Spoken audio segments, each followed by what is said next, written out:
Tibetan Adventures. Early Expeditions into the Forbidden Land. Selected writings from Isabella Bird, Sir Francis Edward Younghusband, and Powell Millington. Edited by David Christopher Lane. Narrated by F.C. LaPlante. People in Tibet have an expression. When you reach a certain degree of venerableness and age, and people ask, "How are you?" there is an expression that people use that means, "just barely not dead." Some people might be frightened by it, but I think it's quite funny. Professor Robert Thurman. Introduction. David Christopher Lane, Ph.D., Professor of Philosophy. I first learned of Buddhism at the age of 11 when I chanced upon a description of the life and teachings of Siddhartha Gautama at our local library. I was instantly mesmerized by his teachings, which didn't seem religious, but deeply philosophical. Several years later, when I was a sophomore at Notre Dame High School, I read 3 books on Tibetan Buddhism by Walter Evans Wentz, which were published by Oxford University Press. My favorite was his treatise on the Bardo Thodol, more popularly known as the Tibetan Book of the Dead.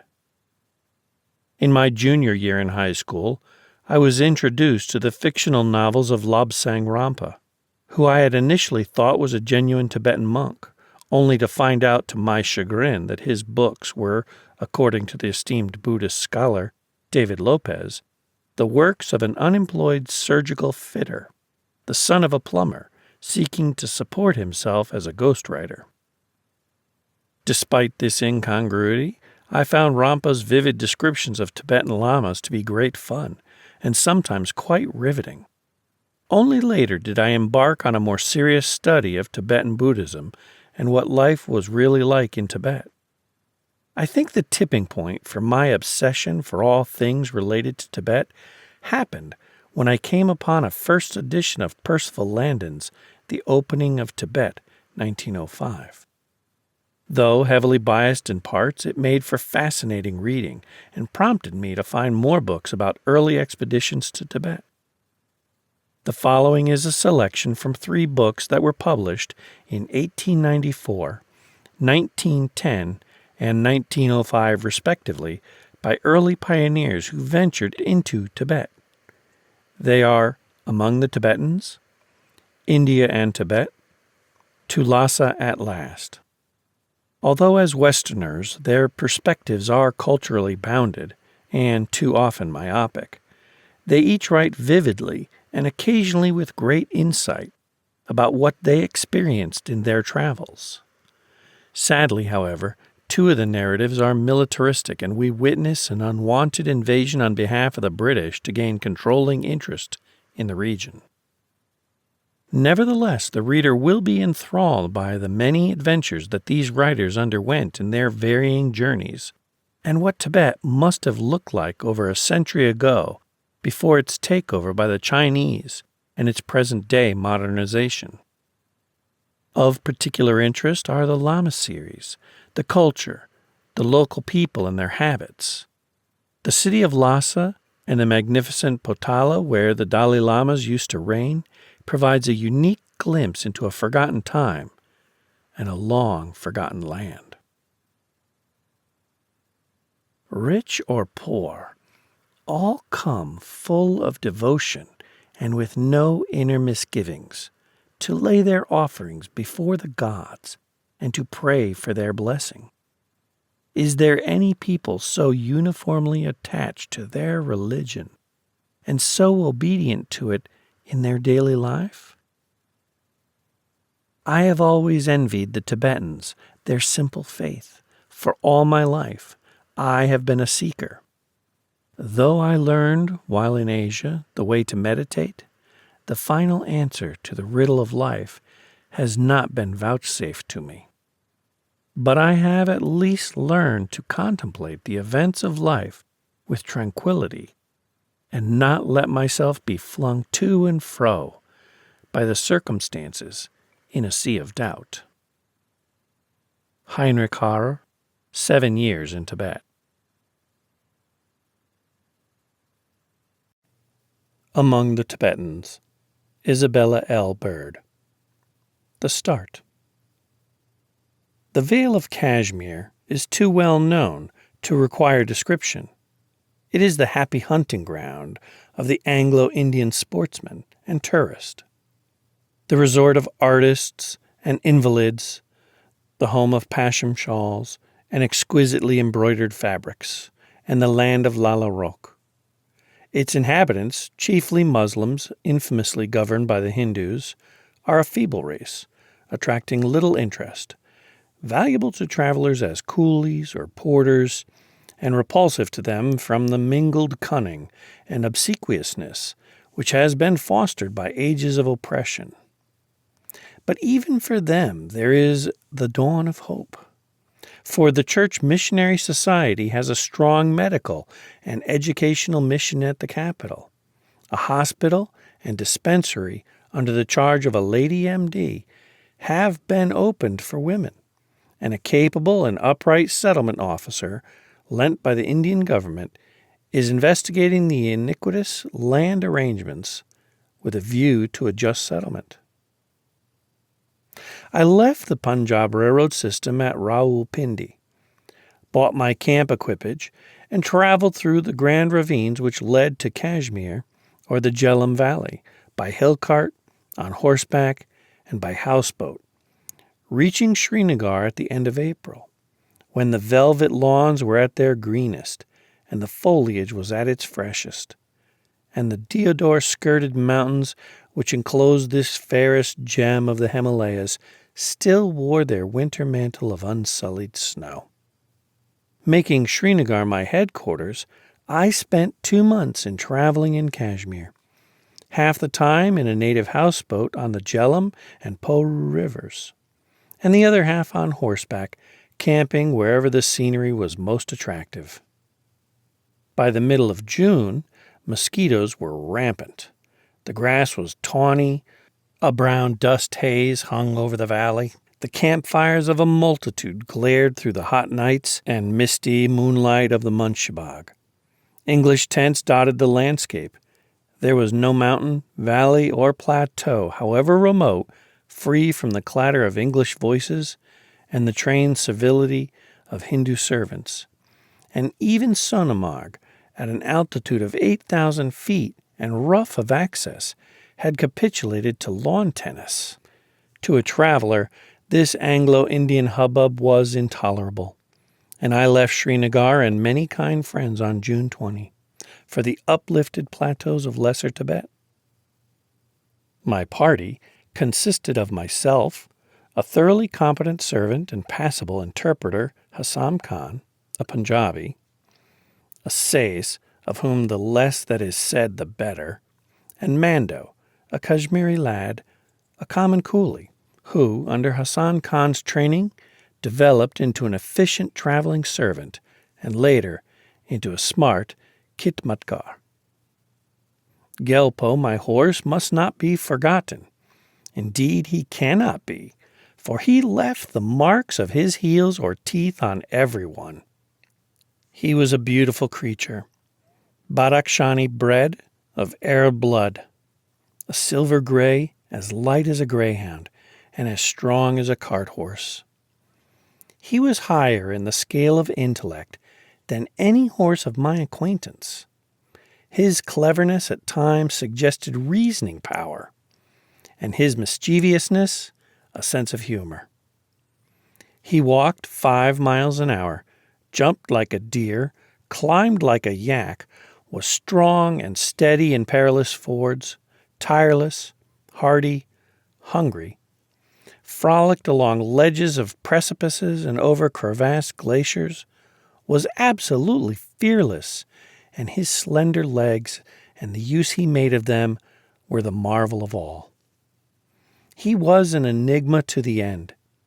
He was quite untamable, rejected all dainties with indignation, swung his heels into people's faces when they went near him, ran at them with his teeth, seized unwary passers-by their kamarbans, and shook them as a dog shakes a rat, would let no one go near him but Mondo, for whom he formed at first sight a most singular attachment, but kicked and struck with his forefeet, his eyes all the time dancing with fun, so that one could never decide whether his ceaseless pranks were play or vice. He was always tethered in front of my tent with a rope 20 feet long, which left him practically free. He was as good as a watchdog, and his antics and enigmatic savagery were the life and terror of the camp. I was never weary of watching him. The curves of his form were so exquisite, his movements so lithe and rapid, his small head and restless little ears so full of life and expression. The variations in his manner so frequent, one moment savagely attacking some unwary stranger with a scream of rage, the next laying his lovely head against Mando's cheek with a soft cooing sound and a childlike gentleness. When he was attacking anybody or frolicking, his movements and beauty can only be described by a phrase of the Apostle James: "The grace of the fashion of it." Colonel Durand, of Gilgit's celebrity, to whom I am indebted for many other kindnesses, gave him to me in exchange for a cowardly, heavy, Yarkand horse, and had previously vainly tried to tame him. His wild eyes were like those of a seagull. He had no kinship with humanity. In addition, I had as escort an Afghan or Pathan, a soldier of the Maharaja's irregular force of foreign mercenaries, who had been sent to meet me when I entered Kashmir. This man, Usman Shah, was a stage ruffian in appearance. He wore a turban of prodigious height, ornamented with poppies or bird feathers, loved fantastic colors and ceaseless change of raiment, walked in front of me carrying a big sword over his shoulder, plundered and beat the people, terrified the women, and eventually recognized at Leh as a murderer and as great a ruffian in reality as he was in appearance. An attendant of this kind is a mistake. The brutality and rapacity he exercised naturally make the people cowardly or surly and disinclined to trust a traveler so accompanied.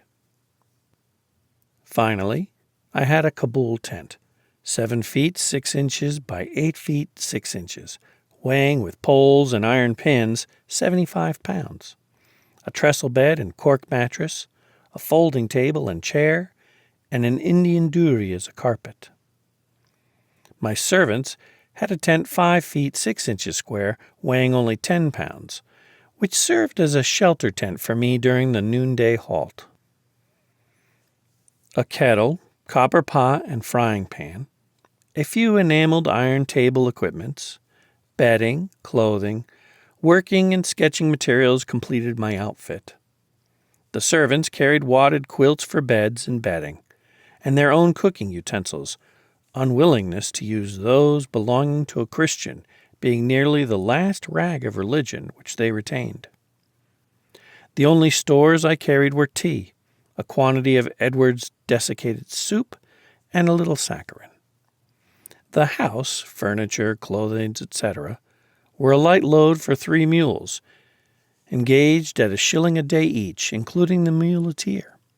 Sheep, coarse flour, milk, and barley were procurable at very moderate prices on the road.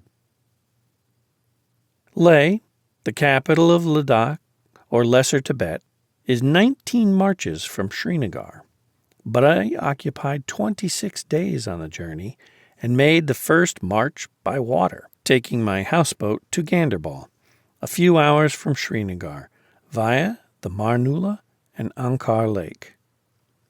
Never had this Venice of the Himalayas, with a broad rushing river for its high street and winding canals for its back streets, looked so entrancingly beautiful as in the slant sunshine of the late June afternoon.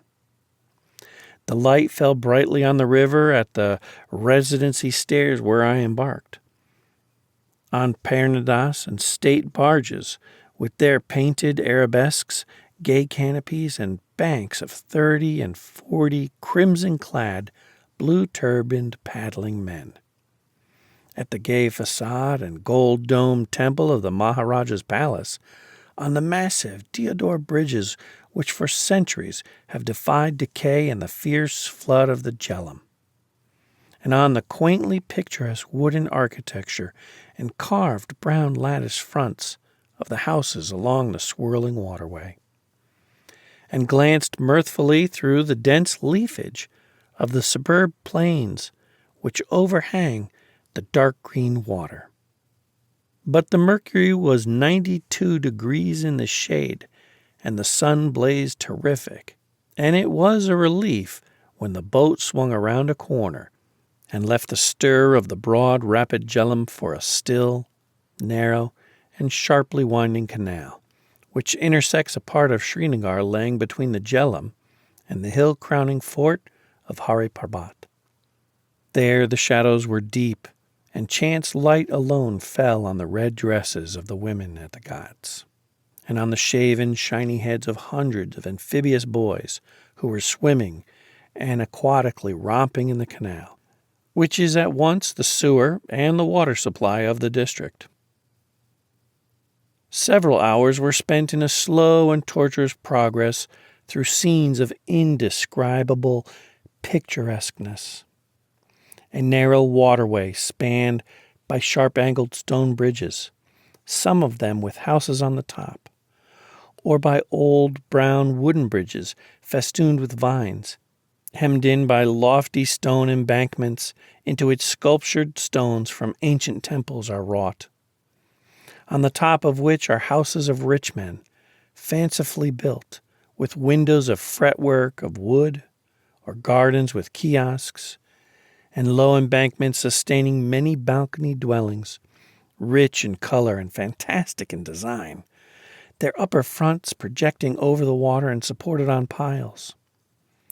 There were gigantic poplars wreathed with vines, great mulberry trees hanging their tempting fruit just out of reach, huge planes overarching the water, their dense leafage scraping the matte roof of the boat, filthy ghats thronged with white-robed Moslems performing their scanty religious ablutions, great grain boats heavily thatched, containing not only families, but their sheep and poultry, and all the other sights of a crowded Srinagar waterway, the houses being characteristically distorted and out of repair. This canal gradually widens into the Ankar Lake, a reedy mere of indefinite boundaries, the breeding ground of legions of mosquitoes, and after the tawny twilight darkened into a stifling night, we made fast to a reed bed, not reaching Ganderbal till late the next morning, where my horse and caravan awaited me under a splendid plane tree. For the next 5 days we marched up the Sindh Valley, one of the most beautiful in Kashmir from its grandeur and variety. Beginning among quiet rice fields and brown agricultural villages at an altitude of 5,000 feet, the track, usually bad and sometimes steep and perilous, passes through flower-gemmed alpine meadows, along dark gorges above the booming and rushing Sindh, through woods matted with the sweet white jasmine, the lower hem of the pine and deodar forest which ascend the mountains to a considerable altitude, past rifts giving glimpses of dazzling snow peaks, over grassy slopes dotted with villages, houses, and shrines, embosomed in walnut groves, in sight of the frowning crags of Haramuk, through wooded lanes and park-like country over which farms are thinly scattered, over unrailed and shaky bridges and across avalanche slopes, till it reaches Gagangir, a dream of lonely beauty, with a camping ground of velvety sward under noble plane trees. Above this place the valley closes in between walls of precipices and crags, which rise almost abruptly from the Sindh to heights of 8,000 and 10,000 feet. The road in many places is only a series of steep and shelving ledges above the raging river, natural rock smoothed and polished into riskiness by the passage for centuries of the trade into Central Asia from Western India, Kashmir, and Afghanistan. Its precariousness for animals was emphasized to me by 5 serious accidents which occurred in the week of my journey. One of them involving the loss of the money, clothing, and sporting kit of an English officer bound for Ladakh for 3 months. Above this tremendous gorge, the mountains open up, and after crossing to the left bank of the Sindh, a sharp ascent brought me to the beautiful alpine meadow of Sonamarg, bright with spring flowers, gleaming in crystal streams, and fringed on all sides by deciduous and coniferous trees, above and among which are great glaciers and the snowy peaks of Tilail. Fashion has deserted Sonamarg, rough of access, for Gulmarg, a caprice indicated by the ruins of several huts and of a church. The pure bracing air, magnificent views, the proximity and accessibility of glaciers, and the presence of a kind friend who was hutted there for the summer made Sonamarg a very pleasant halt before entering upon the supposed severities of the journey to Lesser Tibet. The 5 days' march, though propitious and full of the charms of magnificent scenery, had opened my eyes to certain unpleasantnesses. I found that Usman Shah maltreated the villagers, and not only robbed them of their best fowls, but requisitioned all manner of things in my name, though I scrupulously and personally paid for everything, beating the people with his scabbarded sword if they showed any intention of standing upon their rights.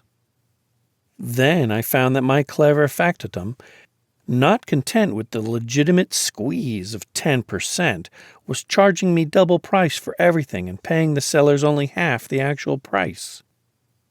This legerdemain being perpetrated in my presence. He also, by threats, got back from the coolies half their day's wages after I had paid them, received money for barley for Gelpo, and never bought it, a fact brought to light by the growing feebleness of the horse, and cheated in all sorts of mean and plausible ways.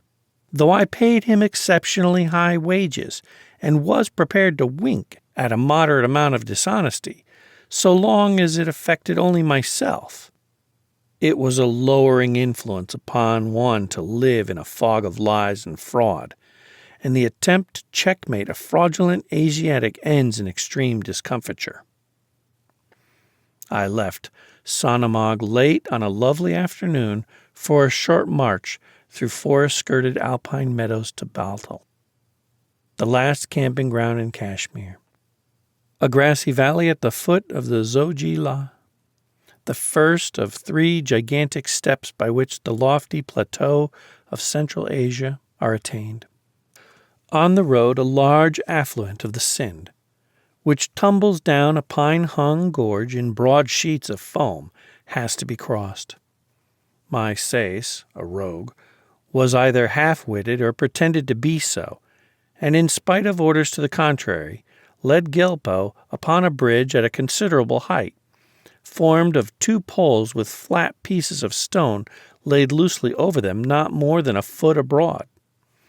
As the horse reached the middle, the structure gave a sort of turn. There was a vision of hoofs in the air and a gleam of scarlet, and Gelpo, the hope of the next 4 months, after rolling over more than once, vanished among rocks and surges of the wildest description.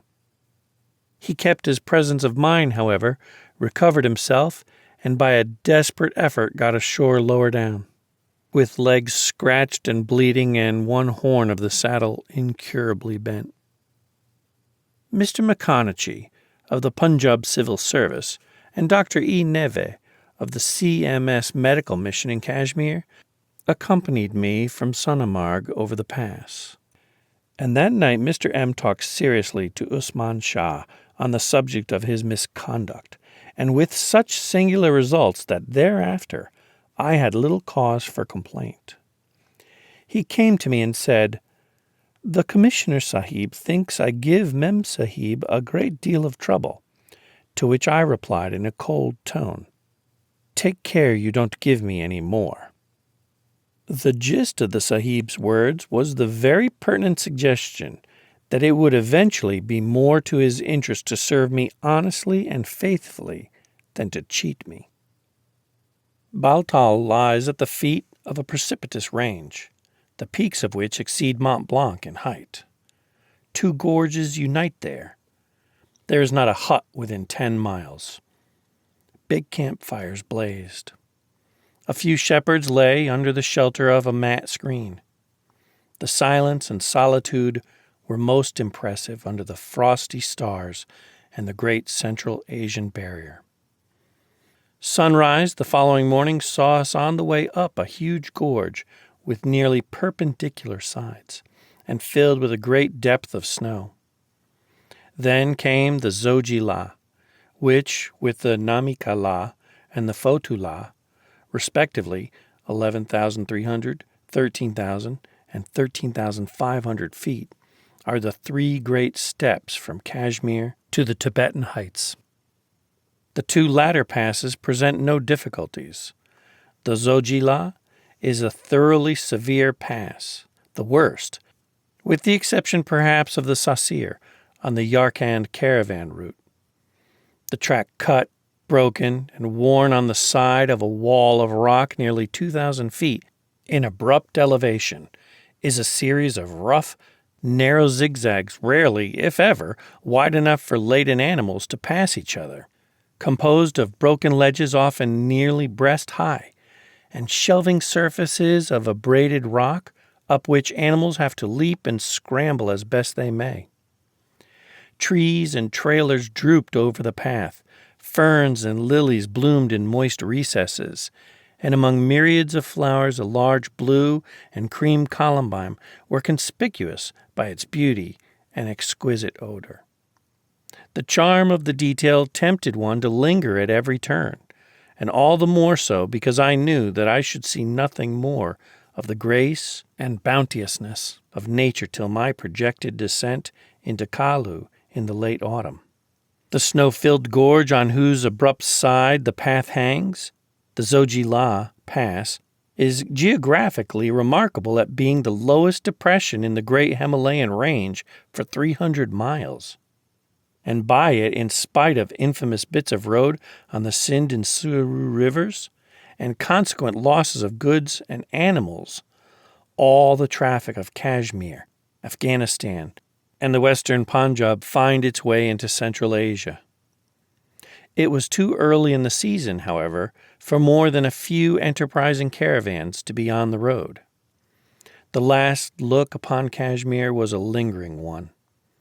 Below, in shadow, lay the Baltal camping grounds, a lonely, deodar-belted, flowery meadow, noisy with the dash of icy torrents tumbling down from the snowfields and glaciers upborne by the gigantic mountain range into which we had penetrated by the Zoji Pass. The valley lying in shadow at their base was a dream of beauty, green as an English lawn, starred with white lilies and dotted with clumps of trees which were festooned with red and white roses, clematis, and white jasmine. Above the hardier deciduous trees appeared the Pinus excelsa, the silver fir, and the spruce. Higher yet, the stately grace of the deodar clothed the hillsides. And above the forest rose the snow mountains of Tilal, pink in the sunrise. High above the Zoji, itself 11,500 feet in altitude, a mass of gray and red mountains, snow-slashed and snow-capped, rose in the dewy rose-flushed atmosphere and peaks. Walls, pinnacles, and jagged ridges, above which towered yet loftier summits, bearing into the heavenly blue sky fields of unsullied snow alone. The descent on the Tibetan side is slight and gradual. The character of the scenery undergoes an abrupt change. There are no more trees, and the large shrubs, which for a time take their place, degenerate into thorny bushes and then disappear. There were mountains thinly covered with grass here and there, mountains of bare gravel, red rock, gray crags, stretches of green turf, sunlit peaks with their snows, a deep, snow-filled ravine, eastward and beyond a long valley filled with a snowfield fringed with pink primulas. And that was Central Asia. We halted for breakfast, iced our cold tea in the snow. Mr. M gave a final charge to the Afghan, who swore by his prophet to be faithful, and I parted from my kind escorts with much reluctance, and started on my Tibetan journey, with but a slender stock of Hindustani and 2 men who spoke not a word of English. On that day's march of 14 miles, there is not a single hut. The snowfield extended for 5 miles, from 10 to 70 feet deep, much crevassed and encumbered with avalanches. In it the Dras, truly snowborn, appeared, issuing from a chasm under a blue arch of ice and snow, afterwards to rage down the valley to be forded many times or crossed on snow bridges. After walking for some time and getting a bad fall down an avalanche slope, I mounted Gelpo, and the clever, plucky fellow frolicked over the snow, smelt and leapt crevasses which were too wide to be stepped over, put his forelegs together and slid down the slopes like a Swiss mule. And though carried off his feet in a ford by the fierce surges of the Dras, struggled gamely to shore. Steep, grassy hills and peaks with gorges cleft by the thundering Dras, and stretches of rolling grass succeeded each other. Then came a wide valley mostly covered with stones brought down by torrents, a few plots of miserable barley grown by irrigation, and among them 2 buildings of round stones and mud, about 6 feet high, with flat mud roofs, one of which might be called the village, and the other called the caravanserai. On the village roof were stacks of twigs and of the dried dung of animals, which is used for fuel, and the whole female population, adult and juvenile, engaged in picking wool. The people of this village of Matanya are Kashmiris. As I had an hour to wait for my tent, the women descended and sat in a circle around me with a concentrated stare. They asked if I were dumb, and why I wore no earrings or necklace, their own persons being loaded with heavy ornaments. They brought children afflicted with skin diseases and asked for ointment, and on hearing that I was hurt by a fall, seized on my limbs and shampooed them energetically, but not undexterously. I prefer their sociability to the usual chilling aloofness of the people of Kashmir.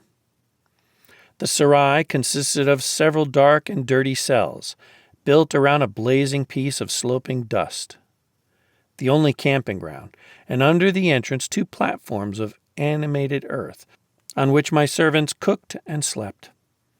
The next day was Sunday, sacred to a halt.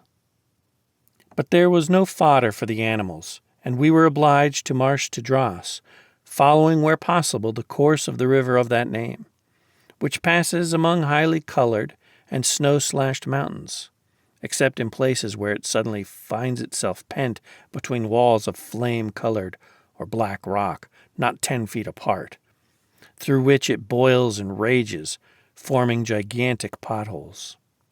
With every mile, the surroundings became more markedly of the Central Asia type. All day long a white, scintillating sun blazes out of the deep blue, rainless, cloudless sky. The air is exhilarating. The traveler is conscious of daily increasing energy and vitality. There are no trees, and deep crimson roses along torrent beds are the only shrubs. But for a brief fortnight in June, which chanced to occur during my journey, the valleys and lower slope present a wonderful aspect of beauty and joyousness. Rose and pale pink primulas fringe the margin of the snow. The dainty Pedicularis tubiflora covers moist spots with its mantle of gold. Great yellow and white and small purple and white anemones, pink and white dianthus, a very large myosotis, bringing the intense blue of heaven down to earth. Purple orchids by the water, borage straining whole tracts deep blue. Martagon lilies, pale green lilies veined and spotted with brown, yellow, orange, and purple vetches. Painter's brush, dwarf dandelions, white clover, filling the air with fragrance. Pink and cream asters, chrysanthemums, lichnus, irises, gentian, artemisia, and 100 others form the undergrowth of millions of tall umbelliferae and compositae, many of them peach-scented and mostly yellow.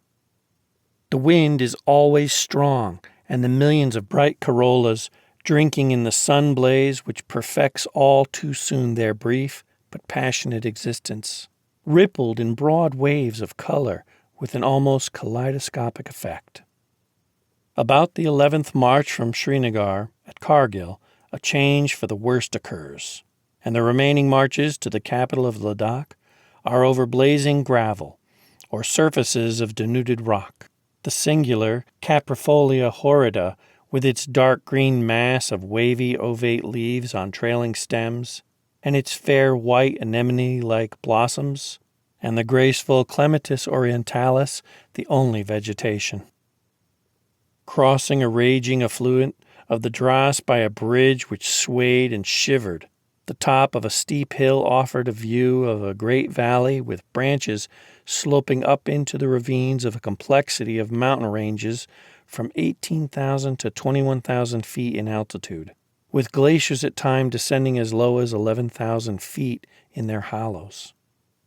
In consequence of such possibilities of irrigation, the valley is green with irrigated grass and barley, and villages with flat roofs scattered among the crops, or perched on the spurs of flame-colored mountains, give it a wild cheerfulness. These Dras villages are inhabited by hardy Drards and Baltis, short, jolly-looking, darker, and far less handsome than the Kashmiris. But unlike them, they showed no such friendliness, as well as interest and curiosity, that I remained with them for 2 days, visiting their villages and seeing the sights they had to show me, chiefly a great Sikh fort, a yak bull, the Zo, a hybrid, the interiors of their houses, a magnificent view from a hilltop, and a Dard dance to the music of Dard reed pipes. In return, I sketched them individually and collectively as far as time allowed, presenting them with the results, truthful and ugly. I bought a sheep for 2 shillings 3 pence and regaled the camp upon it, the 3 of which were brought for my inspection, being ridden by boys astride. The evenings in the Dras Valley were exquisite. As soon as the sun went behind the higher mountains, peak above peak, red and snow slashed, flamed against a lemon sky. The strong wind moderated into a pure, stiff breeze, bringing up to camp the thunder of the Dras and the musical tinkle of streams sparkling in absolute purity. There was no more need for boiling and filtering. Icy water could be drunk in safety from every crystal torrent. Leaving behind the Dras villages and their fertility, the narrow road passes through a flaming valley above the Dras, walled in by bare, riven, snow-patched peaks, with deep declivities of stone, huge boulders, decaying avalanches, walls and spires of rock, some vermilion, others pink, a few intense orange, some black, and many plum-colored, with a vitrified look only to be represented by purple matter. Huge red chasms with glacier-fed torrents, occasional snowfields, intense solar heat radiating from dry and verdureless rock, a ravine so steep and narrow that for miles together there is not a space to pitch a 5-foot tent, the deafening roar of a river gathering volume and fury as it goes, rare openings where willows are planted with lucerne in their irrigated shade, among which the traveler camps at night, and over all a sky of pure, intense blue purpling into a starry night, were the features of the next 3 marches, noteworthy chiefly for the exchange of the thundering dross, for the thundering suru, and for some bad bridges and infamous bits of road before reaching Kargil, where the mountains swing apart, giving space to several villages. Miles of alluvia are under irrigation there. Poplars, willows, and apricots abound, and on some damp sward under the shade at a great height I halted for 2 days to enjoy the magnificence of the scenery and the refreshment of the greenery. These Kargil villages are the capital of the small state of Purik, under the governorship of Baltistan, or Little Tibet, and are chiefly inhabited by Ladakhis who have become converts to Islam. Racial characteristics, dress, and manners are everywhere effaced or toned down by Mohammedanism, and the chilling aloofness and haughty bearing of Islam were very pronounced among these converts. The daily routine of the journey was as follows. By 6 a.m., I sent on a coolie carrying the small tent and lunch basket to await me halfway. Before 7, I started myself, with Usman Shah in front of me, leaving the servants to follow with the caravan. On reaching the shelter tent, I halted for 2 hours, or till the caravan had got a good start after passing me. At the end of the march, I usually found the tent pitched on irrigated ground near a hamlet, the headsman of which provided milk, fuel, fodder, and other necessities at fixed prices. Afternoon tea was speedily prepared, and dinner, consisting of roast meat and boiled rice, was ready 2 hours later. After dinner, I usually conversed with the headsman on local interest, and was in bed soon after 8. The servants and muleteers fed and talked till 9. The sound of their hubble-bubbles indicated they were going to sleep, like most Orientals, with their heads closely covered with their wadded quilts. Before starting each morning, the account was made out, and I paid the headman personally. The vagaries of the Afghan soldier, when they were not a cause of annoyance, were a constant amusement, though his ceaseless change of finery and the daily growth of his baggage awakened grave suspicions. The swashbuckler marched 4 miles an hour in front of me with a swinging military stride, a large scimitar in a heavily ornamented scabbard over his shoulder. Tanned socks and sandals, black or white leggings wound round from ankle to knee, with broad bands of orange or scarlet serge, white cambric knickerbockers, a white cambric shirt, and a short white muslin frock with hanging sleeves and a leather girdle over it. A red peaked cap with a dark blue pagri wound around it, with one end hanging over his back. Earrings, a necklace, bracelets, and a profusion of rings were his ordinary costume. And in his girdle he wore a dirk and a revolver, and suspended from it a long tobacco pouch made from the furry skin of some animal, a large leather purse, and etc. As the days went on, he blossomed into blue and white muslin with a scarlet sash, wore a gold-embroidered peak, and a huge white muslin turban, with much change of ornaments, and appeared frequently with a great bunch of poppies or a cluster of crimson roses surmounting all. His headgear was colossal. It and the head together must have been fully a third of his total height. He was a most fantastic object, and very observant and skillful in his attentions to me. But if I had known what I afterwards knew, I should have hesitated about taking these long, lonely marches with him for my sole attendant. Between Hassan Khan and this Afghan, violent hatred and jealousy existed. I have mentioned roads, and my road as the great caravan route from West India into Central Asia. This is a fitting time for an explanation.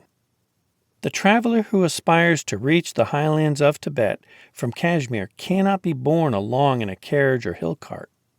For much of the way he is limited to a foot pace, and if he has regard to his horses, he walks down all rugged and steep descents, which are many, and dismounts at most bridges. By roads must be understood bridle paths, worn by traffic alone across the gravelly valleys, but elsewhere constructed with great toil and expense, as nature compels the road-maker to follow her lead, and carry his track along the narrow valleys, ravines, gorges, and chasms which she has marked out for him. For miles at a time this road has been blasted out of precipices from 1,000 to 3,000 feet in depth and is merely a ledge above a raging torrent, the worst parts, chiefly those round rocky projections, being scaffolded, i.e. poles are lodged horizontally among the crevices of the cliff, and the roadways of slab, plank, and brushwood, or branches and sod, is laid loosely upon them. This track is always amply wide enough for a loaded beast, but in many places when two caravans meet, the animals of one must give way and scramble up the mountainside, where foothold is often perilous and always difficult. In passing a caravan near Kargil, my servant's horse was pushed over the precipice by a loaded mule and drowned in the Saru. And at another time my Afghan caused the loss of a baggage mule of a lay caravan by driving it off the track. To scatter a caravan so as to allow me to pass in solitary dignity he regarded as one of his functions, and on one occasion on a very dangerous part of the road, as he was driving heavily laden mules up the steep rocks above, to their imminent peril and the distraction of their drivers, I was obliged to strike up his sword with my alpenstock to emphasize my abhorrence to his violence. The bridges are unrailed, and many of them are made by placing 2 or more logs across a stream, laying twigs across, and covering these with sods, but often so scantily that the wild rush of the water is seen below. Primitive as these bridges are, they involve great expense and difficulty in the bringing of long poplar logs for great distances along narrow mountain tracks by coolie labor, 50 men being required for the average log. The Ladakhi roads are admirable as compared with those of Kashmir, and are being constantly improved under the supervision of HBM's Joint Commissioner in Leh. Up to Kargil, the scenery, though growing more Tibetan with every march, had exhibited at intervals some trace of natural verdure. But beyond, after leaving the Suru, there is not a green thing. And on the next march the road crosses a lofty sandy plateau, on which the heat was terrible. Blazing gravel and a blazing heaven, then fiery cliffs and scorched hillsides, then a deep ravine and the large village of Paskim, dominated by a fort-crowned rock, and some planted and irrigated acres. Then a narrow ravine and magnificent scenery flaming with color, which opens out after some miles on a burning chaos of rocks and sand, mountain-girdled, and on some remarkable dwellings on a steep slope, with religious buildings singularly painted. This is Shergol, the first village of Buddhists, and there I was among the Tibetans. Shergol and Leh. The chaos of rocks and sand, walled in by vermilion and orange mountains, on which the village of Shergol stands, offered no facilities for camping, but somehow the men managed to pitch my tent on a steep slope, where I had to place my trestle bed astride an irrigation channel, down which the water bubbled noisily, on its way to keep alive some miserable patch of barley. At Shergol and elsewhere, fodder is so scarce that the grain is not cut, but pulled up by the roots. The intensely human interest of the journey began at this point. Not greater is the contrast between the grassy slopes and deodar-clothed mountains of Kashmir and the flaming aridity of Lesser Tibet than between the tall, dark, handsome natives of the one, with their statuesque and shrinking women, and the ugly, short, squat, yellow-skinned, flat-nosed, oblique-eyed, uncouth-looking people of the other. The Kashmiris are false, cringing, and suspicious. The Tibetans truthful, independent, and friendly. One of the pleasantest of peoples. I took to them at once at Shergal, and terribly faulty though their morals are in some respects, I found no reason to change my good opinion of them in the succeeding 4 months. The headman, or Gopa, came to see me, introduced me to the objects of interest, which are a gunpo, or monastery, built into the rock, with a brightly colored front, and 3 chodens, or relic holders painted blue, red, and yellow, and daubed with coarse arabesque, and representations of deities, one having a striking resemblance to Mr. Gladstone. The houses are of mud with flat roofs, but being summer, many of them were roofless, the poplar rods which support the mud having been used for fuel. Conical stacks of the dried excreta of animals, the chief fuel of the country, adorned the roofs, but the general aspect was ruinous and poor. The people all invited me into their dark and dirty rooms, inhabited only by goats, offered tea and cheese, and felt my clothes. They look the wildest of savages, but they are not. No house was so poor as to not have its family altar, its shelf of wooden gods, and table of offerings. A religious atmosphere pervades Tibet, and it gives it a singular sense of novelty. Not only were there chodens and a gunpo in this poor place, and family altars, but prayer wheels, i.e. wooden cylinders filled with rolls of paper inscribed with prayers, revolving on sticks to be turned by passers-by, inscribed cotton bannerets on poles planted in cairns, and on the roofs long sticks to which strips of cotton bearing the universal prayer, Om Mani Padme Hum, O Jewel of the Lotus Flower, are attached. As these wave in the wind, the occupants of the house gain the merit of repeating this sentence. The remaining marches to Leh, the capital of Lesser Tibet, were full of fascination and novelty. Everywhere the Tibetans were friendly and cordial. In each village I was invited to the headman's house and taken by him to visit the chief inhabitants. Every traveler, lay and clerical, passed by with the cheerful salutation of Tzu, asked me where I came from and whither I was going, wished me a good journey, admired Gelpo, and when he scaled rock ladders and scrambled gamely through difficult torrents, cheered him like Englishmen. The general jollity and cordiality of manners contrasting cheerily with the chilling aloofness of Muslims. The irredeemable ugliness of the Tibetans produced a deeper impression daily. It is grotesque, and is heightened, not modified, by their costume and ornament. They have high cheekbones, broad, flat noses without visible bridges, small, dark, oblique eyes with heavy lids and imperceptible eyebrows, wide mouths, full lips, thick, big, projecting ears, deformed by great hoops, straight black hair nearly as coarse as horsehair, and short, square, ungainly figures. The faces of the men are smooth. The women seldom exceed 5 feet in height, and a man is tall at 5 feet 4. The male costume is a long, loose woolen coat with a girdle, trousers, undergarments, woolen leggings, and a cap with turned-up points over each ear. The girdle is the depository of many things dear to a Tibetan: his purse, rude knife, heavy tinderbox, tobacco pouch, pipe, distaff, and sundry charms and amulets. In the capacious breast of his coat he carries wool for spinning, for he spins as he walks, balls of cold barley dough, and much besides. He wears his hair in pigtail. The women wear short, big-sleeved jackets, shortish, full-plaited skirts, tight trousers a yard too long, the superfluous length forming folds above the ankle.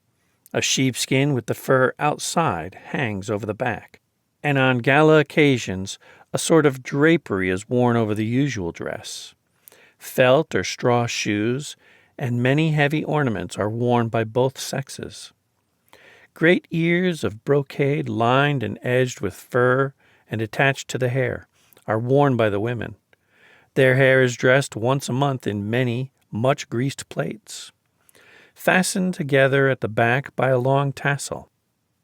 The head dress is a strip of cloth or leather sewn over with large turquoise, carbuncles, and silver ornaments. This hangs in a point over the brow, broadens over the top of the head, and tapers as it reaches the waist behind. The ambition of every Tibetan girl is centered on this singular headgear. Hoops in the ears, necklaces, amulets, clasps, bangles of brass or silver, and various implements stuck in the girdle and depending from it, complete a costume preeminent in ugliness. The Tibetans are dirty. They wash once a year, and, except for festivals, seldom change their clothes till they begin to drop off. They are healthy and hardy. Even the women can carry weights of 60 pounds over the passes. They attain extreme old age. Their voices are harsh and loud, and their laughter is noisy and hearty. After leaving Shergal, the signs of Buddhism were universal and imposing, and the same may be said of the whole of the inhabited part of Lesser Tibet. Colossal figures of Shakyathuba, Buddha, are carved on the faces of rock or in wood, stone, or gilded copper sit on lotus thrones in endless calm near villages or votaries.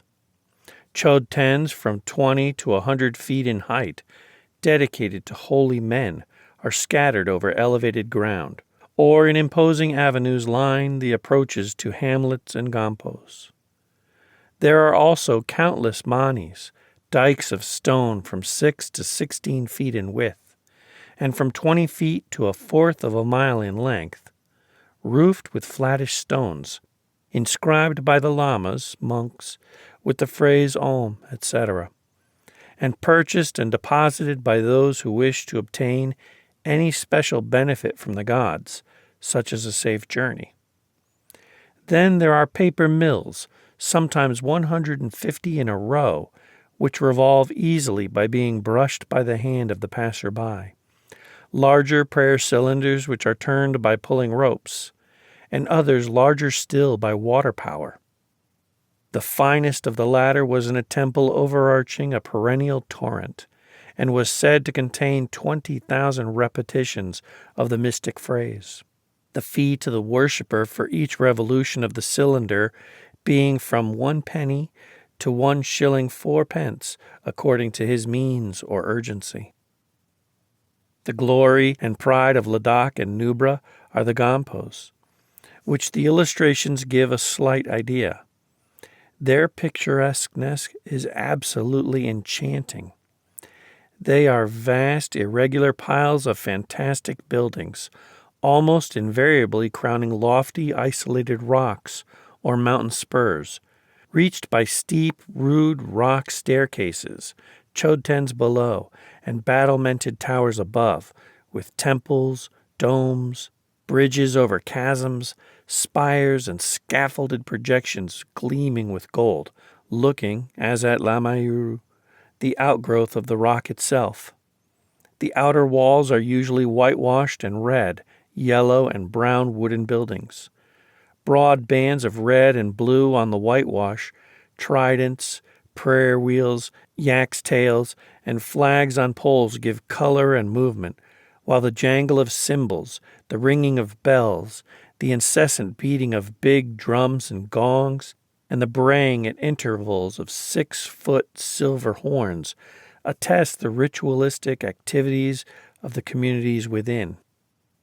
The gonpos contain from 2 up to 300 lamas. These are not cloistered, and their duties take them freely among the people, with whom they are closely linked, a younger son in every family being a monk. Every act in trade, agriculture, and social life needs the sanction of sacerdotalism. Whatever exists of wealth is in the gompos, which also have a monopoly on learning, and 11,000 monks linked with the people, yet ruling all affairs of life and death and beyond death, are connected closely by education, tradition, and authority with Lassa. Passing along faces of precipices and over waterless plateau of blazing red gravel, waste places truly, the journey was cheered by the meeting of red and yellow llamas in companies, each llama twirling his prayer cylinder. Abbots and skushuks, the latter believed to be incarnations of Buddha, with many retainers or gay groups of priestly students intoning in harsh and high-pitched monotones, Om, Mani, Padme, Hum. And so past fascinating monastic buildings, through crystal torrents rushing over red rock, through flaming ravines on rock ledges by scaffolded paths, camping in the afternoons near friendly villages on oases of irrigated alluvia, and down the Wanlao water by the steepest and narrowest cleft ever used for traffic, I reached the Indus, crossed it by a wooden bridge where its broad, fierce current is narrowed by rocks to a width of 65 feet, and entered Ladakh proper. A picturesque fort guards the bridge, and there travelers inscribe their names and are reported to lay. I camped at Khalsi, a mile higher, but returned to the bridge in the evenings to sketch, if I could, the grim nudity and repulsive horror of the surrounding mountains, attended only by Usman Shah.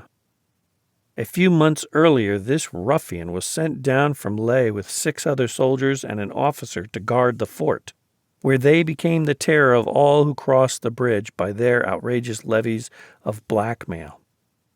My swashbuckler quarreled with the officer over a disreputable affair, and one night stabbed him mortally, induced his 6 comrades to plunge their knives into the body, sewed it up in a blanket, and threw it into the Indus, which disgorged it a little lower down.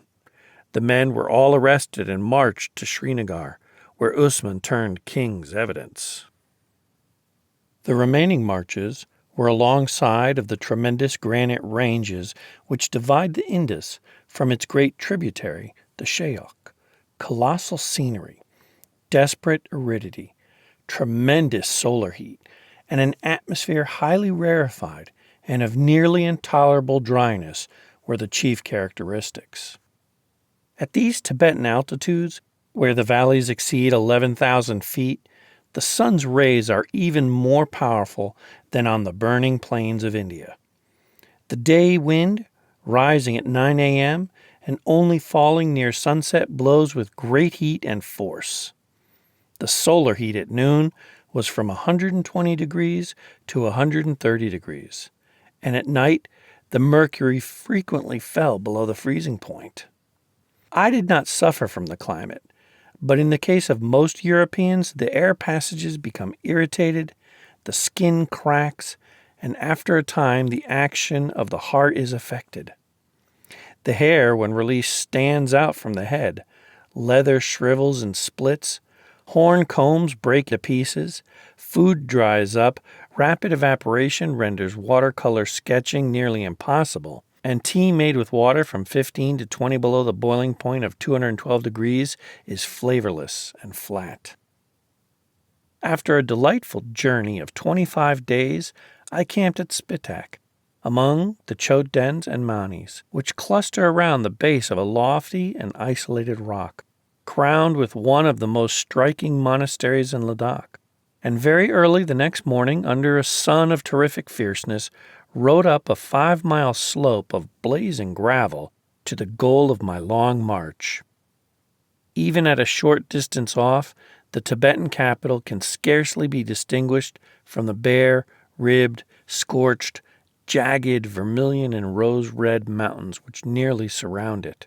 Were it not the palace of the former kings or galpos of Ladakh, a huge building attaining 10 stories in height, with massive walls sloping inwards, while long balconies and galleries, carved projections of brown wood, and prominent windows give it a singular picturesqueness.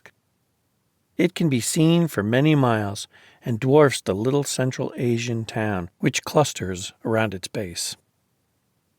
Long lines of chodtens and manis mark the approach to Leh. Then come barley fields and poplar and willow plantations. Bright streams are crossed, and a small gateway, within which is a colony of very poor bhaktis, give access to the city. In consequence of the vigilance of the guard at the bridge of Khalsi, I was expected, and was met at the gate by the wazir's jemadar, or head of police, in artistic attire, with spahis in apricot turbans, violet chogas, and green leggings, who cleared the way with spears, Galpo frolicking as merrily and as ready to bite, and the Afghans striding in front as firmly as though they had not marched for 25 days through the rugged passes of the Himalayas. In such wise I was escorted to a shady bungalow of 3 rooms, in the grounds of H.B.M.'s Joint Commissioner, who lives at Leh during the 4 months of the caravan season, to assist in regulating the traffic and to guard the interests of numerous British subjects who pass through Leh with merchandise. For their benefit also, the Indian government aids in the support of a small hospital, open, however, to all, which, with a largely attended dispensary, is under the charge of a Moravian medical missionary.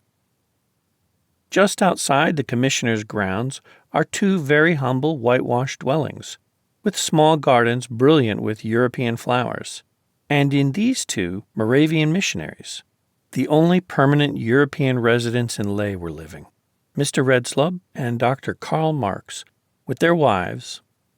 Dr. Marx was at his gate to welcome me.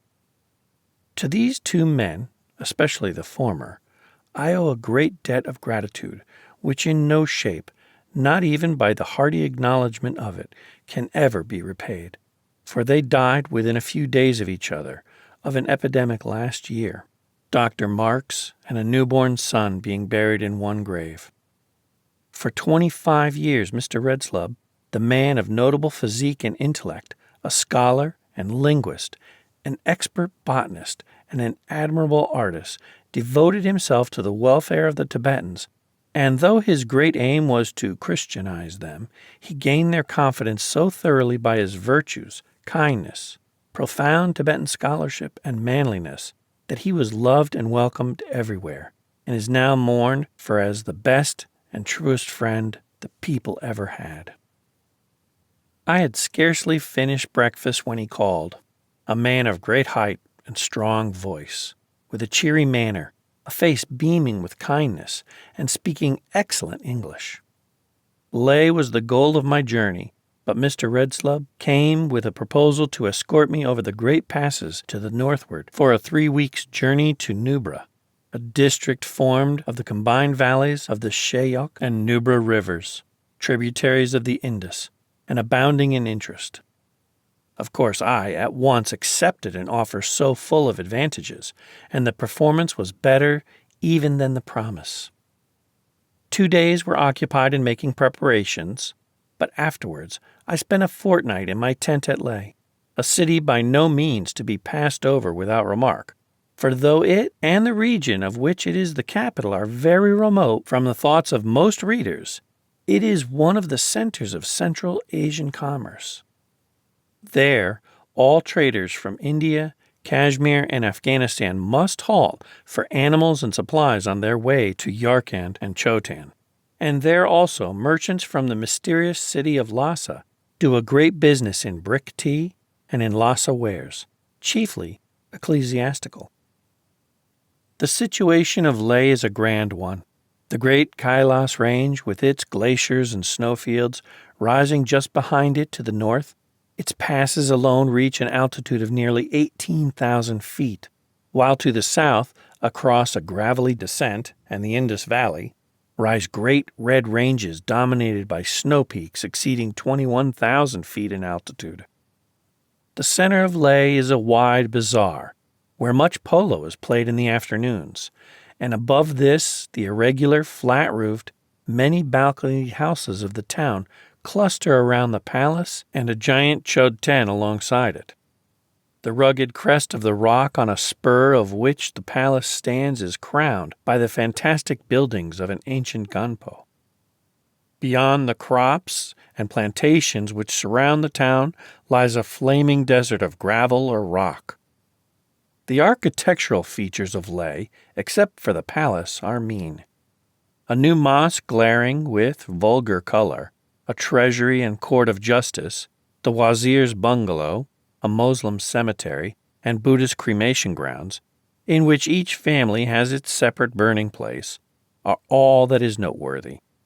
The narrow alleys, which would be abominably dirty if dirt were possible in a climate of such intense dryness, house a very mixed population in which the Muslim element is always increasing, partly owing to the renewal of that proselytizing energy which is making itself felt throughout Asia, and partly to the marriages of Muslim traders with Ladakhi women who embrace the faith of their husbands and bring up their families in the same.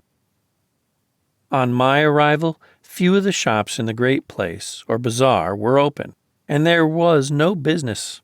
But a few weeks later, the little desert capital nearly doubled its population, and during August the din and stir of trade and amusements ceased not by day or night, and the shifting scenes were as gay in coloring and as full of variety as could be desired. Great caravans en route for Chotan, Yarkand, and even Chinese Tibet arrived daily from Kashmir, the Punjab, and Afghanistan, and stacked their bales of goods in the place. The Lassa traders opened shops in which the specialties were brick tea and instruments of worship. Merchants from Amirstar, Kabul, Bokhara, and Yarkand, stately in costume and gait, thronged the bazaar and opened bales of costly goods in tantalizing fashion. Mules, asses, horses, and yaks kicked, squealed, and bellowed. The dissonance of bargaining tongues rose high. There were mendicant monks, Indian fakirs, Muslim dervishes, Mecca pilgrims, itinerant musicians, and Buddhist ballad howlers. Bold-faced women with creels on their backs brought in lucerne. Ladakhis, Baltis, and Lahulis tended the beasts, and the wazir's jemadar and gay spahis moved about among the throngs. In the midst of this picturesque confusion, the short, square-built Lassa traders, who faced the blazing sun in heavy winter clothing, exchanged their expensive tea for Nubra and Baltistan dried apricots, Kashmir saffron, and rich stuffs from India. And merchants from Yarkand on big Turkestan horses offer hemp, which is smoked as opium, and Russian trifles and dress goods under cloudless skies. With the huge Kailis Range as a background, this great rendezvous of Central Asian traffic has a great fascination, even though moral shadows of the darkest kind abound. On the second morning, while I was taking the sketch of Usman Shah, which appears as the frontispiece, he was recognized both by the Joint Commissioner and the Chief of Police as a mutineer and murderer, and was marched out of Leh. I was asked to look over his baggage, but did not. I had trusted him. He had been faithful in his way, and later I found that nothing was missing. He was a brutal ruffian, one of a band of irregulars sent by the Maharaja of Kashmir to garrison the fort at Leh. From it they used to descend on the town, plunder the bazaar, insult the women, take all they wanted without payment, and when one of their number was being tried for some offense, they dragged the judge out of court and beat him. After holding Leh in terror for some time, the British commissioner obtained their removal. It was, however, at the fort at the Indus Bridge, as related before, that the crime of murder was committed. Still, there was something almost grand in the defiant attitude of the fantastic swashbuckler, as, standing outside the bungalow, he faced the British commissioner, to him the embodiment of all earthly power and the chief of police, and defied them. Not an inch would he stir till the wazir gave him a coolie to carry his baggage. He had been acquitted of the murder, he said, and though I killed the man, it was according to the custom of my country. He gave me an insult which could only be wiped out in blood. The guard dared not touch him, and he went to the wazir, demanded a coolie, and got one. Our party left Leh early on a glorious morning, traveling light. Mr. Redslub, a very learned Lhasa monk named Gergen, Mr. R.'s servant, my 3, and 4 baggage horses, with 2 drivers engaged for the journey. The great Kailas range was to be crossed, and the first day's march up long, barren, stony valleys, without interest, took up to a piece of level ground, with a small semi-subterranean refuge on which there was barely room for 2 tents at the altitude of the summit of Mont Blanc. For 2 hours before we reached it, the men and animals showed great distress. Gelpo stopped every few yards, gasping, with blood trickling from his nostrils, and turned his head so as to look at me, with the question in his eyes, "What does this mean?" Hassan Khan was reeling from vertigo, but would not give in. The sais, a creature without pluck, was carried in a blanket slung on my tent poles, and even the Tibetans suffered. I felt no inconvenience, but as I unsaddled Galpo, I was glad that there was no more work to do. This mountain sickness, called by the natives ludug, or pass poison, is supposed by them to be the result of the odor or pollen of certain plants which grow on the passes. Horses and mules are unable to carry their loads, and men suffer from vertigo, vomiting, violent headaches, and bleeding from the nose, mouth, and ears, as well as prostrations of strength, sometimes complete, and occasionally ending fatally. After a bitter cold night, I was awakened at dawn by novel sounds, gruntings, and low, resonant bellowings round my tent, and the gray light revealed several yaks, the Bosgrunions, the Tibetan ox, the pride of the Tibetan highlands.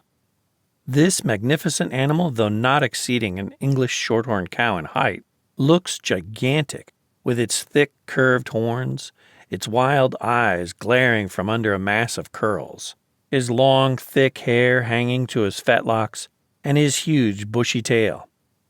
He is usually black or tawny, but the tail is often white, and is the length of his long hair. The nose is fine and has a look of breeding as well as power.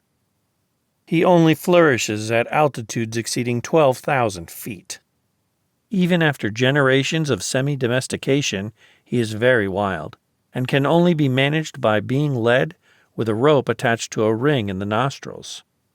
He disdains the plow, but condescends to carrying burdens, and numbers of the Ladakh and Nubra people get their living by carrying goods for the traders on his broad back over the great passes. His legs are very short, and he has a sensible way of measuring distance with his eyes and planting his feet, which enables him to carry loads where it might be supposed that only a goat could climb. He picks up a living anyhow, in that respect resembling the camel. He has an uncertain temper, and is not favorably disposed towards his rider. Indeed, my experience was that just as one was about to mount him, he usually made a lunge at one with his horns. Some of my yak steeds shied, plunged, kicked, executed fantastic movements on the ledges of precipices, knocked down their leaders, bellowed defiance, and rushed madly down mountainsides, leaping from boulder to boulder till they landed me among their fellows. The rush of a herd of bellowing yaks at a wild gallop, waving their huge tails, is a grand sight. My first yak was fairly quiet and looked a noble steed, with my Mexican saddle and gay blanket among rather than upon his thick black locks. His back seemed as broad as that of an elephant, and with his slow, sure, resolute step, he was like a mountain in motion.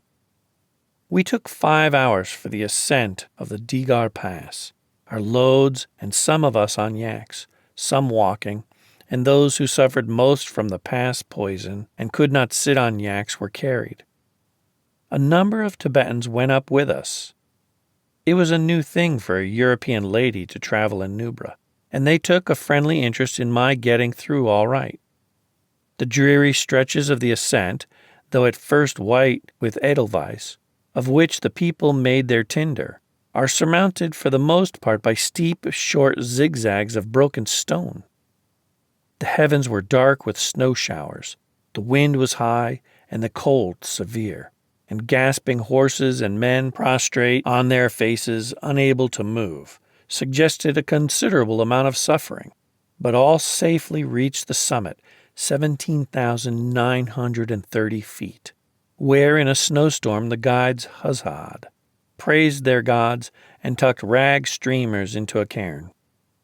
The loads were replaced on the horses, and over wastes of ice, across snowfields margined by broad splashes of red rose primulas, down desert valleys, and along irrigated hillsides, we descended 3,700 feet to the village of Digar and Nubra, where under a cloudless sky the mercury stood at 90 degrees.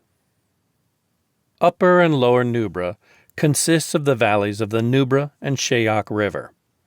These are deep, fierce, variable streams, which have buried the lower levels under great stretches of shingle, patched with jungles of hippophae and tamarisk, affording cover for innumerable wolves. Great lateral torrents descend to these rivers, and on alluvial ridges formed at the junctures are the villages, with their pleasant surroundings of barley, lucerne, wheat, with poplar and fruit trees, and their picturesque gampos crowning spurs of rock above them. The first view of Nubra is not beautiful. Yellow, absolutely barren mountains, cleft by yellow gorges, and apparently formed of yellow gravel. The huge rifts in their sides alone, showing their substructure of rock, look as if they had never been finished, or had been finished so long that they had returned to chaos. These hem in a valley of gray sand and shingle, threaded by a grayish stream.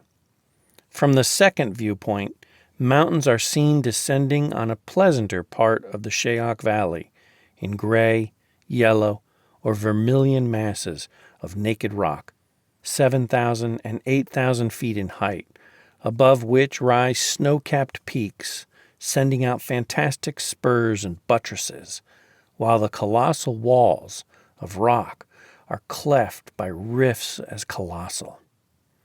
The central ridge between the Nubra and Upper Shayok valleys is 20,000 feet in altitude, and on this are superimposed 5 peaks of rock, ascertained by survey to be from 24,000 to 25,000 feet in height, while at one point the eye takes in a nearly vertical height of 14,000 feet from the level of the Shayok River.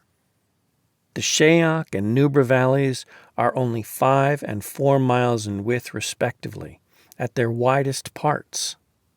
The early winter traffic chiefly follows along riverbeds, then nearly dry, while summer caravans have to labor along difficult tracks at great heights where mud and snow avalanches are common, to climb dangerous rock ladders, and to cross glaciers and the risky fjords of the Shayok. Nubra is similar in character to Ladakh, but it is hotter and more fertile. The mountains are loftier, the Ganpos are more numerous, and the people are simpler, more religious, and more purely Tibetan. Mr. Redslob loved Nubra, and as love begets love, he received a hearty welcome at Digar and everywhere else. The descent to the Shayok River gave us a most severe day of 12 hours. The river had covered the usual track, and we had to take to torrent beds and precipice ledges, I on one yak and my tent on another. In years of travel, I have never seen such difficulties. Fortunately, at dusk, Mr. Redslob, Garrigan, the servants, and I descended on a broad shingle bed by the rushing Shayok. But it was not till dawn on the following day that, by means of our 2 yaks and the muleteers, our baggage and food arrived, the baggage horses being brought down unloaded, with men holding the head and tail of each. Our saddle horses, which we led with us, were much cut by falls. Gelpo fell fully 20 feet and got his side laid open. The baggage horses, according to their owners, had all gone over one precipice, which delayed them 5 hours. Below us lay 2 leaky scows and 8 men from Sati. On the other side of the Shayok, our pledge to the government to ferry travelers. But no amount of shouting and yelling or burning of brushwood or even firing brought them to the rescue, though their pleasant lights were only a mile off. Snow fell, the wind was strong and keen, and our tent pegs were only kept down by heavy stones. Blankets in abundance were laid down, yet failed to soften the paving stones on which I slept that night. We had tea and rice, but our men, whose baggage was astray on the mountains, were without food for 22 hours, positively refusing to eat our food or cook fresh rice in our cooking pots. To such an extent has Hindu caste feeling infected Muslims. The disaster of that day's march, besides various breakages, were 2 servants helpless from past poison and bruises, a Ladakhi who had rolled over a precipice with a broken arm, and Gergen bleeding from an ugly scalp wound, also from a fall. By 8 o'clock the next morning, the sun was high and brilliant. The snows of the ravines under its fierce heat were melting fast, and the river, roaring hoarsely, was a mad rush of gray rapids and gray foam. But 3 weeks later in the season, lower down, its many branches are only 2 feet deep. This Shayok, which cannot in any way be circumvented, is the great obstacle of this Yarkand trade route. Travelers and their goods make the perilous passage in the scow, but their animals swim and are often paralyzed by the ice-cold water and drowned. My Moslem servants, white-lipped and trembling, committed themselves to Allah on the river bank, and the Buddhists worshipped their sleeve idols. The Gopa, or headman of Sati, a splendid fellow who accompanied us through Nubra, and 8 wild-looking, half-naked satellites, were the charons of that Styx. They poled and paddled with yells of excitement. The rapids seized the scow and carried her broadside down into hissing and raging surges. Then there was a plash, a leap of maddened water half filling the boat, a struggle, a whirl, violent efforts, and a united yell, and far down the torrent we were in smooth water on the opposite shore. The ferrymen recrossed, pulling our saddle horses by ropes into the river. The Gopa held them. Again the scow and her frantic crew, poling, paddling, and yelling, were hurried broadside down, and as they swept past, there were glimpses above and among the foam-crested surges of the wild-looking heads and drifting forelocks of 2 gray horses swimming desperately for their lives. A splendid sight. They landed safely, but of the baggage animals, one was sucked under the boat and drowned, and as the others refused to face the rapids, we had to obtain other transport. A few days later, the scow, which was brought up in pieces from Kashmir on coolies' backs, at a cost of 400 rupees, was dashed to pieces. A halt for Sunday in an apricot grove in the pleasant valley of Sati refreshed us all for the long marches which followed, by which we crossed the Sasir Pass, full of difficulties from snow and glaciers, which extended for many miles, to the Dipsang Plain, the bleakest and dreariest of Central Asian wastes, from which the gentle ascent of the Karakoram Pass rises, and returned, varying our route slightly, to the pleasant villages of the Nubra Valley. Everywhere, Mr. Redslob's Tibetan scholarship, his old world courtesy, his kindness and adaptability, and his medical skill ensured us a welcome, the heartiness of which I cannot describe. The headsmen and elders of the villages came to meet us when we arrived and escorted us when we left. The monasteries and houses with the best they contained were thrown open to us. The men sat round our campfires at night, telling stories and local gossip and asking questions, everything being translated to me by my kind guide. And so we actually lived among the Tibetans. Nubra. In order to visit Lower Nubra and return to Leh, we were obliged to cross the great fords of the Shayak at the most dangerous season of the year. This transit had been the bugbear of the journey ever since news reached us of the destruction of the Sadi scow. Mr. Redslob questioned every man we met on the subject. Solemn and noisy conclaves were held upon it round the campfires. It was said that the European woman and her spider-legged horse could never get across, and for days before we reached the stream, the chupas, or government water guides, made nightly reports to the village headman of the state of the waters, which were steadily rising. The final verdict being that they were only just practicable for strong horses. To delay till the waters fell was impossible. Mr. Redslob had engagements in Leh, and I was already somewhat late for the passage of the lofty passes between Tibet and British India before the winter. So we decided on crossing with every precaution which experience could suggest. At Lagshung, the evening before, the Tibetans made prayers and offerings for a day cloudy enough to keep the water down. But in the morning, from a cloudless sky, a scintillating sun blazed down like a magnesium light, and every glacier and snowfield sent its tribute torrent to the Shayak. In crossing a stretch of white sand, the solar heat was so fierce that our European skins were blistered through our clothing. We halted at Lashung at the house of the friendly Zemindar, who pressed upon me the loan of a big Yarkand horse for the ford, a kindness which nearly proved fatal. And then by shingle paths through the lacerating thickets of the horrid Hippophae Ramades, we reached a Chodten on the shingly bank of the river, where the Tibetans renewed their prayers and offerings, and the final orders for the crossing were issued. We had 12 horses carrying only quarter loads each, all led. The servants were mounted, water guides, with 10-foot poles sounded the river ahead. One led Mr. Redslob's horse, the rider being bare-legged, in front of mine with a long rope, and 2 more led mine, while the gopas of 3 villages and the Zemindar steadied my horse against the stream. The water guides only wore girdles, and with elf locks and pigtails streaming from their heads, their uncouth yells and wild gesticulations, they looked true river demons.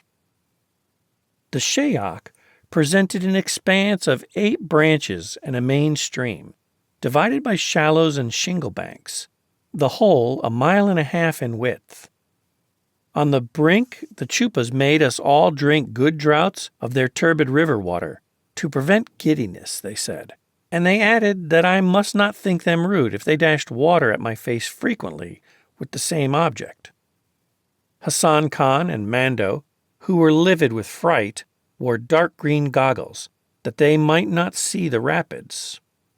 In the second branch, the water reached the horses' bodies, and my animal tottered and swerved.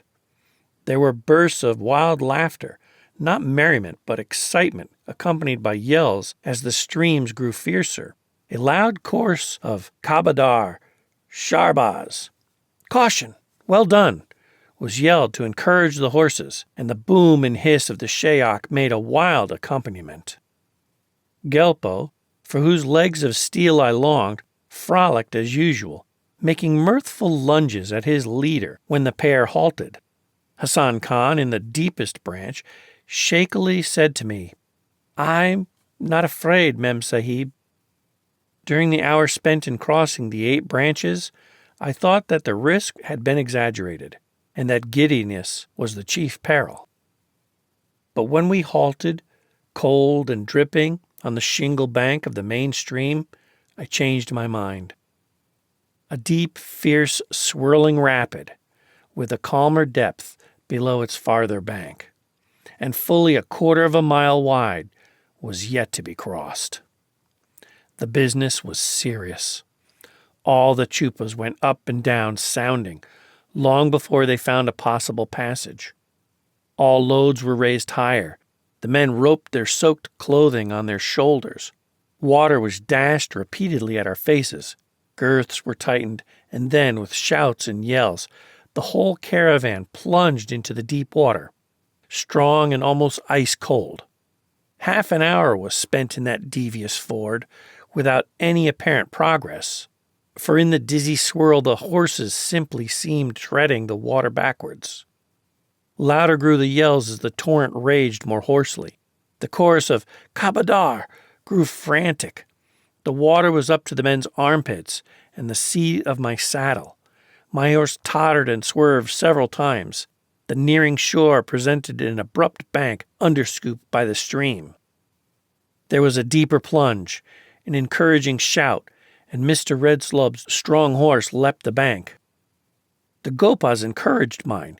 He made a desperate effort, but fell short and rolled over backwards into the Shayok with his rider under him. A struggle, a moment of suffocation, and I was extricated by strong arms, to be knocked down again by the rush of water, to be again dragged up and hauled and hoisted up the crumbling bank. I escaped with a broken rib and some severe bruises, but the horse was drowned.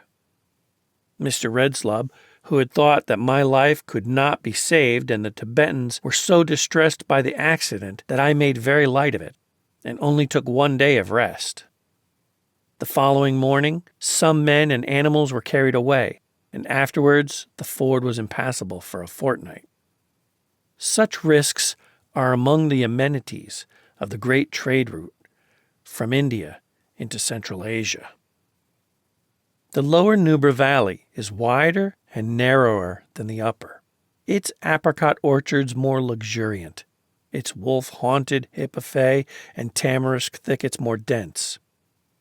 Its villages are always close to ravines, the mouth of which are filled with chodtens, manis, prayer wheels, and religious buildings.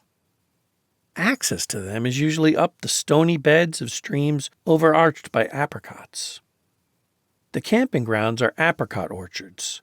The apricot foliage is rich and the fruit small but delicious. The largest tree I saw measured 9 feet 6 inches in girth, 6 feet from the ground.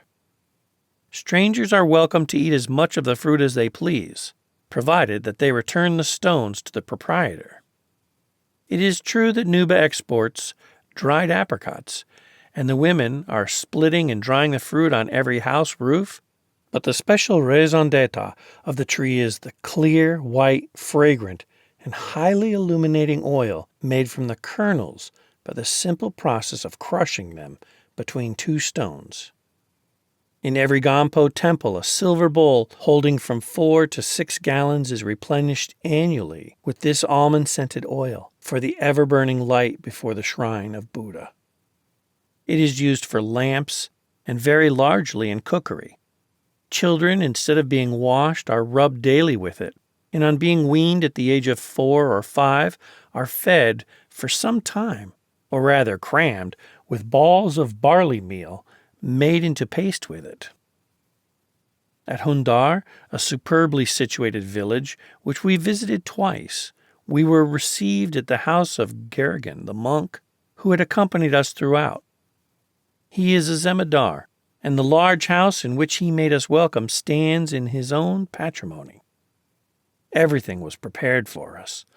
The mud floors were swept, cotton quilts were laid down on the balconies, blue cornflowers and marigolds, cultivated for religious ornament, were in all the rooms, and the women were in gala dress and loaded with coarse jewelry. Right hearty was the welcome. Mr. Redslub loved, and therefore was loved. The Tibetans to him were not natives, but brothers. He drew the best out of them. Their superstitions and beliefs were not to him rubbish, but subjects for minute investigation and study. His courtesy to all was frank and dignified. In his dealings he was scrupulously just. He was intensely interested in their interests. His Tibetan scholarship and knowledge of Tibetan sacred literature gave him almost the standing of an abbot among them, and his medical skills and knowledge joyfully used for their benefit on former occasions, had won their regard. So in Hundar, as everywhere else, the elders came out to meet us and cut the apricot branches away on the road, and the silver horns of the Gampo above brayed a dissonant welcome. Along the Indus Valley, the servants of the Englishmen beat the Tibetans. In the Shayak and the Nubra valleys, the Yarkand traders beat and cheat them, and the women are shy with strangers. But at Hadar, they are frank and friendly with me, saying, as many others had said, "We will trust anyone who comes with the missionary." Gurgen's home was typical of the dwellings of the richer cultivators and landholders. It was a large, rambling, 3-storied house, the lower part of stone, the upper of huge sun-dried bricks. It was adorned with projecting windows and brown wooden balconies. Fuel, the dried excreta of animals, is too scarce to be used for any but cooking purposes, and on these balconies in the severe cold of winter, the people sit to imbibe the warm sunshine. The rooms were large, sealed with peeled poplar rods, and floored with split white pebbles set in clay. There was a temple on the roof, and in it, on a platform, were life-sized images of Buddha, seated in eternal calm, with his downcast eyes and mild Hindu face. The 1,000-armed Chandrazigs, the great mercy, Jampal Yangs, the wisdom, and Chagna Dorje, the justice. In front on a table or altar were 7 small lamps, burning apricot oil, and 20 small brass cups containing minute offerings of rice and other things, changed daily. There were prayer wheels, cymbals, horns, and drums, and a prayer cylinder 6 feet high, which it took the strength of 2 men to turn. On a shelf immediately below the idols were the brazen scepter, bell, and thunderbolt, a brass lotus blossom, and the sprouted brass flagon decorated with peacock's feathers, which is used at baptisms and for pouring holy water upon the hands at festivals. In houses in which there is not a roof temple, the best room is set apart for religious use, and for these divinities, which are always surrounded with musical instruments and symbols of power, and receive worship and offerings daily. Tibetan Buddhism being a religion of the family and household. In his family temple, Gurgen offered gifts and thanks for the deliverance of the journey. He had been assisting Mr. Redslub for 2 years in the translation of the New Testament, and had wept over the love and suffering of our Lord Jesus Christ. He had even desired that his son should receive baptism and be brought up as a Christian, but for himself he could not break with custom and his ancestral creed. In the usual living room of the family, a platform, raised only a few inches, ran partly around the wall. In the middle of the floor there was a clay fireplace, with a prayer wheel, and some clay and brass cooking pots upon it. A few shelves, fire bars for roasting barley, a wooden churn, and some spinning arrangements were the furniture. A number of small dark rooms used for sleeping and storage opened from this, and above were the balconies and reception rooms. Wooden posts supported the roofs, and these were wreathed with lucerne, the first fruits of the field. Narrow, steep staircases in all Tibetan houses lead to the family rooms. In winter, the people live below, alongside of the animals and fodder. In summer, they sleep in loosely built booths of poplar branches on the roof. Gurgen's roof was covered, like others at the time, to the depth of 2 feet with hay, i.e. grass and lucerne, which was wound into long ropes, experience having taught the Tibetans that their scarce fodder is best preserved thus from breakage and waste. I bought hay by the yard for Gelpo. Our food in this hospitable house was simple: apricots, fresh or dried and stewed with honey, Zo's milk, curds and cheese, sour cream, peas, beans, balls of barley dough, barley porridge, and broth of abominable things. Chang, a dirty-looking beer made from barley, was offered with each meal, and tea frequently, but I took my own on the sly. I have mentioned a churn as part of the plenishings of the living room. In Tibet, the churn is used for making tea. I give the recipe. For 6 persons, boil a teacup full of tea in 3 pints of water for 10 minutes with a heaped dessert spoonful of soda. Put the infusion into the churn with 1 pound of butter and a small tablespoonful of salt. Churn until thick as cream. Tea made after this fashion holds the second place to Chang in Tibetan affections. The butter, according to our thinking, is always rancid. The mode of making it is uncleanly, and it always has a rank flavor from the goat skin in which it is kept. Its value is enhanced by age. I saw skins of it 40, 50, and even 60 years old, which were very highly prized and would only be opened at some special family festival or funeral. During the 3 days of our visit to Hadar, both men and women wore their festival dresses and apparently abandoned most of their ordinary occupations in our honor. The men were very anxious that I should be amused and made many grotesque suggestions on the subject. "Why is the European woman always writing or sewing?" they asked. "Is she very poor, or has she made a vow?" Visits to some of the neighboring monasteries were eventually proposed and turned out most interesting. The monastery of Deskayid, to which we made a 3 days expedition, is from its size and picturesque station the most imposing in Nubra. Built on a majestic spur of rock rising on one side 2,000 feet perpendicularly from a torrent, the spur itself having an altitude of 11,000 feet, with red peaks, snow-capped, rising to a height of over 20,000 feet behind the vast irregular pile of red, white, and yellow temples, towers, storehouses, cloisters, galleries, and balconies, rising for 300 feet one above another, hanging over chasms, built out on wooden buttresses and surmounted with flags, tridents, and yak's tails. A central tower or keep dominated the whole. It is perhaps the most picturesque object I have ever seen. Well worth the crossing of the Shayok fords, my painful accident, and much besides.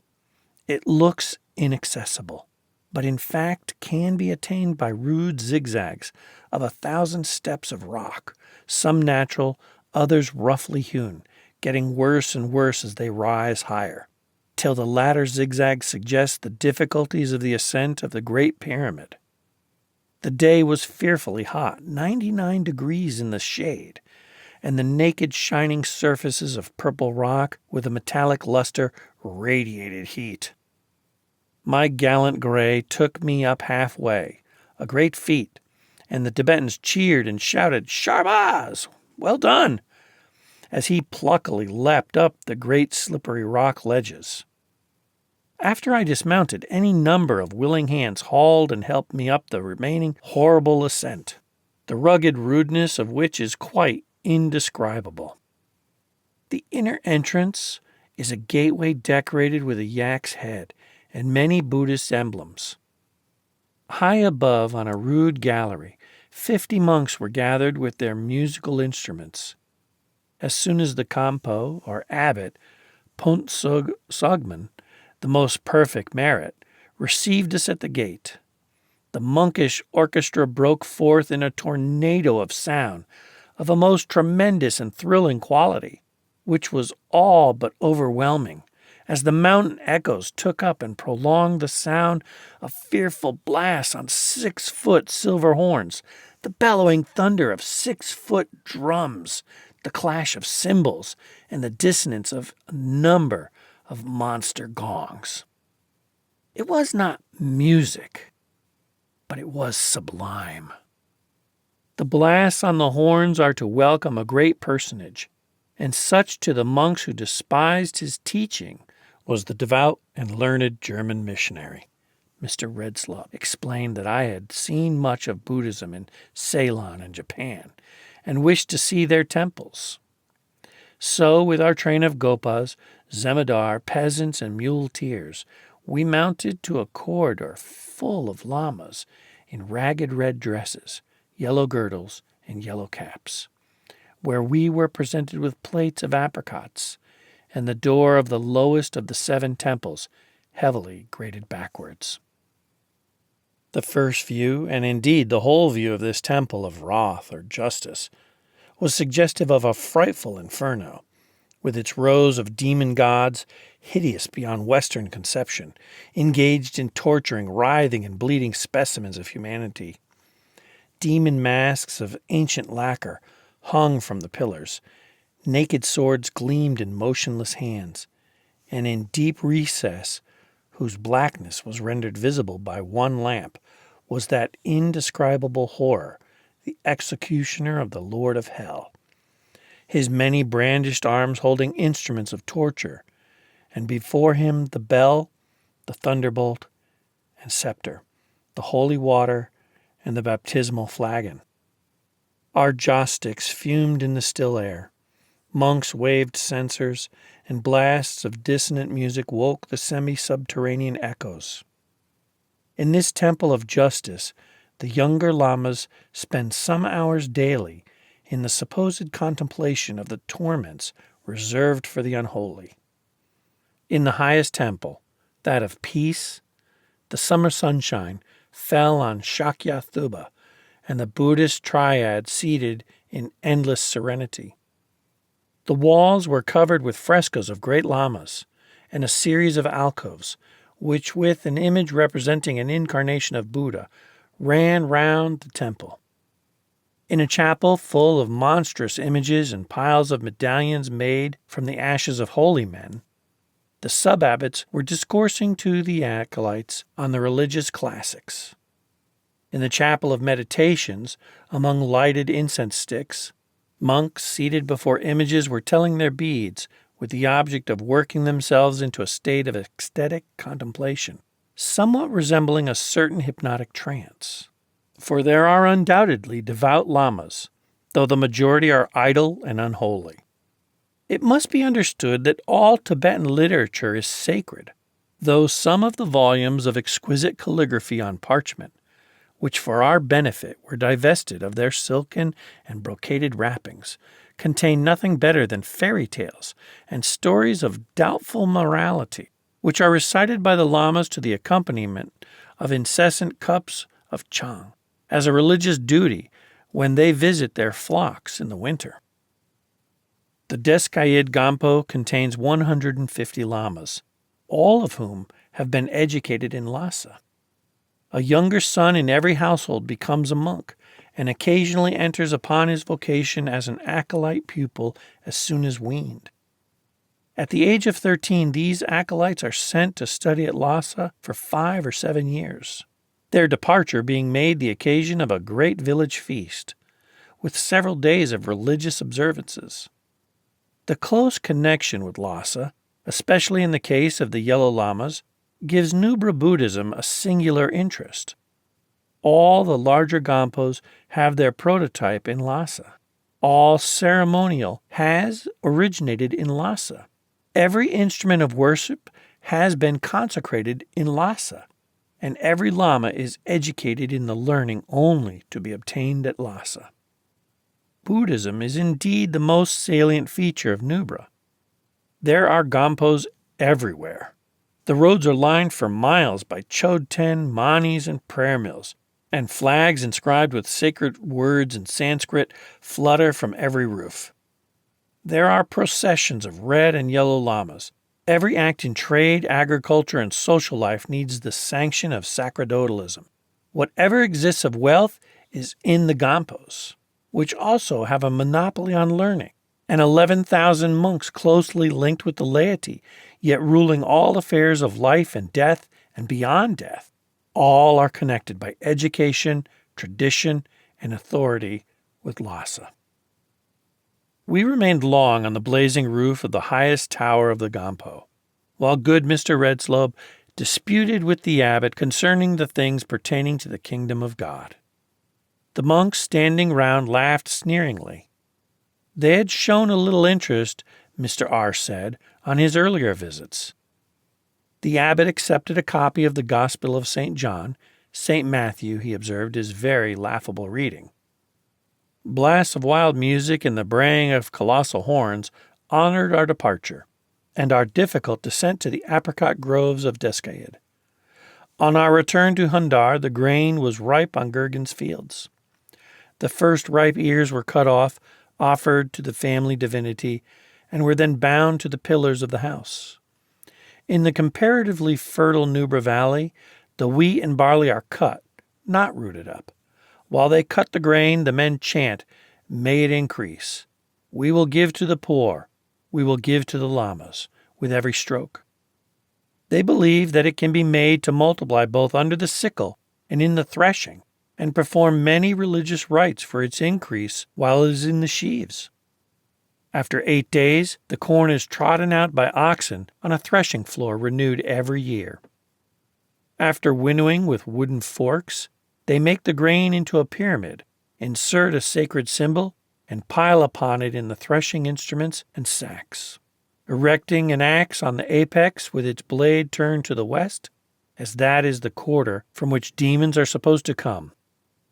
In the afternoon they feast around it, always giving a portion to the axe, saying, "It is yours. It belongs not to me." At dusk they pour it into the sacks again, chanting, "May it increase."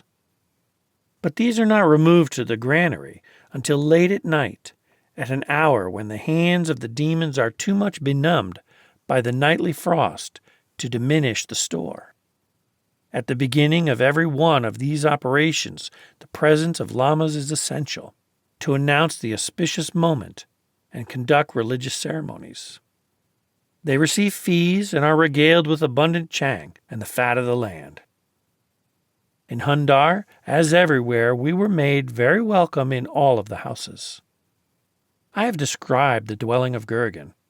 The poorer peasants occupy similar houses, but roughly built, and only 2-storied, and the floors are merely clay. In them also the very numerous lower floors are used for cattle and fodder only, while the upper part consists of an inner and winter room, an outer or supper room, a veranda room, and a family temple.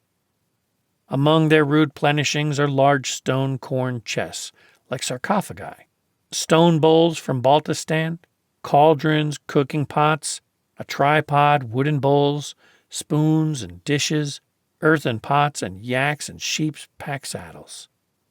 The garments of the household are kept in long wooden boxes. Family life presents some curious features.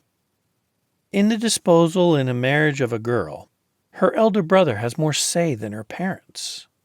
The eldest son brings home the bride to his father's house, but at a given age, the old people are shelved, i.e., they retire to a small house, which may be termed a jointure house, and the eldest son assumes the patrimony and the rule of affairs. I have not met with a similar custom anywhere in the East.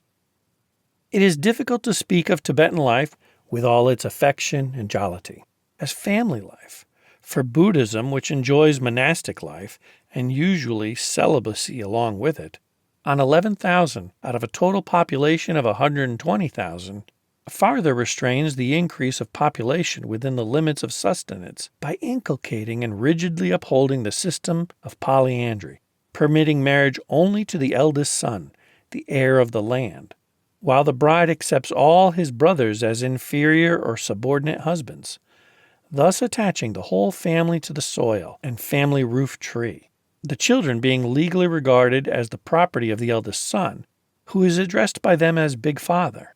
His brothers receive the title of Little Father.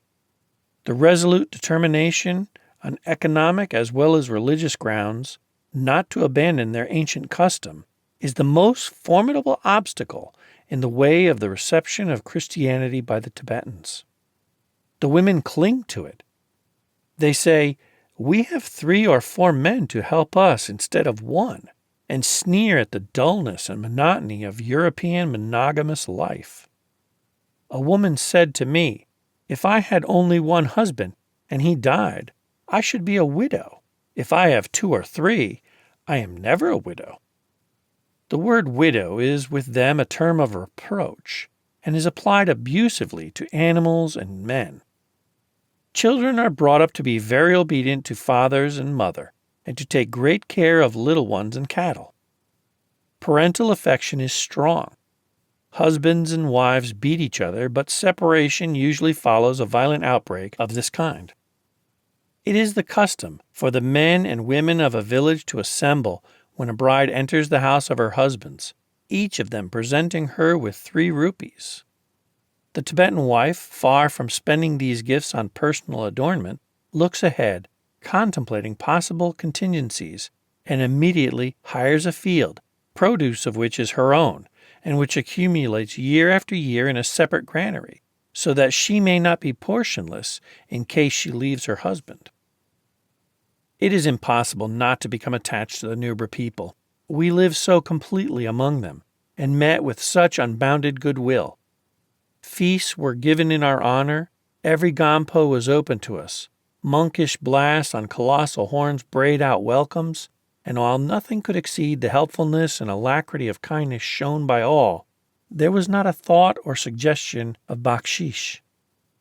The men of the villages always sat by our campfires at night, friendly and jolly, but never obtrusive, telling stories, discussing local news, and the oppressions exercised by the Kashmiri officials, the designs of Russia, the advance of the Central Asian Railway, and what they consider as the weakness of the Indian government in not annexing the provinces of the northern frontier. Many of their ideas and feelings are akin to ours, and a mutual understanding is not only possible, but inevitable. Mr. Redslob said that when on different occasions he was smitten by heavy sorrow, he felt no difference between the Tibetan feeling, an expression of sympathy, and that of Europeans. A stronger testimony to the effect produced by his 25 years of loving service could scarcely be given than our welcome in Nubra. During the dangerous illness which followed, anxious faces thronged his humble doorway as early as break of day, and the stream of friendly inquiries never ceased till sunset. And when he died, the people of Ladakh and Nubra wept and made a great mourning for him, as for their truest friend. Industry in Nubra is a condition of existence, and both sexes work hard enough to give a great zest to the holidays on religious festival days. Whether in the house or journeying, the men are never seen without the distaff. They weave also and make the clothes of the women and children. The people are all cultivators and make money also by undertaking the transit of goods of the Yarkand trades over the lofty passes. The men plow with the zo, or hybrid yak, and the women break the clods and share in other agricultural operations. The soil, destitute of manure, which is dried and hoarded for fuel, rarely produces more than tenfold. The 3 acres and a cow is with them 4 acres of alluvial soil to a family on an average, with runs for yaks and sheep on the mountains. The farms planted with apricot and other fruit trees, a prolific loose-grained barley, wheat, peas, and lucerne, are oases in the surrounding deserts.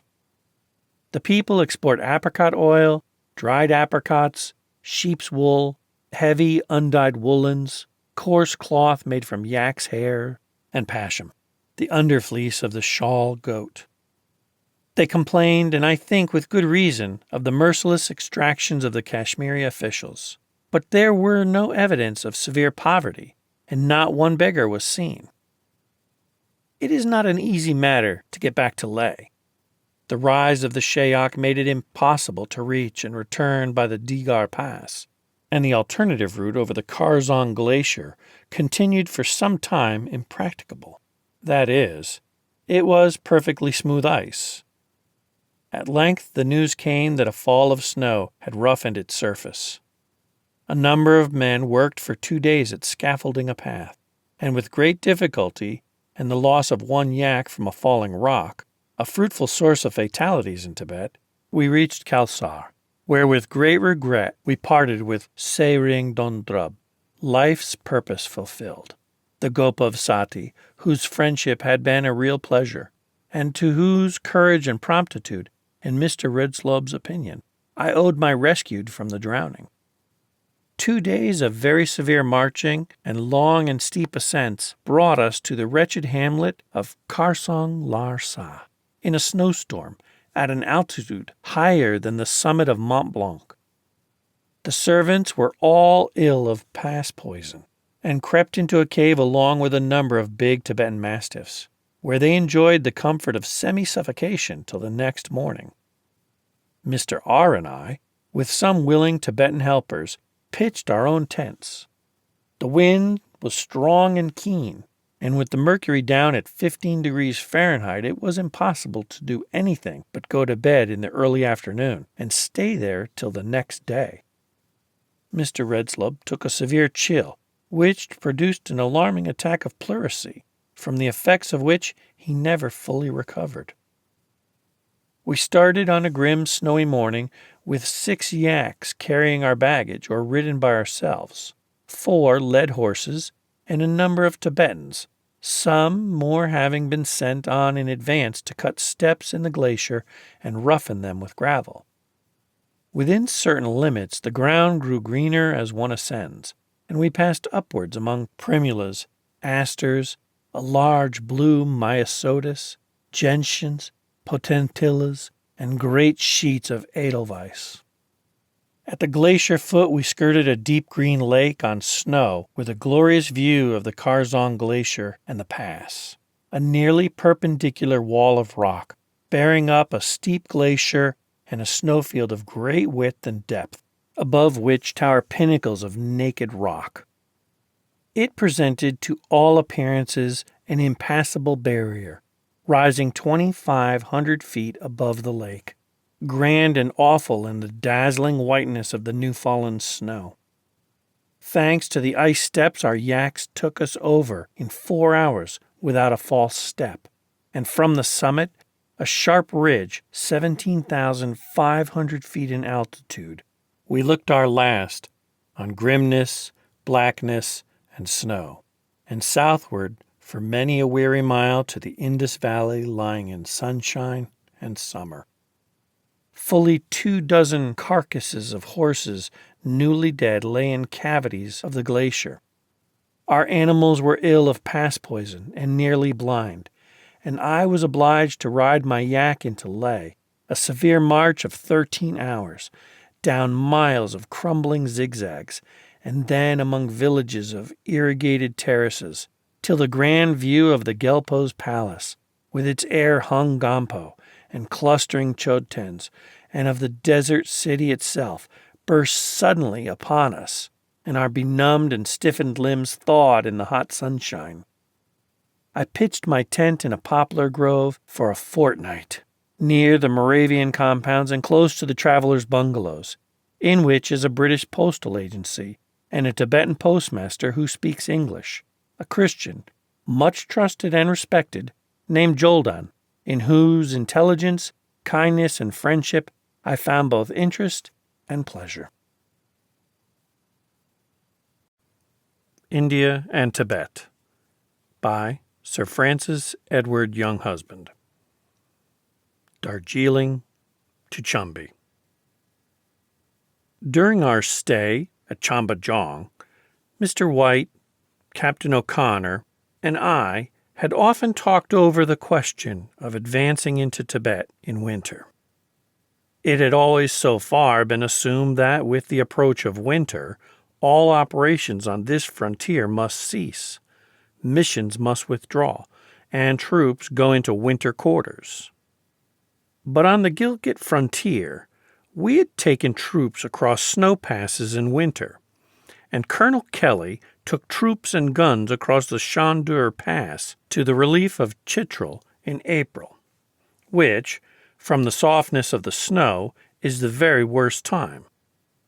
I asked Mr. White, who knew the Sikkim frontier so well, whether there was really any insuperable obstacle to our crossing these passes in winter.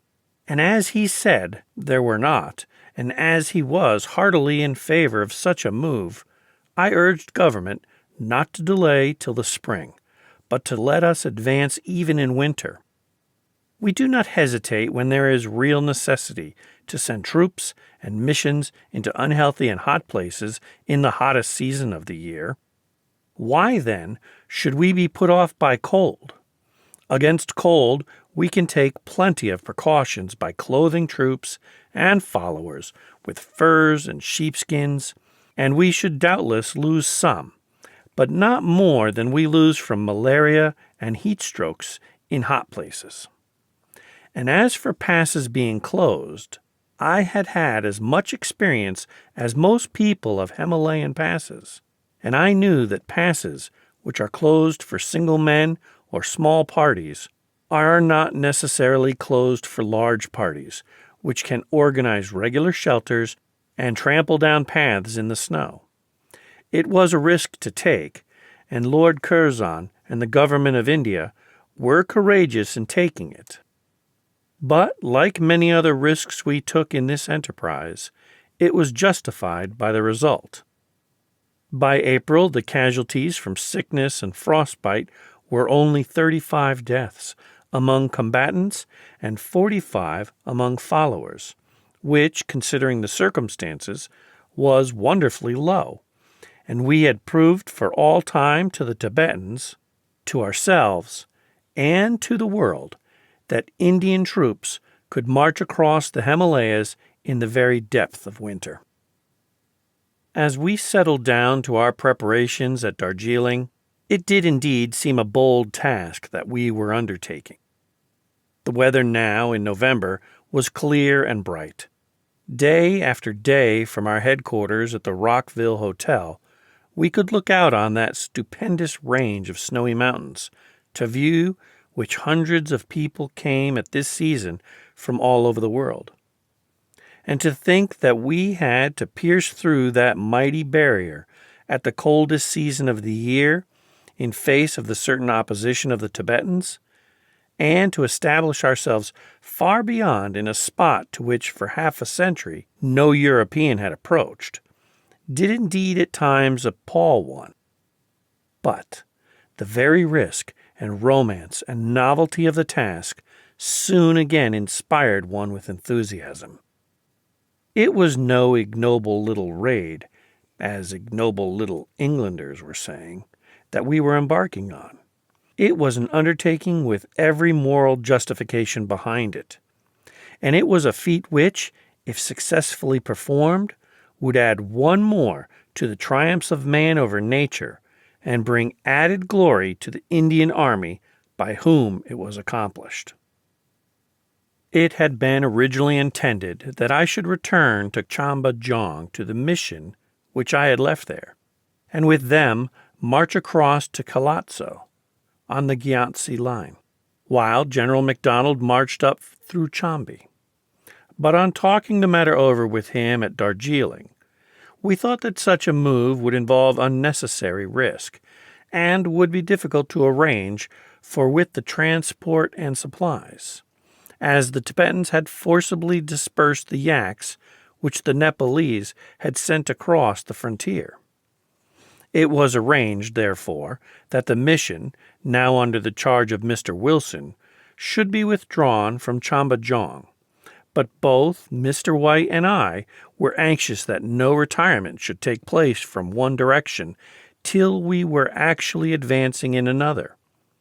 For any symptom of withdrawal before such people as the Tibetans is apt to be misconstrued into fear and to encourage them into a hostile action. So it was arranged that until we advanced into Chambi, the mission would remain at Chamba Jong and then retire into Sikkim and join General MacDonald and myself in Chambi. General MacDonald, his chief staff officer, Major Iggulden, who was well acquainted with the frontier, having served in the Little Sikkim campaign of 1888, Major Bretherton, and Captain O'Connor now had their hands full with the arrangements for the advance. And, as always happens, every additional unnecessary difficulty arose. For advance into Tibet in midwinter, animals like yaks, which hate being below 12,000 feet, and are stifled with the heat if the thermometer rises above the freezing point, were, of all others, the most suitable, and the Nepalese government, with great trouble, had collected several thousand and dispatched them to Sikkim. But just as they arrived, some kind of disease broke out among them, and all, except a very few, which had to be secluded, died. It was a terrible blow, but Major Bretherton, with his unfailing, cheery resourcefulness, set about getting the transport he knew and had worked so well on the Kashmir frontier, Kashmir ponies, Balti and Paunch coolies. Sir Edmund Ells, the military member of council, was nearby in Calcutta at the time, and with his unrivaled experience in organizing such expeditions, was able to direct the whole scheme of arrangement to its greatest possible advantage. He would not indeed, at this stage, spare those magnificently organized mule corps, which he treasured up in the event of greater need elsewhere, and which he only eventually sent when operations in Tibet assumed a greater importance. But in every other way he gave General MacDonald support in these most difficult transport and supply arrangements. And with great rapidity, bullocks, ponies, and coolies arrived in the Teesta Valley, and sheepskins, blankets, woolen comforters, thick jerseys, and warm socks were provided for both fighting men and followers. If the government of India does a thing at all, it does it well, and nothing was spared, except the mules, to make the movement a success.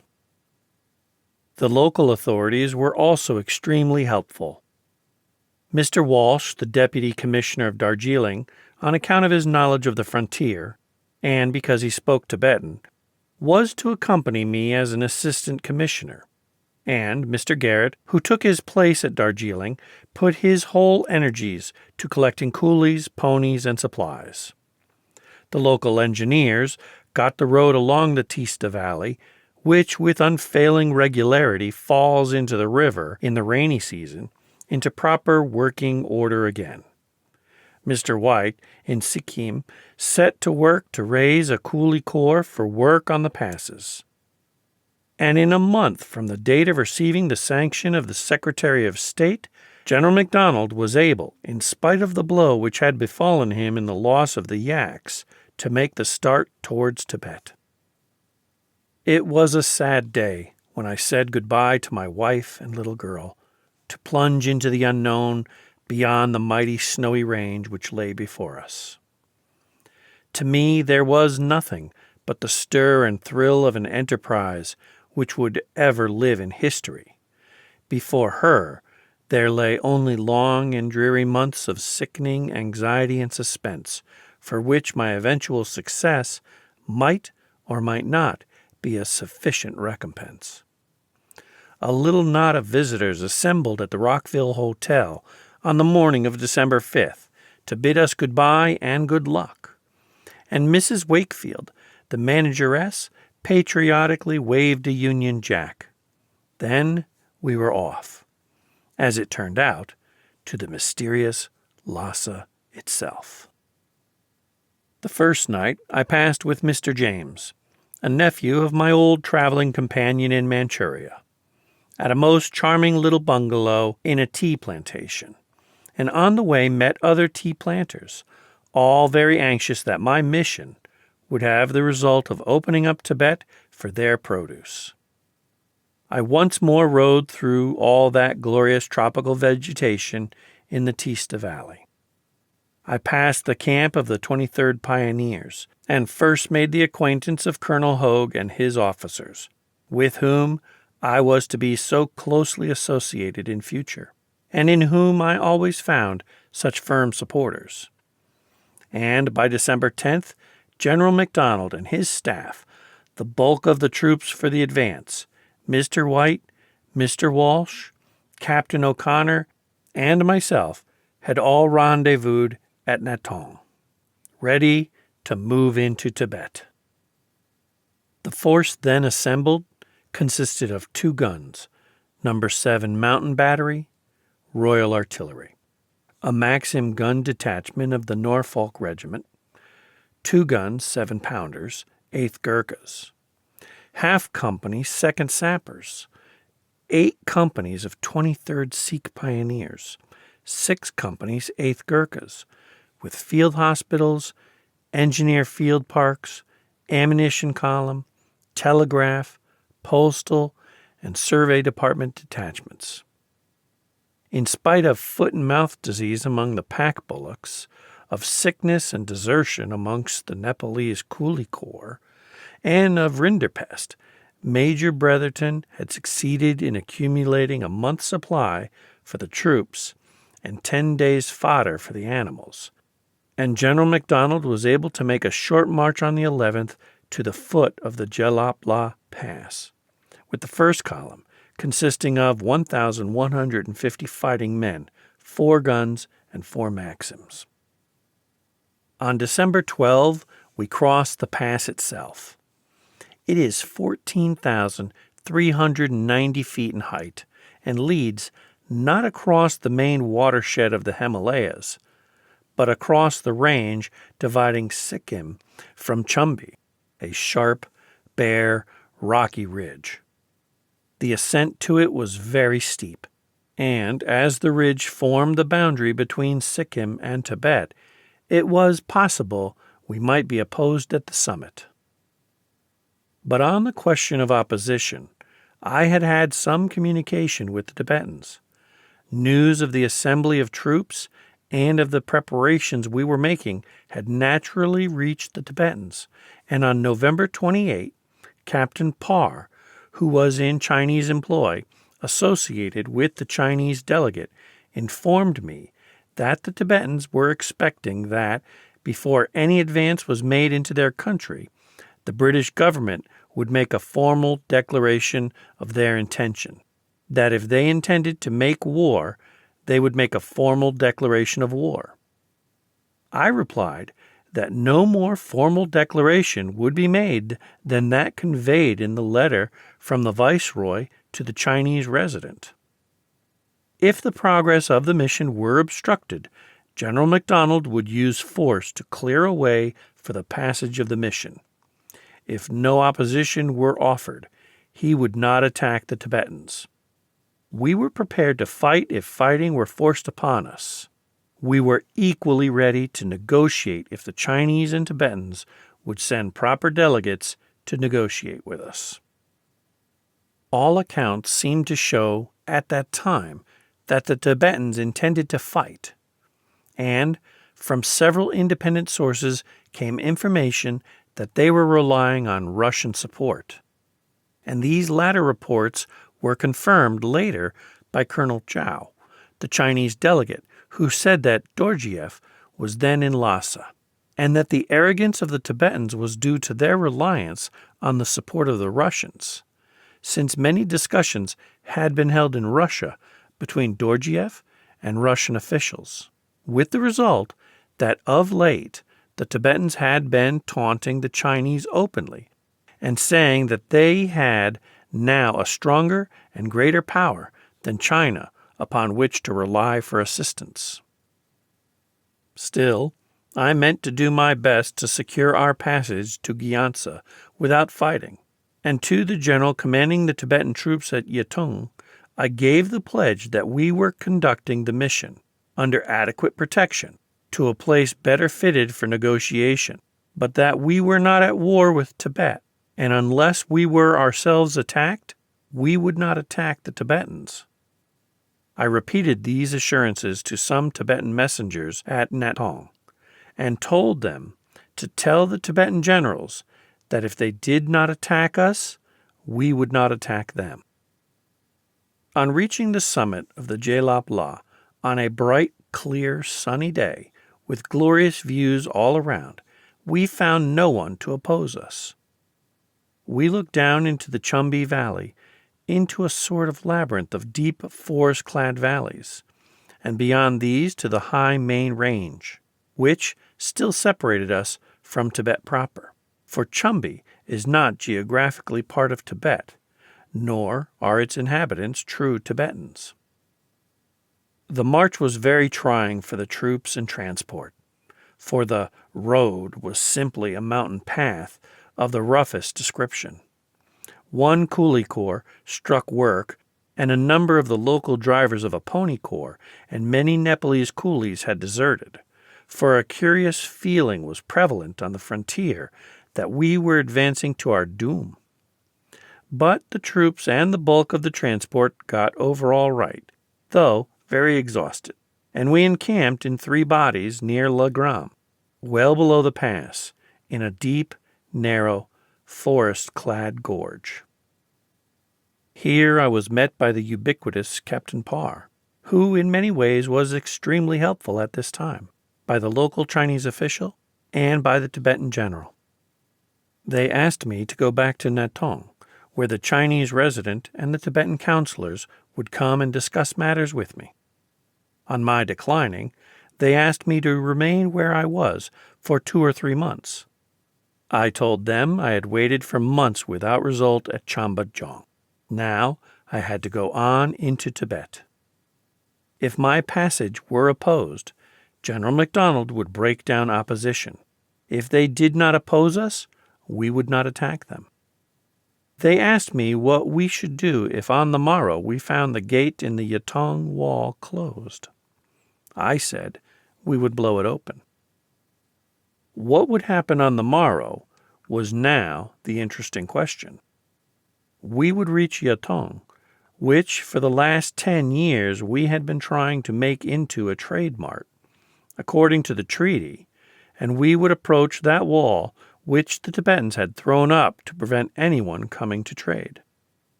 The dramatic moment had arrived, and as General MacDonald and I on the following morning rode down the wooded gorge with all military precautions, it was impossible to say what our reception would be. Suddenly, we turned a sharp corner. We saw a solid wall stretching across the valley from the river up the mountainside. General MacDonald sent a flanking party up the hills and a skirmishing party to advance straight at the wall. As we approached, we were met by the same officials who had visited us on the previous night. They asked us not to advance, but we noticed that they had left the gate open, so the advance guard passed through. Then General MacDonald and I followed, and exactly as I passed under the gateway, the local official seized my bridle and made one last ineffectual protest. On the other side, I called together all the officials, and, sitting on a stone, with a large crowd gathered round, I explained to them the reason for our advance. I let them repeat their protests, for it evidently appeased the Tibetan general to say it in public, but it did not strike me that he personally particularly minded our coming, and the meeting broke up in a great good humor. Then we adjourned to Captain Parr's house, where we had to eat not only his lunch, but lunches sent us by the Chinese and Tibetan officials as well, these latter themselves joining in the meal. This was an excellent beginning, which filled me with great hopes of effecting a settlement peacefully, and as we advanced up the valley in the next few days, we found the villagers ready to bring in supplies for purchase, and to hire out their mules and ponies, while the women and children who had run away to the hills returned to the villages in perfect confidence. After we had struck off from the subsidiary Yatong Valley into the main Chumba Valley, through which runs the Amo Chu River, the valley opened to a width of 200 or 300 yards. The road was good. There was a considerable amount of cultivation, and grass was plentiful. The houses were better built, and the villages had a more prosperous look than is generally seen in Himalayan valleys. And with a road right down the Amo Chu to the plains of Bengal, which would save crossing the Gelap La. This seemed the obvious route by which to approach Tibet. General MacDonald had to halt for some days, completing his arrangements for supplies and transport. And while we were halted, we were joined by Mr. Wilton, Captain Ryder, Royal Engineers, the survey officer, and Mr. Hayden, the geologist, who had all come from Chambajong. They had had a very cold and very tiring time after I left, and their retirement was an extremely delicate operation. The Tibetan troops hovered about, and with a 17,000-foot pass to cross in December, Captain Bethune had about as difficult a maneuver to perform as often falls to the lot of a soldier. The Tibetans occupied our camp in triumph, but never actually attacked, and the retirement was safely effected. Both Captain Ryder and Mr. Hayden had done excellent work. The former had surveyed all the neighborhood, fixing many new peaks far into Tibet, and Mr. Hayden, roaming over the hills, had made interesting discoveries of fossil-bearing beds, which enabled him to determine the age of the strata in those parts. General MacDonald, with a flying column of 795 fighting men, started on the 18th for Paris, through a piece of country which had never before been traversed by a European. It was reported that there was a Tibetan force there ready to oppose us. The first march beyond the permanent camp, at the meeting of the Amochu and the Rilochu, was easy.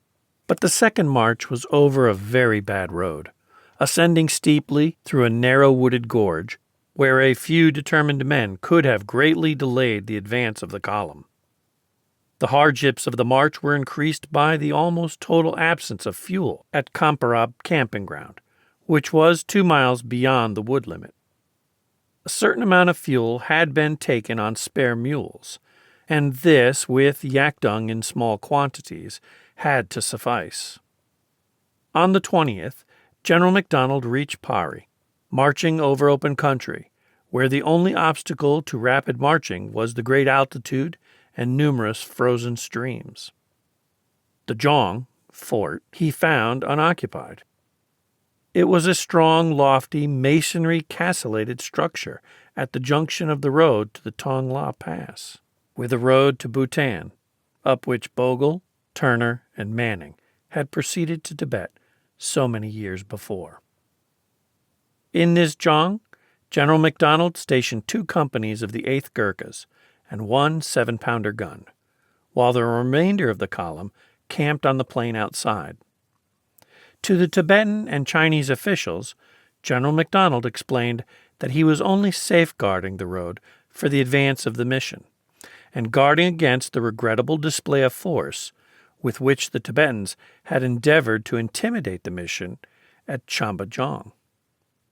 He stayed there a couple of nights, during which the cold was intense, the thermometer registering about 40 degrees of frost at night. The ground was frozen so hard that a working party of 12 men only succeeded after 2 hours' hard work in excavating some 33 cubic feet of earth. And as neither turf nor stones were available, it was impossible to construct any entrenchments. Leaving Major Rowe in command of the 2 companies in the Jong, General MacDonald returned with the remainder of the force to Chumbi, which he reached on the 23rd. And on Christmas Day we received a mostly kindly and encouraging telegram from Lord Curzon.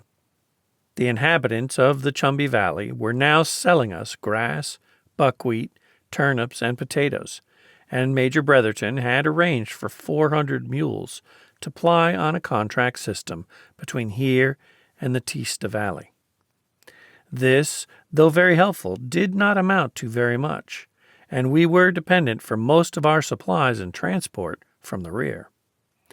In addition to this, the loss of the yaks was now severely felt, so our progress was necessarily slow. But I was very anxious, as soon as we could, to be over the main range, in Tibet proper, in some position equivalent to Kambajong. Just over the Tongla Pass, we knew there was a small place called Tuna, and there I wished the mission established with a good escort and plenty of ammunition and supplies, while all arrangements were being completed for the further advance to Gyantse. There was a certain amount of risk in this, but to be among the Tibetans proper, and to compensate for the withdrawal from Chambajong, I thought it was necessary to run it. Our prestige at this time on the Sikkim frontier was quite astonishingly low. I had never seen it so low elsewhere. In other places, there was always that indefinable something behind which gave one something to work with. But on this frontier, the people stood in much greater awe of the Lassa lamas than they did of us, and we had to do everything we could, short of fighting, to establish some prestige. On January 4th, the mission and the flying column, under General MacDonald's personal command, left Chumbi, and on the 6th reached Pari. The cold was now terrible. Piercing winds swept down the valley, and discomfort was extreme. Near our camp was a big waterfall, frozen solid. At Pari, we found that representatives of the 3 great monasteries at Lassa and a general from Lassa had arrived, and Major Rowe reported many cases in which the inhabitants had expressed their willingness to deal with us, but feared to do so on account of the threats of these Lassa functionaries. Captain O'Connor saw these monks, whom he found to be exceedingly surly, saying they would discuss nothing whatsoever until we went back to Yatung. A Major Lee, who had been deputed by the resident to take Colonel Chow's place, visited me and told me it was impossible to get the Tibetans to do anything. He said they were a most obstinate people, and at present would pay no respect to the Chinese, as they were so fully relying on Russian support. Captain O'Connor reported that the whole demeanor of these Lhasa monks, who were the men who really guided the destinies of Tibet, were impracticable in the extreme. They made no advance in civility, though I instructed Captain O'Connor to be studiously polite in his behavior, and they adopted the high tone of demanding our withdrawal. All I asked them was an assurance that they would not prevent willing people from selling supplies to us, and even this little they refused both the Chinese and myself. But the worst feature of the situation, as I reported at the time, was that the local people, and even the Chinese, thought that in advancing into Tibet we were advancing to our destruction. They were not impressed by our troops. They knew how few there were.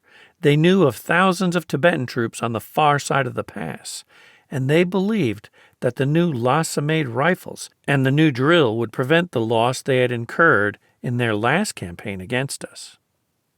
Most of our camp followers deserted, and local men in our employ brought in stories of the numbers and prowess of the Tibetans, and how they would attack us in the night and swamp us. These were the circumstances in which we set out, now in the extreme depth of winter, to cross over the main range of the Himalayas into Tibet.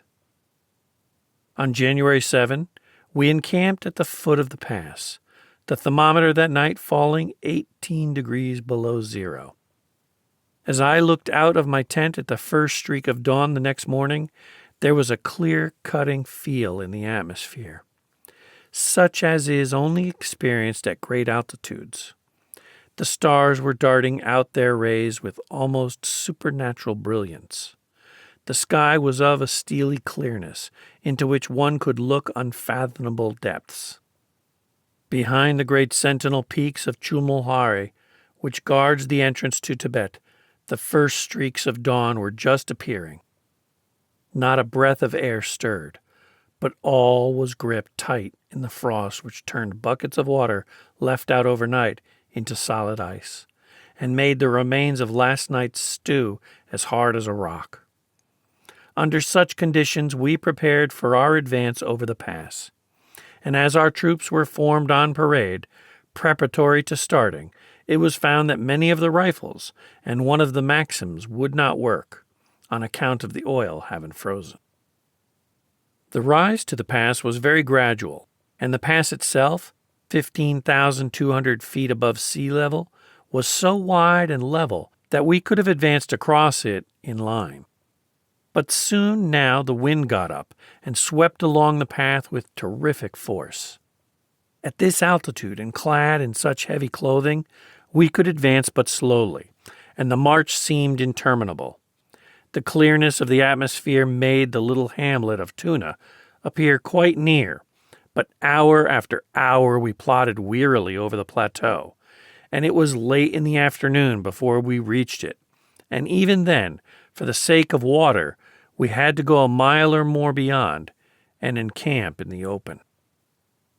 A Tibetan force was near at hand, and as they were credited with a habit of attacking at night, General MacDonald took special precautions against such an eventuality.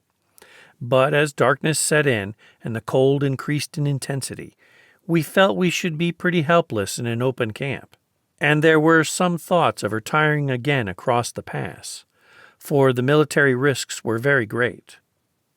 But on the whole, we thought it would be better to face it now we were there, and as, next morning, we examined the hamlet of Tuna and found it could be turned into a good defensible post, and had a well within the walls, we decided that the mission should remain there, with an escort of 4 companies of the 23rd Pioneers, Lieutenant Hadow's Maxim gun detachment, and a 7-pounder, the whole under Colonel Hogue, with General MacDonald, with the flying column, returning to Chumbi to complete his arrangements.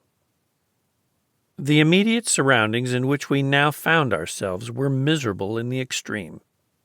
Tuna was nearly 15,000 feet above the sea, and was the filthiest place I had ever seen.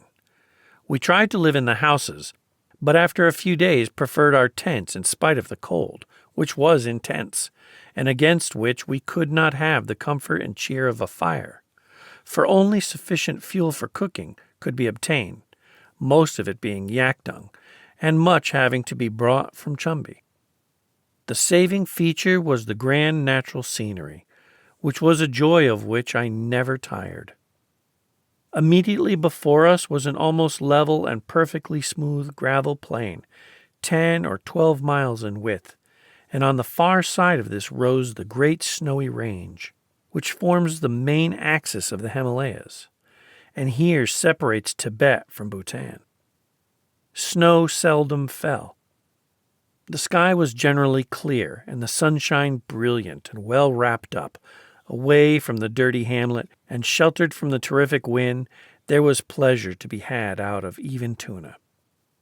And the sight of the serene and mighty Chumulhari, rising proudly above all the storms below, and spotless in its purity, was a never-ending solace in our sordid winter post. Tuna. The first event of importance after our arrival at Tuna was the receipt on January 12 of a message from the Lassa officials saying that they wished for an interview. At noon, the time I had appointed, several hundreds of men appeared on the plain below the village. They halted there and asked that I should come out and meet them halfway. Perhaps unnecessarily, I refused this request. It was bitingly cold in the open plain, and I thought the Tibetan leaders might have come into my camp, where I had said I would receive them, and where a guard of honor was ready. However, I sent out the indispensable and ever-ready Captain O'Connor to hear what they had to say, and on his return, he replied that they once more urged us to return to Yatung, but afterwards stated that they were prepared to discuss matters there at Tuna. This constituted a distinct improvement on the attitude adopted by them at Pari, and their general demeanor was much more cordial, according to Captain O'Connor. But they told him that if we advanced and they were defeated, they would fall back upon another power, and that things would then be bad for us. In conversation with the Munshi, They said that they would prevent us from advancing beyond our present position, and they repudiated our treaty with the Chinese, saying they were tired of the Chinese and could conclude a treaty by themselves. Encouraged by the fact that they showed some little signs of a desire to discuss matters, I determined now to make a bold move to get to close quarters with them. I was heartily tired of this fencing about at a distance. I wanted to get in under their reserve, and I thought that if we could meet and could tell them in an uncontentious and unceremonious manner what all the other pother was about, we might, at any rate, get a start. Get what the Americans call a move on. It was worthwhile, it seemed to me, to make a supreme effort to get this intrinsically small matter settled by peaceful means, even if a very considerable risk was incurred in the process. And I wished particularly to see them and to judge of them in their own natural surroundings. I was constantly being called upon by government to give my opinion upon the probable actions of the Tibetans, but so far I had only seen them in our own camps, and they had steadily refused to admit me into theirs. I therefore determined on the following morning, without any formality, without any previous announcement, and without any escort, to ride over to their camp, about 10 miles distant, at Guru, and talk about the general situation, not as British Commissioner, with a list of grievances for which he had to formally redress, but as one who wished to understand them, and by friendly means to effect a settlement. I was only too well aware that such an attempt was likely to be taken by the Tibetans as a sign of weakness. Still, when I saw these people so steeped in ignorance of what opposing the might of the British Empire really meant, I felt it my duty to reason with them up to the latest moment to save them from the results of their ignorance. Captain O'Connor and Captain Sawyer of the 23rd Pioneers, who was learning Tibetan, accompanied me, but we did not take with us even a single sepoy as escort. On our way, we were met by messengers who had come to say that the Tibetan chiefs would not come to see me at Tuna, and I was all the more pleased that I had left Tuna before the message arrived. On reaching Guru, a small village under a hill, we found numbers of Tibetan soldiers out collecting yak dung in the surrounding plain. But there was no military precaution whatever taken, and we rode straight into the village. About 600 soldiers were huddled up in the cattle yards of the houses. They were only armed with spears and matchlocks, and had no breech loaders. As we rode through the village, they all crowded out to look at us, and not with any scowls, but laughing to each other, as if we were an excellent entertainment. They were not very different in appearance from the ordinary bhutia dandy-bearers of Darjeeling, or the yak drivers we had with us in camp. We asked for the general, and on reaching the principal house I was received at the head of the stairs by a polite, well-dressed, and well-mannered man, who was the Tibetan leader, and who was most cordial in his greeting. Other generals stood behind him and smiled and shook hands also. I was then conducted into a room in which the 3 Lassa monks were seated, and here the difference was at once observable. They made no attempt to rise, and only made a barely civil salutation from their cushions. One object of my visit had already been attained.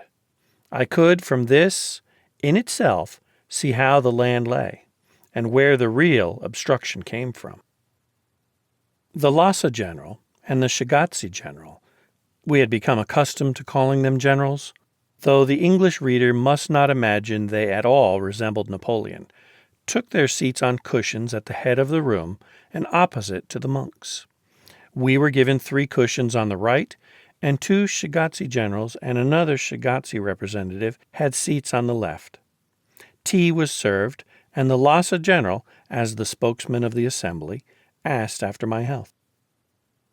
After I had made the usual polite replies and inquiries after their own welfare, I said I had not come to them now on a formal visit as British Commissioner, or with any idea of officially discussing the various points of difference between us.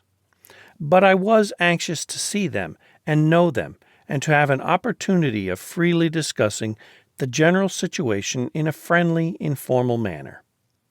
So I had ridden over, without ceremony and without escort, to talk matters over and see if there was no means of arriving at a settlement by peaceful means. I said that I had been appointed British Commissioner on account of my general experience in many different countries, that I had no preconceived ideas upon this question and no animus against them. From what I had seen of them, I was convinced there was no people with whom we were more likely to get on, and I hoped now we had really met each other face to face, we should find a means of settling our differences and forming a lasting friendship. The Lassa general replied that all the people of Tibet had a covenant that no Europeans were ever to be allowed to enter their country, and the reason was that they wished to preserve their religion. The monks here chimed in, saying that their religion must be preserved, and that no European on any account must be admitted. The general then went on to say that, if I really wanted to make a friendly settlement, I should go back to Yatung. I told him that for a century and a half we had remained quietly in India, and made no attempt to force ourselves upon them. Even though we had a treaty right to station an officer at Yatung, we had not exercised that right. But of recent years, we had heard from many different sources that they were entering into friendly relations with the Russians, while they were still keeping us at arm's length. One Dorjiev, for example, had been the bearer of autograph letters from the Dalai Lama to the Tsar and Russian officials at the very time when the Lama was refusing letters from the Viceroy of India. We could understand their being friendly with both the Russians and ourselves, or their wishing to have nothing to do with either. But when they were friendly with the Russians and unfriendly with us, they must not be surprised at our now paying closer attention to our treaty rights. The general assured me that it was untrue that they had any dealings with the Russians, and the monks brusquely intimated that they disliked the Russians just as much as they disliked us. They protested that they had nothing to do with the Russians, that there was no Russian near Lhasa at that time, and that Dorjiev was a Mongolian, and the custom of Mongolians was to make large presents to the monasteries. They asked me, therefore, not to be so suspicious. I said it was difficult not to be suspicious when they persistently kept us at such a distance. I then addressed them in regard to religion, and asked them if they had ever heard that we interfered with the religions of the people of India. They admitted that we did not interfere, but they maintained, nevertheless, that it was to preserve their religion that they adhered to their determination to keep us out. As the Buddhist religion nowhere preaches this seclusion, it was evident that what the monks wished to preserve was not their religion, but their priestly influence. This was the crux of the whole situation, and it entirely bore out what Mr. Nolan, the Commissioner of Darjeeling, had observed many years before, that it was the breaking of the beggar's bowl that was in question, the loss of these presents from Mongolians and others. So far the conversation, in spite of occasional bursts from the monks, had been maintained with perfect good humor. But when I made a sign of moving, and said that I must be returning to Tuna, the monks, looking as black as devils, shouted out, "No, you won't. You'll stop here." One of the generals said, quite politely, that we had broken the rule of the road in coming into their country, and we were nothing but thieves and brigands in occupying Pari Fort. The monks, using forms of speech which Captain O'Connor told me were only used in addressing inferiors, loudly clamored for us to name a date when we would retire from Tuna before they would let me leave the room. the atmosphere became electric. The faces of all were set. One of the generals left the room. Trumpets outside were sounded, and attendants closed round behind us. A real crisis was on us, when any false step might be fatal. I told Captain O'Connor, though there was really no necessity to give such a warning to anyone so imperturbable, to keep his voice studiously calm, and to smile as much as he possibly could. And I then said that I had to obey the orders of my government just as much as they had to obey the orders of theirs, that I would ask them to report to their government what I had said, and I would report to my government what they had told me. That was all that could be done at present. But if the Viceroy, in reply to my reports, ordered me back to India, I should personally be only too thankful, as theirs was a cold, barren, and inhospitable country, and I had a wife and child at Darjeeling, whom I was anxious to see again as soon as I could. This eased matters a little, but the monks continued to clamor for me to name a date for withdrawal, and the situation was only relieved when a general suggested that a messenger should return with me to Tuna to receive there the answer from the Viceroy. The other generals eagerly accepted the suggestion, and the tension was at once removed. Their faces became smiling again, and they conducted me to the outer door with the same geniality and politeness with which they had received us, though the monks remained seated and as surly and evil-looking as men well could look.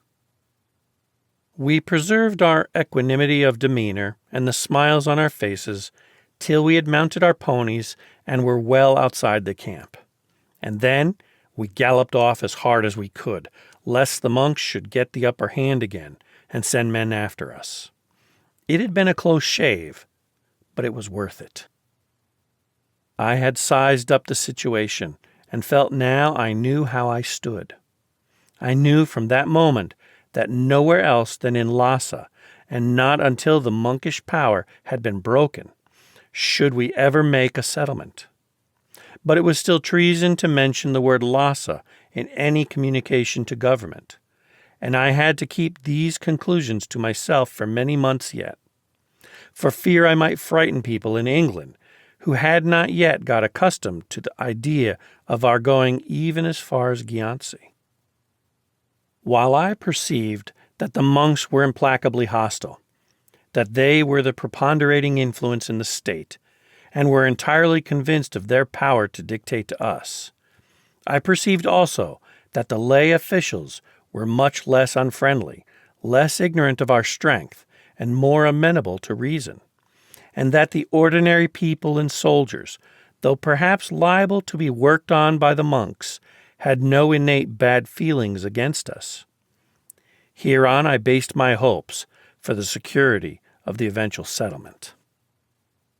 A few days later, the Lhasa general, known as the leading dépend, in company with a high Shingatsi official and the general who had met me at Yatung, paid me a visit at Tuna. The Lhasa general announced that, like me, he was most anxious to come to a friendly settlement, and therefore he would ask me to withdraw to Yatung, where discussions could then take place in the most amicable manner. I told him I did not wish to say anything disagreeable to himself personally, as he had always been polite to me, but I would ask him to let his government know that the time was past for talk of this kind, and to warn them that they must take a more serious view of the situation. They must realize that the British government were exceedingly angry at the treatment that I, their representative, had received, and were in no mood to be trifled with. Far from going back or even staying here, we were going to advance still further into Tibet, and I expected to be met both by the Amban and by a Tibetan official of the highest rank, who would have sufficient authority to negotiate a proper treaty with me in the place of the one concluded by the Amban, which the Tibetans repudiated. I had waited for 6 months for a proper representative to be sent to meet me, but even now none had arrived. I heard from him later that he had communicated to the Lassa monks the substance of this interview, but they had stated that they would make no report of my views to the Lassa government until we had retired to Yutong. 2 captains were sent to me on February 7 with a message that I must retire to Yutong, and I sent the usual reply verbally by them and in writing by the hands of my Tibetan munshi. This latter communication was returned with the customary intimation that letters were not received. 2 more messengers arrived on the 10th, asking me to fix a date for withdrawal and threatening trouble if I remained. These threats and rumors of attacks, and reports of the monks having set apart 5 days to curse us solemnly, continued for the following weeks, and caused us to keep well on the lookout. Double sentries were posted at night, and, on account of the cold, relieved every hour. It was wearisome and anxious work, but we felt quite confident of ourselves, and in the end, no attack was made. General MacDonald and the main body were also having a perhaps equally trying time. Communications had to be kept up across 2 high passes right through the winter. A flying column had to be ready to proceed at any moment to our assistance at Tuna, and supplies and transport had to be collected for our advance as soon as possible to Gyansi. On the Tongla, there was never any great depth of snow, and what snow fell soon cleared away. But there were terrible winds, and the convoys sometimes crossed in blinding icy blizzards. In February, General MacDonald himself came over with one of these convoys for a short inspection.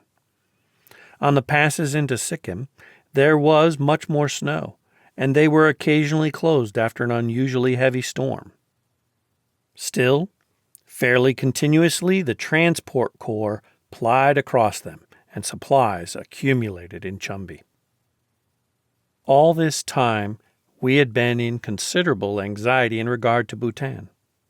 During our advance through Chumbi, we had Bhutan on our right flank. The Bhutanese were the same religion as the Tibetans, and closely connected with them. It was possible, therefore, that they might take the Tibetan side, and it was of the highest importance that we should secure at least their neutrality. Mr. Marindin, the commissioner of Darjeeling, had written to ask them to send someone to discuss matters with him. But the answer, which was received as we were passing through Chumbi, was not wholly satisfactory. So I sent another message, with the result that an official of some standing, the Trimpuk Jongpen, arrived at Pari, and was brought on by Mr. Walsh to see me at Tuna. He was a rough, jovial person, and when I said that I merely wished to know on which side the Bhutanese intended to place themselves, that as they were of the same religion and race as the Tibetans, we could quite understand their siding with them, but only wished to know plainly, so that we could make our arrangements accordingly. He replied most emphatically that the Bhutanese would be on our side. I said that these were mere words, and he said that he would put them on paper and seal it, which he did. I said that was, after all, only a piece of paper. Would he show his friendship by deeds? Would he help us with supplies? And he readily promised and gave us permission on payment to make a road up the Amochu. Like the Nepalese on our left flank, these Bhutanese on our right were most whole-souled in their support, and it greatly strengthened my position subsequently to be able to advance into Tibet, arm in arm with Nepal and Bhutan. This Trimpuk Jongpen at once became a useful ally. I explained to him the whole of our case with the Tibetans, pretty much as I had explained it to the Tibetans in my speech at Chambajong. He asked me whether he might see the Lhasa delegates, explain our views to them, and try and induce them to come to a settlement, for he said his government were most anxious that a peaceful settlement should be arrived at. I had no hope that he would be able to effect anything, but I thought that the fact that his attempting to mediate might be the means of bringing the Bhutanese government into closer relations with us. I therefore consented to his seeing the Lassa delegates and asked when he proposed to go to Guru. His answer surprised me. He said he found there was no one there of sufficient rank for him to visit them, so he would send over and invite them to come and see him. The Lassa general, another general, and one of the Lama representatives did come and see him, and this incident furnished sufficient proof of what we had all along contended, that the men whom the Lassa government had sent to negotiate with me were of an altogether too insignificant position for me to meet in serious negotiation. After the first interview, the Bhutan envoy came to me to report the result. He said he had repeated to them what I told him, and the Lassa delegates had replied that Yatong was the place appointed for discussions, and we ought to have discussed matters there. But instead of that, we came with an armed force to Chambajong, and then had come into Chumbi. So they did not believe that we honestly intended to make a peaceful settlement, but they asked what were the terms of the settlement we wished to make. I told the envoy that I would willingly go back to Yatong if I thought that by doing so there was the slightest prospect of making a durable settlement with the Tibetans. But, as a matter of fact, we had tried for years to make a settlement at Yatong. Our political officers, Mr. White and Captain Le Mesurier, had met Tibetan officials and also the Ambin there, but without result. As to what terms we would ask in the settlement, that was, of course, a matter which I should have to discuss with a high official possessed of full powers to negotiate, as soon as one was appointed. But I might say, in general terms, that there were three main points we should want to settle with the Tibetans. Firstly, the boundary with Sikkim. Secondly, the regulation of trade and the selection of a more suitable trademark than Yatong. And thirdly, the means of communication between ourselves and the Tibetans. The envoy then returned to the Lassa delegates, who had been awaiting my reply. On the following day they had a full meeting at Guru to consider it, and the Lassa general paid another visit to the Bhutan envoy. The Tibetans said that as we were in the wrong, having advanced into Tibet, we should retire to Yatong, and then negotiations could take place. But as regards our wish to regulate communications with them, they could only say that no communications would ever be allowed, as it was against the rule of the country. These negotiations had led to nothing, but one more stone had been turned in our attempt to effect a settlement peacefully. And, incidentally, the attempt had been instrumental in putting us on good terms with the Bhutanese. I wrote at the time that I was hopeful that from this beginning we might establish more intimate relations with Bhutan, for the envoy was the first sensible man I had met on that frontier, and there might be advantage in closer intimacy between us. Everything turned out well afterwards. Mr. White twice visited the country and established the best possible relations with the people, and Bhutan is now definitely under our protection. This was the last attempt to negotiate before we advanced. The old resident at Lassa spoke much of coming to meet me, but never came. The new resident, who had been appointed specially for this work in December 1902, did not reach Lassa till February the 11th, 1904, and neither he nor any proper Tibetan negotiator appeared, and we remained patiently at Tuna through all February and March. The military officers had such a poor time, for they had to be so rigorously on the watch. And Colonel Hogue had such a bout of sleeplessness from the effect of the high altitudes that he had to go for a fortnight's change to Chumbi, which is only 9,000 feet above sea level, to give himself the chance of sleeping again, after which he was all right. We had, too, 12 cases of pneumonia among the sepoys, 11 of which from the altitude proved fatal. And one poor young fellow in the postal department, Mr. Lewis, had to have both his feet amputated for frostbite and eventually died of the effects. But we had much to employ us, too. Captain Ryder would go off surveying. Mr. Hayden would make geologizing expeditions. Captain Walton would collect every living animal of any size and description he could detect. Captain O'Connor would always be surrounded with Tibetans of every degree of dirt, and I would spend my days on the mountainsides, sheltered as much as I could be from the wind, getting as much as I could of the bright, warm sunshine of these southern latitudes. And on the whole, thoroughly enjoying myself, for the natural scenery was an unfailing pleasure. Generally, the days were clear and bright, but almost invariably at 10 or 11 a terrific wind would arise and blow with fury for the rest of the day. And sometimes mighty masses of clouds would come sweeping up from the direction of India. Snow would fall, and then for 2 or 3 days together we would be the sport of a terrific blizzard. The mountains would be hidden, and nothing would be visible but dull masses of fiercely driven snow, as fine and dry as dust, and penetrating everywhere. For days together the thermometer would not rise above 15 degrees, even in the middle of the day. Our camp would be the very picture of desolation. It seemed impossible that the poor sentries at night would ever be able to stand against the howling storm and the penetrating snow, or that our soldiers would ever be able to resist an attack from the Tibetans in such terrific circumstances.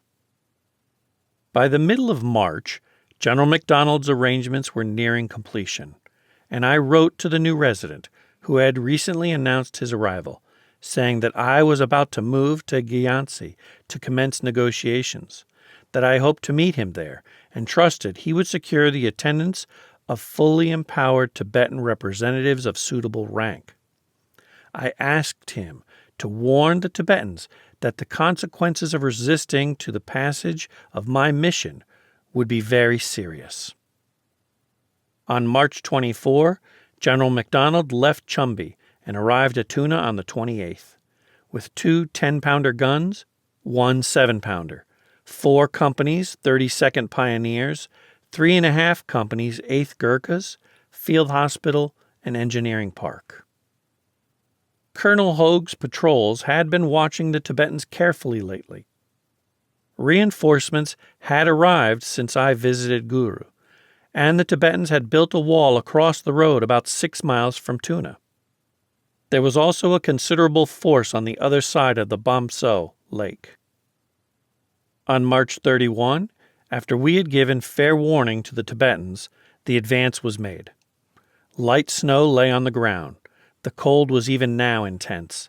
News that the Tibetans were still in position had reached us, and the crucial moment, which was to decide upon peace or war, was now approaching.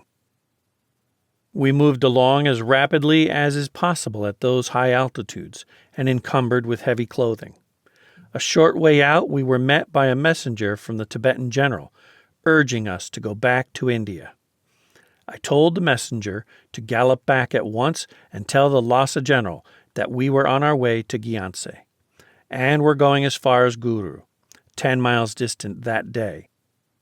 I said that we did not want to fight, and would not unless we were opposed, but that the road must be left clear for us, and the Tibetans must withdraw from their positions across it. Further on, as we advanced across an almost level, gravelly plain, we came in sight of the Tibetan position in a series of sangars on a ridge. At 1,000 yards distance, we halted, and awaited the arrival of the Tibetans for our last palaver. They rode up briskly with a little cavalcade, and we all dismounted, set out rugs and coats on the ground, and sat down for the final discussion. I reiterated the same old statement, that we had no wish or intention of fighting if we were not opposed, but that we must advance to Gyantse. If they did not obstruct our progress or did not attack us, we would not attack them. But advance we must, for we had found it impossible to negotiate anywhere else. They replied with the request, or indeed almost order, that we must go back to Yatung, and they would negotiate there. They said these were their instructions from Lassa. They also did not wish to fight, but they had orders to send us back to Yatung. There was no possible reasoning with such people. They had such overweening confidence in their Lama's powers. How could anyone dare to resist the orders of the great Lama? Surely lightning would descend from heaven, or the earth open up and destroy anyone who had such temerity. I pointed to our troops, now ready deployed for action. I said that we had tried for 14 years inside our frontier to settle matters. I urged that for 8 months now I had patiently tried to negotiate, but no one with authority came to see me. My letters were returned, and even messages were refused. I had therefore received the commands of the emperor to advance to Gyantse, in the hopes that perhaps their responsible negotiators would meet us. Anyhow, the time for further parleying here was gone. The moment for advance had arrived. I would give them a quarter of an hour after their return to their lines within which to make up their minds. After that interval, General MacDonald would advance, and if the Tibetans had not already left their positions blocking our line of advance, he would expel them by force. All this was interpreted to them by Captain O'Connor with his inimitable suavity and composure. But we might just as well have spoken to a stone wall. Not the very slightest effect was produced. After all, our numbers were not very overwhelming. The Tibetans had charms against our bullets, and the supernatural powers of the great Lama in the background. Whether they had any lurking suspicions that perhaps, after all, these might not be efficacious, I know not. But, anyhow, all had to obey the orders from Lassa. Those orders were not to let us proceed farther. So stop us they must, and that was all they were concerned with. They had formed no plan of what they should do if we did advance contrary to the great Lama's orders. But for that there was no need. The Lama would provide. Such were their ideas. It was, of course, an impossible situation. The generals and their following returned to their camp. The quarter of an hour of grace elapsed, and now the great moment had arrived. But I wished still to give them just one last chance, in the hope that at the 11th hour, and at the 59th minute of the 11th hour, they might change their minds. I therefore asked General MacDonald to order his men not to fire upon the Tibetans until the Tibetans first fired on them. In making this request, I well knew the responsibility I was incurring. We were but a handful of men, about 100 Englishmen and 1,200 Indians, in the face of superior numbers of Tibetans. In the heart of their country, 15,000 feet above the sea, and separated from India by 2 high passes, and the advantage our troops possessed from arms of precision and long-range fire I took from them. It was the last and final effort to carry out our objective without the shedding of blood. The troops responded with admirable discipline to the call. They steadily advanced across the plain and up the hillside to the Tibetan lines, expecting at any moment that from behind the sangars a destructive volley might be opened upon them before they could fire a shot. Some of them afterwards, and very naturally, told me that they hoped they would never again be put in so awkward a position. But I trust their discipline will at any rate show to those in England who so decried this day's action, and spoke about our massacring unarmed Tibetans, that men on the remotest confines of the empire can and do exercise moderation and restraint in the discharge of their duty, and do not always act with that wantonness and reckless cruelty with which they are so often credited at home. If General MacDonald had had a perfectly free hand and had been allowed to think only of military considerations, he would have attacked the Tibetans by sunrise in their camp, without giving them any warning at all. And even after I had given the Tibetans warning, if he had still been free to act on only military lines, he would have shelled their position with his guns, and with long-range rifle fire, have broken down the defense before advancing to the attack. As it was, in order to give them a chance up to the very last moment, he abdicated both the advantage of surprise and of long-range fire, and his troops advanced up the mountainside on less than even terms to the fortified positions of the Tibetans. The Tibetans, on their side, showed great indecision. They also had apparently received order not to fire first, and the whole affair seemed likely to end in comedy rather than in the tragedy which actually followed. The Tibetans first ran into their sangars and then ran out again. Gradually our troops crept up and round the flanks. They arrived eventually face to face with the Tibetans, as will be seen in the accompanying photograph by Lieutenant Bailey, and things were almost at an impasse till the Tibetans slowly yielded to the admonitions of our troops and allowed themselves to be shouldered out of their position and be moved on as London policemen would disperse a crowd from Trafalgar Square. At this point, the two Lassa majors who had met me previously in the day rode out again, and told me that the Tibetans had been ordered not to fire, and begged me to stop the troops from advancing. I replied that we must continue the advance, and could not allow any troops to remain on the road. There was a post actually on the road, with a wall newly and deliberately built across it, and it was obvious that if we were ever to get to Gyansi, the Tibetans behind that wall must be removed. Yet I thought the affair was practically over. The Tibetans were streaming away from their position along the ridge, and had even begun to leave their post on the road. Then a change came. The Lassa general, or possibly the monks, recalled the men to their post, and an officer reported to General MacDonald that though surrounded by our troops, they refused to retreat. They were not fighting, but they would not leave the wall they had built across the road. General MacDonald and I had a consultation together, and agreed that in these circumstances the only thing to do was to disarm them and let them go.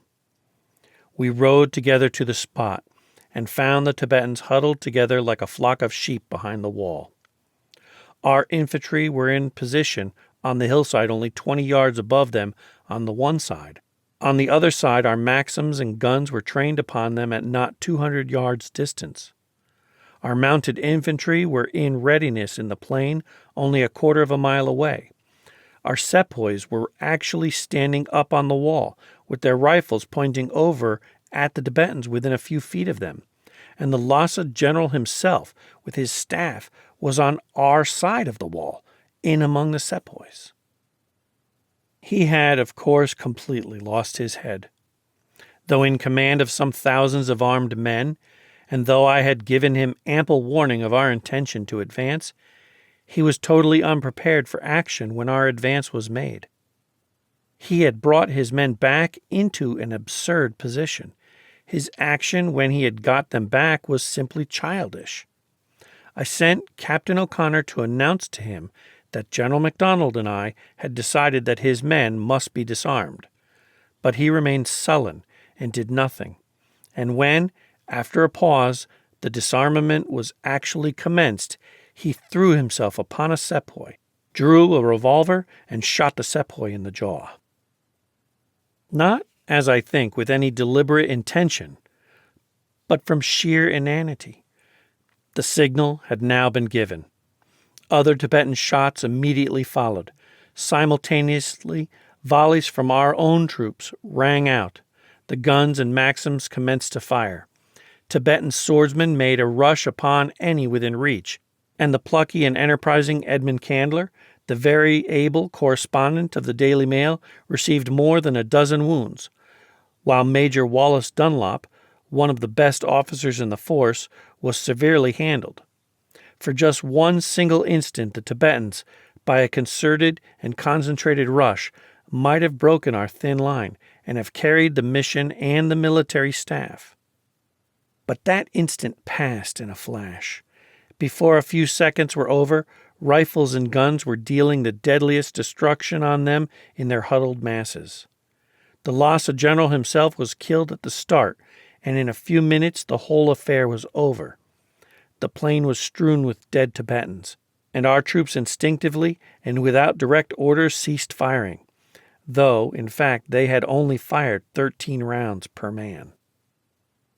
It was a terrible and ghastly business, but it was not fair for an English statesman to call it a massacre of unarmed men, for photographs testify that the Tibetans were all armed, and looking back now, I do not see how it could possibly have been avoided. The Tibetans afterward at Lassa told me in all seriousness that I might have known their general did not mean to fight, for if he did, he would not have been in the front as he was. This no doubt was true, and, left to himself, he would, we may be sure, have arranged matters with me in a perfectly amicable manner. For at Guru in January, and when he came to see me at Tuna, he had always shown himself courteous and reasonable, and his men had no antipathy towards us. But he had at his side, ruling and overawing him, a fanatical Lama from Lhasa. Ignorant and arrogant, this priest herded the superstitious peasantry to destruction. It is only fair to assume that somewhere in the depths of his nature he felt that the people's religion was in danger, and that he was called upon to preserve it.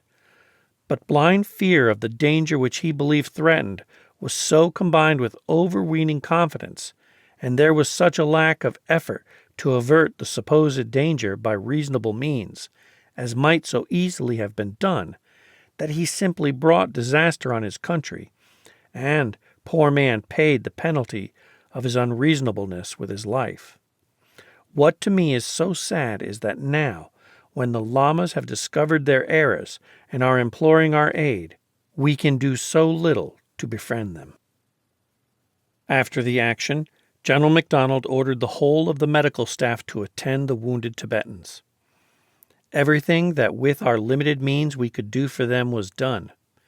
Captains Davies, Walton, Baird, Franklin, and Kelly devoted themselves to their care.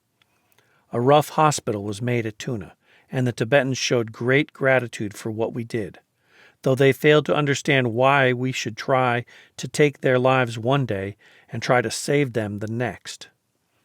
We had been in some anxiety regarding a second body of Tibetans, 2,000 strong, on the opposite side of the lake, but these, on hearing of the disaster near Guru, retreated, and on April 5 we resumed our march in the direction of Gyantse.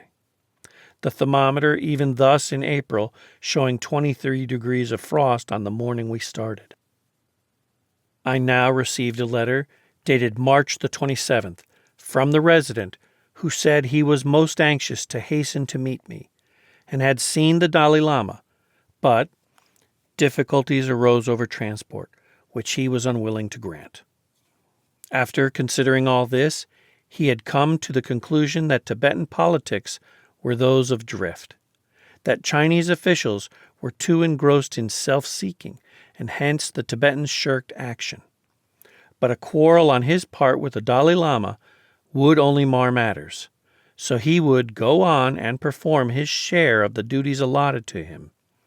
And he had decided to write a succinct report to Peking, and then again ask for transport. He hoped I would recognize his perplexities.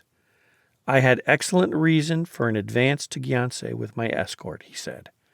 But, notwithstanding the craft and deceit of the Tibetans and their violation of principle, he had compelled them, somewhat to understand the meaning of principle, and if I suddenly penetrated into their country, he feared they would lapse into their former temper, and thus imperil the conclusion of trade relations.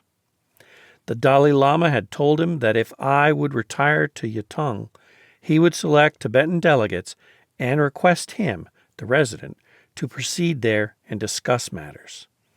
The resident added that this frontier matter had been hanging fire for over 10 years because it had been perfunctorily drawn up in the beginning, and because subsequently it was shirked by the different delegates who did not strive honestly to adjust the difficulties. He was ashamed to mention the question of my retirement to Yatong, but still he thought it would be better for me to retire there and ensure the smooth working of a settlement. This is all we got after waiting for him for 15 months.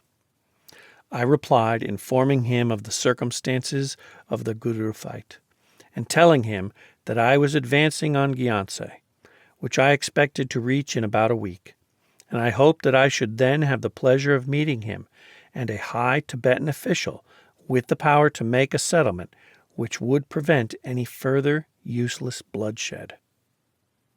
On the way to Gyantse, at the Samdang Gorge, the Tibetans again opposed our progress by building a wall across the narrow passage. But General MacDonald dislodged them and inflicted heavy loss, and on April 11 we arrived at Gyantse.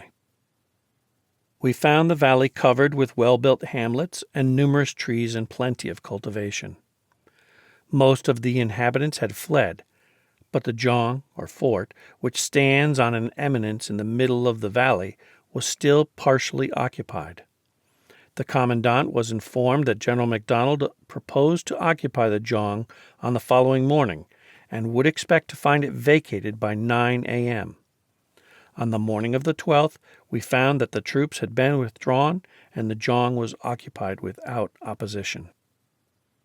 So ended another phase of the enterprise, and on April 14, the Viceroy telegraphed, offering to myself, General MacDonald, and to all the officers and men of the mission escort, both civil and military, his warmest congratulations upon the success of the first part of our undertaking, and his greatest recognition of the cheerfulness, self-restraint, and endurance exhibited by all ranks in circumstances unexampled in warfare, and calling for no ordinary patience and fortitude.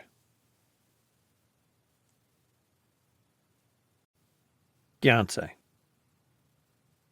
Gyantse, which had been our goal for so many months, and with which we were to be but too well acquainted before we had finished, had two principal features, the Jong and the monastery, called Palkor Choi.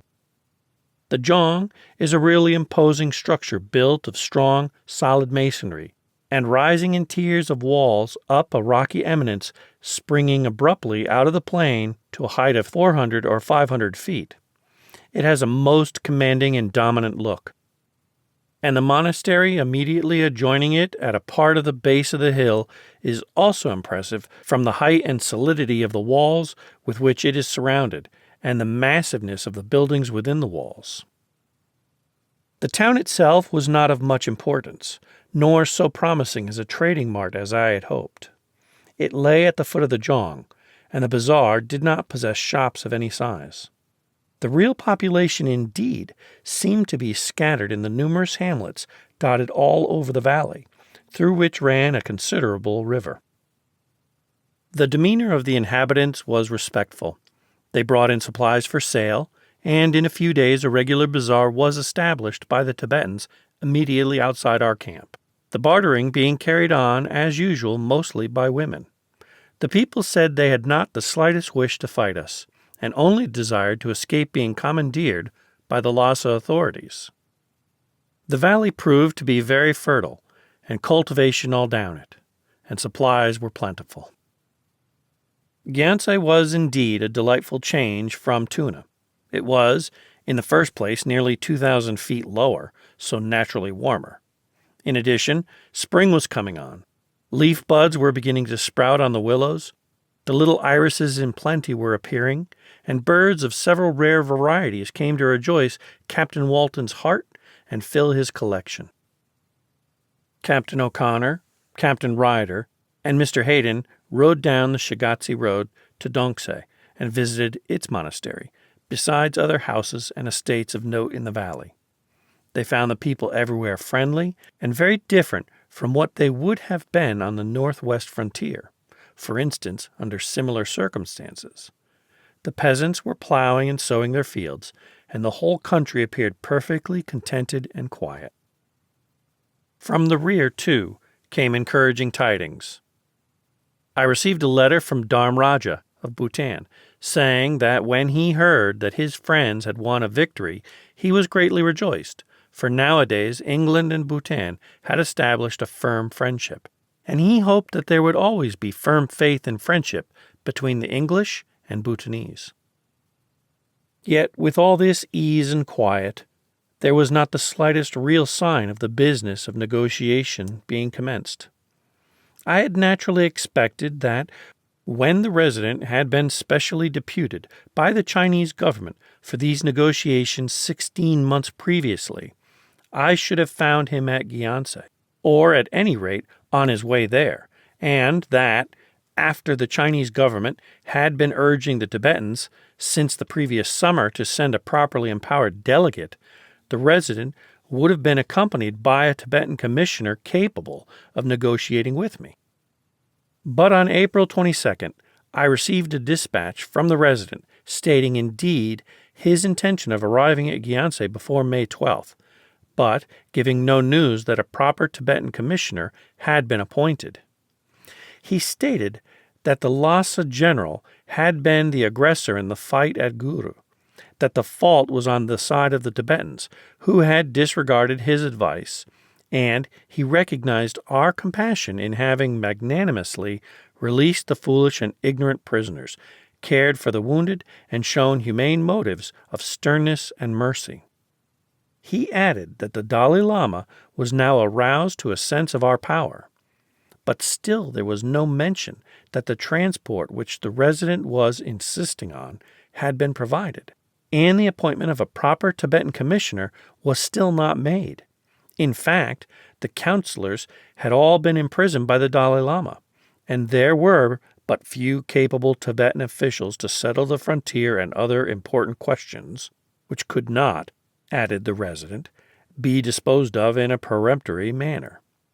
A few days' delay would not, therefore, he considered, be out of place. 3 days later, he wrote that in this manner of proceeding to meet me he had exhausted himself in talking with the Tibetans, and trusted I would perceive something of the difficult nature of the circumstances. And on April 29, he wrote that he had received a reply from the Dalai Lama about some representations I had made against monks taking part in the fighting. But in this reply, not a word was mentioned about his transport or any other matters.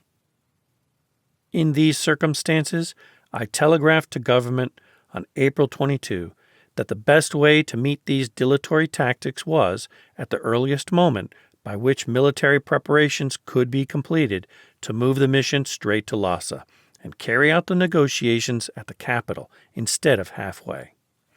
This, I said, would be the most effective and only permanent way of clinching matters, besides being the cheapest and quickest.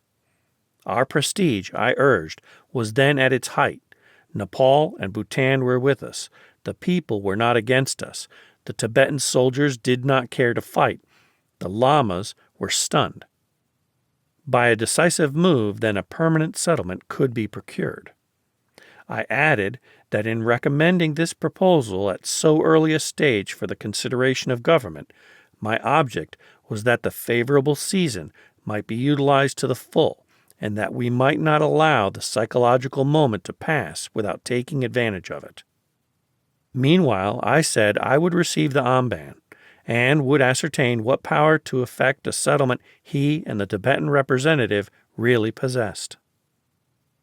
In making this recommendation, I was counting on a collapse of the Lhasa authorities, which seemed to be indicated by the resident's statement, by the statement of a Chinese official from Lassa that Tibetan officers were begging the resident to intercede, by the fact that the common people even, it was said, at Lassa did not resent our presence, that there were few troops between Gyantse and Lassa, and that the Lassa authorities had been able to produce only 5,000 men to oppose our advance as far as Gyantse. Whether this collapse would have taken place if we had then set about advancing to Lassa, it is impossible to say.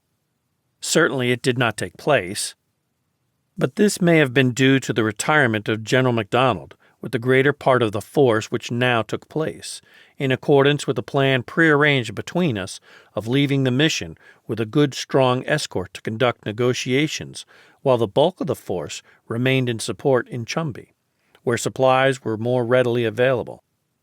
This, from a supply point of view, was desirable, and it was in accordance with the policy of government, but it may have had the effect of re-arousing the Tibetans.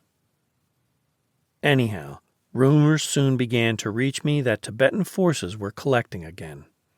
On the 24th came news that they were building walls across the road at the Karo-La Pass, on the way to Lhasa, that camps holding 700 or 800 Tibetans had been established there, that the Dalai Lama was endeavoring to gain time to enlist Tibetans from far and wide to resist a British advance to Lhasa, and that the local soldiers around Gyantse were, under his orders, quietly leaving and proceeding towards Lhasa.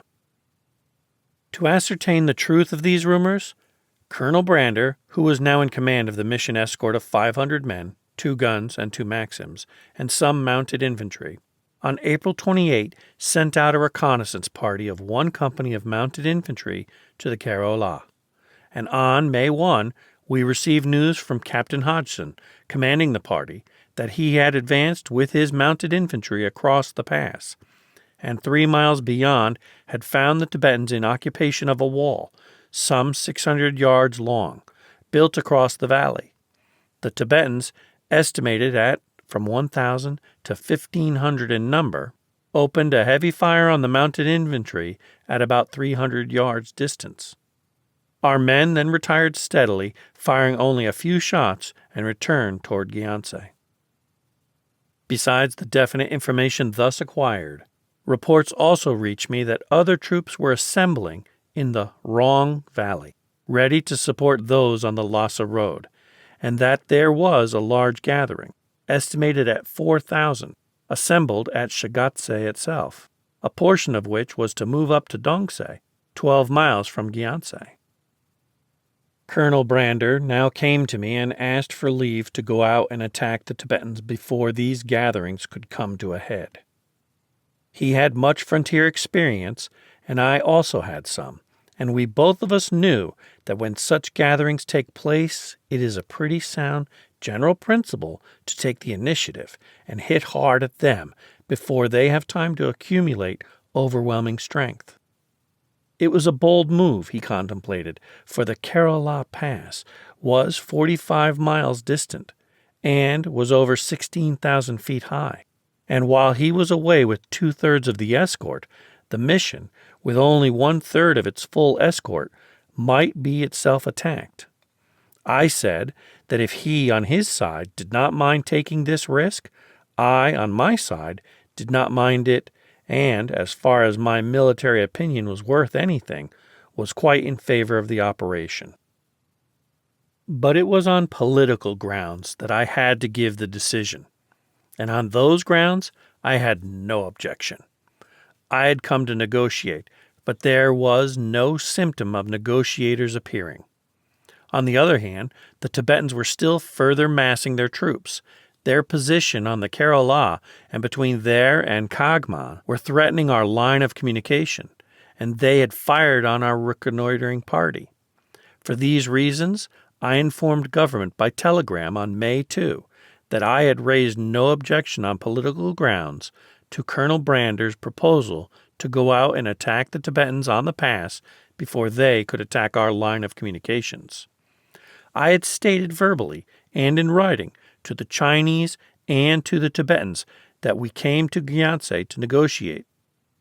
Since our arrival, we had evacuated the Zhang, and General MacDonald, with the greater part of the force, had returned to Chumbi. There could be no question, then, that we meant to negotiate and not to fight. Yet they still neither sent a negotiator nor said they had any intention to negotiate.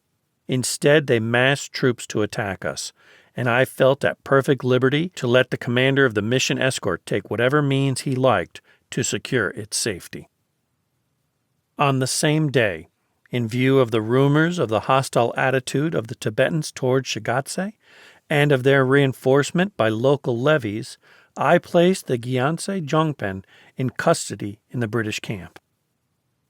Colonel Brander set out on May 3, with 3 companies of the 32nd Pioneers, 1 company 8th Gurkhas, 2 7-pounder guns, and 2 Maxims, accompanied by Mr. Wilton and Captain O'Connor, to assist him in case Chinese or Tibetan officials were met with. On May 4, Captain Walton's patients warned him that some kind of attack on us at Gyaltsen was likely, and Major Murray, 8th Gurkhas, who was in command during Colonel Brander's absence, sent out a mounted patrol some miles down the Gyaltsen road, but they returned reporting everything quiet. At dawn the next morning, the storm burst. I was suddenly awaked by shots and loud booing close by my tent. I dashed out, and there were Tibetans firing through our own loopholes only a few yards off. From the Shigatse direction, a force of 800 men had marched all night, and many, under cover of the darkness, had crept up under the walls of our post. Then, at dawn, these suddenly jumped up and, supported by the remainder, made an attempt to rush our post, a substantial house with a garden at one side, the wall of which we had loopholed. In the first critical moment, they almost succeeded.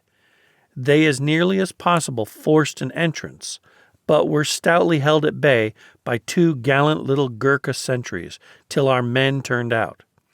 Then, as at Guru, once the single favorable moment had flashed by, nothing but disaster lay before them. The attack began at 4:30 and did not cease until nearly 6:30. But in that time, they had left about 250 dead and wounded round our post. Personally, I did not deserve to get through the attack unscathed, for directly I was out of my tent, I made straight for the mission rendezvous.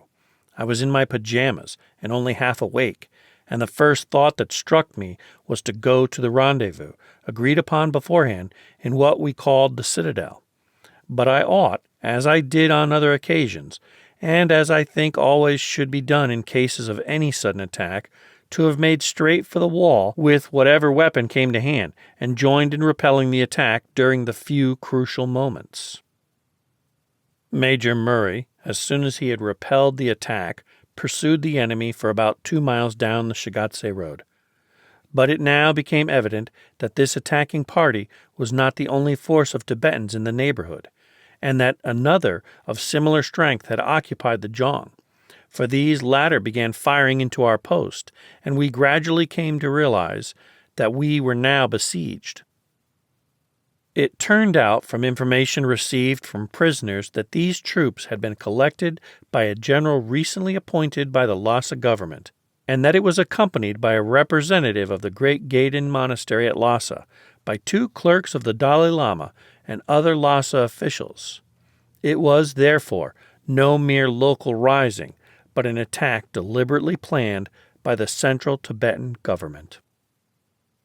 For a few days, till Colonel Brander returned, we were in a critical position, and we were also anxious about Colonel Brander himself.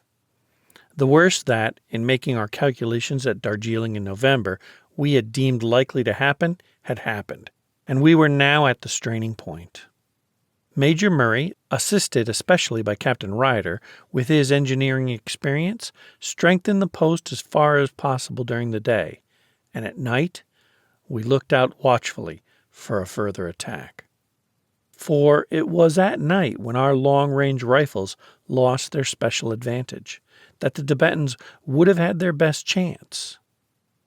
We only had 170 men, and the vastly superior numbers which the Tibetans were now collecting ought to have had a fair chance of overwhelming us, if they had pressed home a well-planned night attack. They fired a good deal during this and the following nights, but we kept a good watch, and we heard afterwards that the Lamas tried to organize a second attack on us, but the men refused to turn out. It was an intense relief to me to hear on the 7th that Colonel Brander had been successful in clearing the gathering at the Kerala, which consisted of 2,500 men, armed with numerous Lassa-made and foreign rifles, and headed by many influential lamas and officials from Lassa. In a short note to me, he told me of the anxious moments he had passed when, on the early morning before he made his attack, he received a letter from me saying that the mission had been attacked at Gyantse. The Tibetans were in a very strong position behind a loopholed wall of great solidity, and 800 yards long, which they had built right across the pass. And to attack such a position at a height of over 16,000 feet above sea level, surrounded with glaciers, with only a sixth of the numbers opposed to him, and with his communications not over safe behind, Colonel Brander had in truth to set his teeth and steel his nerves. His frontal attack failed. Poor Bethune, a typically steady, reliable, and lion-hearted officer, was killed. The guns proved absolutely ineffective.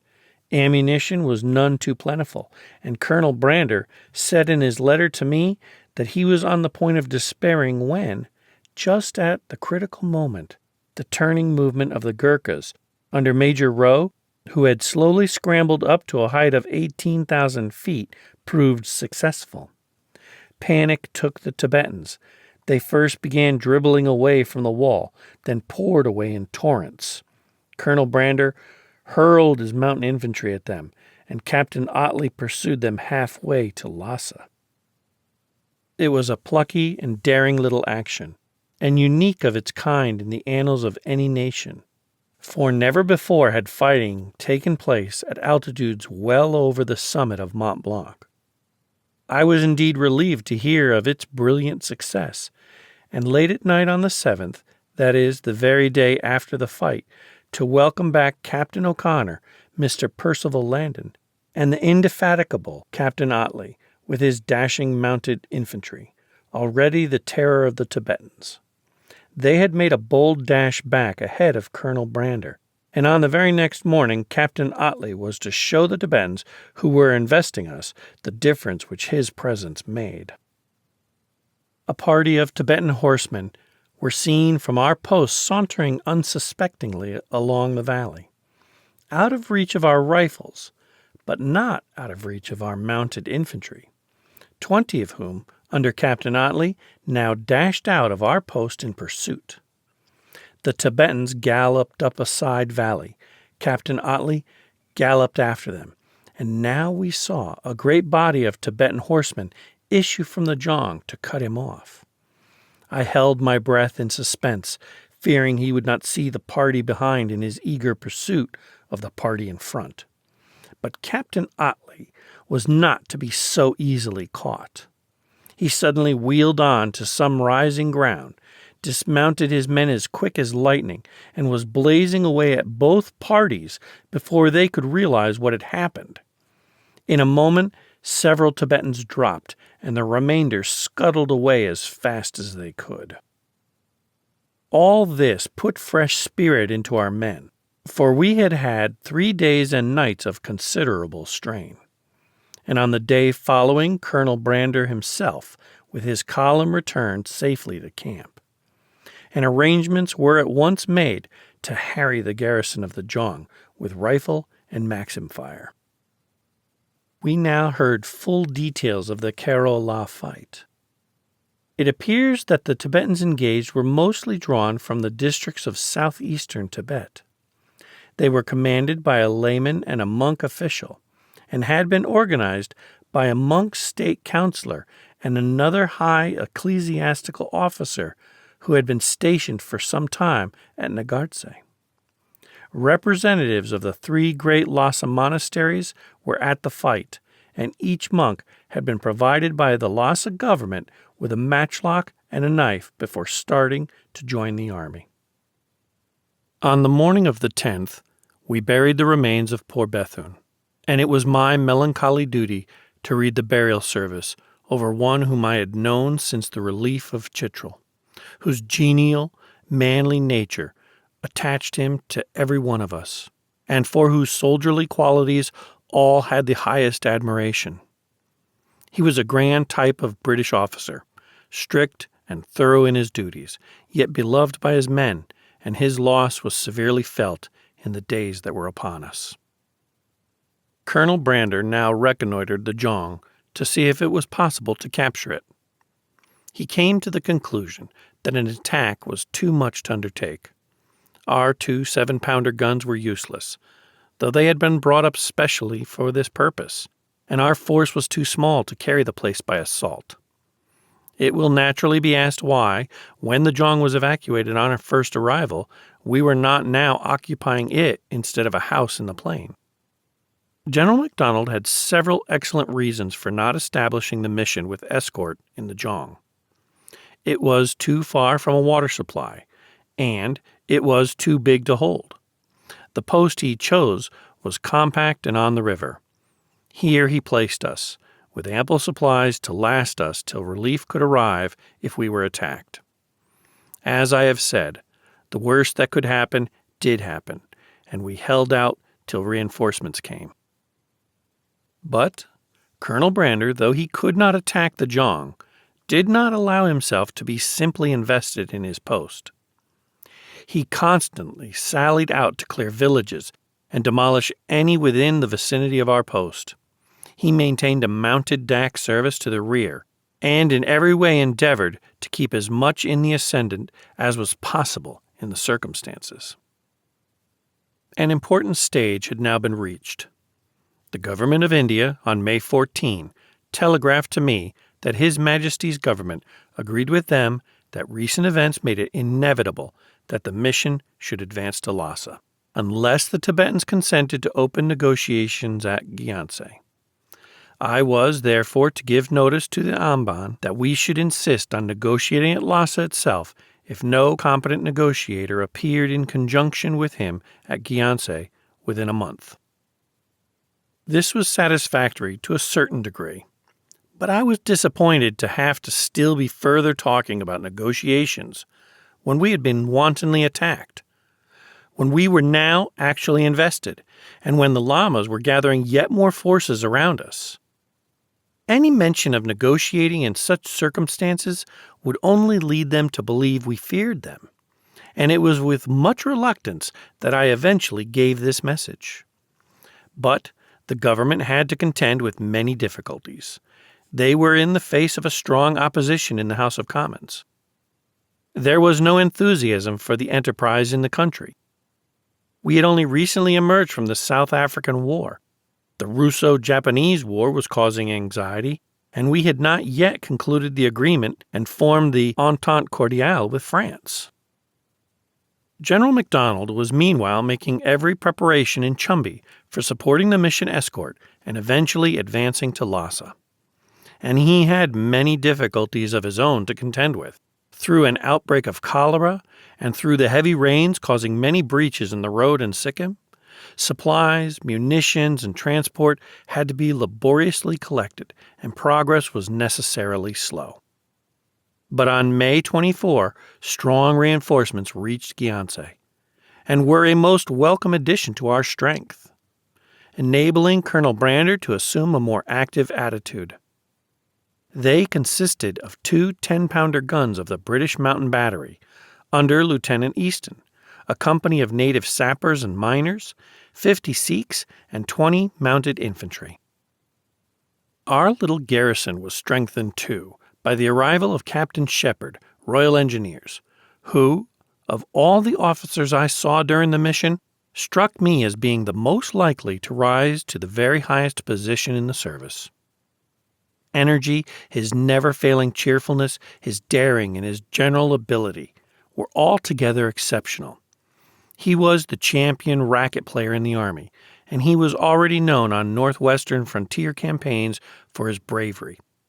Here he added daily to his reputation, and he and Captain Otley were the two whom I, as an onlooker, seeing a good deal, if not always most, of the game, singled out to myself as having in them the surest sign of military genius. In a military career, so much depends on chance that these two may very possibly sink down to the usual humdrum, respectable commander or staff officer. But I will stake my reputation as a prophet that, if the chance ever does come to either of them before routine and examinations have quenched their burning vitality, they will make a mark like Lord Roberts or like the daring Hodson of Hodson's horse. Here I must, in a brief parenthesis, criticize some remarks I heard Mr. Roosevelt, for whom otherwise I have the greatest admiration, make to the Cambridge University Union Society. He said that in public life and in the Army, geniuses were not wanted, but that what was required were average men with the ordinary qualities developed by the men themselves to an extraordinary degree. In this I most profoundly disagree. It is not the ordinary average man, however much he may develop his mediocrity, that is most wanted. It is the exceptional man. It is the man with just that touch which we cannot possibly define, but which we all instinctively recognize as genius. There is a superabundance of ordinary men, and it must be admitted that they do ordinary work very much better than geniuses. But it is the genius alone who, when the occasion arises, will flash a ray through the masses of ordinary men and make them do what they would never do with any amount of development of their ordinary plodding qualities. And it is of the highest importance to find out these exceptional men. But the way to do this is not by examinations, unless those who are least capable of passing them are chosen. It is by letting the best select the best, by letting the proved best select whom they think promise best. All this, however, is by way of interlude, and is merely one of the many reflections I made while I was myself under enforced inactivity, and had nothing much else to do but watch the actions of those others upon whom the responsibility for the time being rested. With his reinforcements, Colonel Brander now took the offensive in earnest, and on May 26 attacked the strongly built village of Pala, which was only 1,100 yards from our post, and which the Tibetans were holding in strength, and connecting with the Jong by a wall. In the dead of night, in utter darkness, the attacking party assembled. All of us who were to remain behind went up to the roof to watch the result. The column moved noiselessly out from our post. A long silence followed.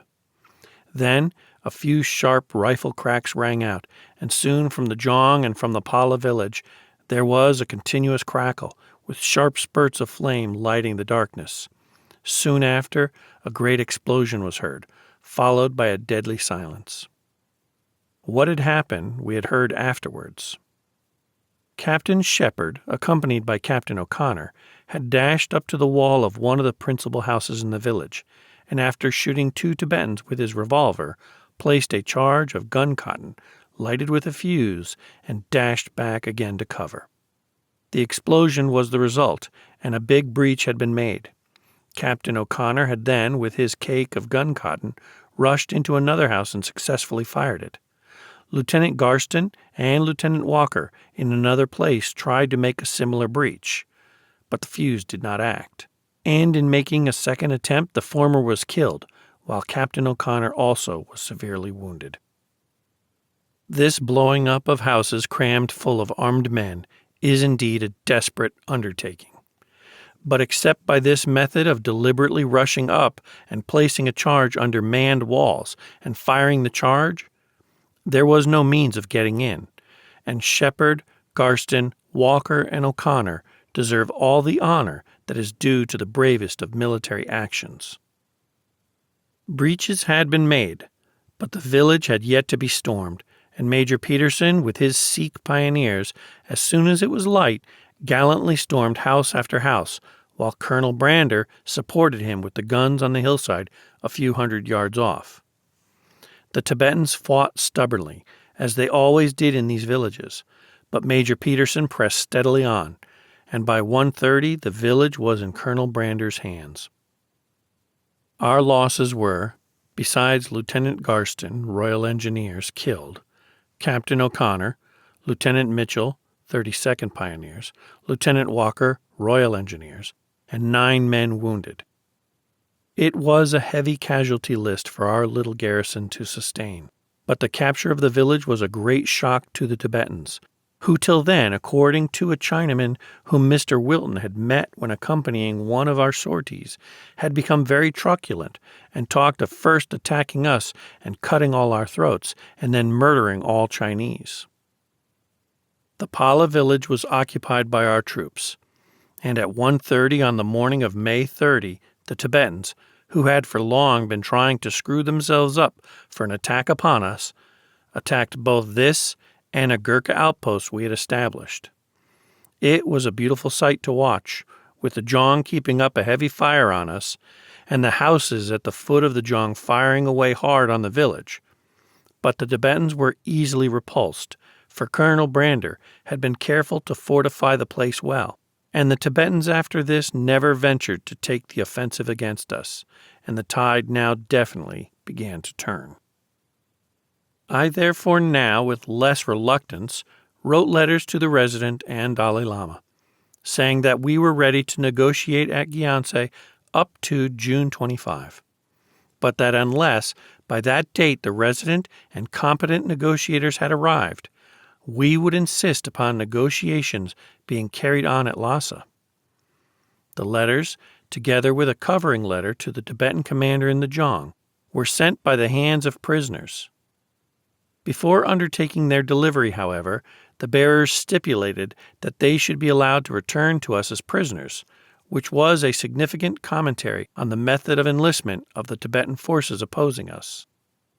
The next morning the letters were returned by the Tibetan general, who said that it was not their custom to receive communications from the English. On the afternoon of June 5, I received instructions from the Government of India to proceed to Chumbi, to confer with General MacDonald as to future plans. We had, to a certain degree, kept open our communications. Still, there were Tibetans all about, and it was a somewhat unusual, and certainly risky, proceeding for the chief of the mission to have to ride 150 miles down the lines to consult the military commander. However, I was glad enough of the change from the monotony of our investment at Gyantse, and at 4 the next morning, while it was still dark, I rode out with an escort of 40 mounted infantry under Major Murray, and accompanied by that gallant doctor of the 8th Gurkhas, Dr. Franklin. We gave a wide berth to the Nyani Monastery, and arrived safely at Kangma, our first fortified post, 40 miles distant, where Captain Pearson of the 23rd Pioneers was in command with about 100 men. All was quiet here, and the post had never so far been attacked, owing probably to the effect of Colonel Brander's action at the Karaola, from which a route led direct to this place. I had risen at 4:30 the next morning to make an early start, and was just dressed when I heard that particular jackal-like yell which the Tibetans had used when they made their attacks at Gyantse. I instantly dashed onto the roof, and there, sure enough, was a mob of about 300 of them weighing down upon the post, and before our men were out they were right up to the walls, hurling stones and firing at me up on the roof, which was flat, and from which I could not for the moment find a way down. We all, dressed or undressed, dashed up to the walls, seizing the first rifles we could find, and firing away as hard as we could. And here again the Tibetans just lost their opportunity. As before, in a moment it was gone, and they suffered terribly for their want of military acumen. 60 or 70 were killed, and the rest drew off up the mountains. But this was not the only body of Tibetans about. While these were making the direct attack, 2 other bodies of 400 men each had appeared, all of them Kham men, the best fighters in Tibet. One party went up the valley and the other down, to cut off our retreat on either hand. This was a great strategical effort on the part of the Tibetan commander, but it failed, because as soon as the attack on our post was repulsed, Major Murray sallied forth, and in turn attacked the other Tibetan parties, climbing the hillside and sending them helter-skelter over the mountains. Then we had some breakfast, and I proceeded on my way to Chumbi. It was 28 miles to the next stage, at Lassa, and there was considerable risk of encountering Tibetans on the way, but I argued that there was less risk immediately after a repulse than there might be a day or two later. So I set out with 20 mounted infantry, Major Murray and his men having to return to Gyantse. At Lassa, I was welcomed by my old friends, the 23rd Pioneers under Colonel Hogue, who had been our escort at Tuna during all that terrible winter. I now replied to a telegram I had received in the morning from government, asking me to communicate my views on the general situation by telegram, as they wished to have them as soon as possible. I said, with reference to the contention which had been made by the military authorities that it was impossible to keep troops at Lassa after the autumn, that in my opinion an effort should be made to quarter troops at Lassa for the winter, for if we retire to Chumbi in November, we risk the loss of all the results of our present efforts, and the Tibetans would be still more obstructive. I computed that the Lassa and Gyantse Valley would support 1,000 men each. I hoped that while the ample forces now being sent would break down opposition during the summer months, it would be possible to keep in Lassa a garrison like that then at Gyantse, capable of holding its own for a whole winter. I added that if it was the case, as the military said, that troops could not be maintained in Lassa during the winter, I had better not go to Lassa at all, for there was little use in my commencing negotiations with 2 such obstructive people as the Tibetans and Chinese in any place where I could not stay a full year if necessary. I had been 11 months trying to even begin negotiations. I should be quite unable to complete them in 2 or 3 months, especially if the Chinese and Tibetans knew we intended to leave before the winter. The substance of this telegram I still think was perfectly sound, but its tone I do not now in cold blood seek to defend. I must confess that during all this Gyantse period, I was not so steady and imperturbable as an agent should be. Perhaps the prolonged stay at very high altitudes was beginning to tell, for even Gyantse was over 13,000 feet. Perhaps it was the greater realization that nothing ever would be effected short of Lassa, and that this playing about at Chambajong, at Tuna, and at Gyantse were merely for the benefit of the distant British elector. For it may have been the difficulty of reconciling military with political considerations. Or possibly it was reading in the newspapers now arriving from England the accusations of cruelty, injustice, and oppression which were being publicly brought against the mission, and the prophecies of disaster such as befell Kavagyari, which were to come on us also. Whatever it was, I certainly became very restive, and now earned a rebuff from the government of India, which only made me worse, and determined me to give up the whole business. It seemed so easy to carry through if we only went straight at it, so utterly impossible when in England they were only half-hearted. I see now that I ought to have gone stolidly and cheerily on, for governments, too, have innumerable difficulties of their own. Still, this was not easy at the time. It was tolerably certain a fortnight after my arrival at Gyantse that the Tibetans did not seriously mean to negotiate. And if we had to go to Lassa, It was urgently necessary to make early preparations for an advance, so that another whole summer might not pass away without result. Yet I was undoubtedly premature in breathing the word Lassa so early as the end of April. It was clear to me that if we wished to make a well-thought-out, complete, and lasting settlement with the Tibetans and the Chinese combined, and if we wished, what I always regarded as more important than any paper settlement, and our real objective in going to Tibet, the establishment of a good feeling between ourselves and the Tibetans, we must not only go to Lhasa, but be able to stay there for an ample period. Yet when I stated this opinion to government, I acknowledge, have given it in a less brusque way than I did in the telegram I have quoted. I had this much in excuse.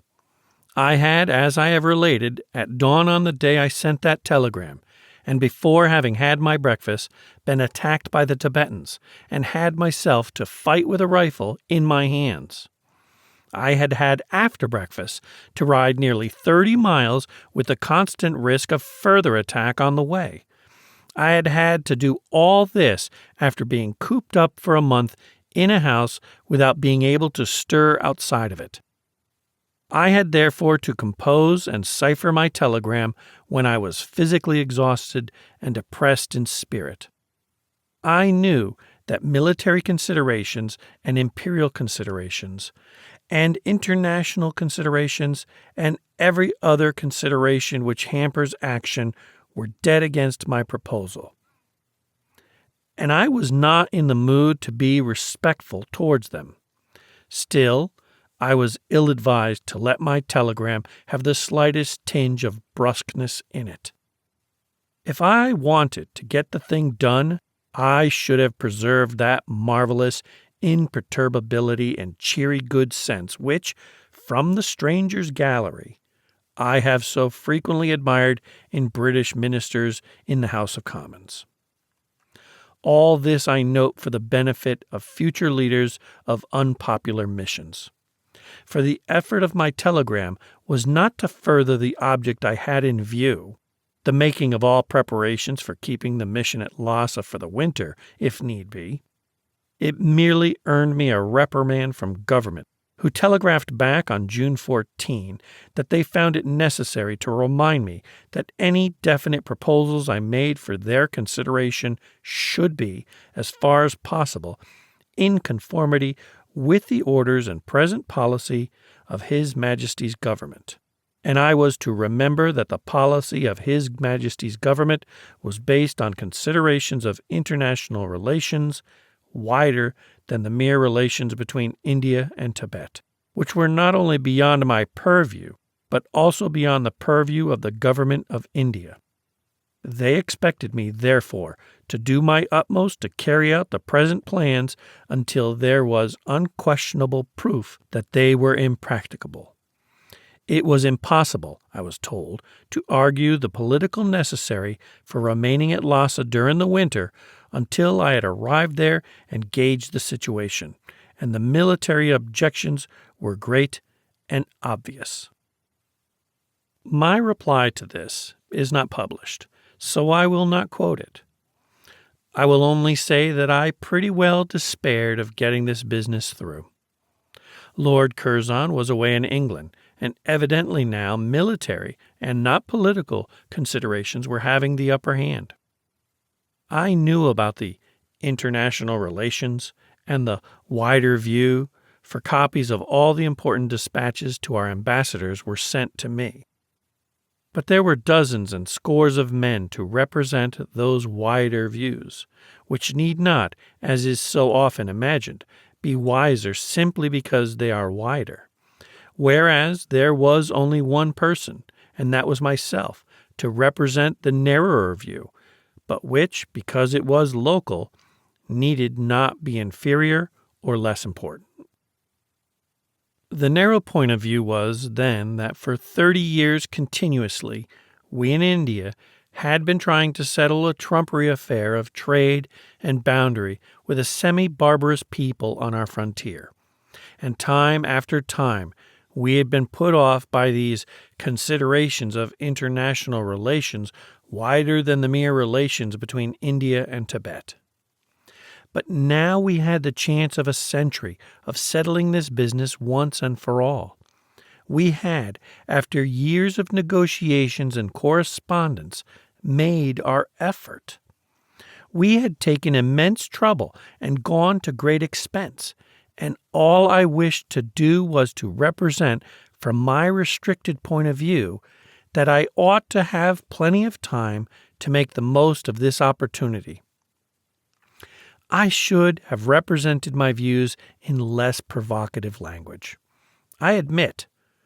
But the main contention was, I am sure, sound, and it would have been better now if it had been acted on. If I had not been rushed at Lassa, but had had plenty of time to gauge and report the situation there, and to receive the orders of government on any modifications which might be suggested by the circumstances, I should have been able to conclude with both the Chinese and the Tibetans a treaty which my own government, as well as they, would have accepted. The Russian government now began to refer to Tibetan affairs. On April 13, Lord Lansdowne had assured the Russian ambassador that nothing had happened to modify the objects with which we had originally determined to send Colonel Younghusband's mission into Tibetan territory. And on June 2nd, the ambassador, having on several occasions expressed a hope that our policy towards Tibet would not be altered by recent events, Lord Lansdowne informed him in writing that, in sanctioning the advance of the mission to Gyantse, they announced to the government of India that they were clearly of opinion that this step should not be allowed to lead up to the occupation of Tibet, or to permit intervention in Tibetan affairs.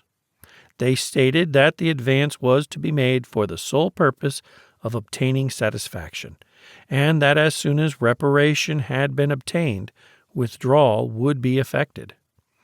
They added that they were not prepared to establish a permanent mission in Tibet, and that the question of enforcing trade facilities in that country was to be considered in the light of this decision. I am now able to tell you, continued Lord Lansdowne, that His Majesty's government still adhere to the policy thus described, though it is obvious that their action must to some extent depend upon the conduct of the Tibetans themselves, and that His Majesty's government cannot undertake that they will not depart in any eventuality from the policy which now commends itself to them. They desire, however, to state in the most emphatic terms that, as long as no other power endeavors to intervene in the affairs of Tibet, they would not attempt either to annex it, to establish a protectorate over it, or in any way to control its internal administration.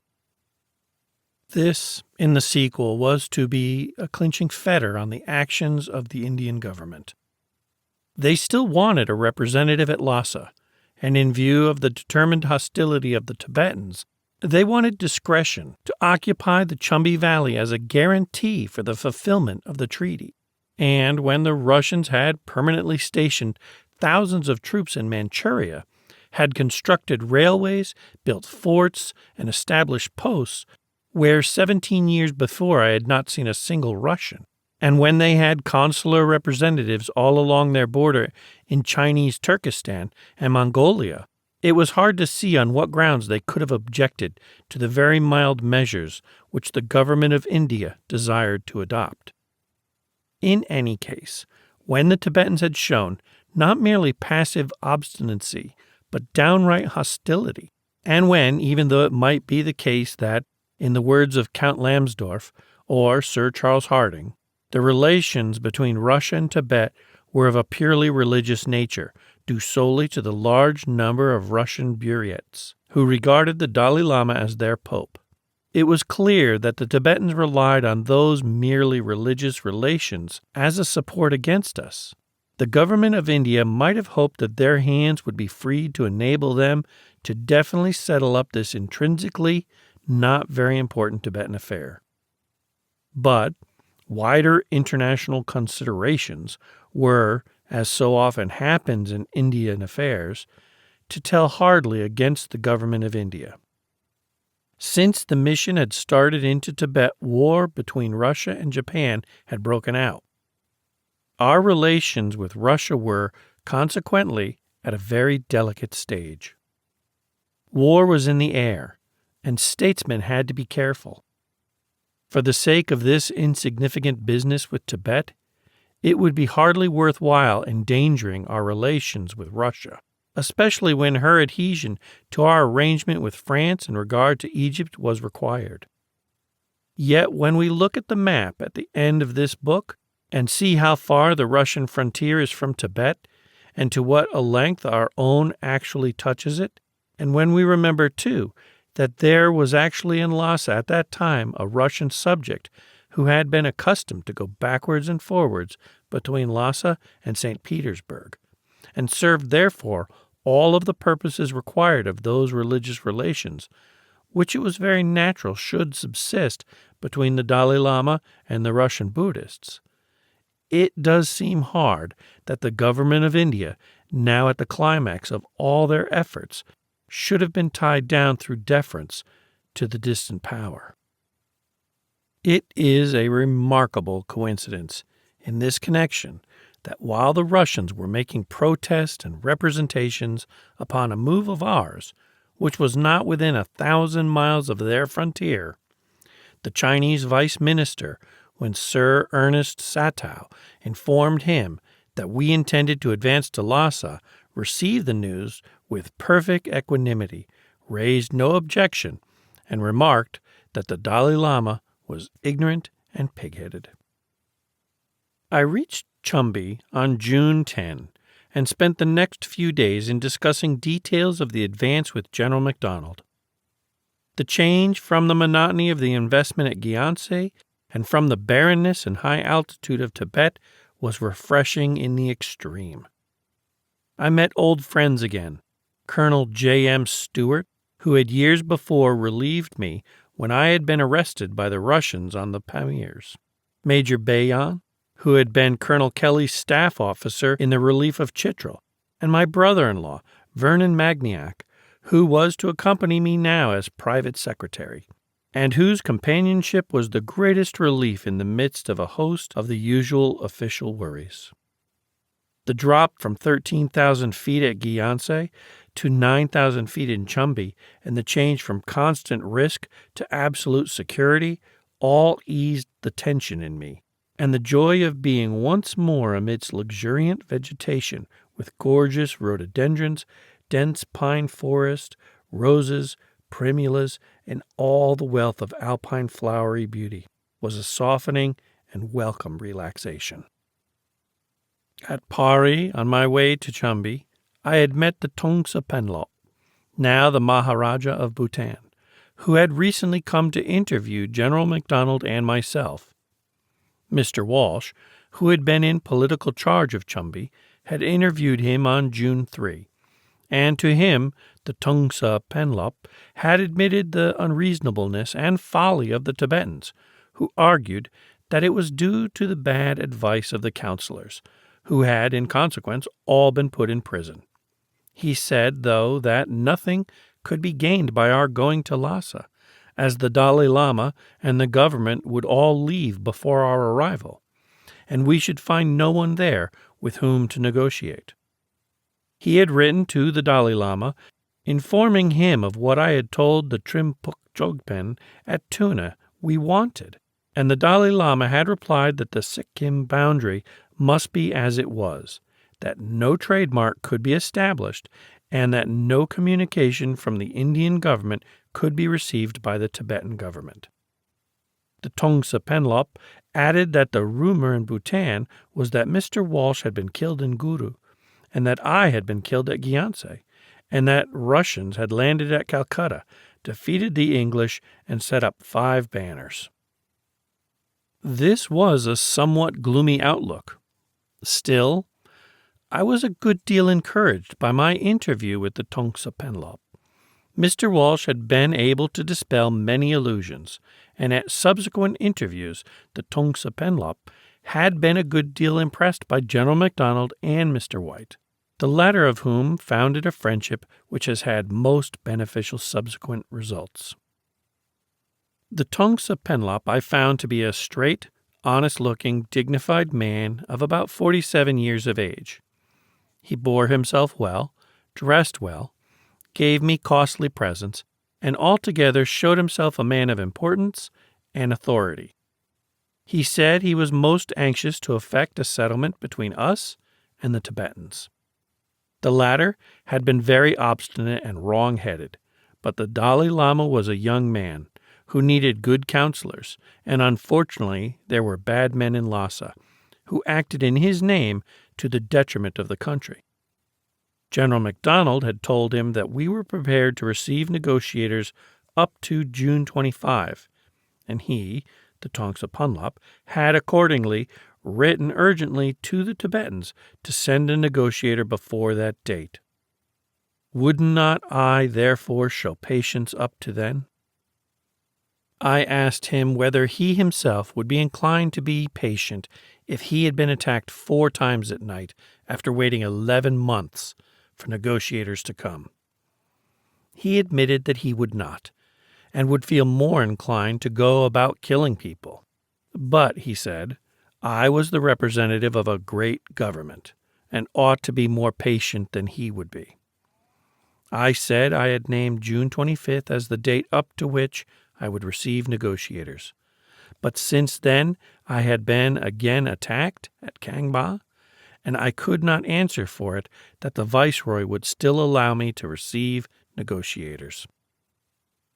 I said, no Englishman liked killing villagers who were forced from their homes to fight us. We knew they did not want to fight, and we had no quarrel with them. But unfortunately it seemed impossible to get at the real instigators of the opposition to us except by fighting, in which the innocent peasant soldiers and not the authors of the trouble suffered most. If these latter would only lead their men, I would be better pleased, for then they would appreciate what opposition to the British government really meant. The Tongsa Penlop was much amused at the suggestion, but said the leaders always remained a march behind when any fighting was likely to take place. Continuing, I said that, although I had little hope that any settlement would be arrived at without fighting, yet, fighting or no fighting, I had to make a settlement some time, and one that would last another 100 years. If the Tibetans had only been as sensible as the Bhutanese, and come and talked matters over with me, we could easily have arrived at a settlement long ago. All we desired was to be on friendly and neighborly terms with states like Bhutan and Tibet lying on our frontier. War, though it could have but one result, gave us much trouble, which we had no wish unnecessarily to incur. We therefore much preferred peace. I sent my respects to the Dharma Raja and asked the Tongsa Penlop to write to me often and give me advice regarding the settlement with Tibet, and he fervently assured me of the goodwill of the Bhutanese and said they would never depart from their friendship with the British government. In this interview, I purposely appeared indifferent about receiving negotiators, for the less anxious I seemed for them to come, the more likely was their arrival. As a fact, when, a fortnight later, there really were signs of their appearance, I asked government to agree, which they readily did, to grant a few days' grace beyond the 25th to allow them to come in. Besides this friendly support from Bhutan on our right, we had also further evidence at this time of equally friendly and much more valuable support from Nepal on our left. The Nepalese minister informed Colonel Ravenshaw that he had received a letter and some presents from the Dalai Lama, but that he made no allusion to our mission, which omission led the minister to think that the Dalai Lama was kept in ignorance of what was going on. And this surmise was, I think, perfectly correct, and represented one of the great difficulties with which we had to contend. No one dared inform this little god that things were not going as he would like them, and yet they had to get orders from him, for they would do nothing without his orders. The Nepalese minister, to remove this difficulty, wrote early in June to the Dalai Lama, expressing his anxiety at the breach of relations which have been brought about by the failure of the Tibetan government to have the matters in dispute settled by friendly negotiation. He referred to the letter which he had written to the 4 counselors in the previous autumn, and he went on, "Wise and far-seeing as you are, the vast resources of the British government must be well known to you. To rush to extremes with such a big power, and wantonly to bring calamities upon your poor subjects without having strong and valid grounds of your own to insist upon, cannot readily be accepted as a virtuous course or wise policy. Hence, it may fairly be inferred that the detailed circumstances of the pending questions have not been properly and correctly represented to you." The minister then urged the Dalai Lama at once to send a duly authorized counselor to meet the British officers, to desist from fighting with the British government, and to try his best to bring about a peaceful settlement. Otherwise, he saw clearly that great calamities were in store for Tibet. He concluded by saying that His Holiness was too sacred to be troubled with mundane affairs, but the present critical condition in Tibet demanded his utmost foresight, and on him depended the salvation of his country. It is melancholy to think that the Dalai Lama paid no heed to this well-intentioned advice. And then, when calamities had fallen upon his country, and we were just outside Lassa, fled on the pretext of retiring into religious seclusion, and left his country to take care of itself.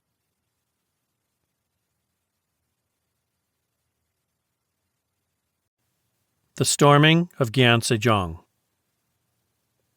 Strong reinforcements had now come up from India. The remainder of the mountain battery, under Major Fuller, a wing of the Royal Fusiliers, the 40th Pathans, and the 29th Punjabis, and on June 13, I set out to return to Gyeongsej with General MacDonald to relieve the mission escort at Gyeongsej and, if need be, to advance to Lassa, while Colonel Reed remained in charge of the communications. At each post we stopped at, the officers in charge invariably reported that the people were well content with us on account of our liberal treatment. The villagers themselves were thoroughly friendly. They were making money by selling their produce at rates very favorable to themselves. They were only afraid of the officials and lamas. Captain Rawlin, who had explored in western Tibet in the previous year and was well acquainted with the Tibetans, and who was now stationed in Paris in charge of a transport corps, specially remarked this. What the people were now afraid of was not our stopping, but our withdrawing and leaving them to the vengeance of the lamas. This is a dilemma in which we are constantly being placed on the Indian frontier. The people of a country into which we advance are often ready to be friendly with us if they could be certain we would stay and be able to support them afterwards. But if they know we are going to withdraw, they naturally fight shy, for those who show us friendship would get into trouble when we left. This is one of the many reasons which makes me favor our keeping up a strong, continuous influence when once we have been compelled to advance into a semi-civilized or barbarous country. It is often highly inconvenient to have to do this, but it is the most humane course. And I am not sure that it would be so inconvenient if it were followed consistently. It need not mean annexation or petty interference, but it must mean sufficient influence to prevent relapses to barbarism. We reached Kangmar without incident on June 22 and halted a day while Colonel Hogue was sent to disperse a body of 1,000 Tibetans who were holding a sangguard position on the road which runs down here from Kerala. While halted, I received a telegram from the Tongsa Penlop at Paris to say that a big lama and one of the counselors were coming to Gyantse, and that a parcel of silk had arrived for me. The Penlop also said he wished to come himself to see me at Gyantse. Thinking this might indicate anxiety of the Tibetans to come to terms at last, at literally the 11th hour, for there were only 2 days left up to the expiry of the time beyond which I had signified that I would no longer be able to negotiate at Gyantse. I telegraphed to government, recommending that a period of 5 days' grace, up to June 30, should be given to them. Government replied on June 24 that the advance to Lassa might certainly be deferred for that purpose, and I so informed the Tongsa Penlop. On June 26, we reached Gyantse, after encountering considerable opposition at the village and monastery of Nyani, which was held by 800 Tibetans. The fight lasted from 10 a.m. till 2 p.m. Colonel Brander from Gyantse assisted by occupying the hills above the village. Major Lai, 23rd Pioneers, was here severely wounded in the hand and slightly in the head. On its arrival, our force was ineffectually bombarded from the Jong. General MacDonald had now to break up the Tibetan force investing Gyantse. On the 28th, he attacked a strong position on a ridge on which were the Se Chen Monastery and several fortified towers and sangars. The process of clearing the villages in the plain below lasted most of the day. At 5:30, the position itself was stormed by the 8th Gurkhas and the 40th Pathans, supported by the mountain battery. The fight was severe, for the hillside was very steep. Captain Craster, 46th Pathans, was killed whilst gallantly leading his company, and Captains Bliss and Humphreys slightly wounded. The capture of this position much disheartened the Tibetans. Communications between Gyantse Jong and Shigatse were cut off, and the Jong was now surrounded on 3 sides. Hearing that the big lama from Lassa, known as the Ta Lama, was at Shigatse, and that the counselor was at Nagartse, on the road to Lassa, I made a lama in our employ write to these two on June 28, saying that the Tongsa Penlop had told me that they wished to come here to settle matters, but were afraid. I promised them, if they had proper credentials to effect a settlement, to guarantee their safety and treat them with respect. But I said they must come at once, for we were about to start for Lassa. These letters I sent by the hands of prisoners. One of these messengers was seized by the Tibetans and brought to the Jong, where a council was held to consider its contents. As a result of which, on the following morning, a messenger with a flag of truce of enormous dimensions was sent to the mission post. The whole garrison crowded to the walls to see his arrival, for this was the first indication of peace.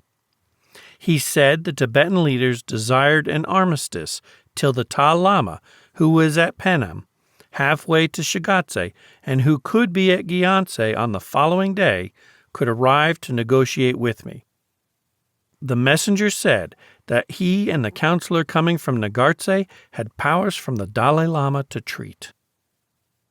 After consultation with General MacDonald, I replied to the Tibetans that I would grant the armistice they asked for till sunset of June 30, to enable the Ta Lama to reach Gyantse, but that as I was attacked on May 5 without warning, though I had informed the Tibetan government that I was ready to negotiate there, and as Tibetan armed forces had occupied the Jong and fired into my camp ever since, General MacDonald, who was responsible for the safety of the mission, demanded that they should evacuate the Jong and withdraw all armed forces beyond Kerala, Yangla, and Dongse.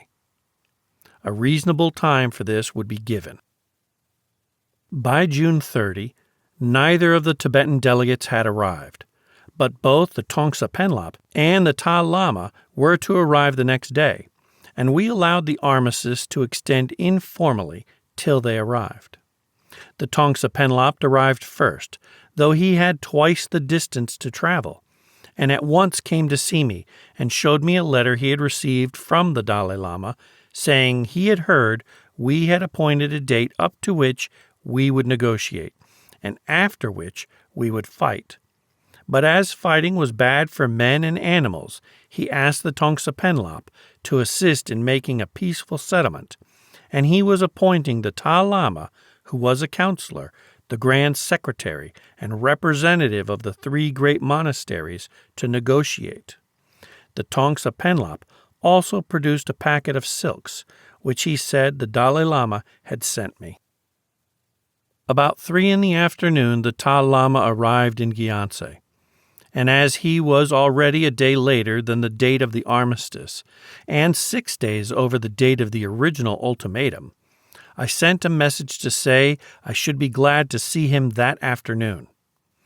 He replied that he proposed to visit the Tongsa Penlop on the following day, and would come and see me sometime after that. I returned a message to the effect that unless he visited me by 9 on the following morning, military operations would be resumed. Undisturbed by this threat, he shortly after 9 on the following morning proceeded to visit the Tongsa Penlop. But as he had to pass my camp, I sent out Captain O'Connor to say that I insisted on his coming to pay his respects to me, unless he wished me to consider he was not anxious to negotiate. He was at perfect liberty to discuss matters with the Tongsa Penlop, but he must no longer delay paying his respects to me and giving me evidence that the Tibetan government were sincere in their wish to negotiate. At 11, I received the Ta Lama and the Tongsa Penlop in Durbar. There were also present the Tongyig Chembo, the Grand Secretary, who was one of the delegates at Chambajong last year, and 6 representatives of the 3 great Lassa monasteries. As all except the Grand Secretary were men who had not met me before, and were probably ignorant of our view of the situation, I recounted it at length, showing how we had lived on very good terms with Tibet for nearly a century and a half, and it was only after the Tibetans had wantonly invaded Sikkim territory in 1886 that misunderstanding had arisen, that Mr. White had for years tried at Yatung to make them observe the treaty made on their behalf by the Chinese, and that when I came to Chambajong, a place of meeting which the Viceroy had been informed was approved of both by the Emperor of China and the Dalai Lama, they still repudiated the old treaty, refused to negotiate a new one, or have any intercourse at all with us, while after my arrival at Gyantse, when I told them I was ready to negotiate, instead of sending me negotiators, they sent soldiers and treacherously attacked me at night.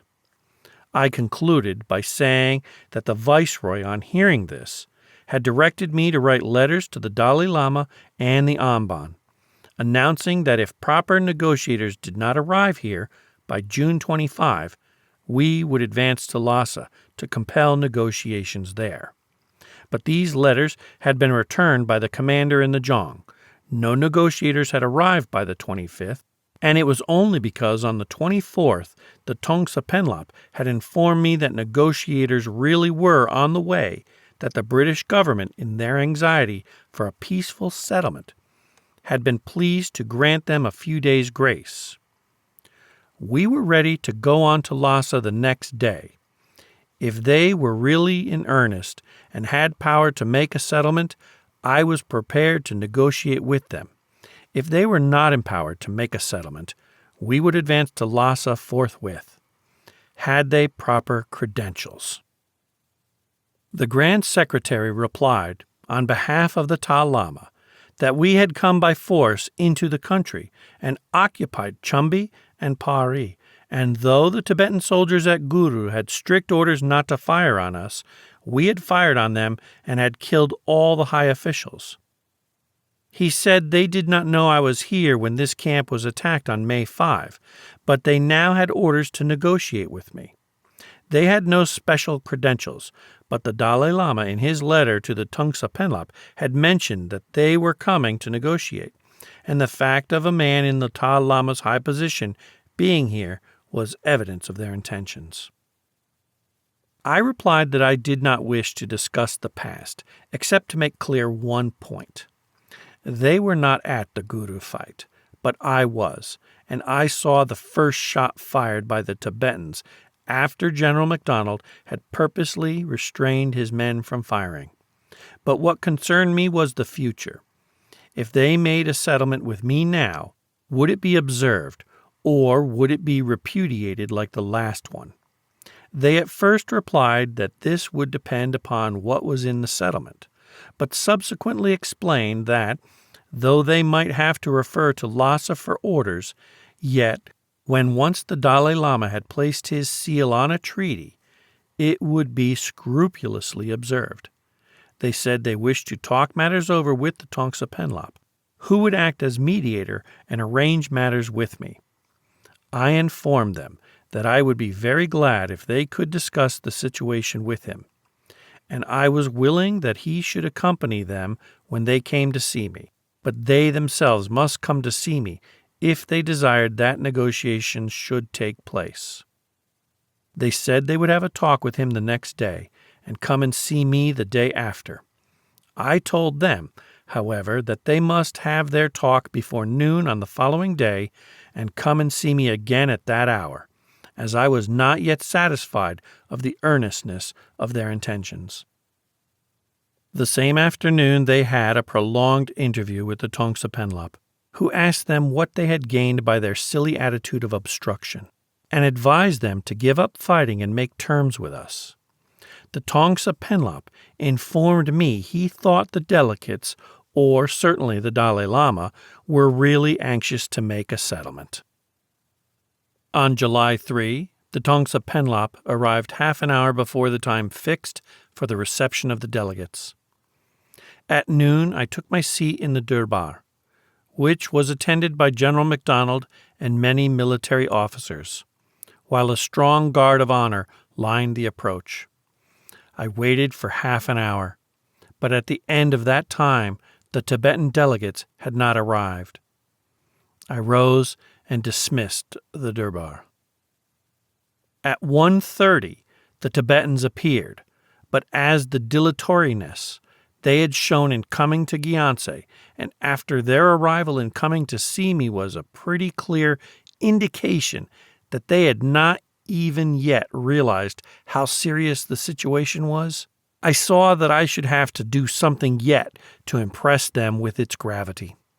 The Tongsa Penlop was able to come from much further and reach Gyantse before them. He had come to see me at once on arrival, while they had delayed till the next day. He had come half an hour before the time fixed for the durbar, while they had come an hour and a half late. All this indicated that while they were still so casual and indifferent, no negotiation that I could enter into with them would produce the smallest result. They had yet to be shown that we were not to be trifled with any longer. So on their arrival, I had them shown into a spare tent and informed that I had waited for them in durbar for half an hour, that as they had not arrived by then, I had dismissed the durbar and would not now be at leisure to receive them for another 2 or 3 hours. By 4 o'clock, the durbar was again assembled, with General MacDonald and his officers, all my staff, and a guard of honor. Captain O'Connor then led in the Tibetan delegates and showed them to their places on my right. But I made no signs of receiving them and remained perfectly silent, awaiting an apology. They moved about uncomfortably during this deadening silence, and at last the Dalai Lama, who was really a very kindly though perfectly incapable old gentleman, and absolutely in the hands of the more capable but evil-minded chief secretary, murmured out a full apology. I informed them that the inference I drew from the disrespect they had shown me in arriving an hour and a half late was that they were not in earnest in desiring a settlement.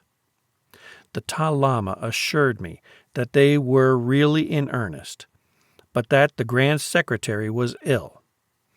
I then informed them that as I had been attacked at Gyantse without any warning, and after I had written repeatedly to the Amban saying I was waiting there to negotiate, and as I had been fired on from the Zhang continually for 2 months since the attack, I must press for its evacuation.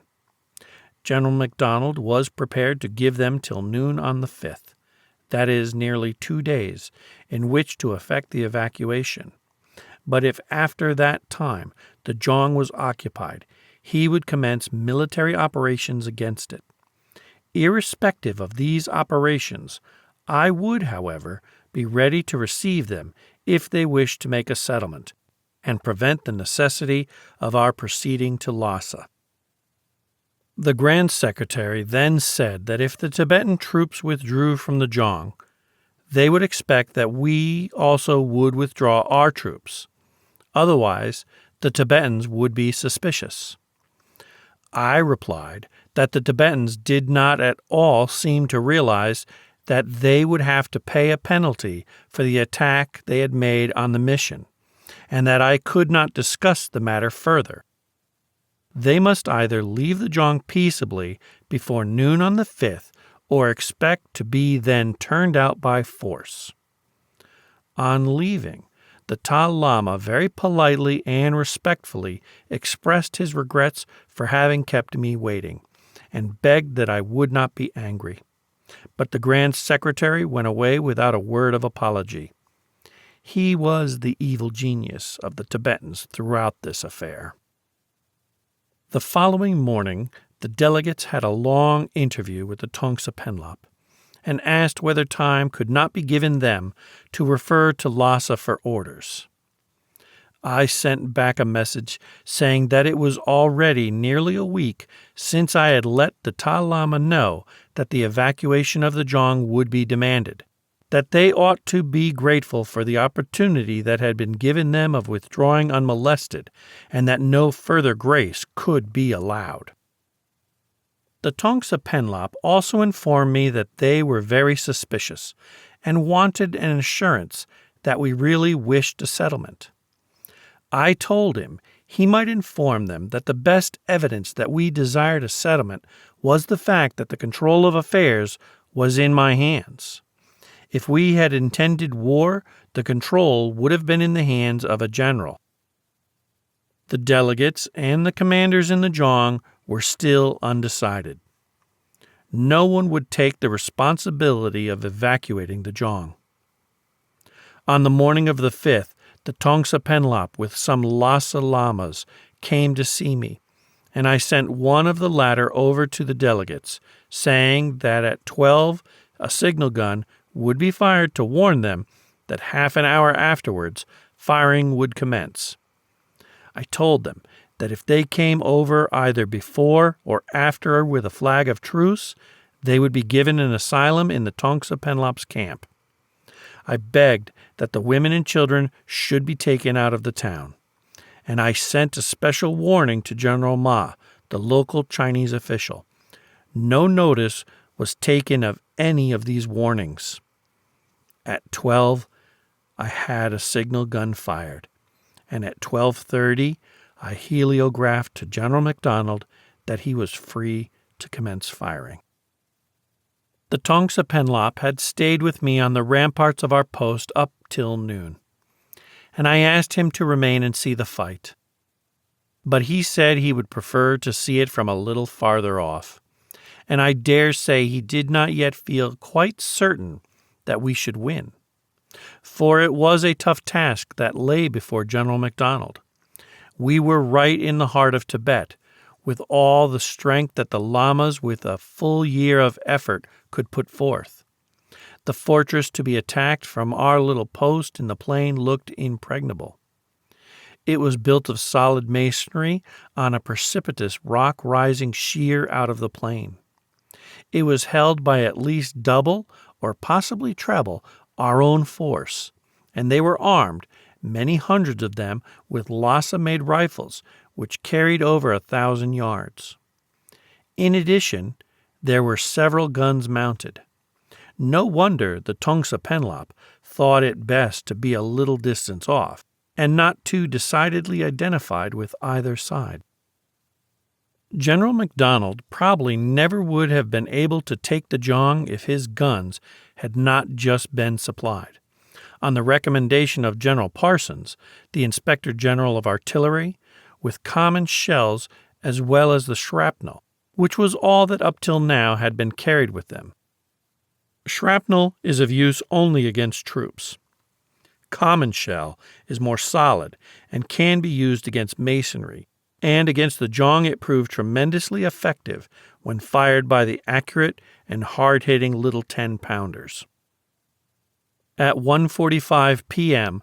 on July 5, General MacDonald began his operations by renewing the rifle fire on the Jong.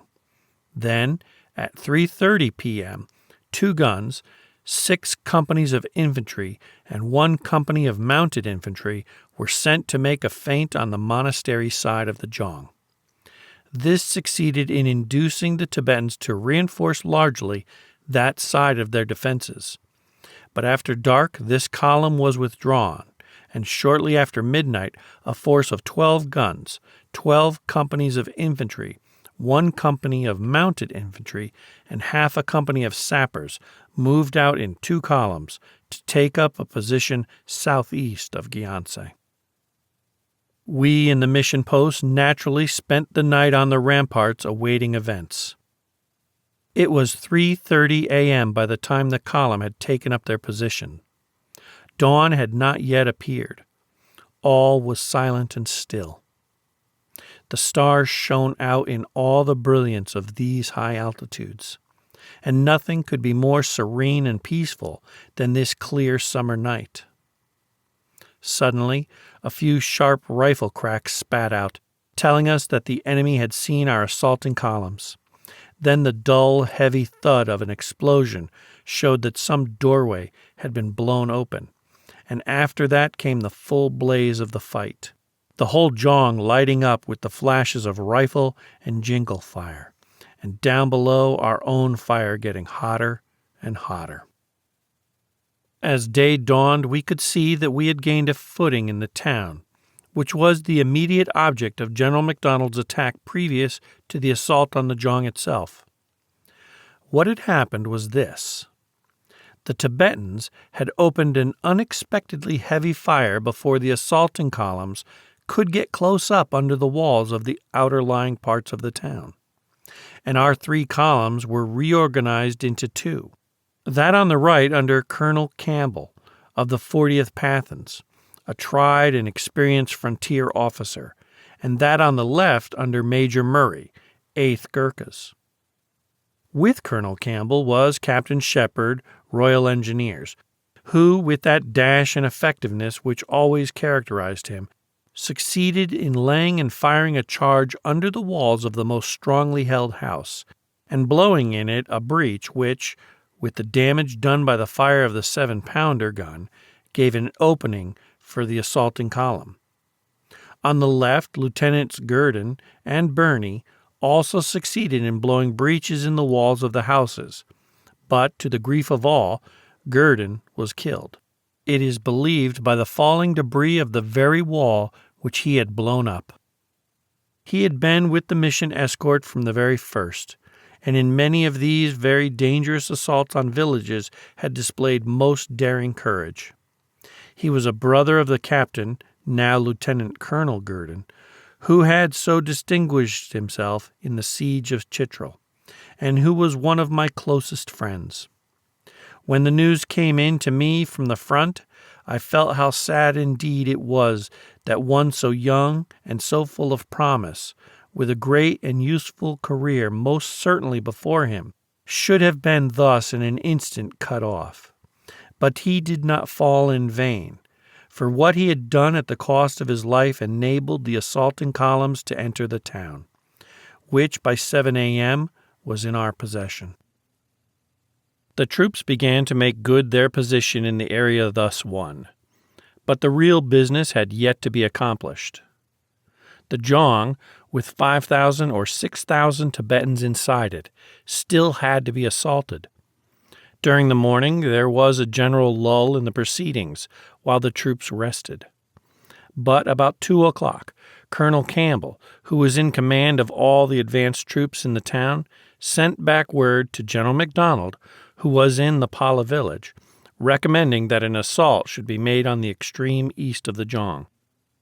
To him, in his advanced position, immediately under the walls of the Zhang, it appeared that if our guns could make a breach in the wall itself, an assault could be made, though the storming party would have a stiff, hazardous climb over the steepest part of the rock. General MacDonald adopted the proposal, and as the Tibetans now appeared somewhat exhausted, ordered the assault to be made at once. At 3 o'clock, General MacDonald ordered forward 4 companies of the reserve, and directed the 10-pounder guns to commence their fire on the portion of the wall to be breached for the assault. As the reinforcements crossed the open to the town, the Tibetans redoubled their fire, but our fire from all parts of the field also increased. The 10-pounder battery under Major Fuller did magnificent work. Stationed only 1,000 yards from the point to be breached, it placed one shell after another in exactly the same spot. Bit by bit the wall came tumbling down. A larger and larger gap appeared, and by 4 a breach significantly large for an assault had been made. Then the heliograph flashed from post to post that the Zhang was now to be assaulted. Major Fuller immediately gave the order for rapid firing on the upper buildings. Maxims from 3 different directions began rattling away with preparatory emphasis. Every man poured in his rifle fire with increasing energy. Then a little cluster of black figures, ever augmenting in numbers, was seen, like a swarm of ants, slowly making its way up the nearly precipitous rock towards the breach. A cheer was raised, which was taken up from post to post all around our encircling force and back to the reserves in the rear. The Tibetans could still be seen firing away in the breach and hurling down stones, but we only redoubled our fire upon them. Very, very gradually, or so it seemed to us in our suspense below, the Gurkhas under Lieutenant Grant made their upward way. First, a few arrived just under the breach, then more and more. Then came the crisis, and Grant was seen leading his men straight for the opening. Instantly our bugles all over the field rang out the cease fire, so as to not endanger our storming party. The Tibetans, too, now stopped firing, and where a moment before there had been a deafening din, there was now an aching silence. We held our breath, and in tense excitement awaited the result of the assault. We saw the little Gurkhas and the Royal Fusiliers who formed the storming party stream through the breach. Then we watched them working up from building to building. Tier after tier of the fortifications was crowned, and at last our men were seen placing the Union Jack on the highest pinnacle of the Zhang. The Tibetans had fled precipitously, and Gyantse was ours. The Tongsa Penlop next morning came over to congratulate General MacDonald and myself, and we went over the Zhang together. Till I had got up there and looked down through the Tibetan loopholes on our insignificant mission post below, I had not realized how certain the Tibetans must have felt that they could overwhelm us, and how impossible it must have seemed that we could ever turn the tables upon them. If one stood in the round tower of Windsor Castle and looked down from there upon a house and garden in the fields about Eton, held by some strangers who said they had come to make a treaty, one would get the best idea of what must have been in the Tibetans' minds. They were in a lofty and seemingly impregnable fortress in the heart of their own country. We were a little dot in the plain below. The idea of making a treaty with us, if they did not want to, must have appeared ridiculous. And as I stood there in their position and looked down upon what had till just then been my own, I soon understood how it was that the Ta Lama and other delegates had been so casual in their behavior. Yet, in spite of our success, and to a certain extent by reason of it, I was still ready to negotiate with the Tibetan delegates. I had disliked, with an intensity which only those can know who have had in a similar position, the idea of making any mention of negotiation during all that critical time in May, while they were firing proudly at us from the Zhang, and were surrounding me and my little post below. Now that, through General MacDonald's skillful dispositions and the bravery of his troops, I was in the top place, I readily tried to negotiate. And I thought that His Majesty's government were anxious that further efforts to negotiate here should be made. For on June 25, they had telegraphed that if there was reasonable expectation of the early arrival of the resident, accompanied by competent Tibetan negotiators, the advance to Lassa might be postponed. They thought that the advance should not be undertaken unless there was adequate ground for doubting the competency of the Tibetan delegates or the earnestness of the Tibetan government. Moreover, for some few days' delay was necessary for General MacDonald to complete his arrangements for the advance, to collect sufficient supplies, and to establish Gyantse as his secondary base.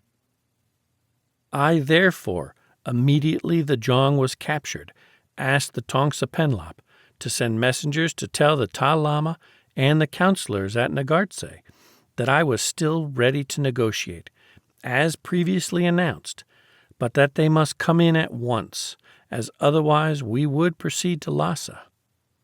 But the messenger found the monastery in which they had been staying deserted, and the delegates fled. On July 9, the government of India telegraphed to me that they considered the advance to Lassa inevitable, but that if the delegates could be induced to come in and negotiate en route, I might invite them to accompany me, explaining the terms of His Majesty's government and warning them that any further resistance would involve a settlement less favorable to Tibet. By July 13, General MacDonald's preparations were all complete. He had reconnoitered the country both up and down the valley and found the Tibetans had fled in every direction. He had amassed plentiful supplies. He had set about repairing the Zhang in which he was, to my infinite regret, to leave Colonel Hogue and the 23rd Pioneers, and he was ready to leave for Lassa the next day. It was sad that the old pioneers, who had borne the burden and the cold of the day at Tuna all through that dreary and anxious winter, should be left behind, while other regiments, who had just arrived from India, should have the glory of going to Lassa, and I would willingly have had it otherwise. All were now eager and ready for the advance, and I wrote to the Chinese resident that as neither he nor any competent Tibetan negotiator had come to Gyantse, I was proceeding to Lassa. I stated that my purpose was still to negotiate, but that I must ask him to prevent the Tibetans from further opposing my mission, and I intimated that the terms I was demanding would be still more severe if we encountered opposition. The Tongsa Penlop, also at my request, wrote to the Ta Lama, saying that I was prepared to carry on negotiations en route, in order that the settlement might be ready for signature at an early date at Lassa, and I asked the Tongsa Penlop further to write to the Dalai Lama himself, giving an outline of the terms we should demand. Lastly, I issued a proclamation drafted by the government of India, stating that we had no desire to fight with the people of Tibet or to interfere with their liberties or religion, but that it was necessary to impress unmistakably upon the government of Tibet that they could not with impunity offer insults to the British government, and that they must realize the obligations that they had entered into and act up to them in all respects. The people were warned that any opposition to our advance would only result in making the terms demanded more exacting.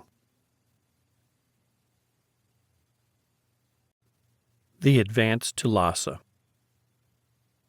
Just a year had now elapsed since we had arrived at Kambajong, and now at length we were united in the single purpose of advancing to Lassa. The imperial government, the Indian government, and the military authorities. A year had been wasted in futile forbearance for the benefit of the British public. But at length, what the responsible government of India had advocated since January of the previous year was to be carried into effect. And on July 14, we left our dreary little post at Gyantse and set out, full of enthusiasm, for Lassa. Though we were so high above sea level, it was quite hot now in the middle of the day, for the sun in these low latitudes, in this clear atmosphere, struck down with considerable force. But we also had some very heavy rains in the next few days. As we approached the Kerala Pass, the scene of Colonel Brander's gallant little action, I received a letter from the Tongsa Penlop at Gyantse, enclosing a letter he had received from the Dalai Lama. It said, "We have written to the Yutok Shape, inquiring from him whether it will be easy to effect a settlement or not. Will you also request the English privately not to nibble up our country? Please use your influence well both with the English and the Tibetans. I cannot at present speak with exactness with regard to the frontier, but I have said something on the matter to the Pukong Tulkup, so it will be well if the negotiations are begun quickly. Once they have begun, we shall hear gradually who is in the right." On the next day, July 17, we marched to a camp immediately below the Kerala, and there we found the Bhutanese messenger who had carried a letter from the Tongsa Penlop to the Yutok Shape's camp had returned, saying that some Tibetan officials would come over presently to see us. The Tibetans, however, fired at our mounted infantry from the wall on the far side of the pass, and no officials appeared. This looked as if we were to have another fight.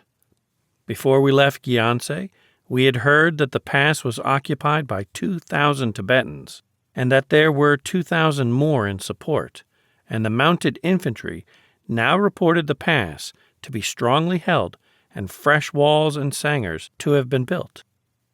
All the villages en route, too, had been deserted, so we fully expected a fight. Our camp under the pass was right in among a lofty knot of mountains, one of which rose to a height of over 24,000 feet above sea level. A magnificent glacier descended a side valley to within 500 yards of the camp. The whole scene was desolate in the highest degree, and though we were on the high road to Lassa, the road was nothing but the roughest little mountain pathway rubbed out by the traffic of mules and men across it. The afternoon and evening of the 17th were occupied in reconnoitering the position of the Tibetans. They were very strongly posted at a narrow gorge 3 miles from our camp on the north side of the pass, and their position was flanked by impassable snow mountains. The old wall of Colonel Brander's time had been extended on either hand till it touched precipices immediately under the snow line. Behind this lay a second barrier of sangars. Like all the walls which the Tibetans so skillfully erected at such places, this was built up of heavy stones. The position was manned, according to our latest information, by about 1,500 Tibetans. At 7 a.m. on the morning of the 18th, when now, even in the height of summer, there was still a nip of frost in the air, the advanced troops marched off. The Royal Fusiliers, under Colonel Cooper, were to attack the center, and on either side, parties of the 8th Gurkhas were to turn the flanks. While the Gurkhas were slowly plodding up the mountain sides, I seated myself beside Major Fuller's mountain battery and watched the effects of gunfire at these altitudes. It was most interesting. The pass itself was 16,600 feet, and the battery was a few hundred feet above it, and was for some time firing at groups 5,000 yards away, and some of them on the glacier at about 18,000 feet above the sea. In such a rare atmosphere, ordinary sightings and ordinary fuses were quite useless. The shells would cleave through the thin air at very considerably greater velocities than they would pass through the thicker air at sea level. All the sightings and the timings of the fuses had, therefore, to be completely readjusted by trial and guesswork. Despite this, however, wonderfully accurate shooting was effected by these splendid little guns, and it would have made all the difference to Colonel Brander if he had had them instead of the useless 7-pounders. The Gurkhas and Pathans, after a long and difficult climb to 18,000 feet, turned the position, but the Tibetans in the center had not waited. They knew that the dreaded mounted infantry would be after them, so each determined that he, at any rate, would not be the last to leave the position, and all had cleared off before our troops arrived. Most, indeed, had retreated in the night, and in reality only about 700 calm men were left to hold the position. Many of these escaped high up over the snows, pursued only by our shrapnel shells. Our mounted infantry reconnoitered up to within 2 miles of Nagartse-Jong, which was found to be occupied, while reports came in that 1,300 more men from Kham were expected. Nagartse was reached on the 19th, and close to it I was met by a deputation from Lassa. Here were signs of negotiations at last. I said I would have a full interview at 3 that afternoon, but must warn them at once that it would be necessary for me to occupy the Jong and to advance to Lassa, though I was ready to negotiate on the way. The deputation, which consisted of the Utok Shapé, Ta Lama, the chief secretary, and some monks, arrived in my camp shortly before the time appointed. The Utok Shapé took the chief place. He was a genial, gentlemanly official of good family and pleasant manners. But it soon became apparent that both he and the Ta Lama were in the hands of the chief secretary, the monk official who, from our first meeting at Kamba Jong, had ever been an obstacle in our way. This latter official, acting as spokesman, said they had heard from the Tongsa Penlop that we wished to negotiate at Gyantse, and they had set out to meet us when they heard that we were advancing. They were quite willing to negotiate if we returned to Gyantse, and in that case they would accompany us and make a proper settlement with us there.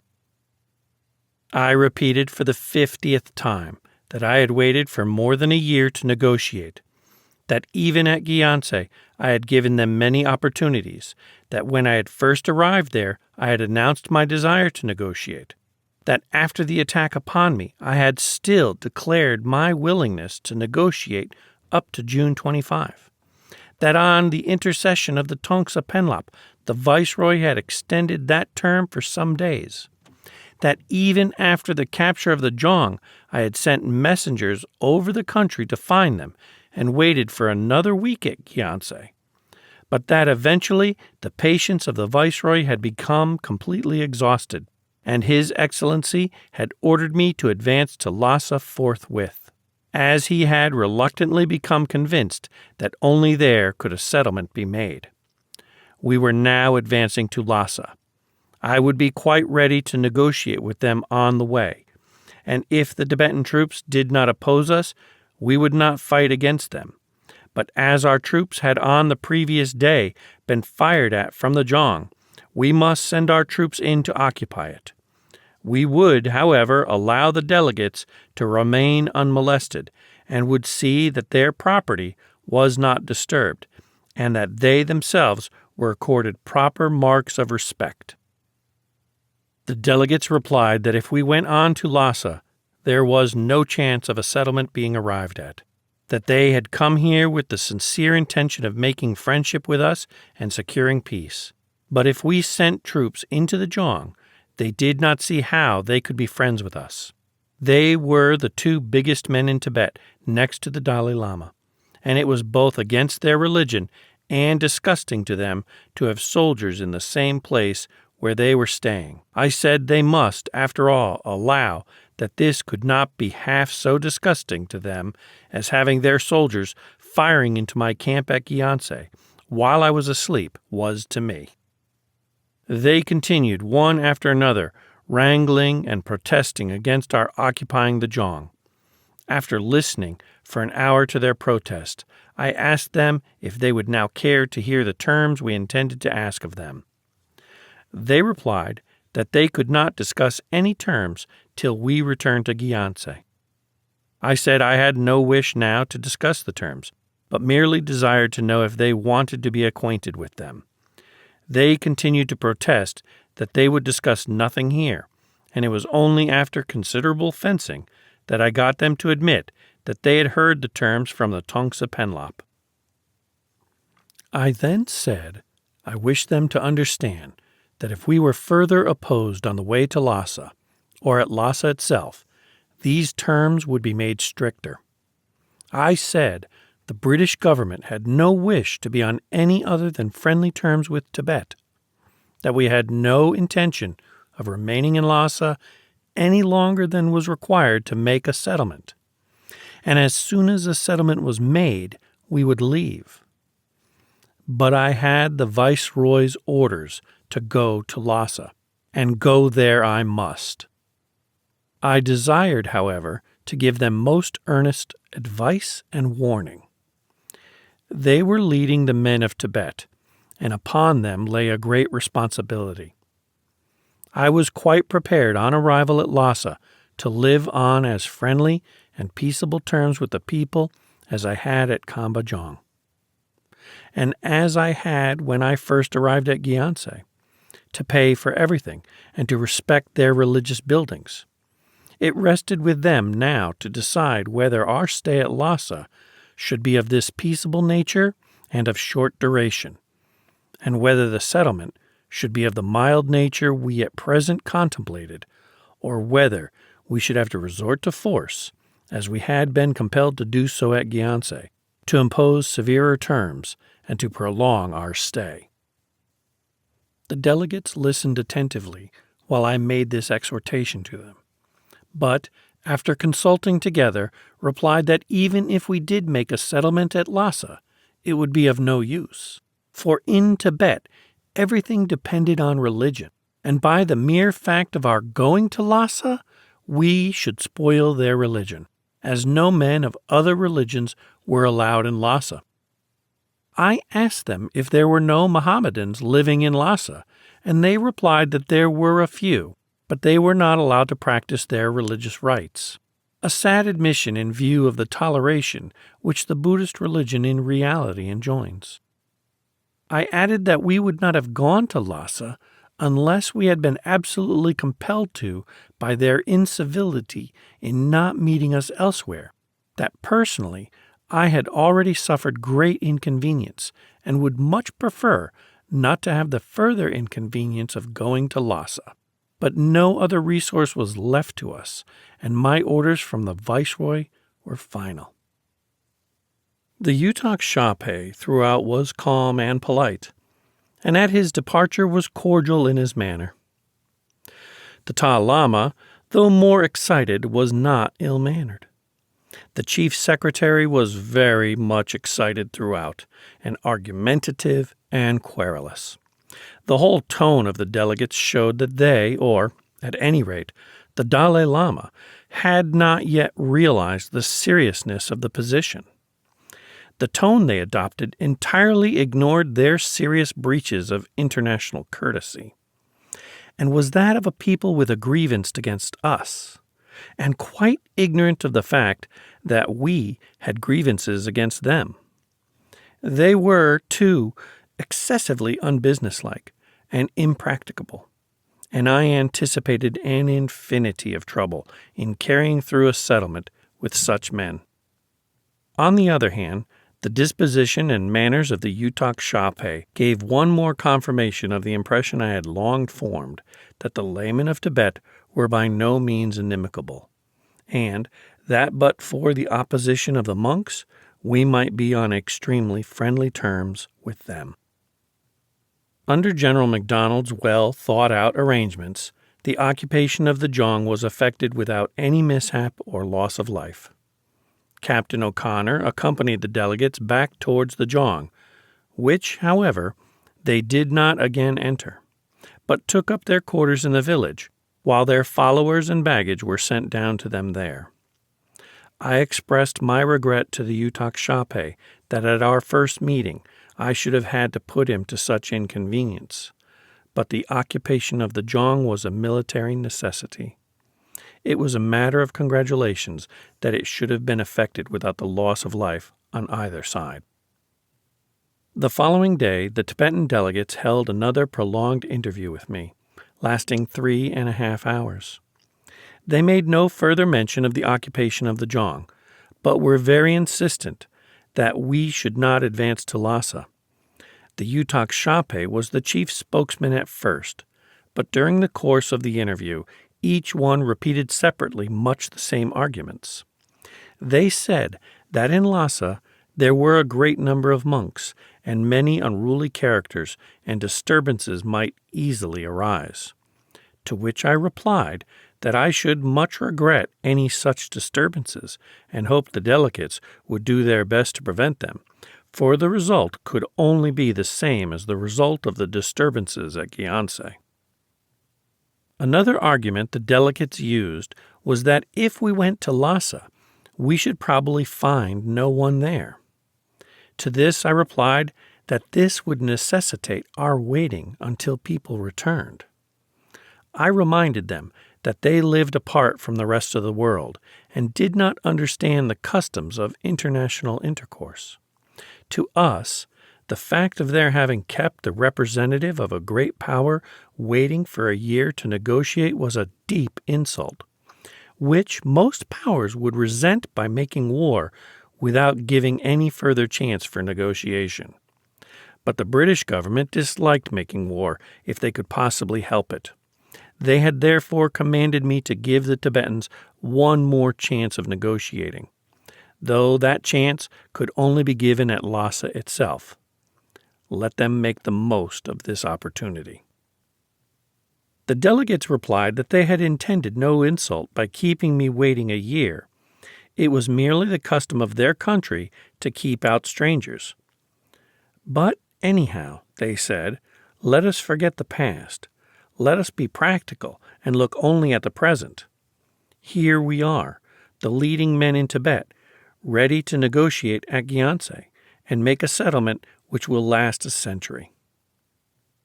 I replied to the Younghusband that I had no doubt that if a sensible man like himself had been sent to me sooner, we might have made up a satisfactory settlement long ago, and there would have been no necessity for us to go through all this inconvenience of advancing through an inhospitable country to Lassa. But after many chances which had been given them of negotiating at Gyantse, they could hardly consider it reasonable that we should give them any more. Moreover, the Viceroy had formed the opinion, from the fact of the Ta Lama having told me at Gyantse that he had no authority to evacuate the Zhang without referring to Lassa, and from the fact of his running away, that he had not sufficient power to make a settlement. For all these reasons, we were compelled to go to Lassa, though I was ready to negotiate on the way, and we would return directly a settlement was made. They then made further reference to their religion being spoilt if we went to Lassa, and I asked them to make more clear to me in what way precisely their religion would be spoilt. I said we were not intolerant of other religions, as they themselves were. They had yesterday told me that, though there were some Mohammedans in Lassa, yet they were not allowed to practice their religious rites. We had no such feelings towards other religions. On the contrary, we allowed the followers of each to practice their religious observances as they liked. The delegates said they were not so intolerant to the Mohammedans. They merely forbade building mosques and prevented any new Mohammedans coming into their country. I said that at any rate some were there and apparently had not spoilt the religion of the Tibetans. They replied that the ancestors of these had come many, many years ago, and the Tibetans had become accustomed to them. To which my rejoinder was that if Mohammedans had lived among them practicing their religious rites for all these years, apparently for centuries, without spoiling the religion of Tibet, I could not believe that the fact of our going to Lhasa for a few weeks only could have any permanent ill effects on the religion of Tibet. They then remarked that if we now went to Lhasa, all the other nations would want to go there and see the sights and establish agents there. I told them I had not the smallest wish to see the sights of Lhasa. I had already traveled in many different lands and had seen finer sights than they could show me at Lhasa. And as to stationing an agent there, we had no such intention. Could they tell me if any other nation wanted to? They replied that the Russians would be wanting to send an agent to Lhasa. I told them they need not be in any fear on that score, for the Russian government had assured our government that they had no intention of sending an agent to Tibet. I added that, though we had no intention of establishing a political agent at Lhasa, we desired to open a trade mart at Gyantse on the same conditions as the trade mart at Yatung had been opened. That is, with the right to send a British officer there to superintend the trade. The delegates would not, however, be led into a discussion of the terms. They said they could only discuss the terms at Gyantse, and the conversation drifted back into the old lines of withdrawing to Gyantse. Each of the 4 members of the delegation repeated in turn the same arguments for withdrawing to Gyantse, and I gave to each in turn my reasons for advancing to Lhasa.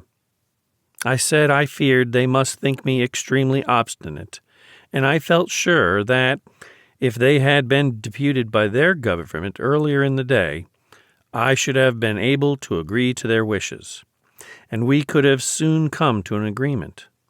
As matters stood at present, I could do nothing but obey the orders of the Viceroy. They asked if I could not stop here, represent to His Excellency what they had said, and await further instructions. I replied that the Viceroy only issued his orders after very careful deliberation, but once they were issued, he never revoked them. I endeavored throughout the interview to avoid being drawn into petty wrangling. Even more important than the securing of a paper convention, which might or might not be of value, was, I stated to the government at the time, the placing of our personal relations with the officials of Tibet upon a good footing from the start. I had to be severe with them at Gyantse because they would not pay proper respect to me. But at each interview since, they had come well before the appointed time. They were thoroughly respectful throughout, and I was able to treat them with the politeness I preferred to show them when they made this possible. I trusted that, after I had suffered 2 interviews, one of 3¼ hours and another of 3½ hours, they would feel that I was at any rate accessible, and that they would have no compunction in coming to see me whenever they felt inclined. Until, however, they received further orders from Lhasa, there was nothing more to be said on either side.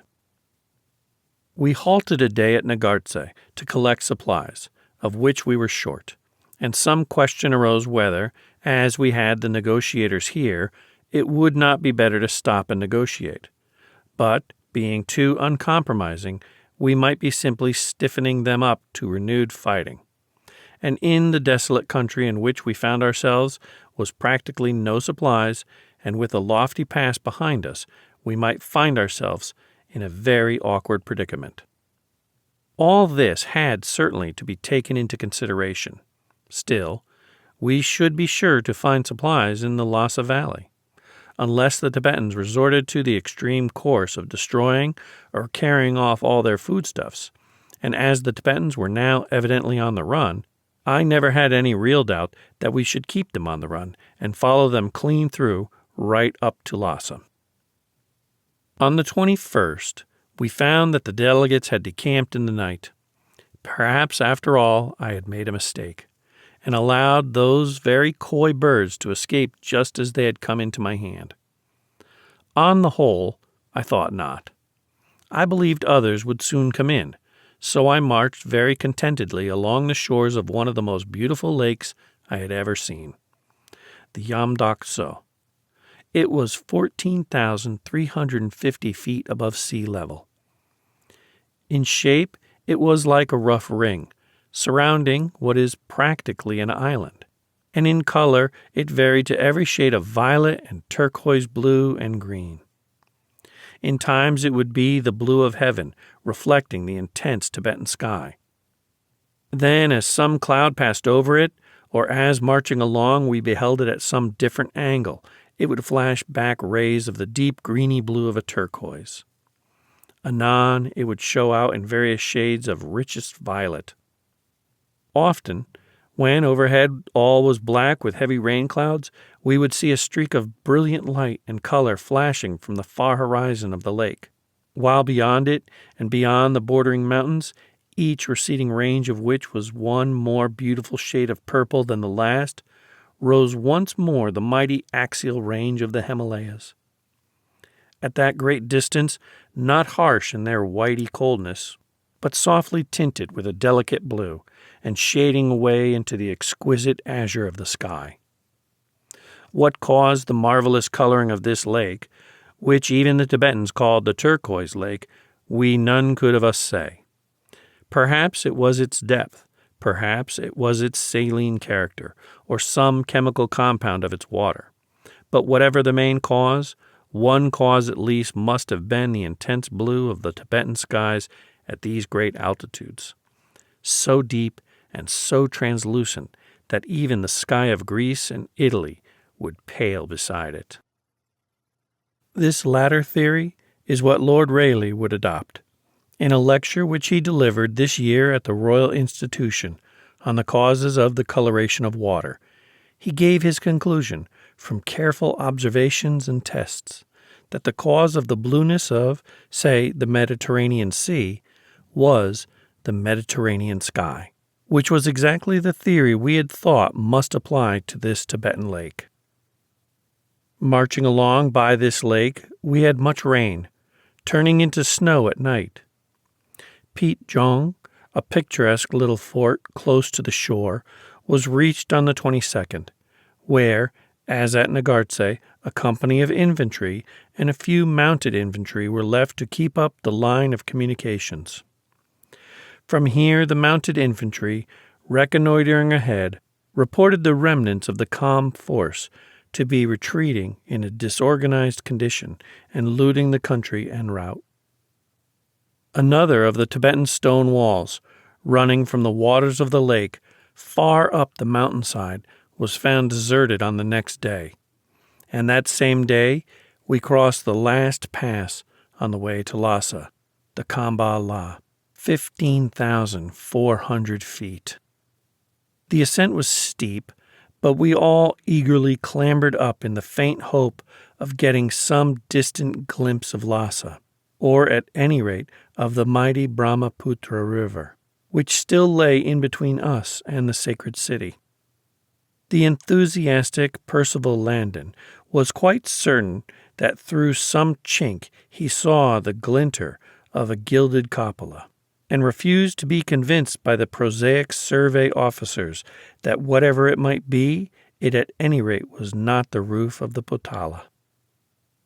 But if we were not yet to catch a sight of our goal, we had many other exciting incidents on that day. We descended rapidly from the pass by a very steep path to a camp on the banks of the great Brahmaputra itself. here called the Sangpo, and presumed to be identical, though this is a great geographical problem yet to be solved, with the Brahmaputra of India.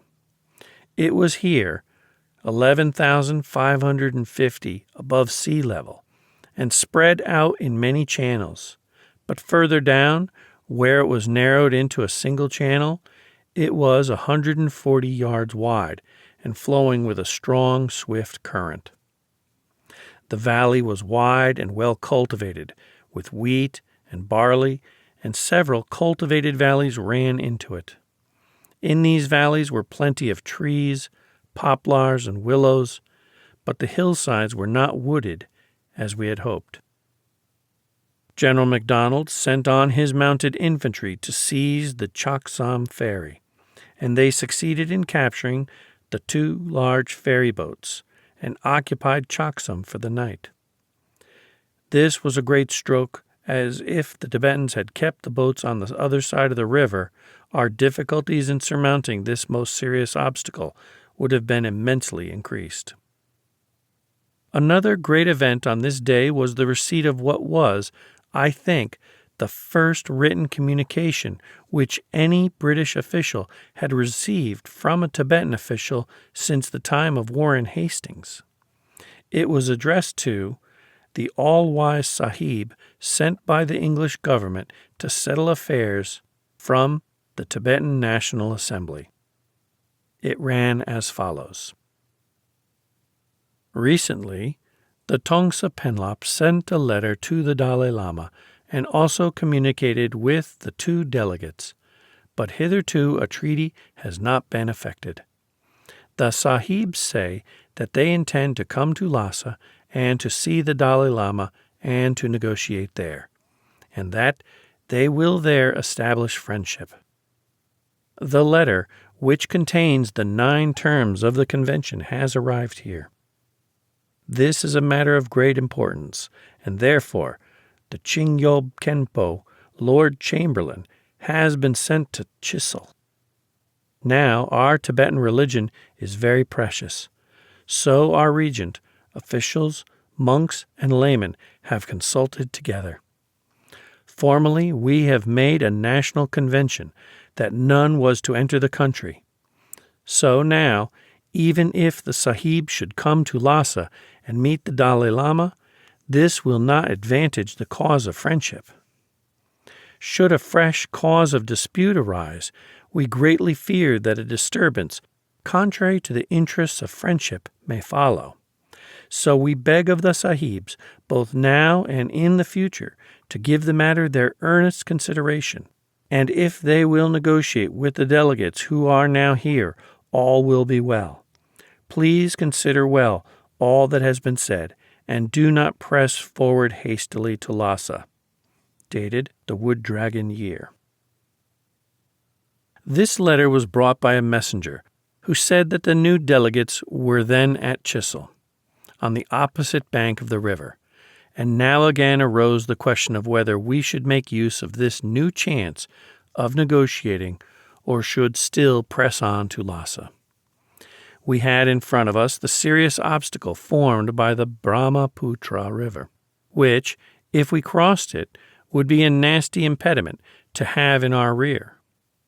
On the other hand, we had negotiators here with more ample credentials than any had had before, and we had the National Assembly itself in communication with us.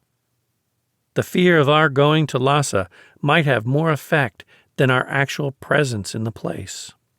The mere dread of our advance might make them agree to our terms, while if we actually advanced to their sacred city, we might find that the most determined defense had been reserved for the capital, and that we had put our heads into a hornet's nest and irritated 20,000 monks into buzzing about our ears. This was an eventuality on which I had to count, and of which I had been warned by speeches by responsible men in England, who did little to encourage me in my task. An ex-Prime Minister, Lord Rosebery, had said in February in the House of Lords that this mission bore, in its circumstances so melancholy a resemblance to the first war in Afghanistan, which we conducted under the late Lord Lytton, that it must give all those whose minds and memories recurred to the past serious grounds of misgivings when they saw once more His Majesty's government proceeding in the same direction to an end which they could not see themselves. A future Prime Minister, Sir Henry Campbell Bannerman, in pressing for the recall of the mission, had said in the House of Commons in April that we had had experience before, and the associations connected with the name of Cavagnari did not seem to invite us to undertake a similar policy again. If we pressed on to Lassa, into this swarm of fanatically hostile monks, we might all share the fate of Cavagnari, while if we simply held up the threat of advancing, we might get the treaty through. It was an alternative which I had to consider, but I felt fairly sure by now that I had rightly taken the measure of the Tibetans. So I sent a verbal intimation by the messenger that I would be glad to receive the delegates, but that I would not consent to defer my advance to Lassa. And in reply to the letter of the National Assembly, I wrote to the Dalai Lama that more than a year ago I had arrived at Kambajong, which he had approved as a meeting place for the negotiations, but that the appointed delegates refused to negotiate. I had advanced to Gyantse, but still no negotiators had arrived, and instead I was treacherously attacked at night. Now the Viceroy had ordered me to advance to Lassa to negotiate there. Those orders I had to obey, but I had no desire to create disturbances in Lassa or interfere with the religion of the country, and as soon as I had obtained his seal to the convention I had been instructed to negotiate, I would retire from Lassa. No religious places which were not occupied by Tibetan soldiers would be occupied by British soldiers. Our soldiers would not fire if no opposition was offered to them, and all supplies taken from the peasants would be paid for.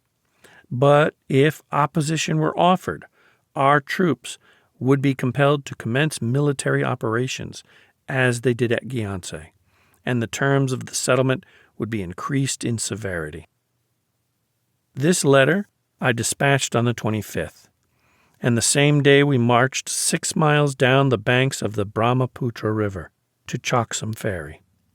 For the purpose of crossing this river, we had brought with us from India 4 collapsible Berthon boats, and with these and the local ferry boats, 7 companies of infantry and 1 company of mounted infantry were crossed over by nightfall. But a sad accident occurred. One of the boats capsized in the rushing, eddying current, and Major Bretherton, the chief supply and transport officer, and 2 Gurkhas were drowned. There was no more capable and energetic officer in the force.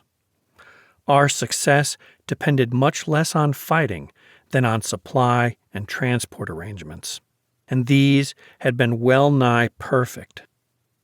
Major Bretherton, in the Kashmir, Gilgit, Chitral, and northwest frontiers, had almost unrivaled experience of rough transport work, and his driving power, his readiness, quickness, far-sightedness, and inexhaustible buoyancy and cheerfulness were of inestimable value in carrying through such an enterprise as that which we had now so nearly completed.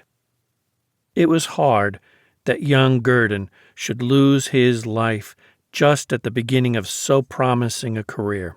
It seemed almost more cruel that a man who had achieved so much and who was just within sight of the goal for which he had worked longer and harder than any one of us should have been swept away in an instant and have never seen his reward.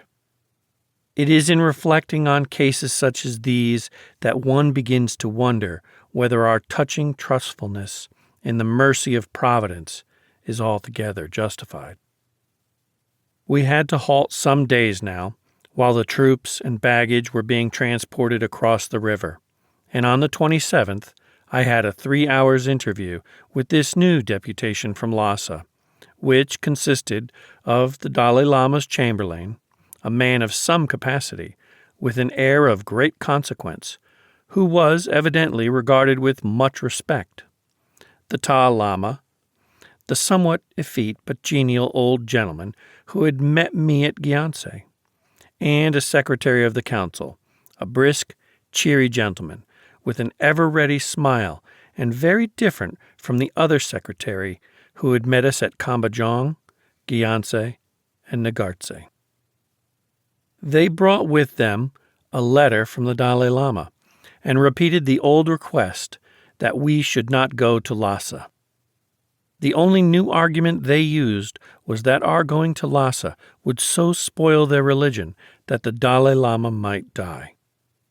I told them that I should much regret that our arrival in Lassa should have any such melancholy result, but I had studied their religion and could hardly believe that it was so weak that it would not stand our presence in Lassa for a few weeks. The delegates repeatedly urged me to realize the personal inconvenience our presence in Lassa would be to the Dalai Lama. The Ta Lama explained that the chamberlain was in constant personal attendance on the Dalai Lama and enjoyed his fullest confidence, and for that reason had been specifically deputed by the Dalai Lama. I was given to understand that this was a very unusual favor, and I was earnestly begged to accede to the Dalai Lama's personal wishes. The delegates further told me that if I did not accede to them, they would themselves be severely punished by the Dalai Lama. In reply, I expressed my inability to accede to the Dalai Lama's wishes, but trusted they would ask His Holiness to excuse my insistence. They had spoken of the inconvenience our presence in Lhasa would cause the Dalai Lama, but His Holiness would, I felt sure, realize the inconvenience we had already suffered through the delay in the arrival of negotiators. I could assure them that the Viceroy had every desire to consult the feelings of the Dalai Lama, and it was because he knew that His Holiness was averse to the presence of strangers in Lhasa that His Excellency had not sent me there in the first instance, though the capital of a country was the natural and usual place in which to conduct negotiations. It was only after we had found it impossible to effect a settlement anywhere else that I had been ordered to proceed to Lhasa.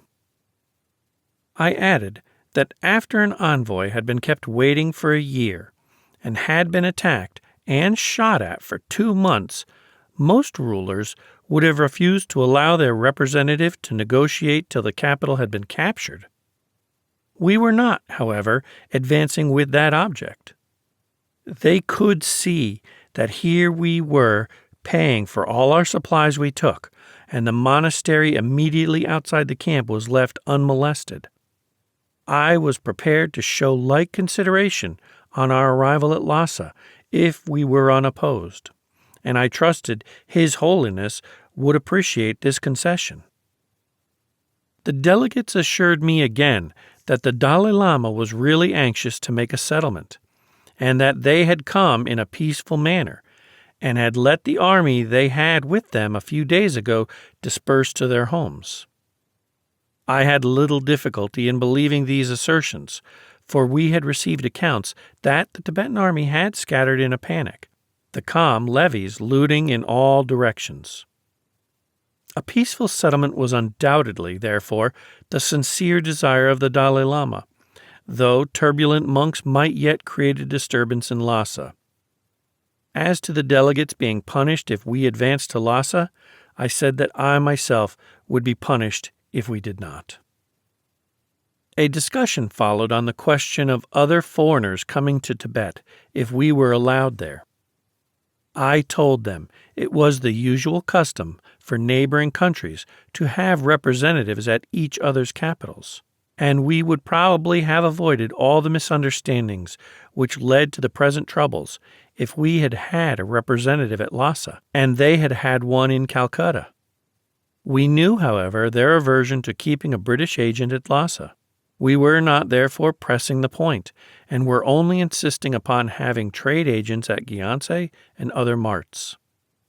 There would, however, in any case, have been no reason for other foreigners establishing an agent in Lhasa. Russia had declared that she had no intentions of sending an agent to Tibet. The delegates replied that our establishing an agent even at Gyantse would be against their custom and spoil their religion. I said that I understood then that they were not prepared even now to agree to our terms, and they informed me that they were only authorized to discuss them, and they would have to be considered in the National Assembly. You expect me then, I said, to remain out here in a half-desert place discussing terms? I have already remained for months together in desert places in Tibet, and can now negotiate in no other place than Lhasa.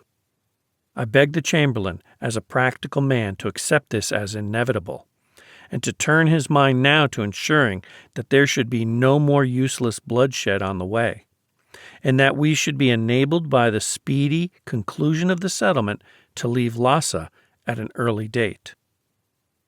Before closing the interview, I had some conversation with the delegates on the general question of intercourse between Tibet and India. I said that we should be very glad if they would more frequently accept the hospitality we were always ready to offer them in India. They would find that in India they could travel wherever they liked and would everywhere be protected and welcomed. They would see, too, that though we were Christians, we not only tolerated but protected Buddhists, Hindus, and Mohammedans. We even spent large sums of money in preserving ancient buildings of other religions. In this camp was an officer, Colonel Waddell, who had spent his life in studying the Buddhist religion, and while reading the ancient books had discovered instructions indicating exactly where the birthplace of Buddha could be found. The British government had spent a considerable amount of money in clearing away forests, and the town in which Buddha was born was actually discovered. We did not believe that every religion except our own was wrong. On the contrary, we believed that the same God whom we all worshipped could be approached by many different roads, and we were ready to respect those who were traveling to the same destination, though by a different road to that which we ourselves were following. The delegates expressed their satisfaction that we should have studied their religion, but the conversation soon returned to the more pressing question of our advance to Lhasa. The Chamberlain was the most sensible, practical man we had so far met, and I was specially polite to him. As in the event of the flight or murder of the Dalai Lama, he might be a possible regent. But even he had evidently very little power, and while he was nervous throughout the interview, was clearly more nervous of his own people than of us. After the interview had lasted 3.5 hours, I asked them to report my words to the Dalai Lama, and I told them that I should be very glad to see them again whenever they liked, either to discuss further official business, or, putting official matters aside, to pay me a friendly private visit. They took one of my Tibetan munchies with them and gave him a special present of silk for Captain O'Connor, and also told the munchie that the man who had brought all this trouble on Tibet was the Tungyig Chempo, the chief secretary, who was at Kambajong, Gyantse, and Nagartse, but who was not present at this interview. It was satisfactory to find that two such influential men as the Chamberlain and the Ta Lama had discovered this, and I thought that if the man was now cast aside, our chance of getting on terms of friendship with high Tibetan officials would be vastly increased. I now accepted the silk which the Dalai Lama had sent me through the Tongsa Penlop, but which I had at the first time refused to accept unless accompanied by a letter or handed to me by one of the Dalai Lama's own officials. The present was mentioned in the Dalai Lama's letter to me, and the Chamberlain also told me the Dalai Lama begged me to accept it. I could, therefore, accept it without loss of dignity. I sent him in return a large and rather handsome silver gilt bowl. This letter was certainly the first letter which any Dalai Lama had written to an Englishman, and was addressed to the Sahib sent by the English government to settle affairs, and ran as follows. In a letter recently received by the Shah Pe from the Tongsa Penlop, he says that the establishment of friendship has now become difficult, as the English officers with their escort say that they are about to proceed to Lassa to make a treaty and to meet the Dalai Lama. With this communication, the 9 terms of the convention were also received. The National Assembly has been consulted regarding this matter, and it has decided for friendship it has sent a separate communication to the British. I, too, in accordance with the religious customs of Tibet, am at present in retreat, and it would be a difficult matter for me to meet the Sahibs. I have sent 2 representatives on ahead to negotiate regarding friendship, and also the Chikyob Kempo, who lives always near me. It will be well if matters were discussed with my delegates there for the sake of peace. But it is not well for the establishment of an agreement between the 2 countries if you come to Lhasa contrary to my wishes. Please consider this well. I send a scarf and have already sent some silks separately. Dated the 8th day of the 6th month, Wood Dragon year. To this letter, I replied that I was sure he would recognize the inconvenience it would be to me, now that I had left Gyantse, to negotiate at any other place than Lhasa itself, but that I would disturb His Holiness as little as possible in his religious seclusion. The Dalai Lama's chamberlain returned to Lhasa immediately, but on the 29th, the Ta Lama, accompanied by the same Secretary of Council, who was present at the interview of July 27, again came to visit me. He explained that the chamberlain had returned to Lhasa to report personally to the Dalai Lama the result of his interview with me, and he hoped that I would wait here till the reply of the Dalai Lama should reach me. I informed him that I could not wait here longer than the 31st, that it was not our custom to act in a dilatory manner, and that I was indeed daily expecting a telegram from the Viceroy asking me for an explanation of the delay which had already occurred. During the interview, which lasted 3 hours, the conversation was of a discursive nature, as the Ta Lama clearly had no power even to discuss anything else than our advance to Lhasa. I gathered that what he and the other delegates, and probably also the Dalai Lama himself, feared was the turbulence of the war party among the monks of the 3 great monasteries, leading to some futile collision with our troops which would not have the slightest effect in stopping us, but which would merely irritate us into sacking Lhasa. Probably what the Dalai Lama's party also feared was that these same turbulent monks might turn upon the Dalai Lama himself and make away with him. I told the Ta Lama that I considered it a great pity that he and the other able counselors who had recently met me had not come to Kambajong, for the Secretary of Council who had met Mr. White and me there had not comported himself in at all a conciliatory manner. He had, in fact, irritated us considerably and made a peaceful settlement impossible. This surprised me the more because the Chinese government had informed the Viceroy that the Dalai Lama had agreed to Kambajong as the meeting place where negotiations should take place. The Ta Lama replied that what the Dalai Lama meant was the Kamba boundary, not the Kambajong. I told him that this was hardly intelligible, as the Kamba boundary was along the top of mountains. We clearly could not sit on the top of a mountain and negotiate.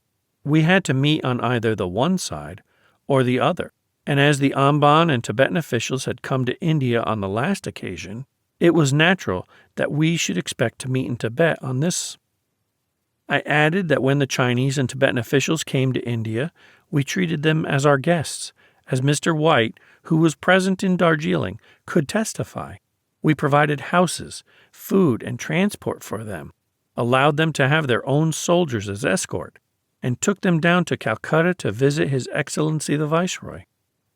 On the other hand, when Mr. White and I had arrived at Kambajong last year, we were not even allowed to buy supplies. The Dalai Lama said that what was meant by the Kamba boundary was not the top of the mountains, but the wall at Gyagong. He did not deny that Tibetan officials had been treated as guests at Darjeeling. He had said we did not realize the great expense the Tibetan government had incurred in transporting them to the Indian frontier. I then asked the Dalai Lama what reason they had for originally starting this trouble, which, after all, originated in their invasion of Sikkim in 1886. Why did they send troops into the territory of a British feudatory state? We had lived for so many years without troubling one another. Why did they start a trouble which had lasted up to the present time?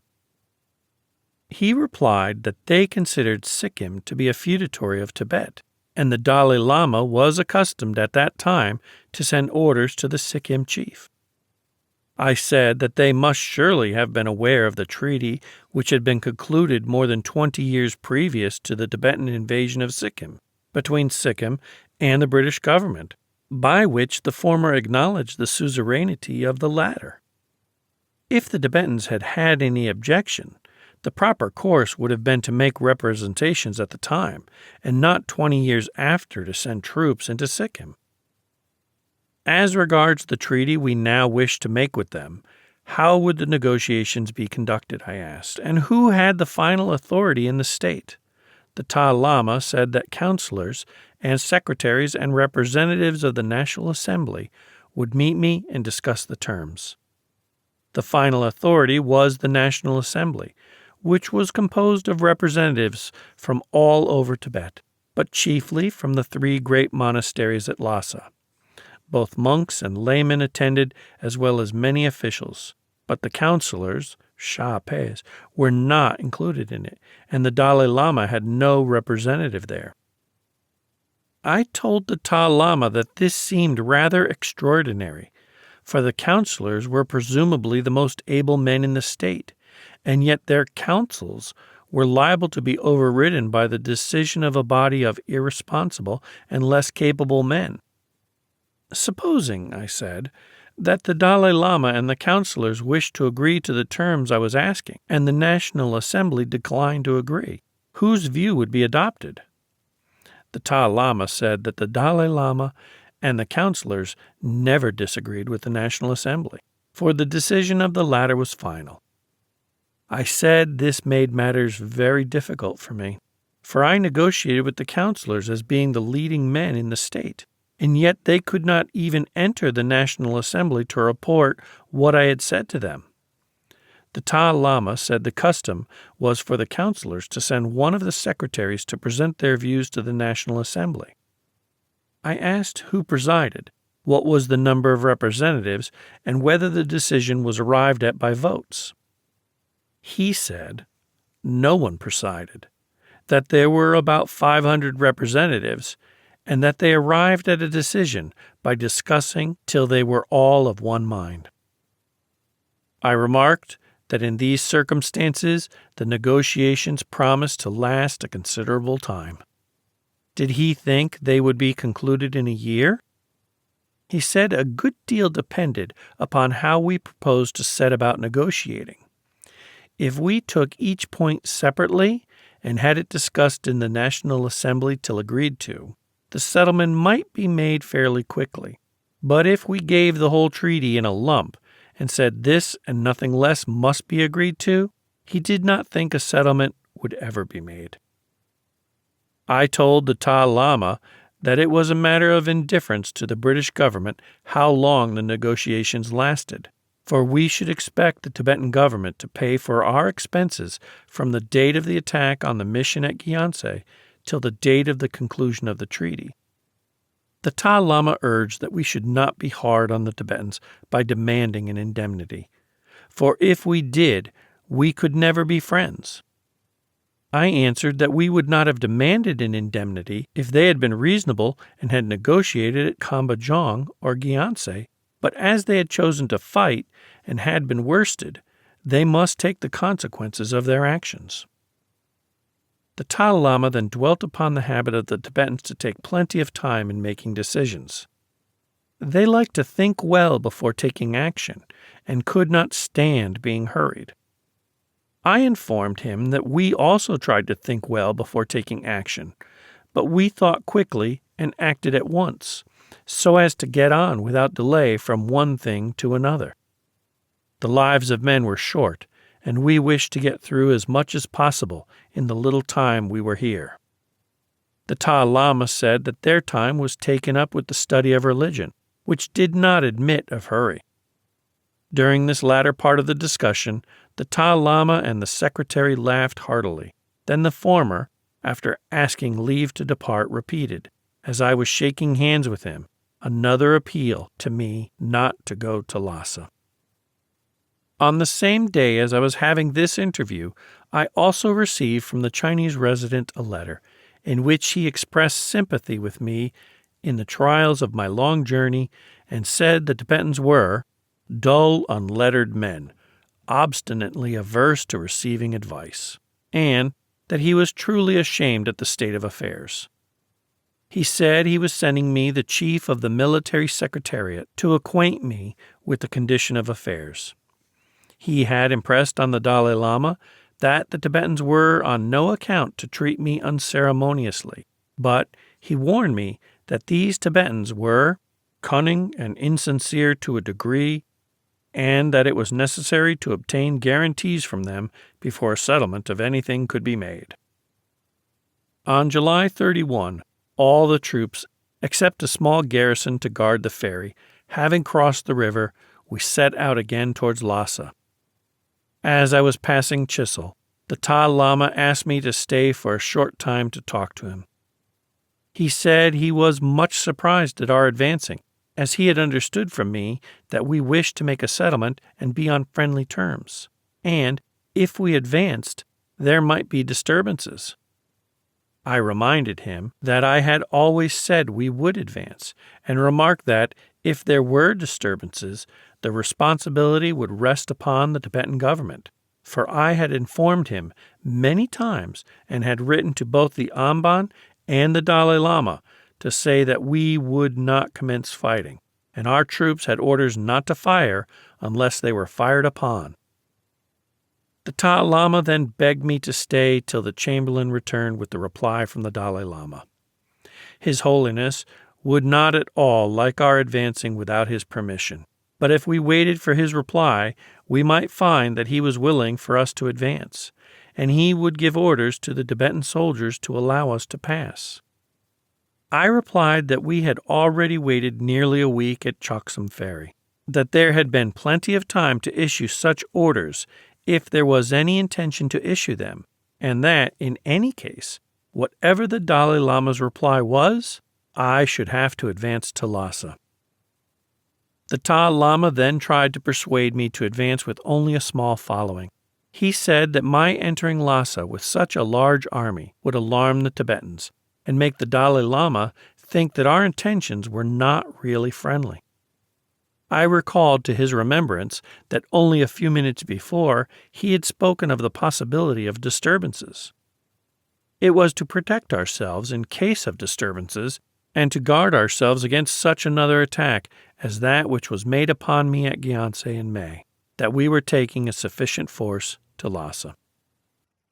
The Dalai Lama begged me not to always be harping upon what had occurred at Gyantse. Let all that be forgotten, he said. The Tibetans were now really anxious to make a settlement, and he would give me a promise in writing that no harm would befall us if I went to Lassa with only a small following. I told him the Tibetans already had a promise in writing from me in my letter to the Dalai Lama that we would not fight unless opposed, and if, with that in their hands, they allowed disturbances to occur, I should presume that they were not anxious for a settlement. I required no written promise for them not to harm us, but relied upon their sense of self-interest not to bring on further disturbances. The Dalai Lama, as a final effort, begged me to stay here for a day, and last of all, as he was shaking hands with me, a ceremony which lasted a quarter of an hour, entreated me not to enter Lassa city.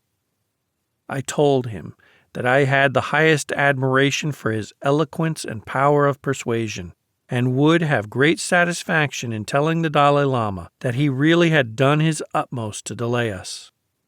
I, of course, realized the position in which he stood, that it was his business by every means in his power to prevent us reaching Lhasa. At the same time, I was sure, I said, that a man of his sense knew in the bottom of his heart that the Tibetans were extremely fortunate in having been able to secure our peaceful entry to Lhasa, and prevented the capture of the city by force of arms.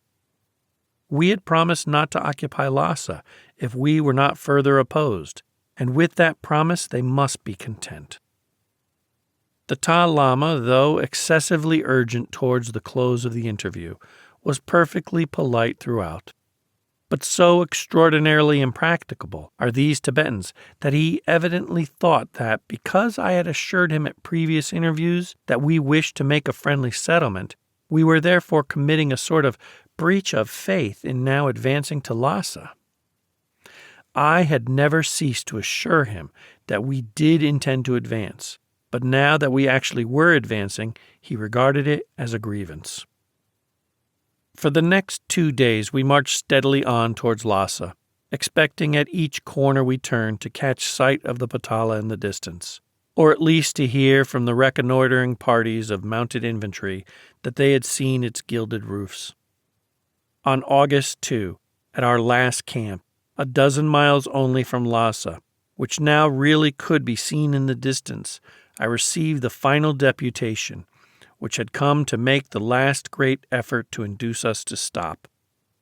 It consisted of the old Ta Lama, the general who had met Mr. White and me at Kambajong, and who had been appointed to the post of counselor, and known as the Sharong Shapei, the Chinese official deputed by the resident, the abbot in private attendance on the Dalai Lama, a secretary of council, and the abbots of the 3 great Lhasa monasteries. They repeated the usual requests that we should not go to Lhasa.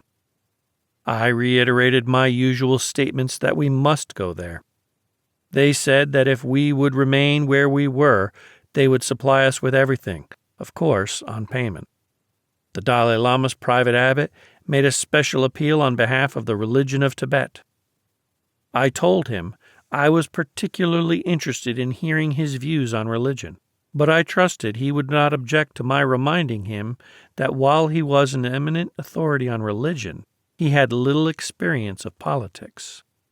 In political life, when a country repudiated a treaty, declined to negotiate a new one, and attacked the envoy who was sent for that purpose, it was considered that that country had committed 3 very serious offenses, any one of which would be justification for the capture of the capital of the offending country.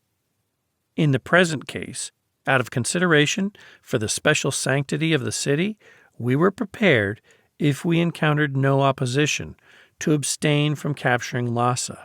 I trusted the abbot would appreciate the consideration. Perhaps, if he had himself been fired on continually for 2 months, he would not have been equally moderate.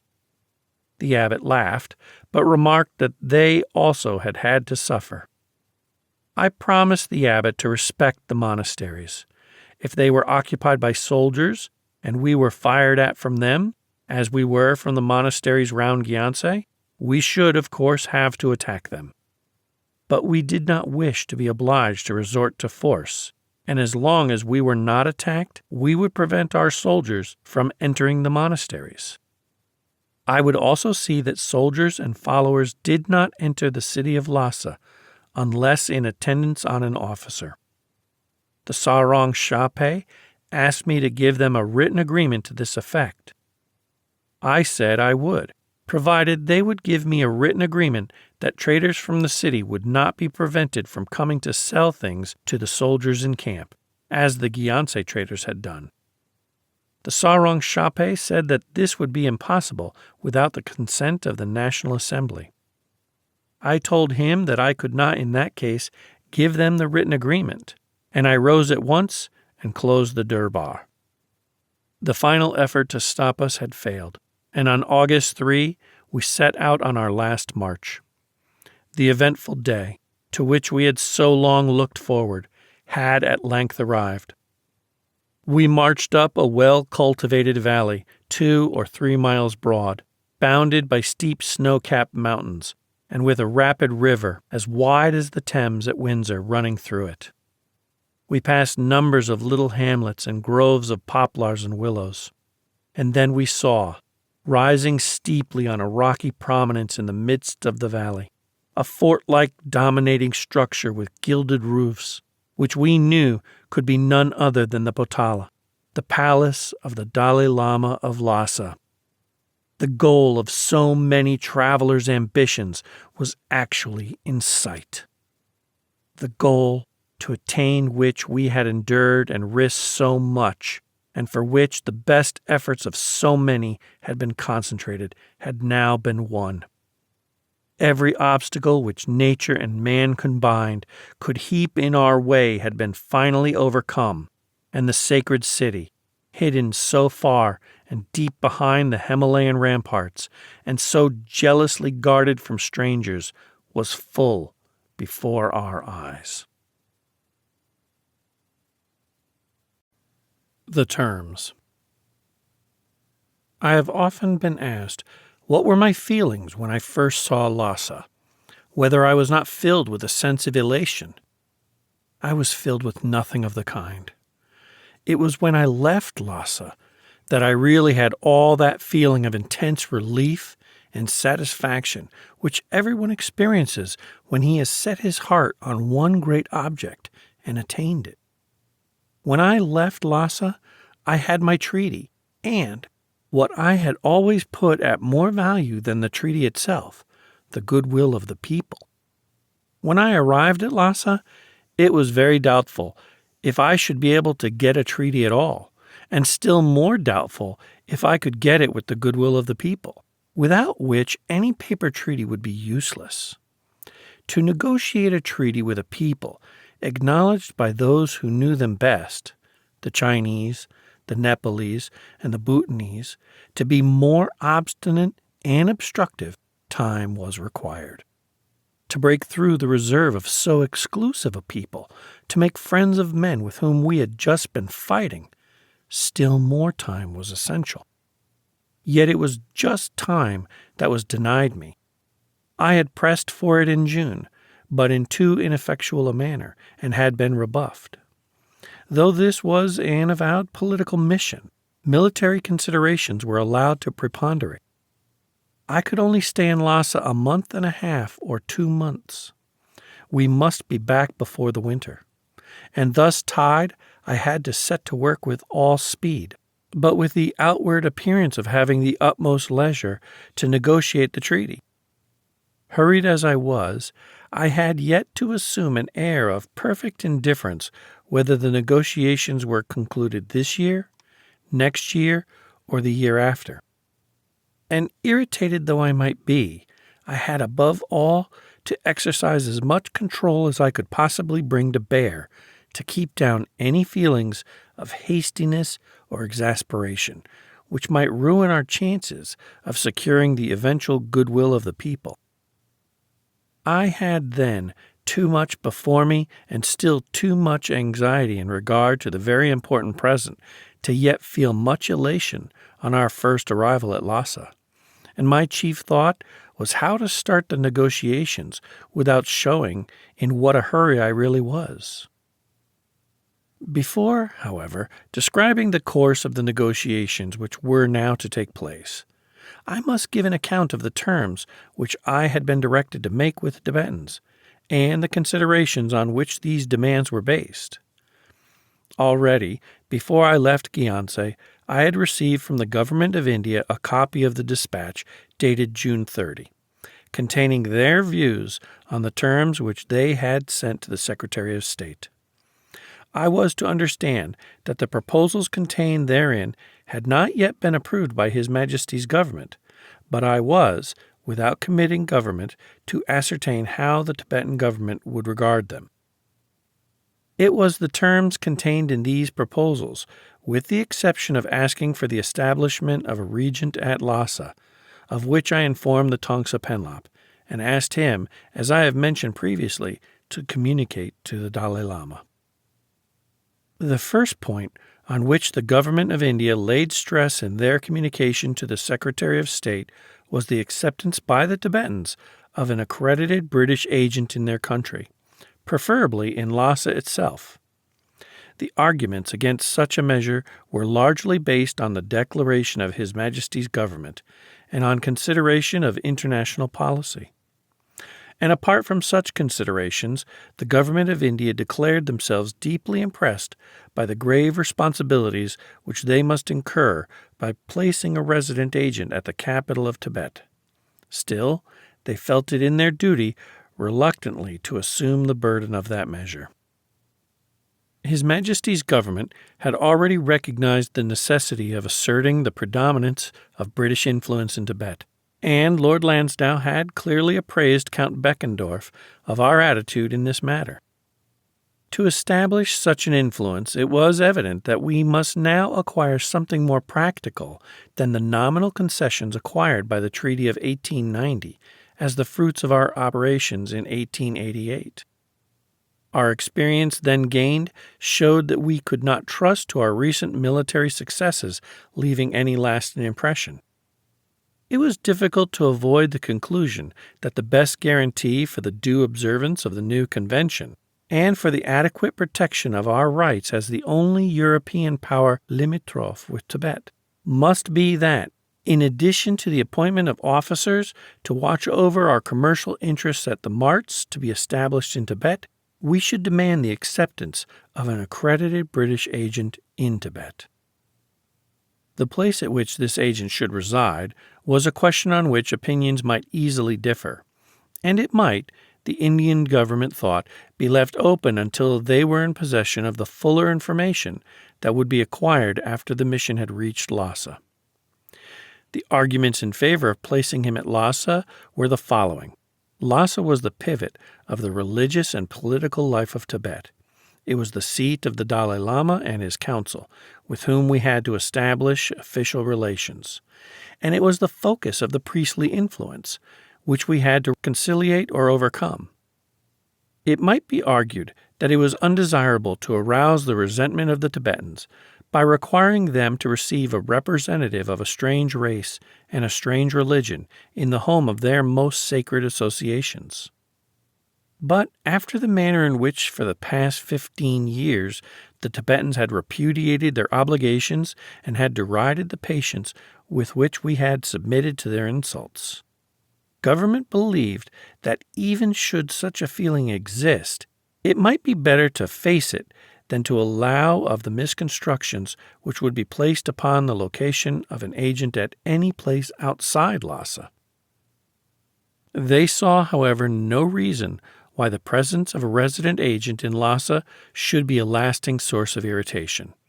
For more than 80 years we had now had an agent at Kathmandu, a capital the isolation of which from foreign intrusion had been guarded hardly less jealously than that of Lhasa itself, and that by a people whose prowess had been proved in our own armies. The hostilities which preceded the first appointment of a British minister at Peking under the Treaty of 1860 were also far more serious than any opposition which had so far been encountered or was likely to be met with on the way to Lhasa. The government of India saw, then, no reason to anticipate greater risk in placing a resident at Lhasa than was incurred in sending a British representative to Kathmandu or Peking. Despite the hostility which, under the influence and leadership of the monkish faction, they had displayed against us, the Tibetan people had no dislike for us as a race, and there was nothing in the tolerant Buddhist creed which counseled hostility to strangers of a different faith or encouraged fanaticism. The exclusion of British subjects and Europeans was merely based on a concordat of the present dominant class in Tibet, and was not in any way a religious obligation. The monks were at present opposed to us, fearing the loss of their influence, but their antipathy was based on suspicion and ignorance, and with tact and patience it might be eradicated, a view which was supported by the friendly relations which the mission was able to establish at Kambajong with ecclesiastical envoys from the Tashi Lama of Shigatse. It had always to be borne in mind that subjects of all her other neighbors, China, Nepal, and Kashmir, were allowed freely to resort to and trade in Tibet, while China and Nepal had official representatives at Lhasa. As at Kathmandu, our agent would, like the Nepal representative at Lhasa, abstain from all interference with the internal administration of the country, and would confine himself to watching over our trade interests and in guarding against the introduction of foreign influences. His presence, therefore, at Lhasa would be in no sense a contravention of the policy declared by His Majesty's government.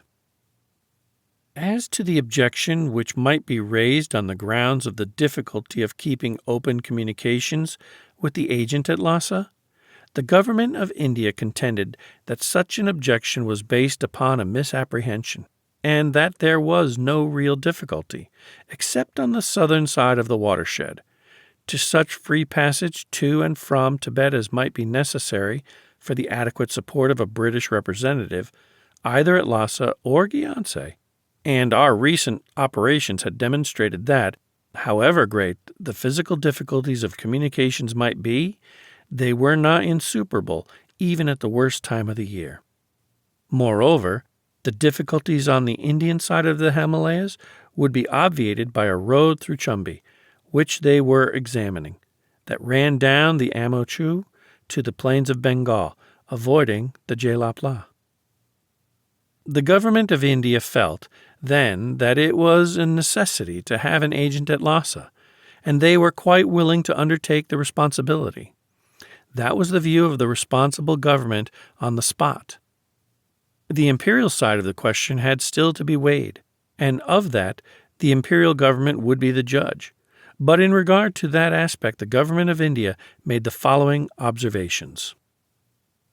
Lord Lansdowne had given assurances to the Russian ambassador, but he had expressly added when making them that the policy then announced was not unalterable in any eventuality, and that the action of His Majesty's government was to some extent dependent on the actions of the Tibetans themselves.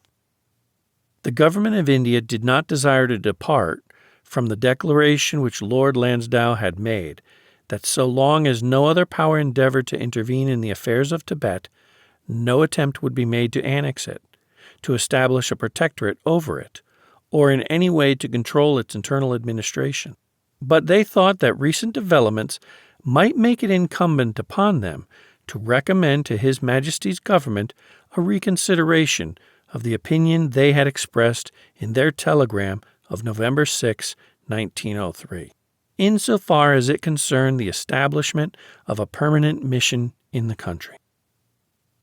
As to the desire not to accelerate political complications regarding the integrity of China, the government of India pointed out that no other European power adjoined Tibet or had any interest there, and that, so far, our arrangements had been made with the cordial cooperation of the Chinese officials deputed to meet the mission, and it was understood that they met with the sympathy, if not with the avowed approval, of the Chinese government, as was evidenced by Sir Ernest Sato's telegram of June 15.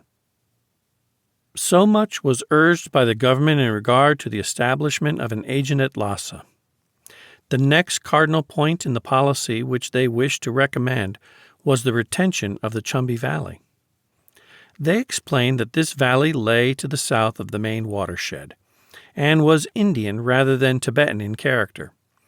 Our mission had been well received by the people, and Mr. Walsh, the political agent who had been located among them, reported that they regarded our presence with unmixed satisfaction, and that their only fear was lest we might evacuate the valley and expose them to the vengeance which the lamas would surely take upon them for having lived on terms of friendliness with us. The occupation of this region was recommended by all the local authorities as far back as 1888, was strongly urged by the Bengal government in Mr. Cotton's letter dated July 22, 1895, but was deferred owing to Chinese susceptibilities. The contumacious disregard of the Tibetans for their treaty obligations and for the authority of their suzerain had culminated in armed resistance to the passage of a friendly mission dispatched by us with the full cognizance of that suzerain, and accompanied by Chinese representatives throughout. It appeared to government that recent developments might make it necessary to take material guarantees. They had referred to a road through the Chumbi Valley as desirable in order to secure the position of our representative in Tibet, if such a one should be appointed.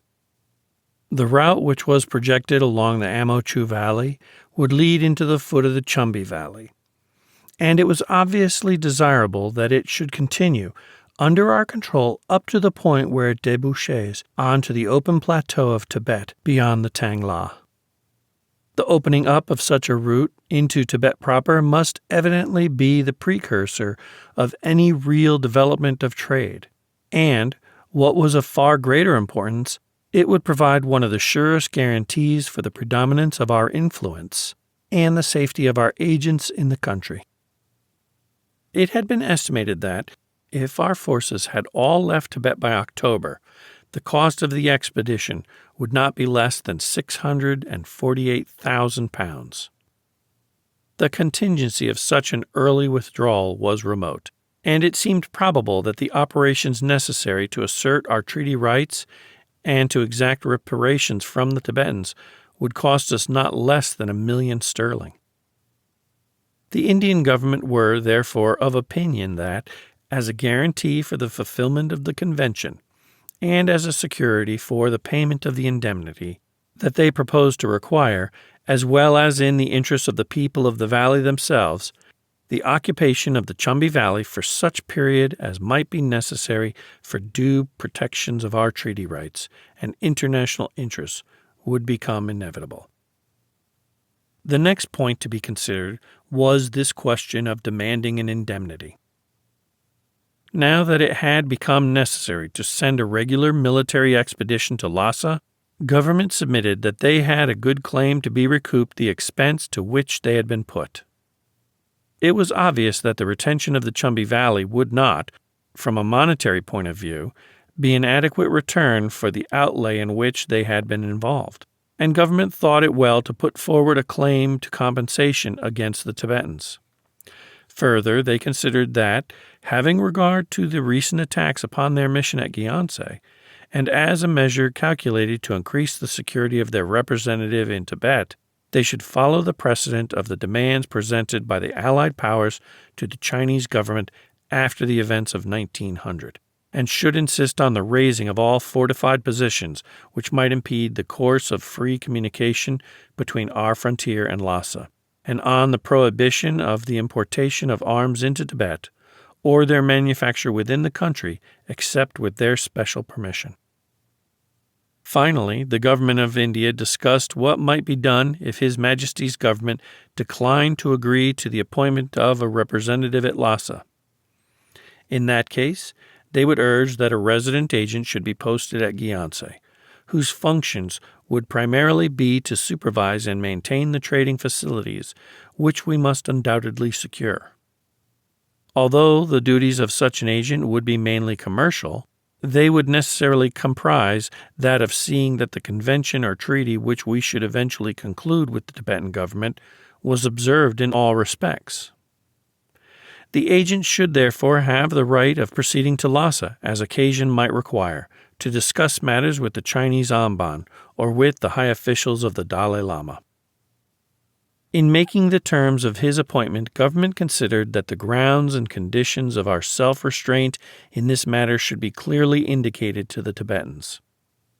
It should be explained that His Majesty's government consented to waive their claim to the appointment of a resident agent at Lhasa, solely out of regard for the Tibetan desire to maintain their freedom from contact with European influence at the political and religious capital of their country, that they were prepared to forego this demand so long as the Tibetan government preserved an attitude of isolation from external affairs and avoided all intercourse with other European powers. But that, in the event of any departure by the Tibetans from this policy in the future, the British government would reserve to themselves the right to require the acceptance of an agent at the capital itself.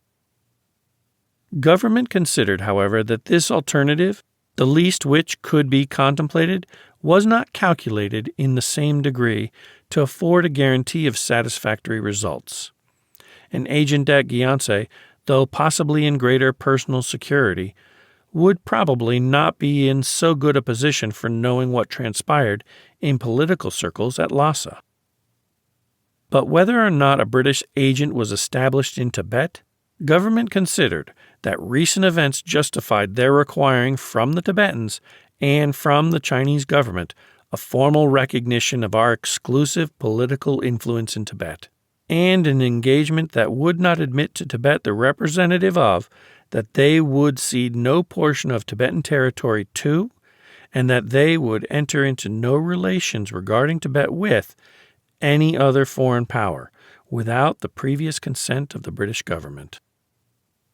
Turning to less contentious matters, namely that of facilities for trade with Tibet, to secure which was the primary object of the mission when it was originally dispatched on an errand, which was then indubitably peaceful in character and intention, government contended that it was, of course, necessary to insist on access for purposes of trade to convenient centers in Tibet proper in the place of Yatong, which was beyond all question unsuitable for the object for which it was intended.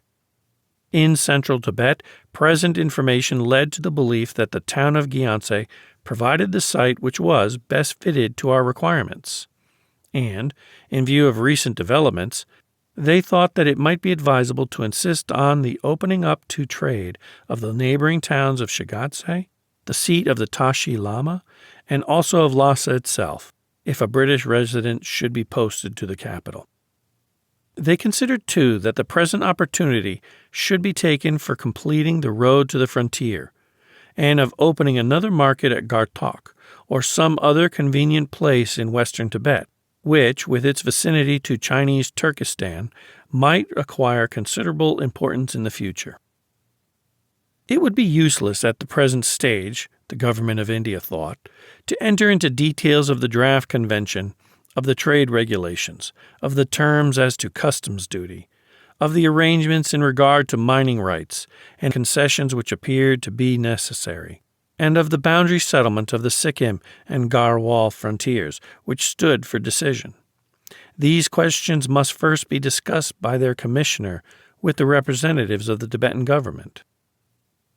Summarized, the proposals of the government of India were the placing of a resident at Lassa, or, failing that, an agent at Gyantse, with the rights to proceed to Lassa, the formal recognition of exclusive political influence, the demand of an indemnity, the occupation of the Chumbi Valley as security, the establishment of trade marts at Gyantse, Yatong, Shigatse, and Gartok, the settlement of the Sikkim and Garhwal boundaries, customs duties, and trade regulations.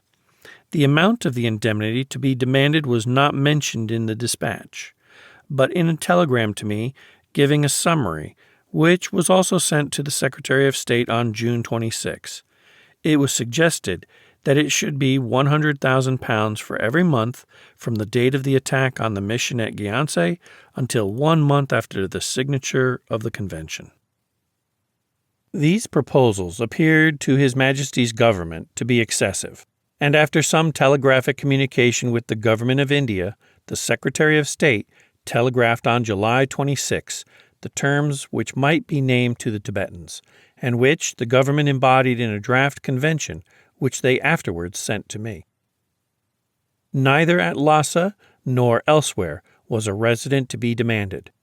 Provisions for the maintenance of our exclusive political influence in Tibet were to be made. An indemnity was to be asked, though the sum to be demanded was not to exceed an amount which it was believed would be within the power of the Tibetans to pay, by installments if necessary, spread over 3 years. But I was to be guided by circumstances in the matter. Trade marts were to be established at Gyantse and Gartok, in addition to Yatung, and a British agent was to have right of access to the Gyantse mart. The Chumbi Valley was to be occupied as security for the indemnity and for the fulfillment of the conditions regarding the trade marts. The boundary laid down in the Convention of 1890 was to be recognized. The 2 Sikkim British subjects who had been captured in 1903 were to be released. Fortifications were to be demolished. In amplification and explanation of these telegraphic instructions, the Secretary of State on August 5 addressed to the Government of India dispatch, setting forth the deliberate policy of His Majesty's government. They had to consider the question not as a local one concerning India and Tibet alone, but from the wider point of view of the relations of Great Britain to other powers, both European and Asiatic, and as involving the status of a dependency of the Chinese Empire. Formerly European nations and their interests were, in the main, far removed from the scope of Indian policy, and the relations of India with the states on her borders rarely involved any European complications. But the effect of Indian policy in relation to Afghanistan, Siam, Tibet, or any other dependency of the Chinese Empire was now liable to be felt throughout Europe. This immediate responsibility towards Europe, which Indian policy nowadays imposed on this country, necessarily involved its correlative, and the course of affairs on the Indian frontiers could not be decided without reference to imperial exigencies elsewhere. His Majesty's government had also been consistently averse to any policy in Tibet which would tend to throw on the British Empire an additional burden. The great increase to our responsibilities, however necessary, which recent additions to the empire had involved, made it obvious that it would be imprudent further to enlarge them except upon the strongest ground. In military and naval matters, the resources of Great Britain and India must be considered together. India had, from time to time, given effective and ready help in the defense of British interests and British colonies. On the other hand, it had to be remembered that the British Army largely existed in order to defend India, and every new obligation undertaken by India was as much a charge upon the common stock of our heavily burdened resources as if it were placed upon the people of this country. The satisfactory nature of the assurances given by Russia in regard to Tibet rendered it unnecessary and undesirable that any demand for the recognition of a political agent, either at Gyantse or at Lassa, should be made to the Tibetans. His Majesty's government held that such a political outpost might entail difficulties and responsibilities incommensurate with the benefits which, in the situation created by the Russian assurances, would be gained by it. They did not even consider it desirable to claim for the agent, who, under the trade regulations, would have access to Gyantse, the right to certain circumstances to proceed to Lhasa.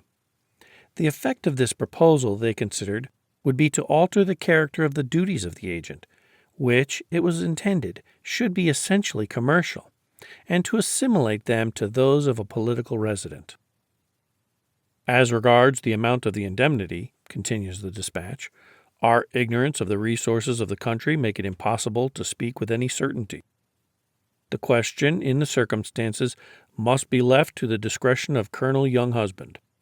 The condition that the amount should be one which, it is estimated, can be paid in 3 years, indicates the intention of His Majesty's government that the sum to be demanded should constitute an adequate pecuniary penalty, but not be such as to be beyond the powers of the Tibetans to make a sufficient effort to discharge within the period named. This dispatch did not reach me until after the treaty was signed.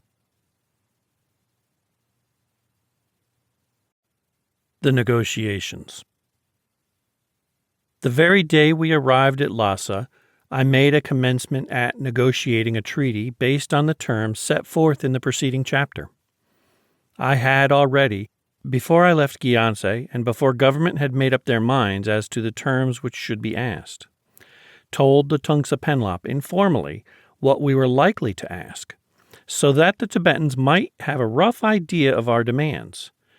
And as the Chinese resident had intimated to me that he would come and visit me on the afternoon of our arrival, I thought it well to make a start with him at once. The interview was interesting, for I had been waiting a year to see this Amban. I had seen Chinese officials in Peking. I had seen them at the extreme eastern end of the empire in Manchuria. I had seen them at the extreme western end in Chinese Turkestan, and I now saw them here in Lhasa. They were always exactly the same, in their official robes, dressed precisely alike, with the same good manners, the same dignity, the same air of something very much akin to superiority, and with the same evidence of solid intellectual capacity and sterling character. The resident, Yu Tai, was not different from the rest.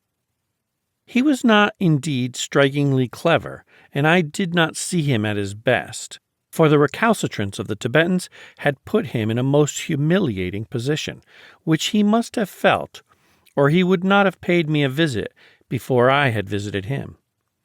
But he kept up appearances and made a very brave show with all the aplomb of his race. And I had a real feeling of relief in talking to a man of affairs after so many long, dreary, and ineffectual interviews with the obtuse and ignorant Tibetans.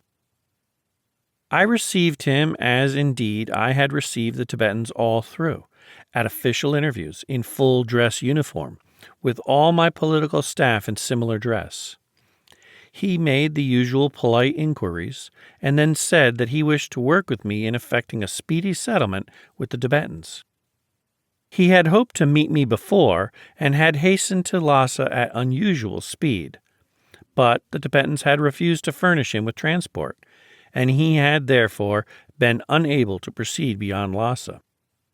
I said I quite appreciated the difficulties he must have had with the Tibetans, for I had had some experience of them now, and a more obstructive people I had never come across. He agreed that they were an exceedingly obstinate people. He said he feared I must have had a very unpleasant time at Gyaltsen, and I told him that we had come there to negotiate and not to fight, and therefore had very few soldiers with us at the time the attack was made. Later on, General MacDonald arrived with reinforcements, and the Tibetans had to suffer heavily for their misconduct. On the present occasion, however, we had come ready either to negotiate or to fight. We were prepared to negotiate, but if the Tibetans were obstinate, we would not hesitate to fight. I should be glad if he would impress upon the Tibetans, with all his power, that we were no longer to be trifled with. I added that one of the conditions we intended to impose was an indemnity to cover part of the costs of military operations, and I should be asking them 50,000 rupees per diem from the date the mission was attacked up to a month after the date the convention was signed. Every day they took in negotiation would cost them 50,000 rupees, so the sooner they concluded an agreement, the better. The Amban thought this would be an effective way of dealing with them, and he promised to urge the Tibetans to be reasonable and make a settlement without further loss of time.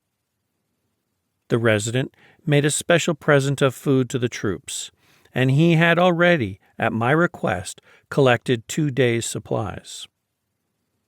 The next day I had to return his visit, and now arose a problem. His residence was on the far side of the city, and the point was whether we should ride through Lhasa or around it. It was risky to ride through this sacred city, swarming with monks who had organized the opposition against us.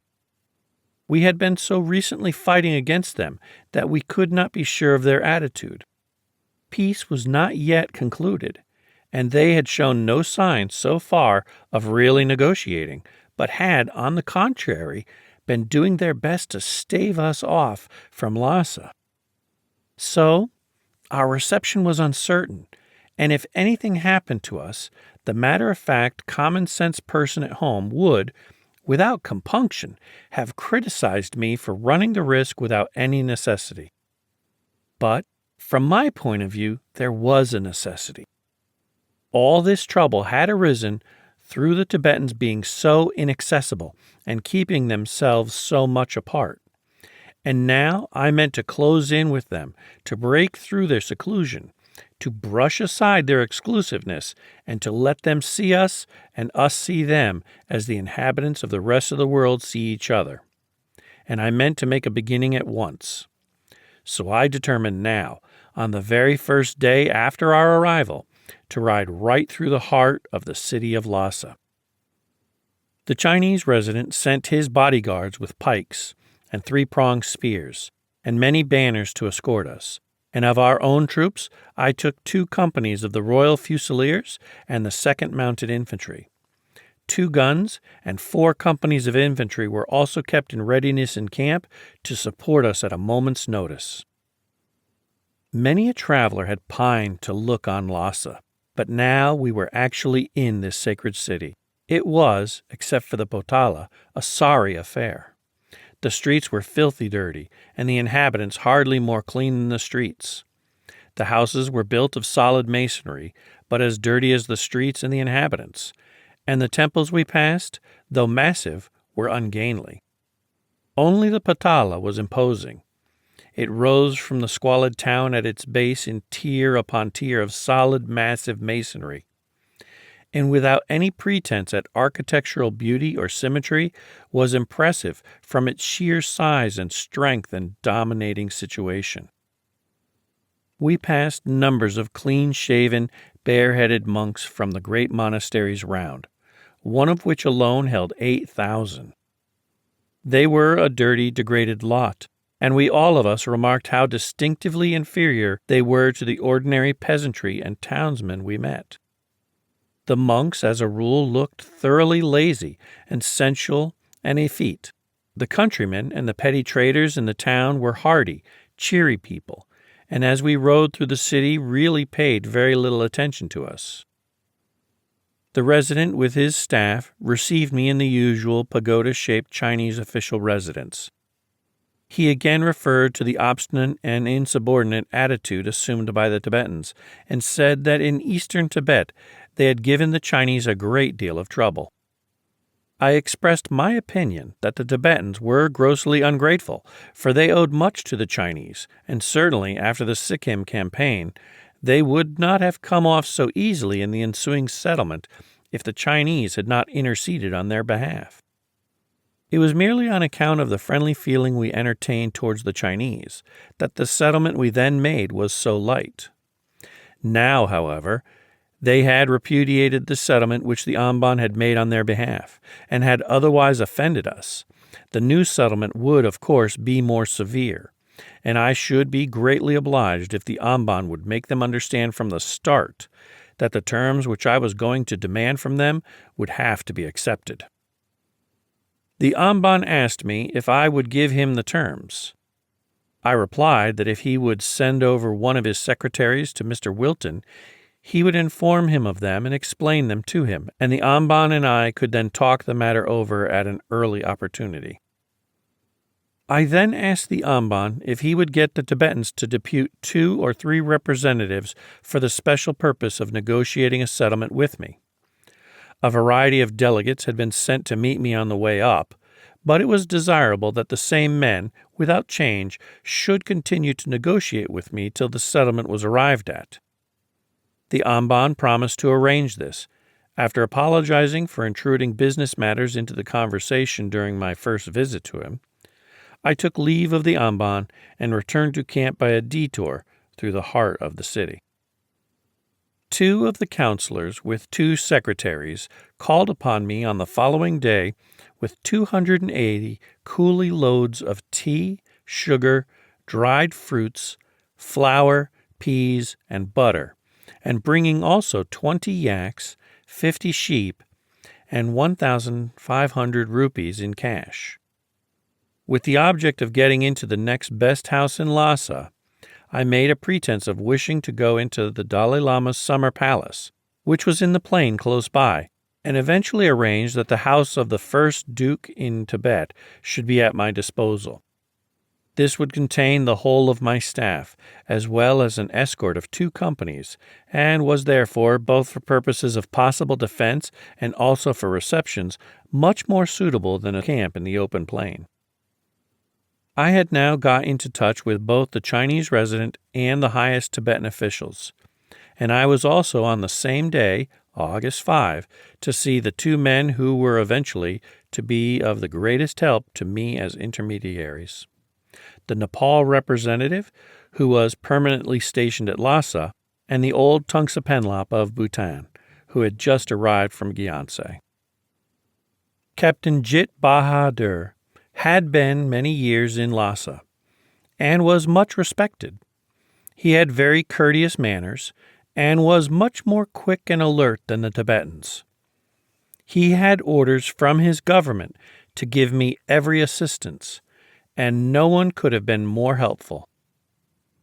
The Tongsa Penlop had neither the local knowledge nor the quickness of Captain Jit Bahadur, but he was a man of more importance. He is indeed now Maharaja of Bhutan, and his representations carried weight. He and Mr. White soon made a firm friendship, and together they did much to bring the negotiations through. There was still no sign, though, of any definite delegates being appointed to negotiate with me, and on August 8, I had to report to government that the Tibetan government was in utter confusion. My old friend, the Tal Lama, had been disgraced, as, poor man, he always told me he would be if we advanced to Lhasa. My other friend, the Yutak Shape, who had met me at Nagartse, had very sensibly, or perhaps naturally, gone sick. Of the 2 remaining counselors, one was useless and the other inimical. The National Assembly sat continuously, but only criticized what anyone did, and was afraid to do anything itself without reference to the Dalai Lama. And the Dalai Lama, who had fled on our approach to Lhasa and was 3 days distant, would not in his turn act without sanction of the assembly. Everyone was in fear, not now of us, but of his next-door neighbor, and each was working against the other. No attempt at commencing negotiations had been made, though I had given the resident an outline of our terms. The Tongsa Penlop and the Nepalese representative constantly visited me, but expressed despair at the silliness of the Tibetans, and said their heads ached with arguing with them. The general attitude of the Tibetans, though exasperating, was, I thought, probably more futile and inept than intentionally hostile. But yet it was not easy to see then how in my limited time I was to get a definite treaty signed, sealed, and delivered out of such an intangible, elusive, unget-at-able set of human beings as I now found in front of me. The very next day, though, a ray of light appeared, which was in the end to show the way to a solution of our difficulties. The Nepalese representative came to inform me that on the previous night he went to see the Ti Rinpoche, the regent to whom the Dalai Lama had handed over his seal, and had explained to him that matters were getting serious. The regent replied that he and the Dalai Lama's brother were anxious to make a settlement, and were of opinion that the government terms might be accepted with 2 or 3 modifications. The regent thought that the amount of indemnity I had named, 50,000 rupees a day, was excessive, and he should ask that if they released the 2 Lachung men, we should release the yaks and men whom we had seized last year in retaliation. With those modifications, he thought the National Assembly might reasonably accept our terms. The Nepalese representative said the regent was a moderate man, more inclined to make a peaceful settlement than the generality of the National Assembly. Captain Jit Bahadur having hinted that the regent and the Dalai Lama's brother were anxious to visit me. I told him to let the regent know that I would be glad to receive him, and I asked him to tell the regent from me that we had no wish to be other than on friendly terms with the Tibetans. We had no desire to make war upon them or object to gain by it. We did not wish to annex their country, and the viceroy had given me the very strictest orders to respect their religion. So that when I heard from him, the Nepalese representative, and the Tongsa Penlop, that the Tibetans considered the summer palace a sacred building, I had consented to take up my residence elsewhere, even though at inconvenience to myself. But while we had thus no wish to make war, and were prepared to respect their religion, the Tibetans were putting me in a very difficult position. They had asked me to stop hostilities, saying they wished to make a settlement. But although they had been acquainted with the terms for 3 weeks, and I had already been here a week, yet not one word of negotiation had yet passed between me and them. Nor had they made proper efforts to furnish the troops with supplies. If they failed to negotiate, what could I do? It seemed to me that the Tibetans were like men in a bog. They were sinking deeper and deeper. Last year, they were up to their knees only. A month ago, they were up to their waists. Now they were up to their necks. And in short time, if they would not accept the hand which was stretched out to them by the regent, they would be in over their heads. I called upon the Chinese resident on the 10th and impressed upon him the responsibility which lay on the Chinese government to induce the Tibetans to make a settlement. He said he was most anxious to work with me and had sent a message to the Dalai Lama to return. But I heard from other sources that the Dalai Lama was now 8 marches off and had with him the Siberian Buryat Dorjiev, to whom the Tibetans attributed all their troubles, but who was reported to have very sagaciously advised the Dalai Lama to retire for a bit, as the English would soon calm down and disappear again like the bubbles in boiling water, which subside when the water has cooled. The Tibetan's so-called reply to our terms was the next day communicated by the residence secretary to Mr. Wilton. The Tibetans refused every single point, and said that an indemnity was due from us to them rather than from them to us. The only trade mart they would concede was Rinchigong, which was scarcely 2 miles beyond Yutong. I had the document returned to the resident with a message that I could not officially receive so preposterous a reply. The resident called upon me the next day and said he had received a reply to our terms, but it was so impertinent he could not even mention it to me officially. He had sent it back to the Tibetans, censuring them for their stupidity and ordering them to send a more fit reply. He had pointed out to them their folly in not settling with us, and how impossible it was for them to contend against us. He then made a singularly interesting remark. The ordinary people, he said, were not at all ill-disposed towards us. They liked us and were anxious to trade with us. Reports of our treatment of the wounded and of the liberal payment we made for supplies had spread about the country, and the people in general would be glad enough to make a settlement. Where the opposition came from was from the lamas, more especially those of the 3 great monasteries. They, and they alone, were the obstructionists, and if they were out of the way, there would be no more trouble, and the people would speedily be friends with us.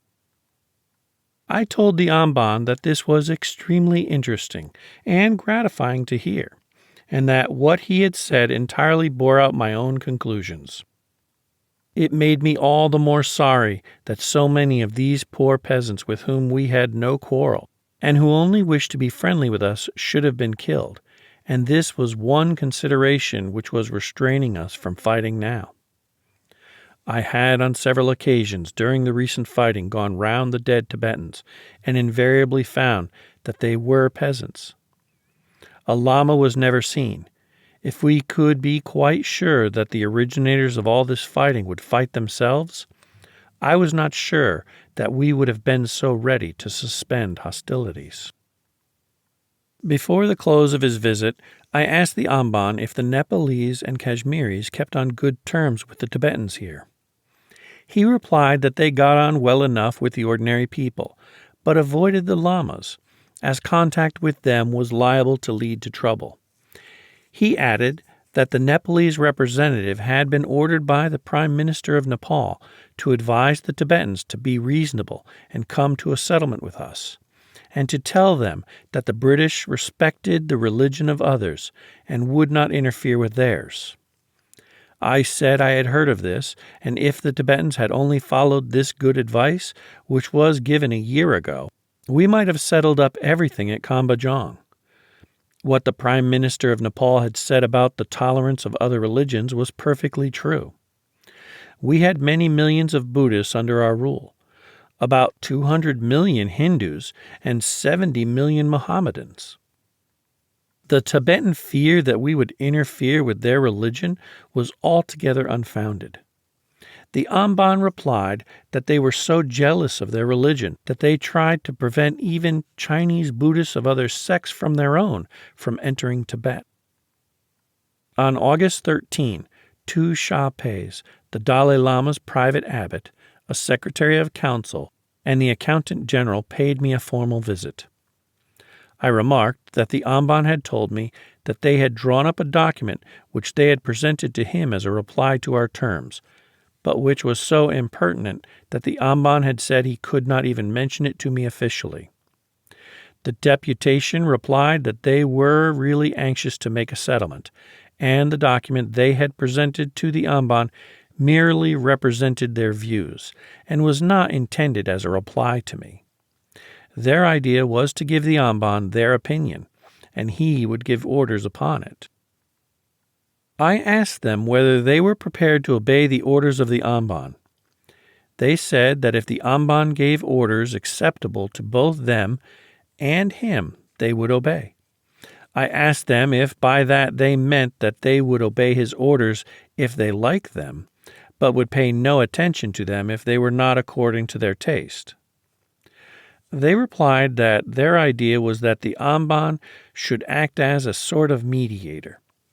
We would both present our views to him, and he would decide between us and make a settlement satisfactory to both.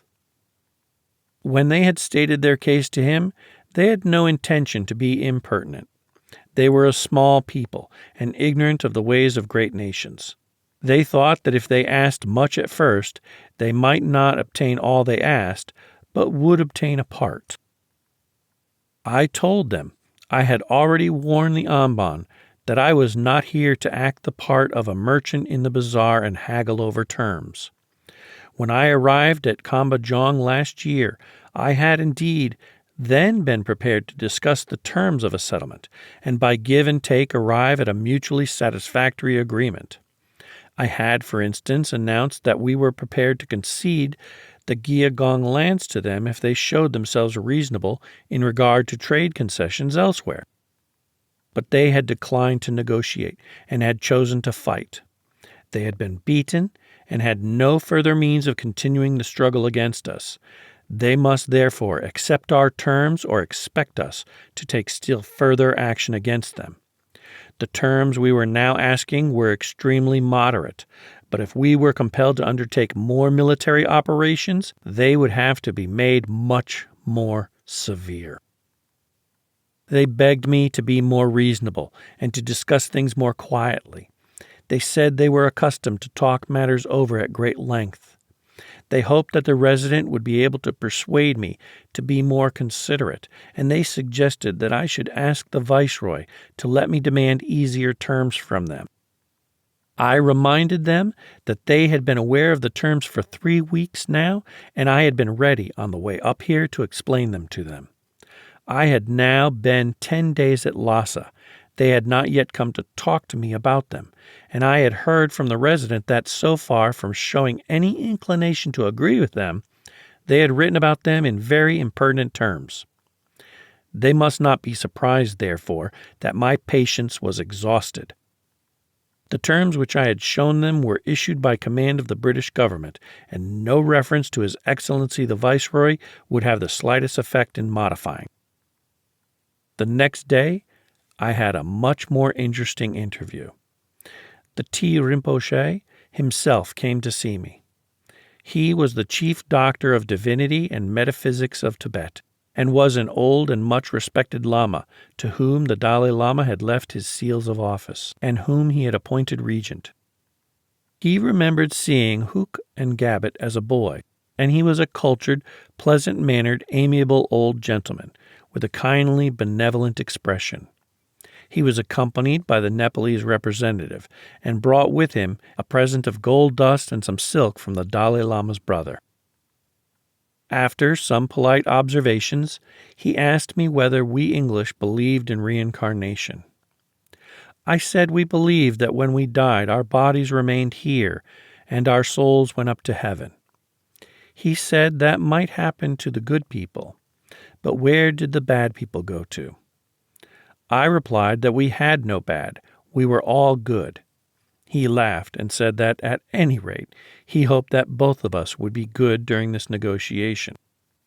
Then we might both go to heaven. I said I had not the smallest doubt that we should. He then said he would have liked to come and see me before, but was afraid of the Shah-Pei. He told me how he had been hastily summoned by the Dalai Lama a few weeks ago, but on his arrival had found the Dalai Lama had fled. He had greatly disliked taking up political business, for he had spent his whole life in religious study, and was altogether ignorant of the methods of public affairs. But the Shah-Peis and people in the palace had given him a message from the Dalai Lama, handing over the Dalai Lama's seal to him and telling him he was to act as regent during the Dalai Lama's absence. The Tea Rinpoche then stated that what he had come to see me about was to ask me to show consideration towards their religion, and not destroy their monasteries. When he had come to look into affairs, he had convinced himself that those responsible for the conduct of them had acted very stupidly, and should have made a settlement with us long ago. Now they were beaten, and had to accept our terms, but he hoped we would show them consideration. They were sending to the Dalai Lama to return, and he thought he ought to be here to make a settlement with us. I told him that I thoroughly sympathized with him in the very unpleasant position in which he was placed. Others had brought trouble upon the country, and he had been called in at the last moment to repair the mischief. But while he was in an awkward position, I hoped he would realize the difficulty in which I also was placed. I had received the orders of the Viceroy to show the utmost consideration to their religion. I had also received orders to make a settlement on the terms which had been determined on by the British government. But the settlement on these terms had yet to be made with the National Assembly, which was almost entirely composed of ecclesiastics. The resident had told me yesterday that the reply which they had made to our terms was so impertinent that he dare not even mention it to me officially. If, then, this assembly of ecclesiastics refused our terms, what was I to do? I had shown consideration to them and their monasteries because of their sacred calling. I had also to get my terms agreed to. Could he suggest any way of doing this except by force? The Tea Rinpoche said he altogether disagreed with the reply which had been sent to the Amban, but the others were determined to send it. Not that they really meant what they said, but they thought that if they put their case strongly at the beginning, they might get easier terms out of me. He again begged me, however, to show consideration. I said I would be very much obliged to him if he would at the earliest opportunity try to persuade the National Assembly that I was not here to bargain over terms. I was here, by direction of the Viceroy, to carry out the commands of the British government in making a settlement. The terms of that settlement were drawn up with an especial regard for their religion. We were annexing no part of Tibet. We were not asking for an agent here at Lassa itself, but we had to ask for an indemnity, because the military operations which had been forced on us in 1888, and in the present year had cost a very great deal of money. The Tibetans had caused the trouble. We had therefore to ask them to pay at least a part of the expense. We knew, however, that Tibet was too poor a country to pay the whole. We were therefore asking scarcely half of the real cost, and we expected that the Tibetans would give us, who had to suffer by having to pay the remainder of the cost, the advantage of being able to come to Tibet to buy wool and other things which were produced more cheaply here than in India, and of selling to the Tibetans the surplus of articles produced more cheaply in India. The regent said he thought this quite reasonable, and he would explain my view to the National Assembly. As to the Dalai Lama, I said I was quite prepared to give him the most positive assurance that he would be safe from us if he returned here. I did not want to discuss personally with him the details of the settlement, but wished him to affix his seal in my presence, and it would certainly be more convenient if he were nearer Lassa for reference during the negotiations. The regent said he would send 2 messengers to him tomorrow, advising him to return. The trouble was, though, that he had nobody about him to advise him properly. At the close of the interview, I told the Tea Rinpoche that I should be glad to see him again. He was an old man and was, I knew, very busy just now, but whenever he liked to come and talk with me, I should be most pleased to receive him. The first sign of yielding came on August 15, when the resident intimated to me that he had pressed the Tibetan government to make a start towards the settlement by releasing the 2 Lechung men, British subjects, who had been seized last year beyond Kamba Jong, and that the Tibetan government had agreed. He wished to know when and in what manner they should be handed over. I informed him that they should be handed over to me the next morning by 2 members of the council. That morning I held a full durbar, and 2 members of council, accompanied by 2 lamas, brought the 2 Lechung men before me. I told the men, who showed the liveliest satisfaction at their impending release, that I had received the commands of the King Emperor to obtain their release from the Tibetan government, and they were now free. His Majesty had further commanded that if they had been ill-treated, reparations should be demanded from the Tibetan government. I wished to know, therefore, if they had been ill-treated or not. They said they had been slightly beaten at Shigatse, and their things had been taken from them, but since their arrival in Lassa, they had been well fed and had not been beaten. I told them that they would be examined by a medical officer to ascertain if their statements were correct. I then turned to the Tibetan counselors and said that the King Emperor considered the seizure, imprisonment, and beating of 2 of his subjects as an exceedingly serious offense. It formed one of the main reasons why the mission had moved from Kamba Jong to Gyantse, and one of the principal terms of the settlement, which I had been commanded to make at Lhasa itself, was the release of these men. If the Tibetan government had not cared to have them in Tibet, they should have returned them across the frontier, or in any case have handed them over to us at Kamba Jong. Their seizure and imprisonment for a year was altogether unpardonable. I trusted they now understood that the subjects of the King Emperor could not be ill-treated with impunity, and that we would in future, as we did now, hold them strictly responsible for the good treatment of British subjects in Tibet. The Lechung men were then taken out and examined by a medical officer in the presence of Mr. White and 2 Tibetan officials. The medical officer reported that there were no signs on their bodies of their having been beaten, and that they were in good condition. On receiving this report, I expressed my satisfaction that the ill-treatment had not been severe. I would not therefore press the matter of reparations, but imprisonment for a year was in itself sufficiently bad treatment to British subjects who had committed no offense, and we expected that no British subjects would ever be so treated again. The Shapes promised to respect the subject of His Majesty in future. They expressed their pleasure that one of the terms of the settlement had been concluded, and hoped, now a start was made, an agreement would quickly be come to. It was at any rate their intention to proceed as rapidly as possible in their discussions. It subsequently transpired that the two men had been kept separately in dungeons, 21 steps below the surface of the ground, and had not seen daylight for nearly a year. But as they were in excellent health and well fed, and as we had, while at Kambajong, seized over 200 yaks in retaliation, I did not pursue the matter farther. The most satisfactory feature in this affair was the fact that the release had taken place entirely on the initiative of the Amban. I visited the resident on the following day and thanked him for procuring the release of the two Sikkim men. He said he would denounce the Dalai Lama to the emperor if he did not come back, and would summon the Tashi Lama with a view to making him the head of the whole Buddhist church in Tibet. He also said that he recognized the T. Rinpoche, who held the seal left by the Dalai Lama, as the principal in the negotiations.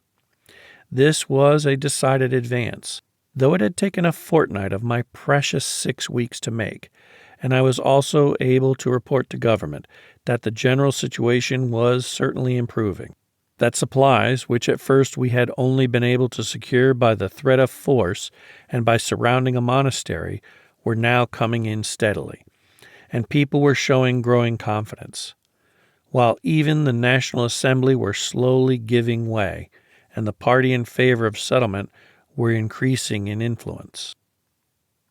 On August 19, the resident visited me and handed to me the second reply of the Tibetan government to his letter forwarding to them the terms of the settlement we now wish to make with them. The first reply he had been unable to forward, as it was too impudent. This second reply, he said, I would find on perusal was more satisfactory, though it still fell short of what he would expect the Tibetans to agree to. I told the resident that I found it difficult to make the Tibetans realize that the main points in the settlement we should expect them to agree to without question. The period in which the indemnity was to be paid might be a matter for discussion, but there was no question as to its having to be paid some time. Similarly, they must agree to having marts at Gyantse and Gartok. I remarked that I had all along been of opinion that nothing could be got out of these Tibetans except by pressure, and I was fully prepared to act. At the same time, it would be much more satisfactory if the needful pressure could be put on by the resident, as I had no wish to take more action unless absolutely compelled to. I added that a difficulty I experienced in dealing with the Tibetans was in talking with so many representatives at the same time. Half a dozen delegates would come to me, and each one insisting upon having his say, and no responsible head was recognized. The Amban said that he, too, had had this difficulty, but that he had recognized the regent as the principal in these negotiations, and from now on he intended to negotiate with him alone. He was the best man among the leading Tibetans, and came next after the Dalai Lama in the Lassa province. I said this seemed to me a wise course, for I had found the regent a sensible man, and he was much respected by the people. As regards the convention itself, the Amban said he would have to discuss the clause regarding the trade marts with me. I said I was prepared to talk the matter over, but he should have to insist upon establishing trade marts at Gyantse and Gartok, and I did not understand the Tibetan objections to the establishment of a mart at Gyantse, for we had the right more than a century ago to have one even at Shigatse. This right had not been exercised for a great number of years, but at one time Indian traders visited Shigatse regularly. We now received information that the Dalai Lama had finally fled. He had written to the National Assembly, saying that the English were very crafty people, and warning them to be careful in making an agreement with them, and to bind them tight. He added that he himself would go away and look after the interests of the faith. His departure was not regretted by the Tibetans. The T. Rinpoche and others came to me on the 21st, with silks to the value of 5,000 rupees, which I had imposed as a fine for the assault which a monk with a sword had made just outside our camp on Captains Cook, Young, and Kelly, dealing the former a very severe blow over the head. After this, the Tea Rinpoche, the Tongsa Penlop, and the Nepalese representative proceeded to talk over the general situation. The Tea Rinpoche said that he himself had no objection to our terms except in regard to the indemnity, which he thought was too heavy, as Tibet was a poor country. He pointed out the difficulty which the Tibetans had found in paying up the small fine I had imposed on them, and asked how they could be expected to pay the sum of 50,000 rupees a day which I was demanding. He said, of course, we thought ourselves in the right in this quarrel, but it was difficult for him to make the assembly acquiesce in this view, and it might be well if I would impress our views upon them. I said that if only they had behaved more sensibly in the beginning, all this trouble would have been saved. There would have been no war, and no indemnity would have been asked. We had not wished for war, and I had gone with Captain O'Connor without any escort into their camp at Guru in January to reason quietly with the leaders there and ask them to report my views to Lassa. If we had wanted war, I should never have so acted. That I did was proof that we wished for peace. But they refused to report my words to Lassa, and hence this trouble. The Tea Rinpoche here interpolated that they were afraid to report anything to the Dalai Lama. I went on to say that it was not fair to expect India to pay all the costs of a war brought on by the foolishness of the Tibetan rulers. So we had to ask that the Tibetans should pay part of the sum.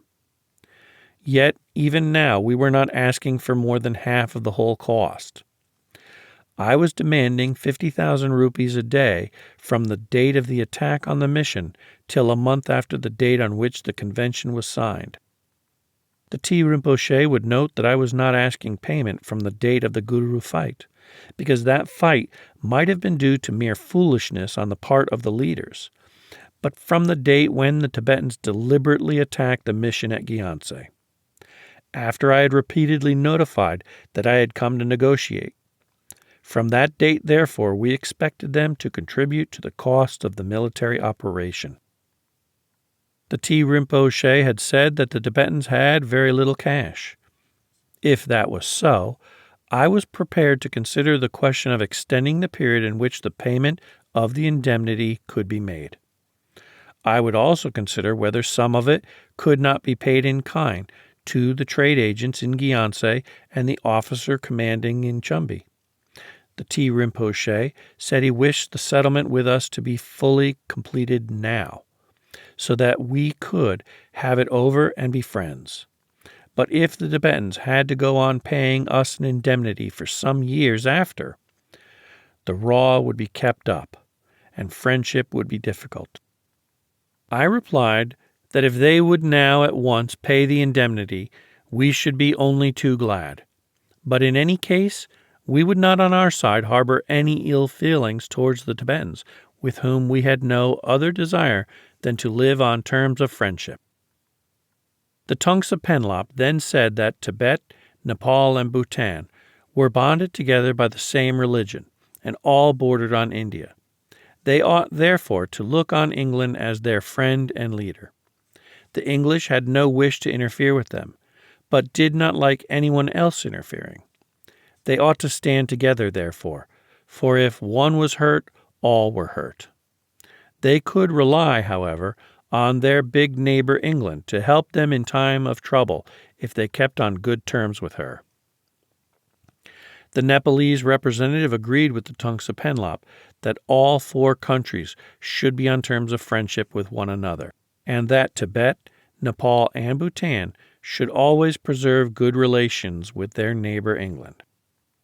The Tea Rinpoche said that he trusted that when this settlement was made, Tibet and England would always be on terms of friendship. The Tibetans had no wish to have relations with any other power, and desired now to keep on good terms with England. I replied that we had been on perfectly good terms with Tibet for more than a century, up until the time of the Sikkim War, and I hoped that when the present settlement was made, we should be friends forever. I visited the resident on August 21 and told him I had perused the Tibetan reply to him, which he had handed to me at our last meeting. It was more satisfactory than the first reply, and there were some points which the Tibetans would now evidently agree to.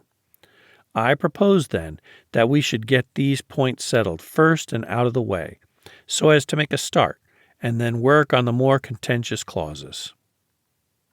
I then remarked that I had heard that the Dalai Lama had, without any doubt whatever, fled the country. The Amban said this was true, and he was evidently not flying to China, but to the north, possibly to join the great Lama at Urga.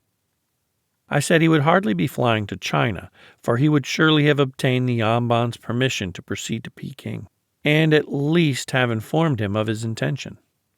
The Amban replied that he had gone off without any warning and had now definitely decided to denounce him to the emperor, and would today or tomorrow send me a telegram which he would ask me to have dispatched to Peking as quickly as possible. I said I would do this service for him, and I considered he was acting with great wisdom in denouncing the Dalai Lama. For it was he who had brought all this trouble upon his country, and he deserved to suffer for it. I was not surprised, however, at so young a ruler coming to grief, for our experience in India was that a young chief, even when he had only temporal authority in his hands, was very liable to get into the power of unscrupulous and designing men, and rush off in a headstrong way on a foolish course. For a young Dalai Lama, who had not only temporal but also supreme spiritual power, the tendency to go wrong must have been irresistible. The Amban said this certainly had been the case with the present Dalai Lama, who had always been headstrong and obstinate, and had never followed good advice. The 4 hostages which I had demanded, one from the government and one from each of the great monasteries, for the good behavior of the monks in future, arrived on the 24th. They were in abject terror, and evidently thought they would have their heads cut off before their time was up. On the same day, a proclamation was posted up in Lassa by the government, forbidding the people to interfere with the foreigners in any way. This, and the hanging of the monk who had made the murderous assault on the 2 British officers, had the effect of stopping all other fanatical assaults. And after the treaty was signed, I returned the fine and let out the hostages, who, much to their surprise, had had a very good time with us and been treated royally. There was a considerable pause now in the course of the negotiations, though Captain O'Connor the whole time was, day by day and all day long, interviewing innumerable Tibetans of every grade, while Mr. White and I used to see the Tongsa Penlop and the Nepalese representative, and think of any means of getting over the difficulty about the indemnity. On August 28, the T. Rinpoche, the Utak Shape, and the Sarong Shape, accompanied by the Tongsa Penlop, called upon me. They announced that they had been deputed by the National Assembly to discuss the settlement direct with me, as they thought there was delay in dealing through the resident. I remarked that I understood they were fairly well agreed to accede to all our terms, except in regard to the indemnity. They said they had written to the Amban, saying definitely that they would agree to all the terms except that regarding the payment of an indemnity, and except in regard to opening further marts in future. They expressed a wish to make the settlement directly with me, and when we had agreed upon it, then they would communicate the result to the resident. I said that I should be ready to receive them whenever they wished to discuss matters with me. What I should tell them, and what I should tell the Amban, would be exactly the same, but if they liked to hear my views from me direct, I would gladly receive them. They then again announced that they were ready to agree to all of our terms but one. The indemnity they could not pay. Tibet was a poor country, and the Tibetans had already suffered heavily during the war. Many had been killed, their houses had been burnt, Zhongs and monasteries had been destroyed, and in addition to all this evil, it was impossible for them to pay an indemnity as well. The little money they had was spent in religious services, in support of the monasteries, in buying vessels for the temples and butter to burn before the gods. The peasants had to supply transport for officials in addition, and there were no means whatever for paying the heavy indemnity we were demanding. I replied that the war in Sikkim had cost us £1,000,000 sterling, and the present war would cost another £1,000,000. After the Sikkim War, the Tibetans had repudiated the treaty which the Resident then made, and we might very justifiably now ask for an indemnity for the Sikkim War, as well as for this. We were, however, making no such demand, and we were only asking from Tibet half the cost of the present war. I knew, of course, that Tibet had suffered from the present war, but no such suffering need have occurred if they had negotiated with me at Kambajong in the previous year. And while they had suffered, we had also not escaped without trouble. Captain O'Connor had himself been wounded, and what we looked upon as extremely serious in this matter was that the representative of the British government should have been attacked. If they attacked the Resident here, they knew well how angry the Emperor of China would be. I quite recognized, however, the difficulty they had in paying the indemnity in cash within 3 years. I would therefore be prepared to receive proposals from them as to modifications in the manner of payment. If, for instance, they thought it impossible to pay the whole indemnity in 3 years and would like the term extended to 5, I would submit such a proposal for the orders of the Viceroy. Or again, if they would prefer to pay the indemnity at the rate of £1,00,000 of rupees a year for a long term of years, I would ask government if the difficulty might be met in that way. They expressed their disappointment at this answer, as they had hoped that when they had agreed to all our terms except this one, I would have given way on it and excused them paying the indemnity, and they trusted I would not send them back to the National Assembly with so disheartening an answer. In most cases of bargaining, if one party got half the things he had asked, he would be satisfied. I had got all of the points except one, and still was not satisfied. If I could not agree to that myself, would I not refer it to the Viceroy? If I did this, they had great hopes the Viceroy would excuse them the indemnity. I replied that a reference to the Viceroy would be of no use, for it happened that the terms I was now asking were modifications ordered by the British government. The T. Rinpoche said that if the British government had been lenient once, they might be lenient again, and asked me to put their petition before them. I replied that the British government had considered this matter most carefully before issuing these demands. So if I now dared to suggest that one of them should not be carried out, I should be immediately dismissed from my post.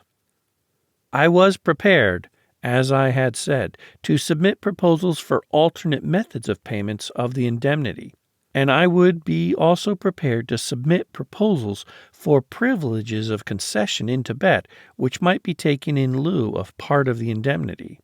But the indemnity, in some manner or another, would have to be paid.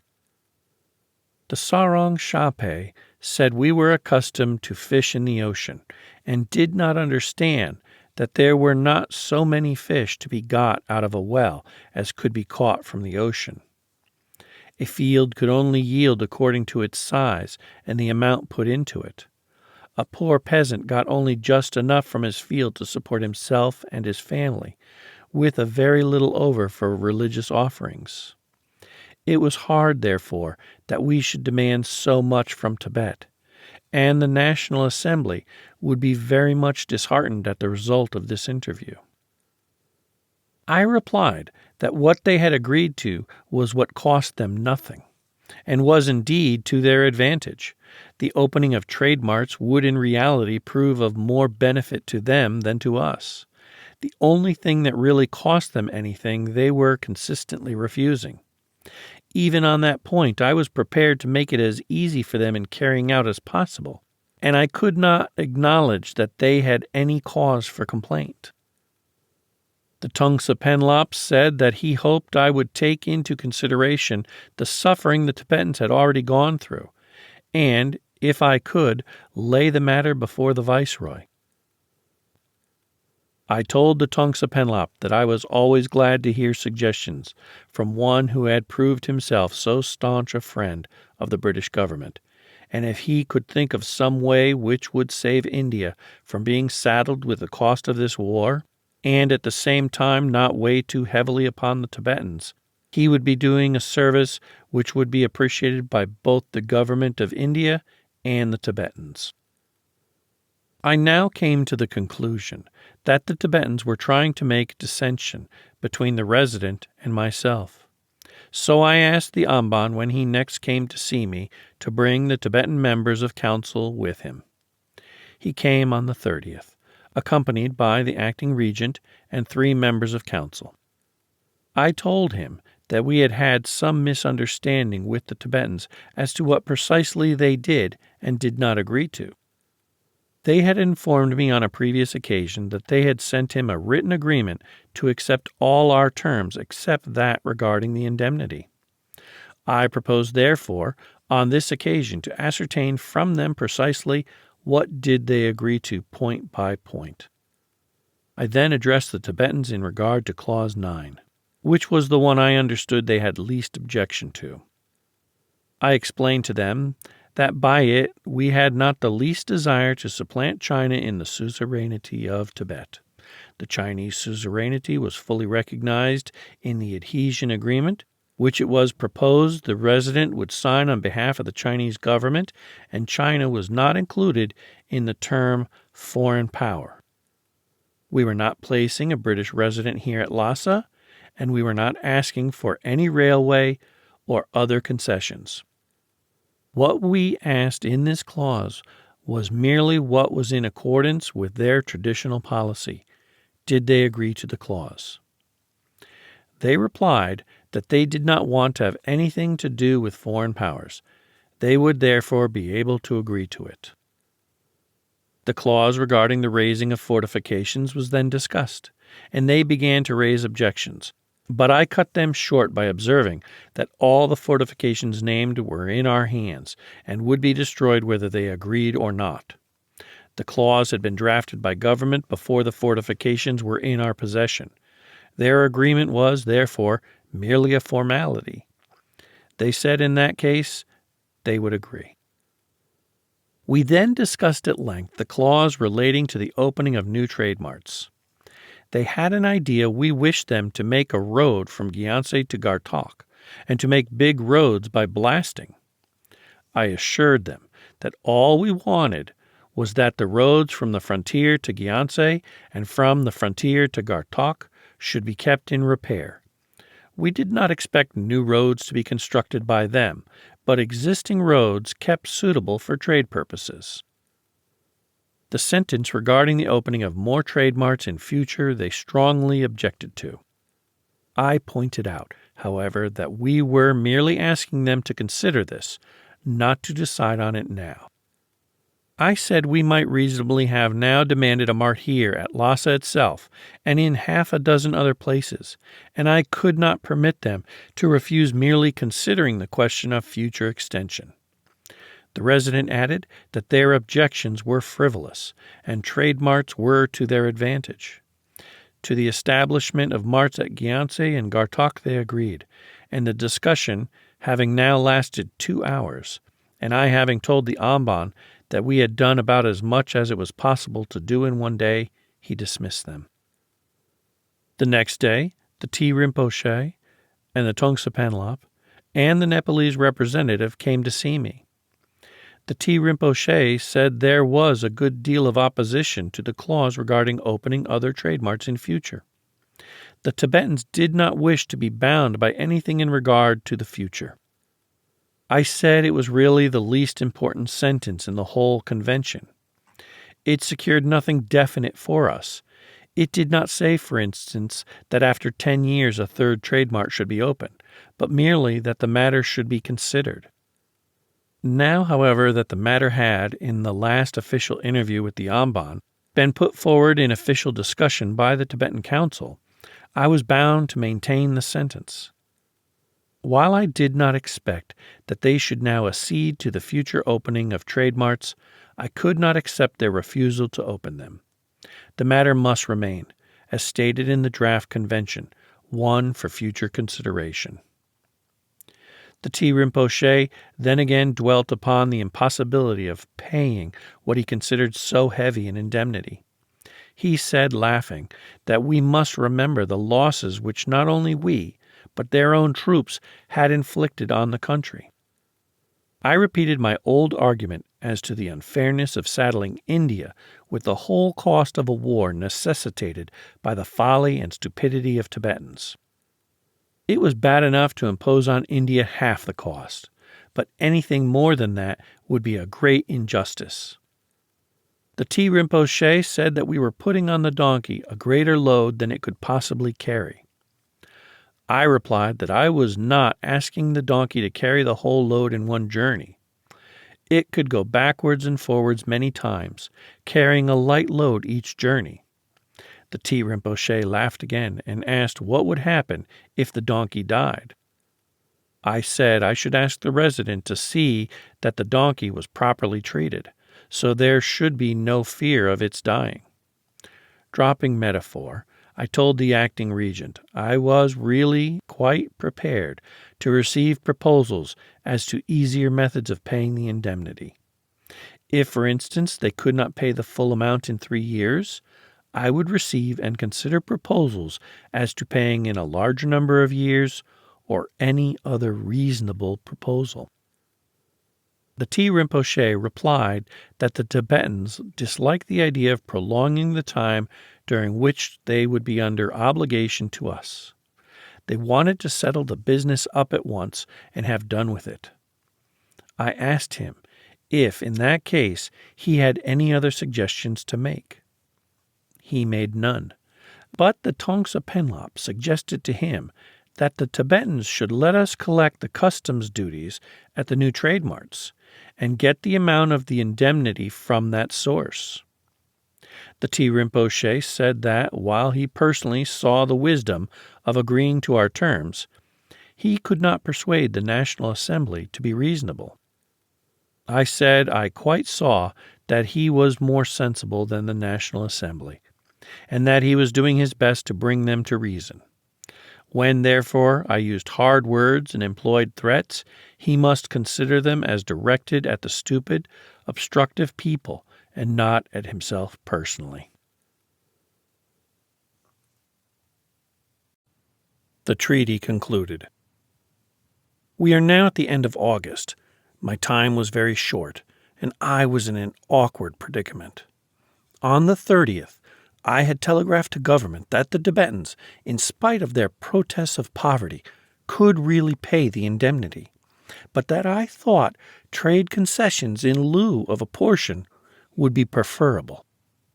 I also asked for liberty to arrange for payments of the indemnity by installments of 1 lakh of rupees, 6,666 pounds, a year for a long term of years, if that arrangement were preferred by the Tibetans, a proposal which I had also made a month before. On the same day, I was told by General MacDonald that September 15 was the latest date to which he could remain at Lassa. The Secretary of State had telegraphed to the Viceroy that the date on which the return of the force from Lassa is to begin should be fixed by the military authorities in communication with Younghusband. In accordance with these instructions, General MacDonald telegraphed to the Adjutant General that he had consulted me with regard to fixing a date for our departure, that I had said I could not fix any date, but thought the beginning of October the earliest, and could not guarantee that. The medical authorities considered September 1 the latest safe date. The officers commanding units thought the 12th might be risked. General MacDonald himself was prepared to stay till September 15, and would delay the departure a few days longer if that would make the difference. There had already been snow on the hills around Lassa and Nagartse. There was heavy snow on the Karo La and at Relung, with severe frost on the Karo La, and the return march would take 19 days.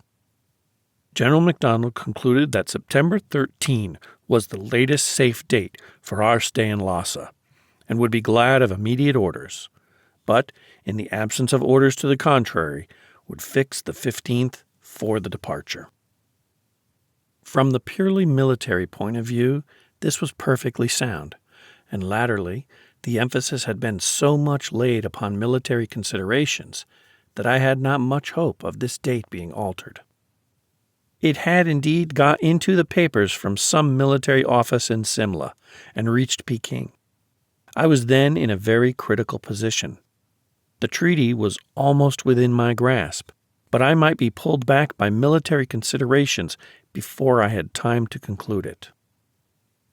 On the other hand, Mr. White, Captain O'Connor, and I had between us interviewed at length all the principal men in Lhasa, and if we had not fully convinced them, we had, at any rate, broken down most of their opposition. And the Nepalese and the Bhutanese and the Chinese resident, too, had worked away to bring about the same result. The consequence was that about this time I was pretty well convinced that the bulk of them had at the back of their minds decided to agree to our terms and put an end to the business. They all realized that the Dalai Lama, or his previous advisers, had blundered into a hopeless position, out of which they had to get as best they might. No one man liked to get up and propose that they should agree to our terms.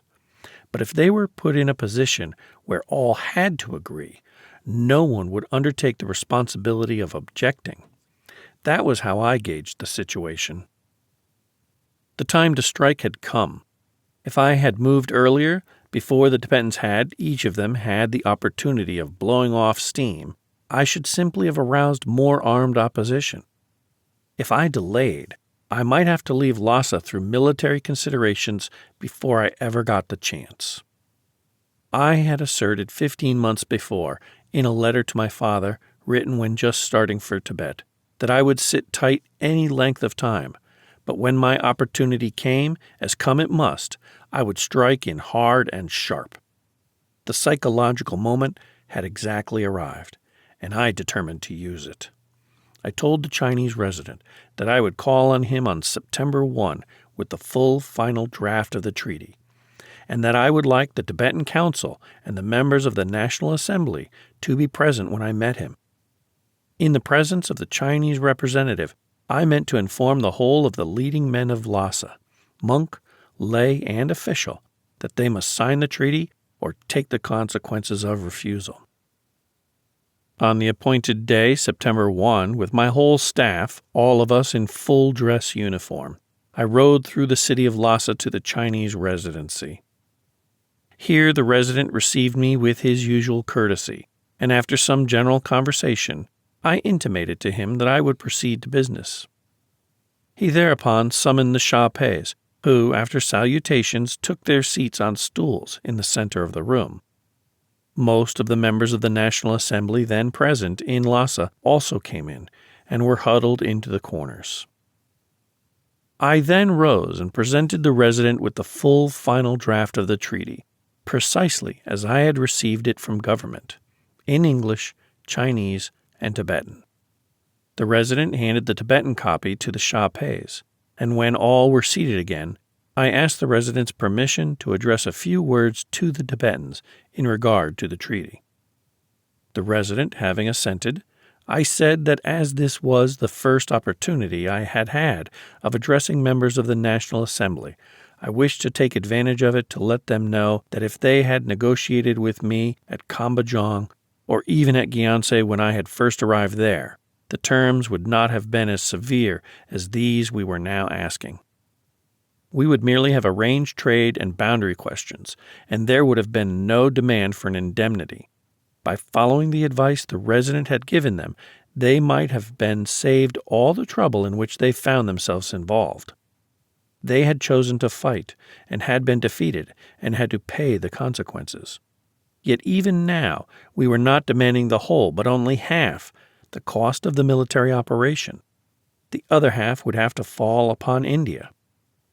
The sum we were now asking would, if the treaty were signed the next day, be 75 lakhs of rupees, calculated at the rate of 50,000 rupees a day from the date on which I was attacked at Gyanse till 1 month after the date of the signature of the treaty. If they signed it on September 3, the amount would be 75.5 lakhs. If on September 4, 76 lakhs, and so on. I was prepared to explain any point in the final draft which they did not understand, but I would not further discuss the terms. They had been especially framed with moderation. They embodied the commands of the British government and would have to be accepted. I would give them another week within which they might receive explanations and think matters over. But I would not give them any longer time, for while they were punishing themselves by adding day by day to an amount of the indemnity, they were also punishing India, who had to pay the other half of the cost. They asked to be allowed to take away the final draft and consider it. I said that as long as they did not mind paying 50,000 rupees a day, they might consider it and come to me or my secretary for explanations. They then made an appeal to the resident to intercede with me on their behalf. The resident merely acknowledged their request and then, after asking me if I had anything further to say to them, dismissed them. When they were gone, I said to the resident that I was sorry to have to speak to them as I had done, but my experience had been that soft words and reasoning had no effect on their obstinate natures. I then said that the Tibetans were agreeing to all the terms, which did not hurt them in the least, and were indeed advantageous, but were refusing the indemnity, the only one of the terms which cost them anything. Excluding foreigners was in accordance with their traditional policy, and was therefore no sacrifice. As to opening trade marts, that was to their advantage. They were born traders and bargainers, as we were finding to our cost, for they were extorting extravagant prices from us for the articles they brought for sale to our camp. The resident and his staff laughed heartily over this, and said that trade marts were of course to their advantage. As to the indemnity, I said I had some experience of native states, and comparing Tibet with them, I should say Tibet was quite able to pay the amount we were asking. If, however, the Tibetans could not pay the whole amount within 3 years, I was quite prepared, as I had informed them, to receive proposals for the extension of the period of payment. The resident thought this reasonable, but made no further remark. I then observed that the draft convention which I had received from government was made out between me and the Dalai Lama. Was there any chance of the Dalai Lama returning in time to conclude the convention with me? The resident said there was not. I thereupon asked with whom in that case I should conclude the treaty. He said that the Tea Rinpoche would act as regent, and would use the seal which the Dalai Lama had left with him, and this seal would be supported by the seals of the National Assembly, of the Council, and of the 3 great monasteries. My bolt had been shot. What would be the result? This was the thought which I kept asking myself as I rode back through the streets of Lassa. Would the Tibetans fight? Would they brazen it out and still remain obstinate? Or would they, perhaps, fly as the Dalai Lama had done? On the whole, I thought they would take none of these courses, or I would not have acted as I had done. For all the way through, I had tried to follow the principle of looking before I made a step in advance, so that when my foot was once down, I could keep it down. It was a dull and heavy method of procedure, but was the best way, I thought, of impressing an obstinate people like the Tibetans. I considered on the whole that their resistance to our demands would now collapse, though I was naturally anxious as to the result. On the following day, September 2, one of the councillors and some other officials visited Captain O'Connor and went through the draft treaty with him word by word. On the same day, the Tongsa Penlop suggested, on his own initiative, to the Tibetans that they should let us collect the customs duty at the marts and get the amount of the indemnity from that source. I telegraphed to government that I was making no move in this matter of adjusting the difficulty about the indemnity till the Tibetans made definite proposals, but that I thought it would be advantageous to move and would like the views of government.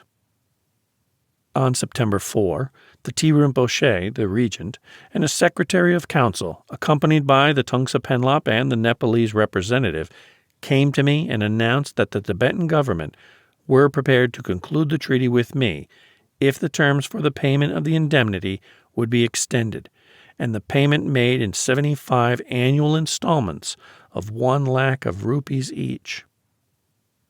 I kept Captain O'Connor talking with them for a few minutes while I turned the whole question over in my mind once more, before I gave a final decision.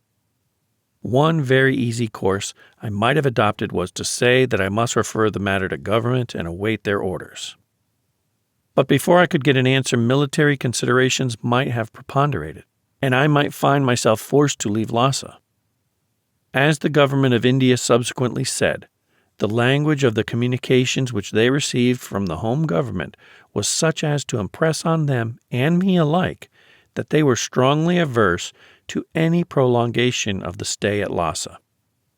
I had therefore no assurance that I should have time to go on discussing this point with the Tibetans. Then again, I thought that in the matter of the indemnity, a certain amount of latitude had been left me. The Secretary of State's instructions on this point were, in regard to the question of an indemnity, the sum to be demanded should not exceed an amount which, it is believed, will be within the power of the Tibetans to pay, by installments if necessary, spread over 3 years. Colonel Younghusband will be guided by circumstances in this matter. The full dispatch was more definite than this telegram, but the dispatch had not yet arrived. Some degree of discretion was left me. Was I justified by the very difficult circumstances in which I found myself in stretching it to 75 years? This was the question I had to settle in my mind while the regent was waiting for my reply. But this question of the indemnity did not stand alone. It had to be taken in connection with another clause which would give us the right to occupy the Chumbi Valley until the indemnity was paid. I had then to ask myself further, would an occupation of the Chumbi Valley for 75 years as a guarantee for the payment of an indemnity run counter to any pledge we had given to Russia? Now, Lord Lansdowne, when he gave his pledge, distinctly said that the action of government must to some extent depend upon the conduct of the Tibetans themselves, and that His Majesty's government could not undertake that they would not depart in any eventuality from the policy which then commended itself to them. This was said to the Russian ambassador on June 2, before government had heard the results of our announcement to the Tibetans that we would be prepared to negotiate at Gyantse up to June 25. Since Lord Lansdowne had spoken to the Russian ambassador, the Tibetans had continued fighting, had attacked me at Kangma, and by June 25 had sent no negotiators. The conduct of the Tibetans had, therefore, been such as might well cause government to alter their action. Further, the Tibetans during our advance to Lhasa had opposed us at the Kerala and fired on us from the Gartse Jong. This opposition was indeed slight, because we had been obliged, after June 25, to break down at Gyantse the Tibetan forces which intervened between us and our advance to Lhasa. Had General MacDonald not captured the Jong and dispersed the Tibetan forces around Gyantse, the opposition to our advance to Lhasa would have been very much greater than it was. Since Lord Lansdowne had given his pledge to the Russian ambassador, events had occurred: the failure to send accredited negotiators before June 25, and the continued opposition of the Tibetans, which might, I thought, be considered by His Majesty's government sufficient justification for departing in some slight degree from the policy which on June 2, before they were completely aware of the nature of the Tibetan position, commended itself to them. Lord Lansdowne had said in April in the House of Lords, referring then to the policy laid down in the telegram of November 6, 1903, that he did not mean to say that, whatever happened, we were never to move an inch beyond the limits therein laid down. And I thought that the policy settled in London, before government were aware of the conditions I should find at Lassa, would admit of some little elasticity. Then, as regards the nature of the pledges themselves. The pledges given were that, so long as no other power endeavors to intervene in the affairs of Tibet, they will not attempt either to annex it, to establish a protectorate over it, or in any way control its internal administration. The question was, did the right to occupy the Chumbi Valley for 75 years, as security for the payment of an indemnity, involve a breach of this pledge? Burma, in somewhat similar circumstances, we had annexed, but that meant turning out the native rulers, constituting a government of our own and stationing garrisons at the capital and throughout the country. Over native states in India we established protectorates, but that necessarily involved subordinating their foreign relations to our own. In many of them we controlled the internal administration, but only by agents of government being deputed especially for that purpose. Would the occupation of Chumbi, a valley lying altogether outside Tibet proper, on the Indian and not on the Tibetan side of the watershed, a valley which had not always belonged to Tibet, mean annexing Tibet, establishing a protectorate over it, or controlling its internal administration? This was the question I asked myself, and I answered it in the negative. I said to myself it involved none of the three, and could not therefore be taken as breaking our pledges to Russia. Others might not think likewise, but even if they did not, I could not see that if I agreed to the Tibetan proposals, including, as they would, the right for us to occupy the Chumbi Valley for 75 years, I was thereby involving government in any fresh responsibility. I should not, for instance, be giving the inhabitants a promise of our protection, which it would be impossible for government to repudiate. I should be simply acquiring for government the right to occupy the Chumbi Valley for 75 years if they wanted to. And if they did not want to, they could go out whenever they liked. I was not compelling the government to occupy the Chumbi Valley. I was simply acquiring the right, which they could abrogate if they did not want it.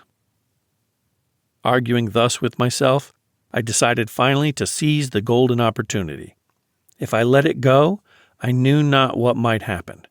The regent might flee. The National Assembly might sulk.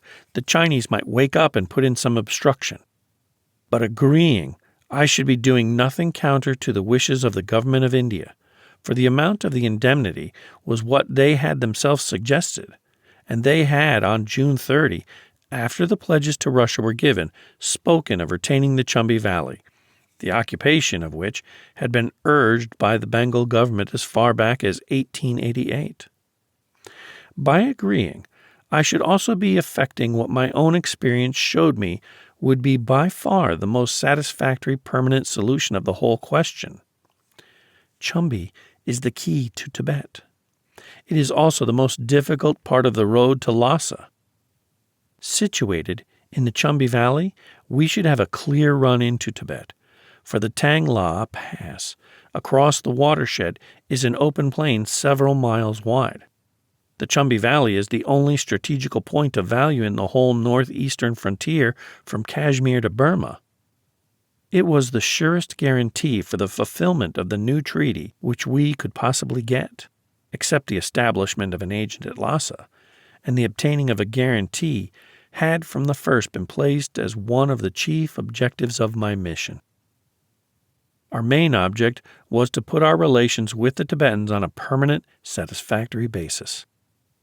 By saying yes to the regent's proposal, I should be concluding a settlement which would admirably meet all our local requirements, which would, as they themselves had made it, best suit the Tibetans, which would not, as far as I could judge, run counter to any international obligations, and which would involve government in no further responsibility. I therefore turned to the Tibetans and said, that in view of the representations which had been made to me as to the difficulty of raising the money in cash, I would agree to the payment being distributed over 75 years. They must, however, clearly understand that under the terms of the treaty, we should retain the right to continue to occupy the Chumbi Valley till the full amount of the indemnity was paid. They said that they understood this. I then remarked that the amount due to us was, today, 76 lakhs, not 75, as 2 more days had elapsed since I gave them the ultimatum, and for each of those days 50,000 rupees was chargeable. The Tongsa Penlop, however, asked that this extra lakh might be remitted, and to this I assented. The Tibetans then asked that the amount might be paid in kind, in ponies, for instance. I replied that as the amount was so small, it would be better to pay it in cash. For if it were paid in ponies or other articles, there would be constant disputes between us as to the value of the articles proffered, and our good relations might be jeopardized. Finally, they asked that it might be paid in tangas, the local Tibetan coin. I replied that I had entered rupees in the draft treaty, and with that they must be content. The T. Rinpoche then affixed his private seal to the draft treaty. The thing was done. But what I did in saying those 6 words agreeing to the Tibetan proposals was considered afterwards to be a grave error of judgment, and was to bring upon me the censure of government. That, of course, is what I had to risk. I knew that I was not acting within my instructions. I was using my discretion in very difficult circumstances with what the government of India afterwards described to the Secretary of State as a fearlessness of responsibility which it would be a grave mistake to discourage in any of their agents. And if I really was in error, I think that those who tied their agent down for time and bound him within such narrow lines before they were aware in what conditions he would find himself at Lassa could not themselves be considered as altogether faultless. In another matter also, I at this time acted on my own responsibility. In the original proposals of the government of India regarding the terms about which I was, without committing government, to ascertain how the Tibetan government would be likely to regard them, was one by which the agent at Gyantse was to have the right of proceeding to Lassa to discuss matters with the Tibetan officials or the resident. This reached me before I left Gyantse, and when the Tongsa Penlop asked me for our terms to let the Dalai Lama know what we wanted, I gave him this among all the rest. Subsequently, I received instructions not to ask for permission for the Gyantse agent to proceed to Lassa. I did not, however, at once withdraw the clause from the list of terms, because in the course of negotiations it might prove useful as a point on which I could, if necessary, make concessions to the Tibetans. But when I found the Tibetans raised no special objections to the clause, provided the trade agent went to Lassa only on commercial and not political business, and only after he had found it impossible to get this commercial business disposed of by correspondence or by personal conference with the Tibetan agent at Gyantse, I thought there would be no objection to taking an agreement from the Tibetans to that effect. For, under such limitations and provisions, there could be no grounds for assuming that in going there, the trade agent at Gyantse would be taking upon himself any political functions, or adopting the character of a political resident. As this agreement was of a less formal character than the rest of the convention, I had it drawn up separately. It ran as follows. The government of Tibet agrees to permit the British agent, who will reside at Gyantse, to watch the conditions of the British trade, to visit Lassa when it is necessary, to consult with high Chinese and Tibetan officials on such commercial matters of importance as he has found impossible to settle at Gyantse by correspondence or by personal conference with the Tibetan agent. To this also the regent gave his consent. On September 5, the resident and the principal Tibetan authorities came to arrange final details and formalities regarding the signing of the treaty. The first point to decide was who should sign it. I asked the resident whose name should be entered in the place of the Dalai Lama's. He said I might enter the name of the Tea Rinpoche, and he added that representatives of the council, of the 3 great monasteries, and of the National Assembly would also affix their seals. To this the Tibetans assented. I then said the next point was to settle the time and place for signature. There could be only one place, namely the Potala Palace, in which I would sign it, and I was ready to sign as soon as the final copies of the treaty had been prepared. The resident said that he had no objection to the treaty being signed in the Potala. He then informed the Tibetans of our decision. The Tibetans objected strongly, but without advancing any reason except that they did not wish it. I informed them that they had at Kambajong and at Gyantse grossly insulted the British representative, and I now insisted that I should be shown the fullest respect. I had been prepared to show, and had shown, the utmost consideration for their religion and sacred buildings, but I expected that they on their part should show the fullest respect to the King Emperor's representative. They suggested that the treaty should be signed in the residence yamen, but I said I would be content with no other place than that in which the Dalai Lama would have received me if he had himself been here to sign the treaty. The utmost respect it was within their capacity to show, I expected should on this occasion be accorded. They began murmuring other objections, but the resident told them that the matter was settled and did not admit of any further discussion. The question of the exact room in the palace was then discussed, and a certain room was suggested. I told the resident that I would send officers that afternoon to inspect the palace and satisfy themselves that the room suggested was the most appropriate one, and I asked him to have Chinese and Tibetan officials deputed to accompany my officers. To this he agreed. The date for the ceremony of signing was then fixed for the next day. The resident said he would himself be present, though he would be unable to agree to the convention till he had heard from Peking. Messrs. White and Wilton and Captain O'Connor, with Majors Iggulden and Bainan from General MacDonald's staff, went over the Potala in the afternoon and reported that the hall suggested by the Tibetans was the most suitable one in the palace. That, therefore, was the one we fixed for the ceremony on the following day. Though it was easy enough to speak decisively like this about signing the treaty in the Potala, I had many qualms that night as to whether I had not perhaps at the last moment made one false step. Since the days of the eccentric Manning, whose name should never be forgotten when Lassa is mentioned, no European had been inside this palace, and those 20,000 turbulent monks in and around Lassa might flare up at the last moment, or else commit some atrocity when we were once and completely in their power inside the buildings. Such things have happened before now to political agents in India. On the other hand, the hall we were to go to was not a temple, and the Dalai Lama himself, though considered a sacred being, was also a political personage. It was not in the temple of a god that I insisted upon signing the treaty. It was in the audience chamber of a political chief.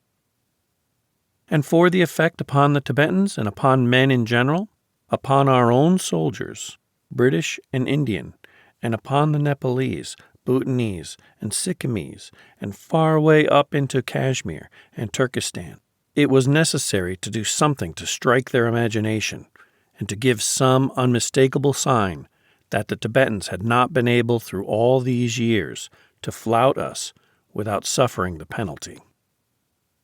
Here again, to the common sense man, it might have seemed ridiculous and foolish to run more additional risk when the treaty could have been signed comfortably and without any fuss in either my room or the residence. But those who have lived among Asiatics know that the fact of signing the treaty in the Potala was of as much value as the treaty itself. Few would know what was in the treaty, but the fact that the British had concluded a treaty in the Potala would be an unmistakable sign that the Tibetans had been compelled to come to terms. At the commencement of the mission, Our prestige all along our frontier with Tibet had been at 0 point. Everywhere it was thought that the Tibetans could defy us with impunity.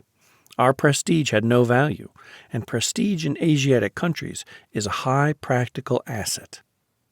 Through prestige, a few Englishmen without a single British soldier are able to control a district or state in India containing as many inhabitants as Tibet. Because they had allowed their prestige to wane, the Chinese, even with soldiers, were unable to control Tibet. It was to give an unmistakable sign, which all other countries could understand, that our prestige was reestablished in Tibet, that I insisted on having the treaty signed in the Potala itself. To the troops, the news that the treaty was concluded was a completely unexpected announcement. For weeks past, they had heard of nothing but Tibetan obstruction. They knew that we should soon be leaving Lassa, and they had made up their minds that we should have to leave without a treaty. They were overjoyed then when they heard that the treaty had been concluded and was to be signed the next day. On most of the frontier expeditions upon which they had been engaged, there was little to show in return for all they went through.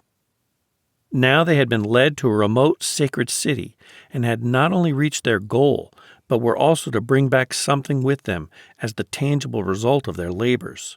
Their satisfaction was therefore great. All the military arguments for the ceremonial were in General MacDonald's hands, and no one could have arranged them with greater care and precaution. Every detail both for effect and for defense was regarded.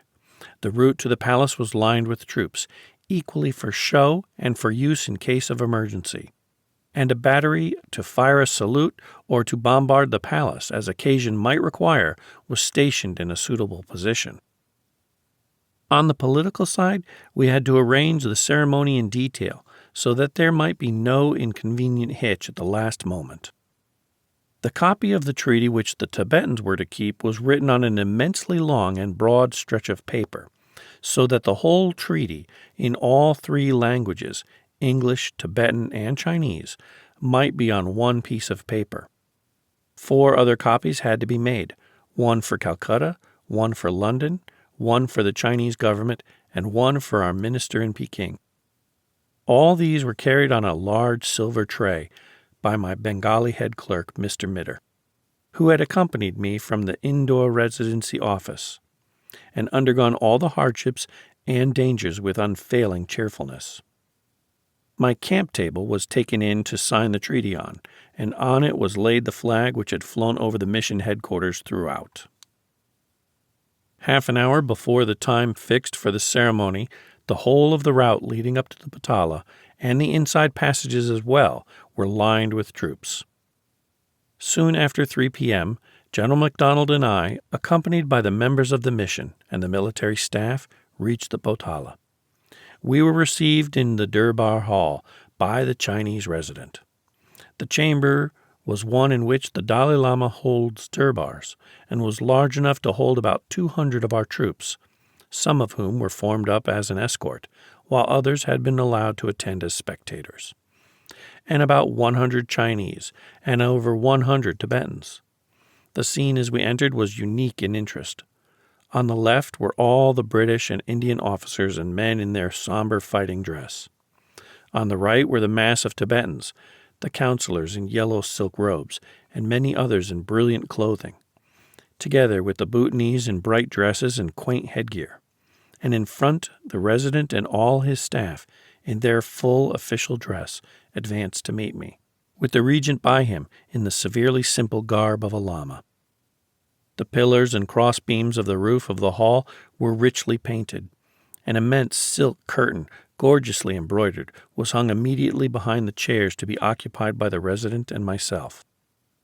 And the whole scene was rendered cautiously soft and hazy from the light entering not by windows at the sides, but through the colored canvas of an immense skylight in the center. The tea Rinpoche, the regent, sat next to the resident on his left. I was on his right. As soon as we were seated, Tibetan servants brought in tea and handed cups to all the British and Chinese officials. Low tables of dried fruits were then set before the 2 rows of officials. When these were all cleared away, I said to the resident that with his permission, I would proceed to business. I first had the treaty read in Tibetan, and then asked the Tibetan officials if they were prepared to sign it. They answered in the affirmative, and the immense roll of paper was produced, on which the treaty was written in 3 parallel columns in English, Chinese, and Tibetan, according to their custom of having treaties in different languages inscribed on the same sheet of paper. I asked the Tibetans to affix their seals first, and the long process began. When the seals of the council, the monasteries, and the National Assembly had been affixed, I rose, and with the tea Rinpoche advanced to the table, the resident and the whole Durbar rising at the same time. The tea Rinpoche then affixed the Dalai Lama's seal, and finally I sealed and signed the treaty. Having done this, I handed the document to the tea Rinpoche, and said a peace had now been made which I hoped would never again be broken. The same ceremonial was followed in the case of the copies in the 3 languages for the resident, which, having been signed and sealed, I handed to him. The 3 copies, each in 3 languages for the British government, were then signed and sealed, the whole operation lasting nearly an hour and a half. When the ceremony was concluded, I addressed the Tibetans, saying that the misunderstandings of the past were now over, and a basis had been laid for mutual good relations in future. We were not interfering in the smallest degree with their religion. We were annexing no part of their country. We were not interfering in their internal affairs, and we were fully recognizing the continued suzerainty of the Chinese government. We merely sought to ensure that they should abide by the treaty made on their behalf by the Amban in 1890. That trade relations, which were no less advantageous to them than to us, should be established with them as they had been with every other country in the world except Tibet, and that they should not depart from their traditional policy in regards to relations with other countries. They had found us bad enemies when they had not observed treaty obligations and shown disrespect to the British representative. They would find us equally good friends if they kept the present treaty and showed civility. As a first token of peace, I would ask General MacDonald to release all prisoners of war, and I should expect that they would set at liberty all those imprisoned on account of dealings with us. This speech was translated sentence by Captain O'Connor, and the resident's interpreter translated it sentence by sentence to the resident. At its conclusion, the members of council said that the treaty had been made by the whole people and would never be broken. We should see in future that they really intended to observe it. I then turned to the resident and thanked him for the help he had given me in making the treaty. He said he was glad he and I had been able to work together, and he hoped and thought the Tibetans would keep the treaty. A copy of the treaty, as signed, is placed in the appendix. The 3 copies I brought back to India with me. The Tibetans throughout showed perfect good temper and the fullest respect. They often laughed over the operations of sealing, and when we left they all came crowding up to shake hands with every British officer they could make their way to. The resident was very courteous and showed special pleasure when my words regarding the continued suzerainty of China being recognized were translated to him. Although the ceremonial very deeply impressed the Tibetans, who, without being humiliated in a way which could cause resentment, had now learnt to accord us the respect which was our due. At the conclusion of the Durbar, I had the lamas of the Potala presented with 1,000 rupees. It was the first present, except to the poor, which I had given since my arrival in Lassa. My motto had been, the mailed fist first and the sugar plums afterwards. The contrary procedure so often leads to trouble. Impressions at Lassa. With the signature of the treaty, a tense strain was released, and as I rode down from the Potala, I felt at last at ease. That evening, General MacDonald, Major Iggulden, His chief staff officer and the rest of the military staff entertained the mission at dinner. And among the memories of that eventful day will always be included the recollection of the warmly appreciative speech which General MacDonald made on that occasion. On the day following, 2 counselors visited me, and I informed them that General MacDonald had agreed to my request to release all prisoners of war. These were paraded in front of the house, and General MacDonald sent a staff officer to order their release and to give each man 5 rupees for work he had done. The Shahpais then produced 2 men who had been imprisoned owing to assistance they had given to Sarat Chandra Das, the Bengali traveler, and 2 men who had been imprisoned for helping the Japanese traveler Kawaguchi. The 2 first men had been in chains for 19 years and showed signs of terrible suffering. All were in abject fear of the Tibetans, bowing double before them. Their cheeks were sunken, their eyes glazed and staring, their expression unchangeably fixed in horror, and their skin as white and dry as paper. Their release was entirely due to the exertions of Captain O'Connor. I thanked the Shahpais for their action, which I looked upon as a sign that they really wished to live on friendly terms with us. I trusted that they would never again imprison men whose only offense was friendliness to British subjects. I returned to the Shahpais the sum of 5,000 rupees, which I had extracted from them, and released the hostages I had demanded on the occasion of the attack by a fanatical Lama on 2 British officers. But I demanded back the sum of 1,000 rupees on account of the murder of one and the brutal torture of another servant of the mission caught in the town of Gyanse on the night of the attack on the mission. I said we did not mind fair and square fighting between men whose business it was to fight, but the murder and torture of harmless and defenseless servants was pure barbarity.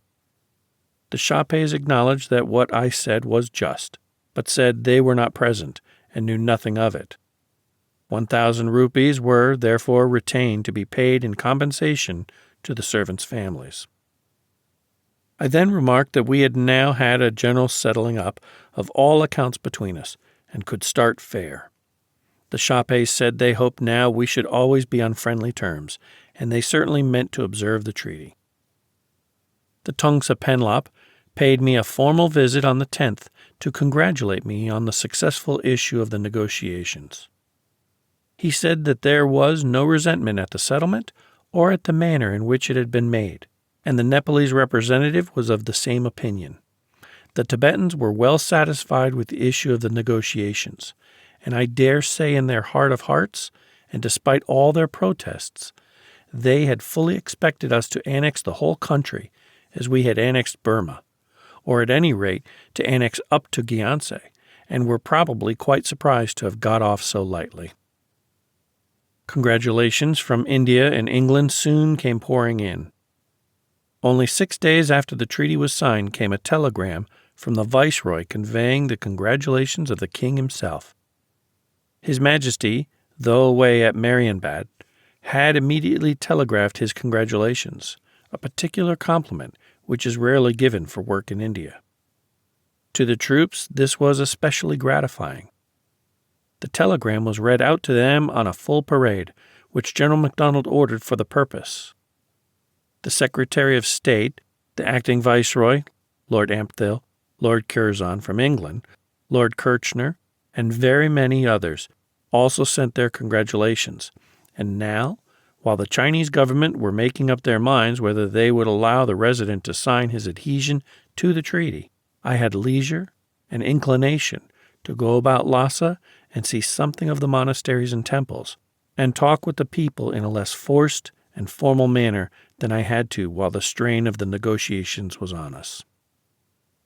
We had so far seen the Tibetans only on the contentious side. Now that the stress was over, I wished to see them as they really were. What especially I wished to see was their monastic life. The priesthood ruled Tibet. Religion was the chief characteristic of the people. Their religion and the character of the lamas, who both led the religious life of the people and guided their political destinies, were therefore the special objects of my interest. From the first, I had insisted that we should not be denied access to the monasteries. For to get rid of misunderstandings, it was essential that we should close up with the lamas and come directly into contact with them. But I had been careful to let only those officers enter the monasteries who could be trusted to comport themselves with propriety and have all reasonable regard for the feelings and prejudices of the monks.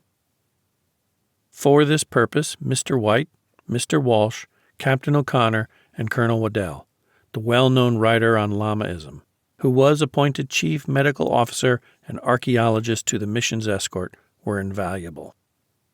Each had his special qualification for the work, and each made use of it by peaceful penetration to break through the last barrier which separated us from the Tibetans. Mr. White was known in person or by reputation as none of the rest of us were, and had many friends who were also friends of the lamas. Through them he obtained an invitation to the Dipun Monastery, and from his start made rapid progress. Mr. Walsh, as Deputy Commissioner of Darjeeling, and through his long acquaintance with this frontier and intimate knowledge of the language and history of the country, was also able to exert a most useful influence after his arrival from Chumbi, while Colonel Waddell interested himself in the libraries and in historical research. As a consequence, when I visited these monasteries after the signature of the treaty, I was received as if a visit from a British official was the same ordinary occurrence as it is in India. Each monastery is a little town in itself, a compact block of solidly built masonry, houses, halls, and temples.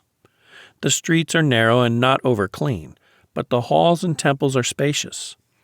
They are mostly of much the same type, with pagoda-shaped roofs, painted wooden pillars, and grotesque demonesque-like figures.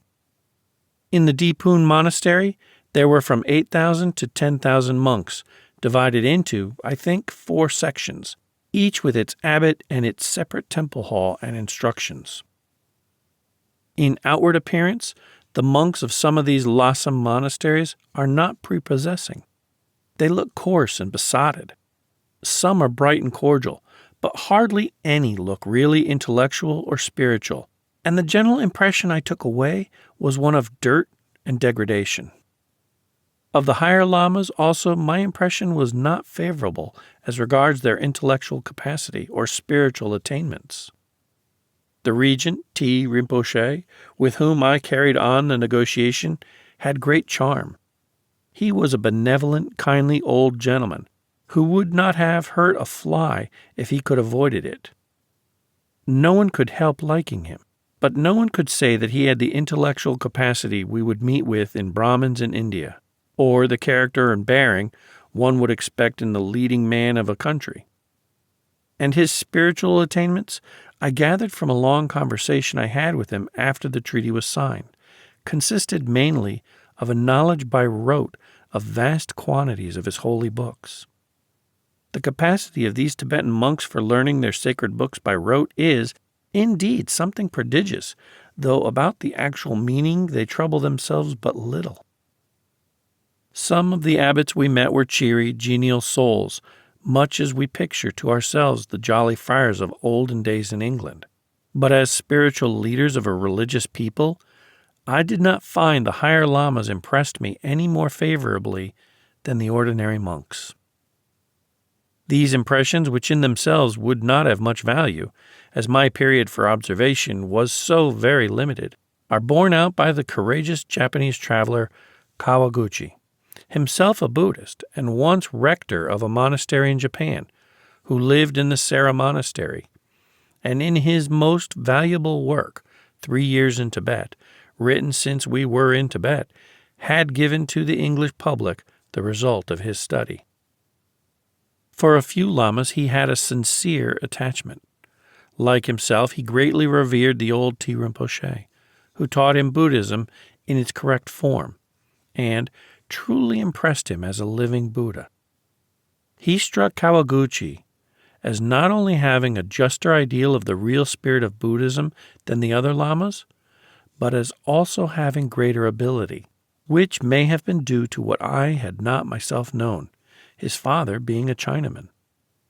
For an ex-minister of finance, a lama, Kawaguchi also had great admiration and certainly from him received unstinted kindness, even when he risked his life in showing Kawaguchi attention.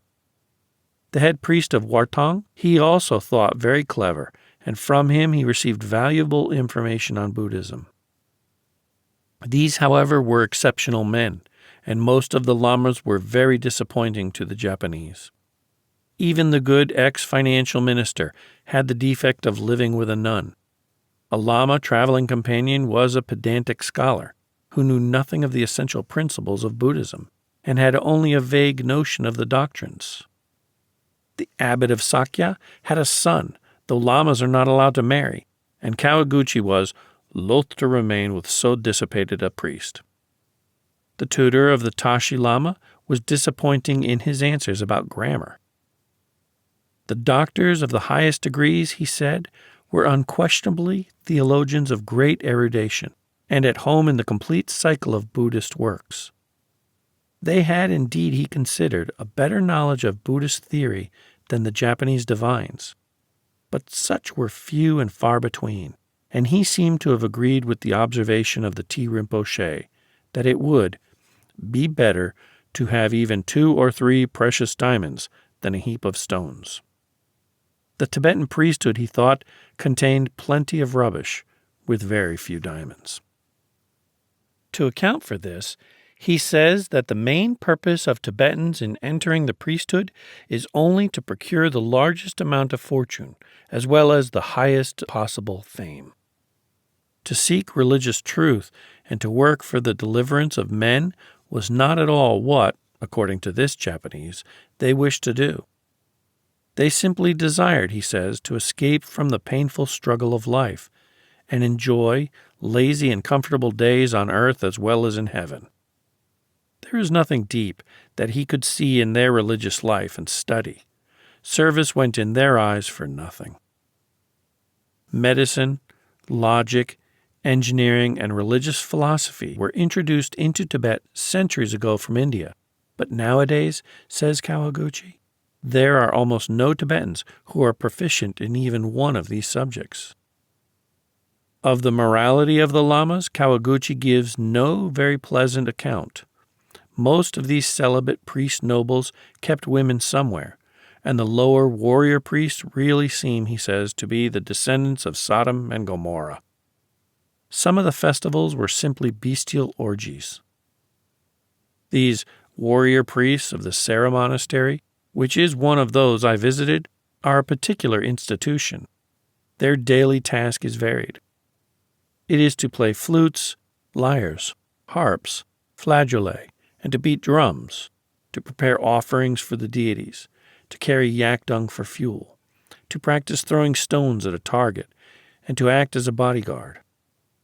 Kawaguchi made friends with them by doctoring and found them very true to their duties, and though they might look very rough, they were more truthful than the noble and other priests, who, though trustworthy at first sight, were in reality deceitful in seeking their own benefit and happiness, and under their warm woolen garments hid a mean and crafty behavior.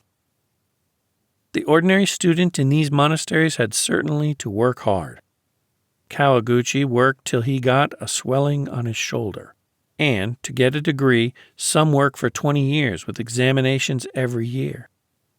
Besides Tibetans, there were numbers of Mongols and also some 200 Buryats from Siberia. The Mongols were hard-working and progressive, but very quick-tempered, proud, and uppish, and every Mongol had it in him to be a great leader like Genghis Khan, whose career was, however, according to Kawaguchi, but a meteoric burst. Compared with these Tibetan students, though, generally speaking, very quiet, courteous, and intelligent, were lazy and sluggish beyond the powers of Westerners to imagine, and on account of their laziness, very dirty. Catechism seems to have been their chief study. The object of the question and answers is to free the mind from all worldliness and to get into the very bottom of truth, giving no powers to the devils of hell in the mind. It is by this means, continues Kawaguchi, that the naturally dull and lazy Tibetans are guided to understand Buddhism, and through it they are, for a half-civilized nation, very rich in logical ideas. The catechisms, which I should judge were really more in the nature of philosophical debates, which all Orientals love, were carried on in a most excited manner. Many texts and reference books had to be read before anyone could take part in them, and the catechists were always taught that the foot must come down so strongly that the door of hell may be broken open, and that the hands must make so great a noise that the voice of knowledge may frighten the devils all the world over. Besides studying and being engaged in ceremonial observances, the monks, however, also carry on business. Most of them are engaged in trade. Many are employed in agriculture, others in cattle breeding and sheep rearing, and others again in the manufacture of Buddhist articles, the painting of Buddhist pictures, while tailors, carpenters, masons, and shoemakers are also found among the priests. Those of the higher class live very comfortably, building their own villas and temples. Some employ as many as 70 or 80 servants. The lower class priests, on the other hand, live in a pitiful way. No words, says Kawaguchi, can describe their poor condition. The scholar priests have to earn their living as well as their expenses as students. Yet they are too busy to go out and make money, and what they receive as offerings from believers and as salaries from temples does not amount to enough to support them. They get a drink of tea gratis, but no flour, and such is their pitiable condition that they will often pass a couple of days without eating. A noteworthy fact is that, though by their religion the lamas are not supposed to take life, yet they are said not to be able to pass a day without eating meat, and more than 50,000 sheep, goats, and yaks are killed at Lassa during the last 3 months of each year. Their punishments, too, are so cruel, gouging out eyes, cutting off hands, beatings, etc., as to excite the Japanese just as much as ourselves. It is altogether a sorry picture which Kawaguchi draws, but it precisely bears out the casual impressions we got during our limited stay in Lhasa, and from what intercourse we had with the lamas. Whether Lamaism has on the whole been a success, I doubt. It has had a pacifying effect, it is true. If the Tibetans had been Mohammedans, we should not have reached Lhasa as easily as we did. And the Mongols also have lost their old warlike tendencies. The numerous figures of the placid Buddha sitting in calm repose have had their influence. Cut in rocks, erected in imposing statues, or modeled in bronze and brass and set up in their temples and household altars, they have hypnotized the people to a sense of peace and rest.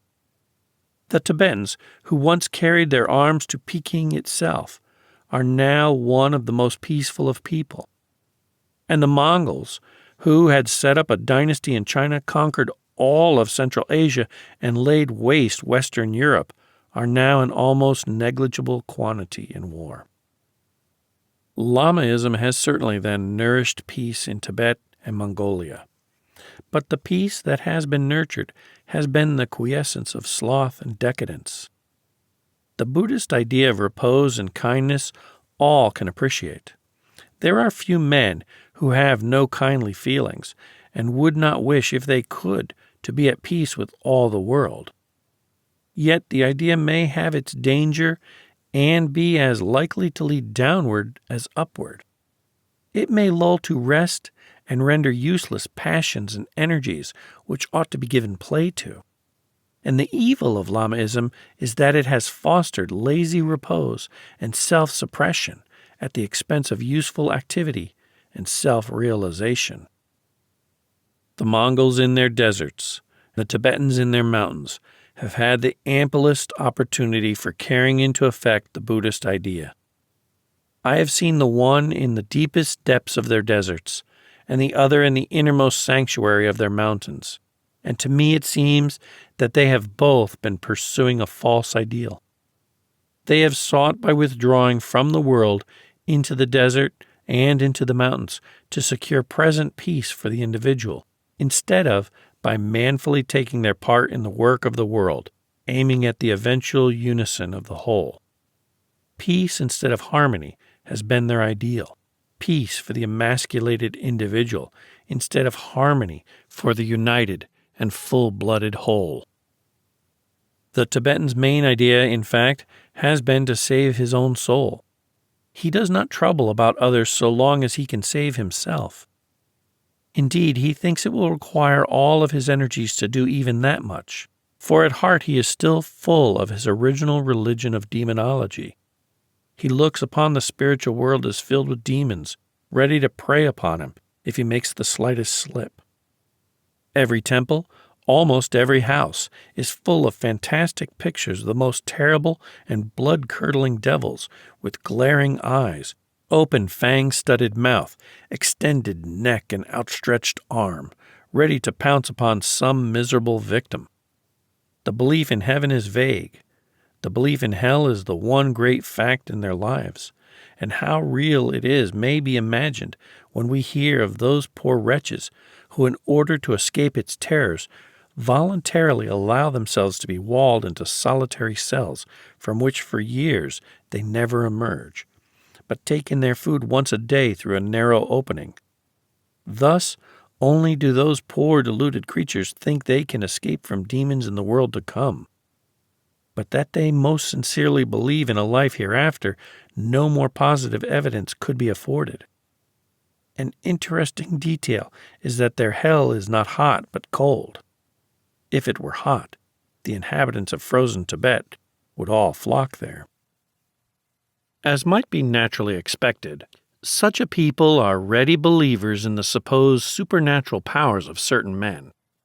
We could hear nothing of the wonderful Mahatmas, and the T. Rinpoche told Colonel Waddell he was entirely ignorant of their existence.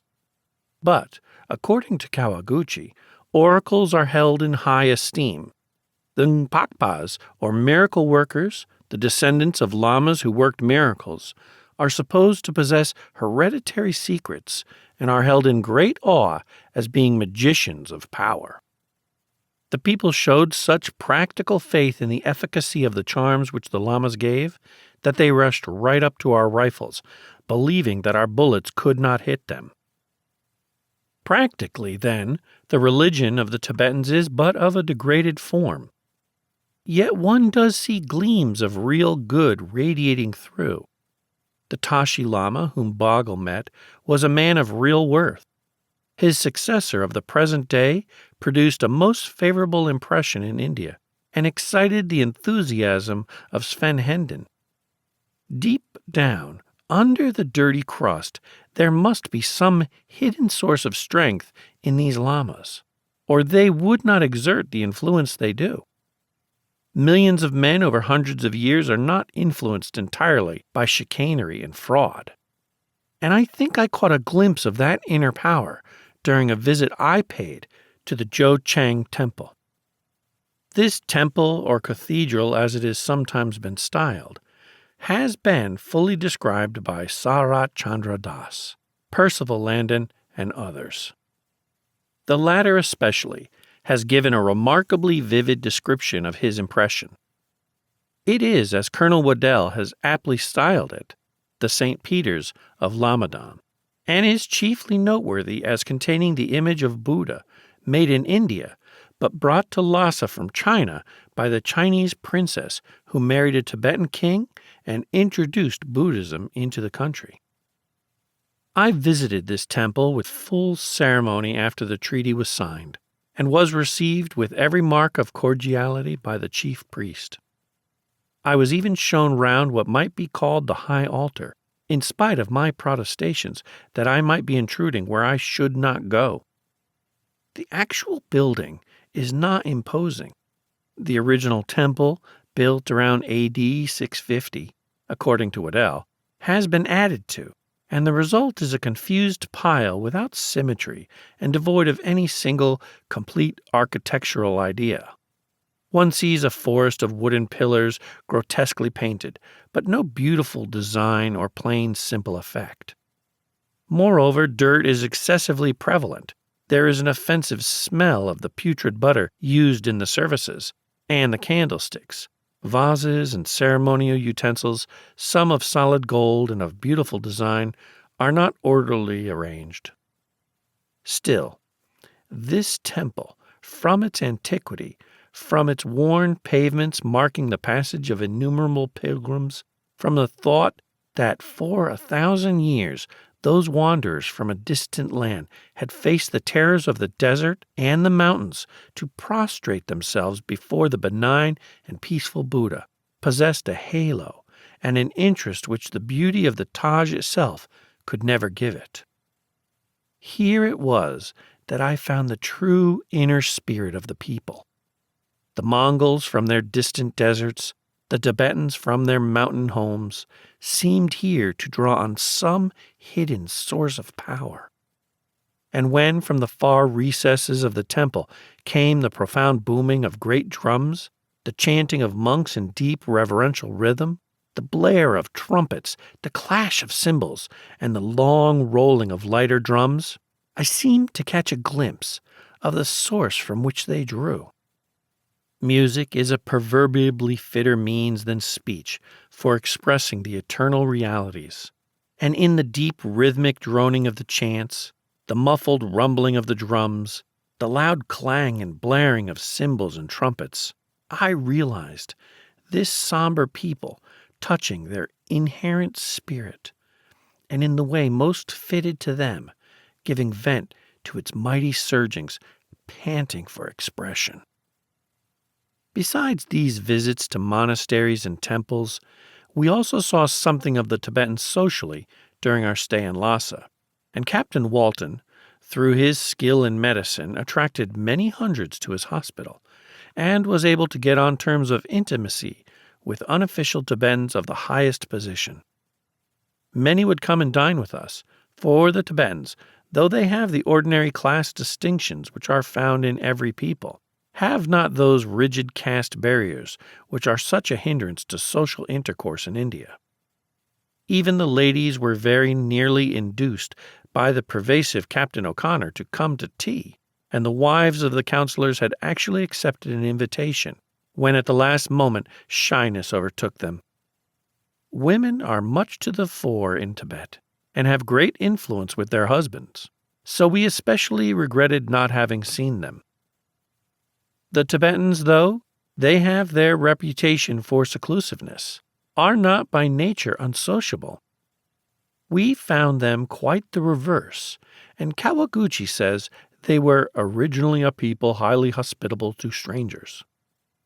This more natural sentiment was, he says, superseded by one of fear and even of antipathy, as the result of an insidious piece of advice which, probably prompted by some policy of its own, the government of China gave to Tibet, which was to the effect that if the Tibetans allowed the free entrance of foreigners, Buddhism would be destroyed and replaced by Christianity. The people had, too, the idea that we sought their gold mines. Whatever seclusive feeling they may have had, they abandoned it when the treaty was concluded. They came to our gymkhanas and wondered why only the first should be given the prize, when all the rest had covered exactly the same distance. They watched with wonder Vernon Magniac and other inveterate sportsmen pulling fish out of the river by pieces of string attached to long sticks. They watched theatrical performances and marveled at our display of fireworks. And they did a magnificent business with us in the sale, not only of supplies for our troops, but also of innumerable curios, brass and bronze figures, turquoise ornaments, embroideries, silks, etc. The Tibetans are indeed born traders. Kawaguchi calls them a nation of shopkeepers. Men and women, and the women more than the men, priests and laity, all trade. And this is another irony of the situation, that a people who are naturally sociable and who are thus, too, born traders should have been put for so long in their seclusive position. But of late years, the departure of Lhasa merchants to India has been becoming more frequent, and Kawaguchi says that circumstances were impressing the Tibetans with the necessity of extending their sphere of trade, and they realized that if their wool trade was stopped, the people would be hard hit, for sheep rearers constituted the greater part of the whole population. How it was, from a Tibetan point of view, that of recent years we became estranged is worth hearing. It was, according to Kawaguchi, the exploration of the Bengali gentleman, Sarat Chandra Das, coupled with the frontier troubles which followed, that changed the attitude of the Tibetans towards us.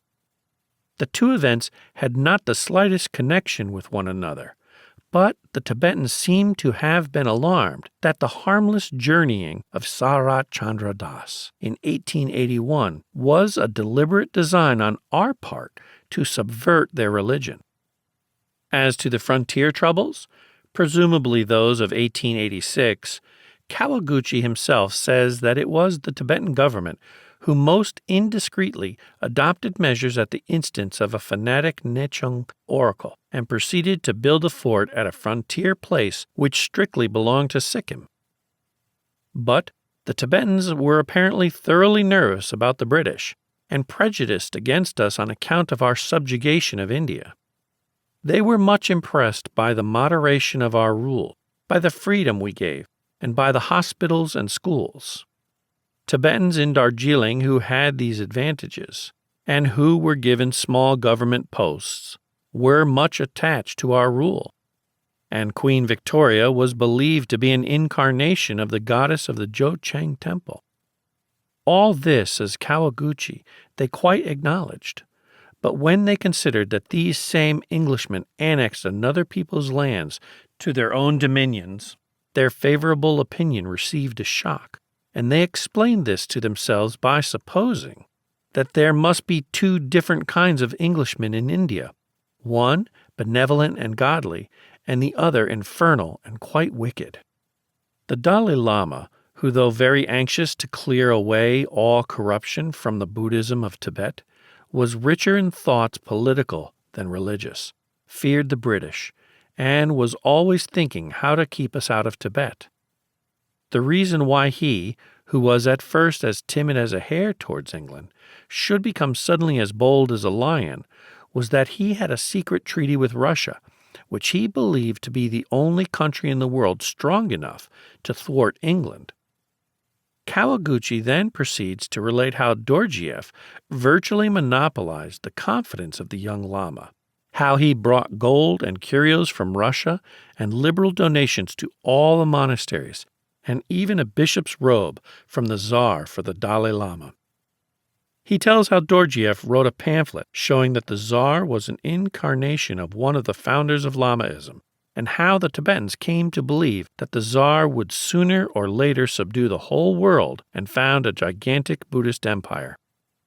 He mentions, too, how one day after Dorjieff's return he saw a caravan of 200 camels, and that he was told they conveyed rifles and bullets, and that 300 camel loads had already arrived, and the Tibetans were then elated and said that now, for the first time, Tibet was sufficiently armed to resist any attack which England might make, and could defiantly reject any improper request.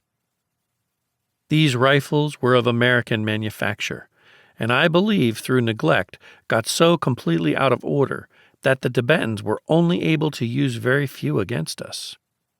We have the assurance of the Russian government, too, that no agreement was made with Tibet.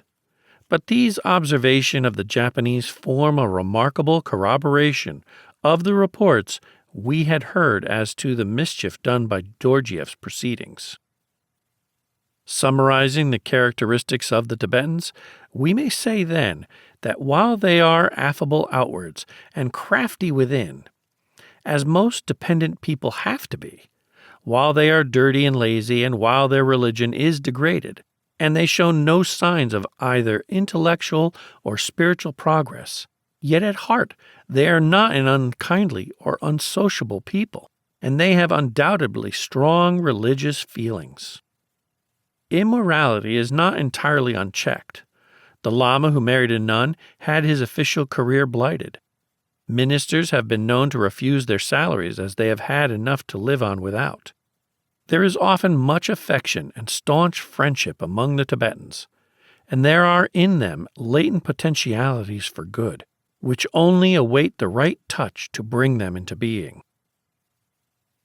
Of the attitude of the Chinese to the Tibetans I took particular note, for I was myself a resident in an Indian native state, and I was interested in observing the attitude of a Chinese resident in a native state of the Chinese Empire. One point which immediately struck me about it was its tone of high-handedness. A century ago, Manning had remarked how the haughty mandarins were somewhat deficient in respect, and I noted the same thing. Every British resident gives a chair to an Indian gentleman who comes to visit them, but I found that the Chinese resident did not give a chair to even the regent. He, councillors, members of the National Assembly, abbots of the great monasteries, all had to sit on cushions on the ground, while the resident and his Chinese staff sat on chairs. In his reception and dismissal of them, he preserved an equally high tone of superiority. He did not rise from his chair to receive them as any British resident would rise to welcome Indian gentlemen or high officials. He merely acknowledged their salutation on entrance with a barely noticeable inclination of his head, and in dismissing them he simply said over his shoulder to his interpreter, "Tell them to go." Our countrymen are often accused, and sometimes with justice, of being too high-handed with Asiatics, but we are not so high-handed with Asiatics as Asiatics are with one another. In another respect, the Chinese are very different from us in their dealings with the feudatory state. Hardly one of the Chinese officials we met in Tibet could speak a word of Tibetan, except that they married Tibetan wives for the time that they were actually serving in Tibet. They troubled themselves little about the people. They remained quite aloof, took small interest in them, and certainly never worried themselves, as a British resident would, to improve their lot in some way. The Chinese, both here and in Chinese Turkestan, where I had also observed them, preserved a great dignity, were very punctilious in ceremonial, were always, so to speak, in full dress uniform, and they were ever highly respectful to one another.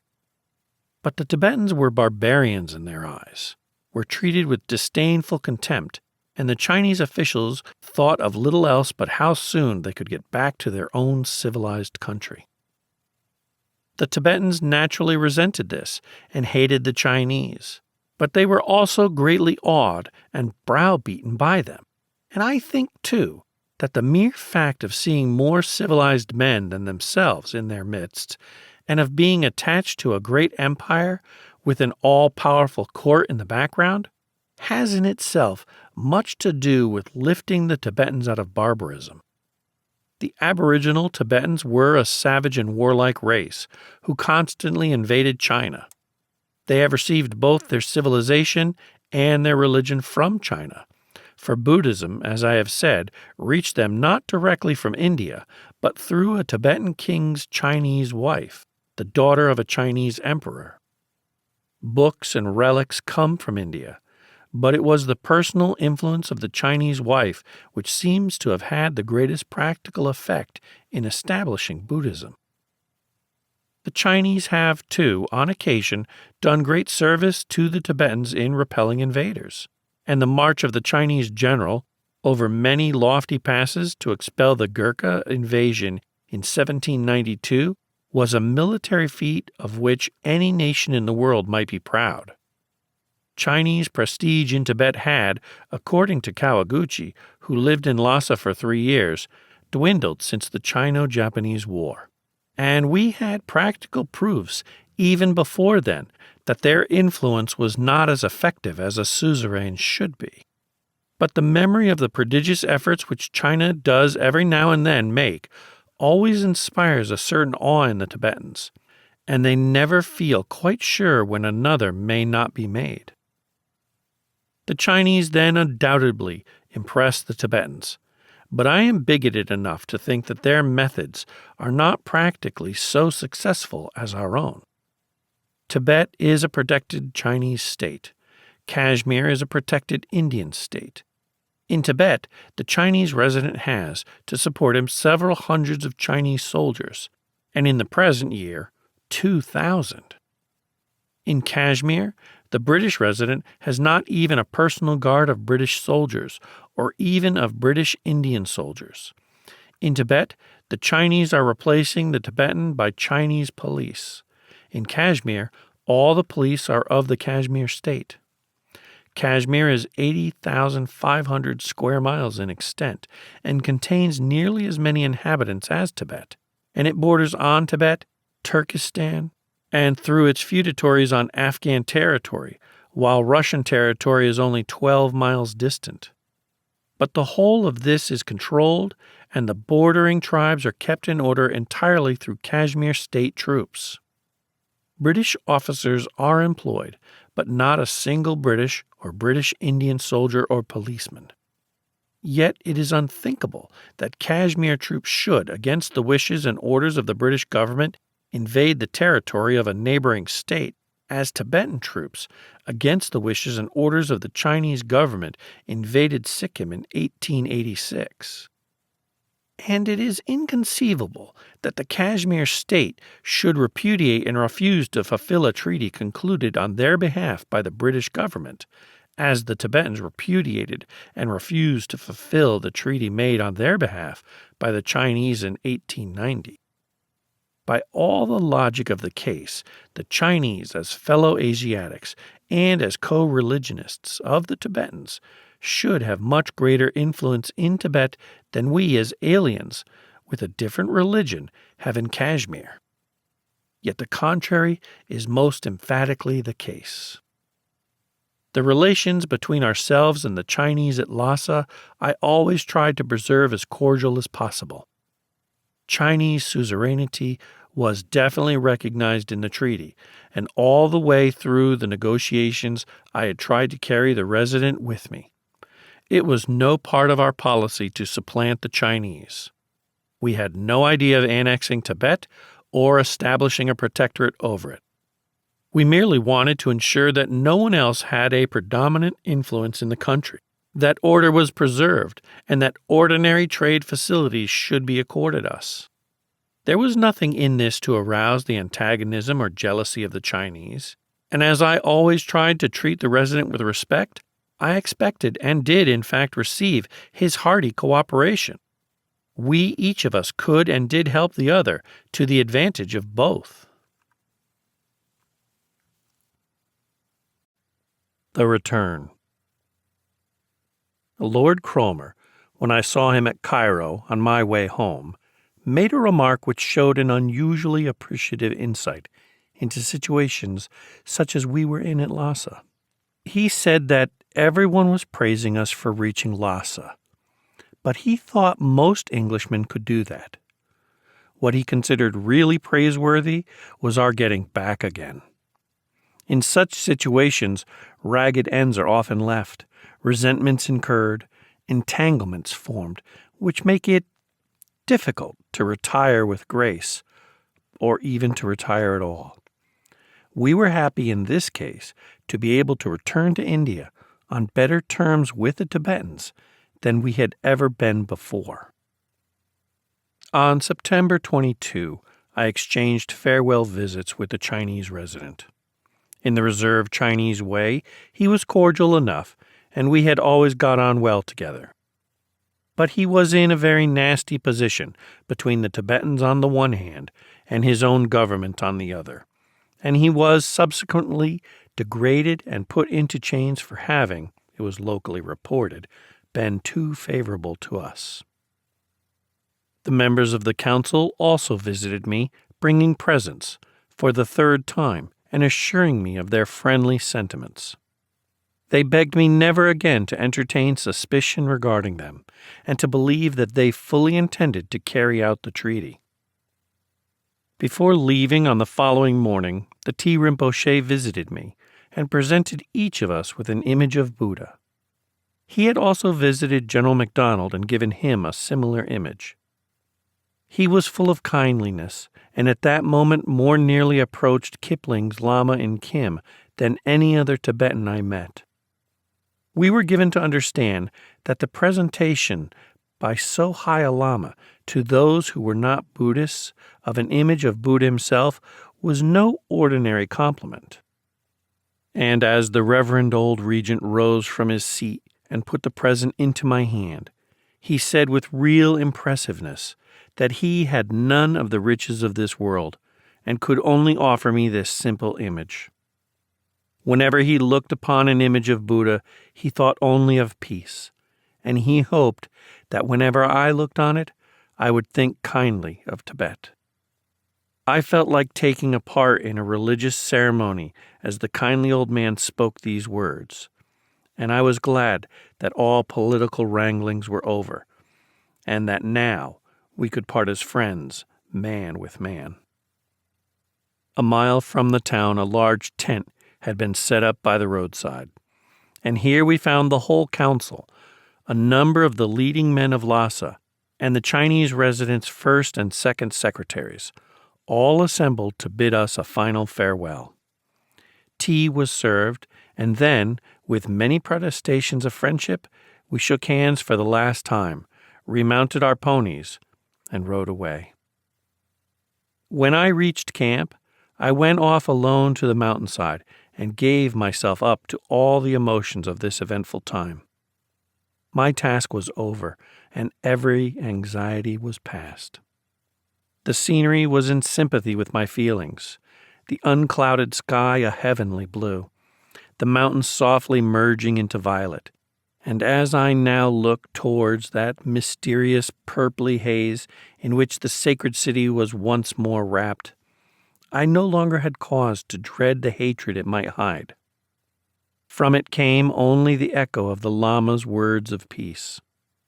And with all the warmth still on me of that impressive farewell message, and bathed in the insinuating influences of the dreamy autumn evening, I was insensibly suffused with an almost intoxicating sense of elation and goodwill. This exhilaration of the moment grew and grew till it thrilled through me with overpowering intensity. Never again could I think evil, or ever again be at enmity with any man. All nature and all humanity were bathed in a rosy, glowing radiance, and life for the future seemed naught but buoyancy and light. Such experiences are only too rare, and they but too soon become blurred in the actualities of daily intercourse and practical existence. Yet it is these few fleeting moments which are reality. In these only we see real life. The rest is ephemeral, the unsubstantial, and that single hour on leaving Lassa was worth all the rest of a lifetime. We of the actual mission were now to leave the military escort and ride rapidly back to India to arrange final details with the government of India. So, on the following morning, we started early, and as we rode away, the whole of the 32nd Pioneers turned out to say goodbye. Some native officers had come to me the previous evening to say the men wanted us to leave camp through their lines. As we rode by, the men all came swarming out of their tents. The native officers clustered round our ponies, shaking our hands, and the whole regiment waved and cheered as we passed out of camp. They had been with the mission from the very start. Indeed, they had been working at the road in that steamy Sikkim Valley before the mission was formed. They had been through all the fighting and through the dreary investment at Gyanse, and it did one good to feel that something substantial had been obtained in return for their labors, and that they would be able to go back to their villages rewarded and happy. Indian troops of the best type have a wonderful capacity for invoking attachment, and for both the 32nd and 23rd Pioneers, I shall always have a warm affection. The behavior of these Indian troops had also contributed greatly to the change of feeling in the Tibetans. Their discipline was excellent.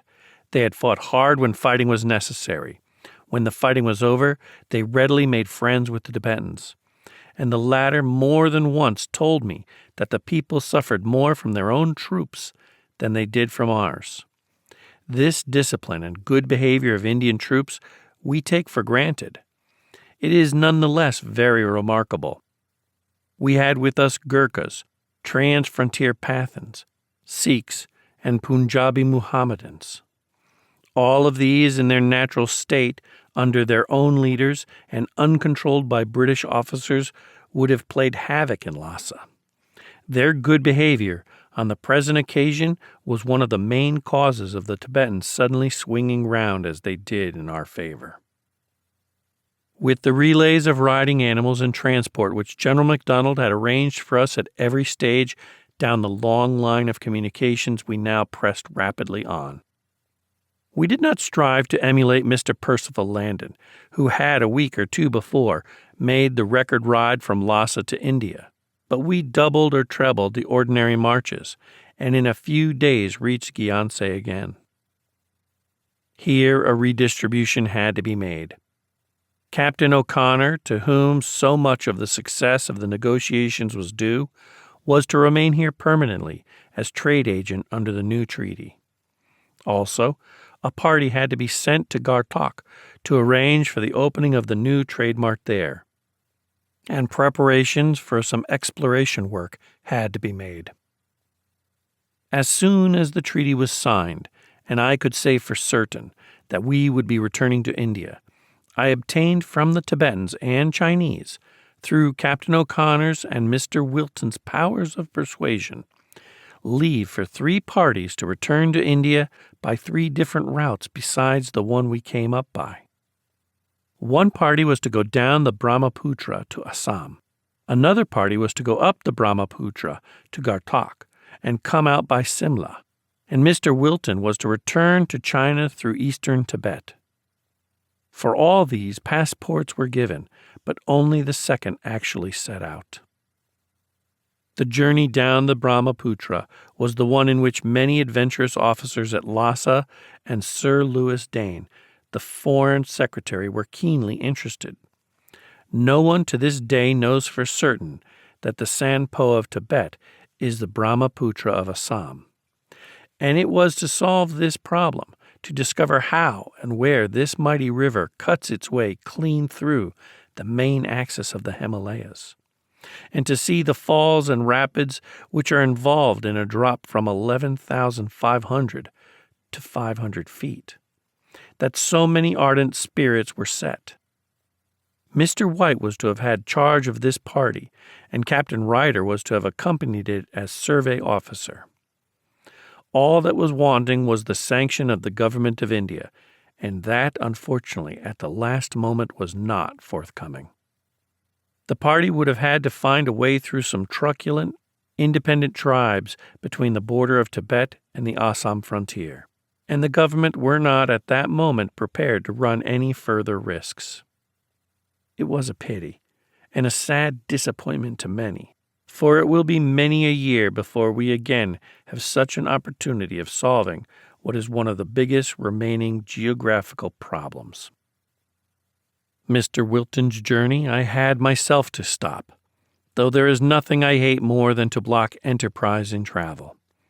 The negotiations with the Chinese were not concluded, in fact, had hardly commenced, and I could not afford to part with anyone so valuable to us in India as he had proved himself to be.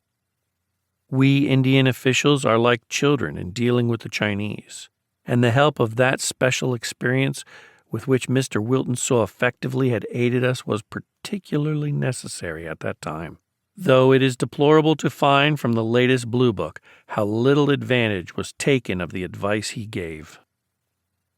The Gartok party I put in charge of Captain Rawlins, as its main purpose was to open the new mart, and he had in the previous year made a remarkable and most useful journey in western Tibet.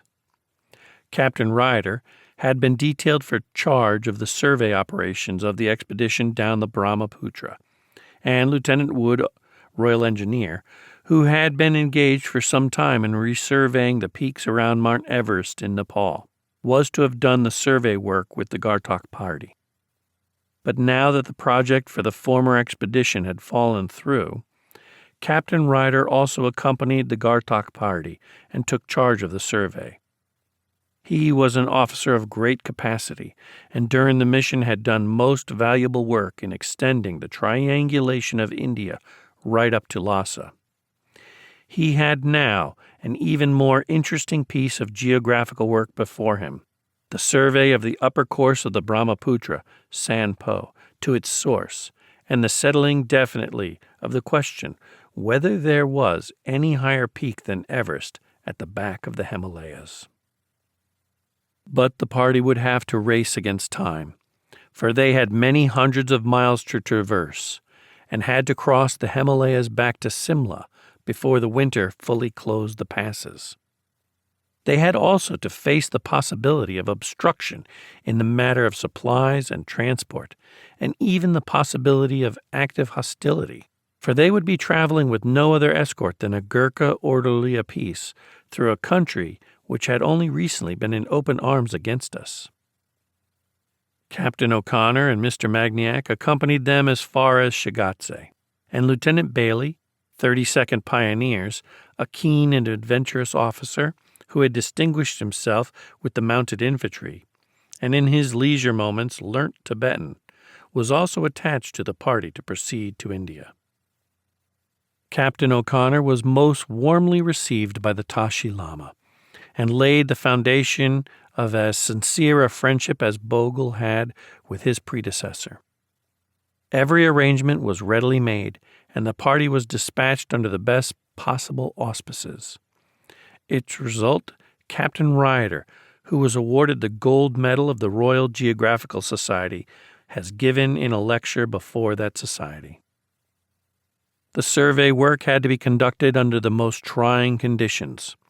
Besides the ordinary march, high mountains had to be ascended for purposes of observation, and these observations in winds of hurricane force and in piercing cold were well nigh impossible to make. From a spot directly opposite Everest, the surveyors saw this superb mountain towering up high above the rest of the range, with a drop of 8,000 feet on either side, and the point was settled that there was no other peak on the north approaching it in height. They surveyed the Brahmaputra, Sangpo, to its source, as well as the Gartok branch of the Indus. They established the trade mart at Gartok, installing a native agent there. They completed the survey of the Sutlej from its source, which they concluded was among the hills on either side of the lake region to British territory. In all, they accurately surveyed 40,000 square miles of territory. And after crossing the Himalayas by the Ayila Pass, 18,700 feet in deep snow, and with the thermometer 24 degrees below zero, they reached British territory on Christmas Eve and Simla on January 11. It was a good piece of work, magnificently executed, for which the greatest credit is due to both Captain Rawlin and Captain Ryder, and it was an immense relief to hear of their safe arrival in spite of the risks of hostility and of cold. In the meanwhile, Messrs. White, Walsh, Wilton, and myself had proceeded on to India. It was fairly cold even as we crossed the Tang La, the thermometer not being much above zero, but we were fortunate to escape the blizzard, the 3 feet of snow, and 27 degrees of frost which General MacDonald and the troops experienced a week or two later, and which caused the death of 2 men and about 200 cases of snow blindness. We had a long, steep, cold ride over our final pass, the Nathu La, and we rode down and down through all the glorious Sikkim vegetation into soft and balmy ease. A scientific gentleman once asked what was the chief effect of being a long time at high altitudes, and I told him the principal effect was a desire to get to a lower altitude as soon as possible. Now that we were back at ordinary human altitudes, bathed in delicious air and basking in the glorious sunshine, we realized what the strain of those high levels, combined with the biting cold, had been. Life seemed so easy now. There was no more unconscious effort in breathing, no more conscious fighting against the cold. Existence was once again a pleasure, and in the best season of the year, amid the most splendid scenery in the world, with snowy peaks rising sheer out of tropical forests into a cloudless sky, there was little more a man could wish. But in the midst of this dream of ease, and just the very day before I reached Darjeeling, came the rude shock that the best points I had obtained at Lassa were to be given up. I will deal with this matter in a subsequent chapter.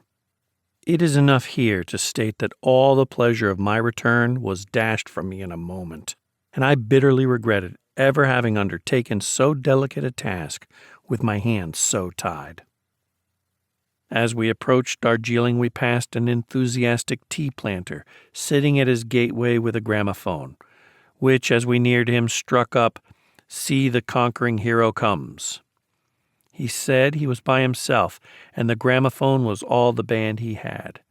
But he felt he must do something to welcome us, and this, our first greeting in British territory, given with such genuine feeling, went no small way to restoring my spirits.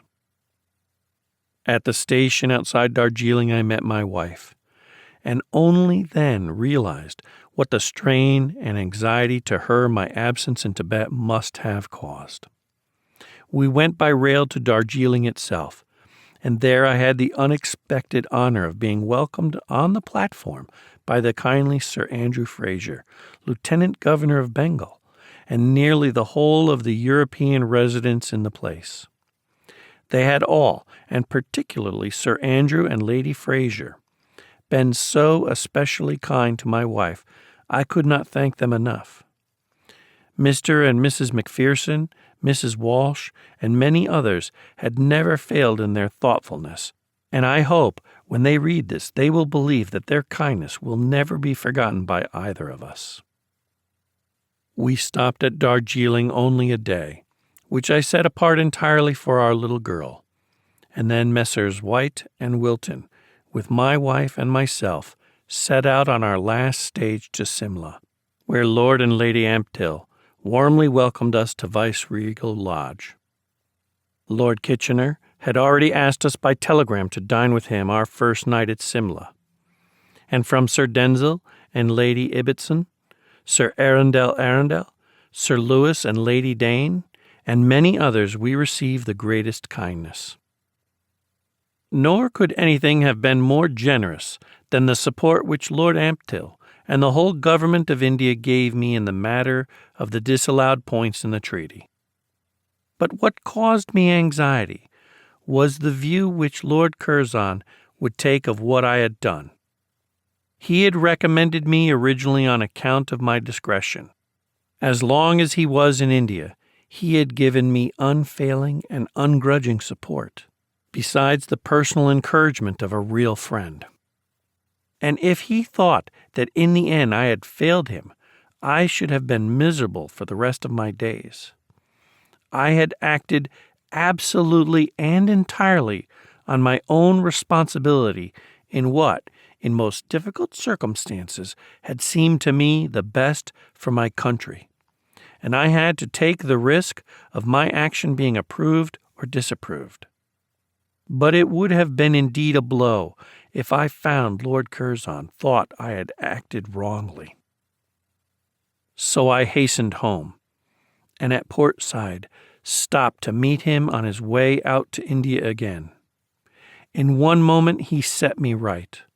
I dined with him at the P&O steamer, and for hours afterwards on deck we talked over all the stirring events which had happened since we had parted in his camp at Patiala.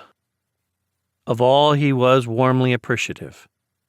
There is no man more staunch in friendship, and no keener patriot in England than Lord Curzon.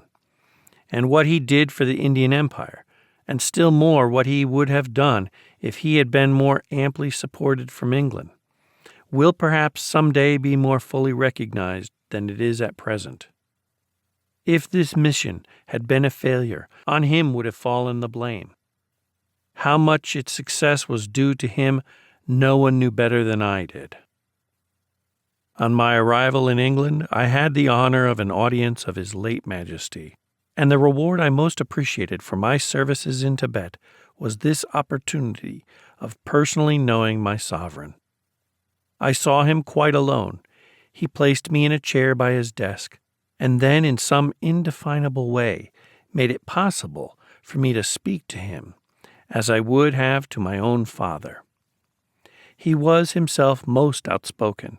He did not merely ask questions in a perfunctory way, but took a genuinely keen interest in our proceedings. He warmly praised the conduct of the troops. He was well aware of the deeds and even character of individual officers, and he spoke most feelingly of the loss of Major Bretherton, of whose splendid work he was fully cognizant.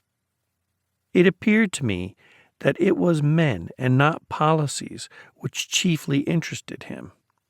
Human personalities rather than abstract principles.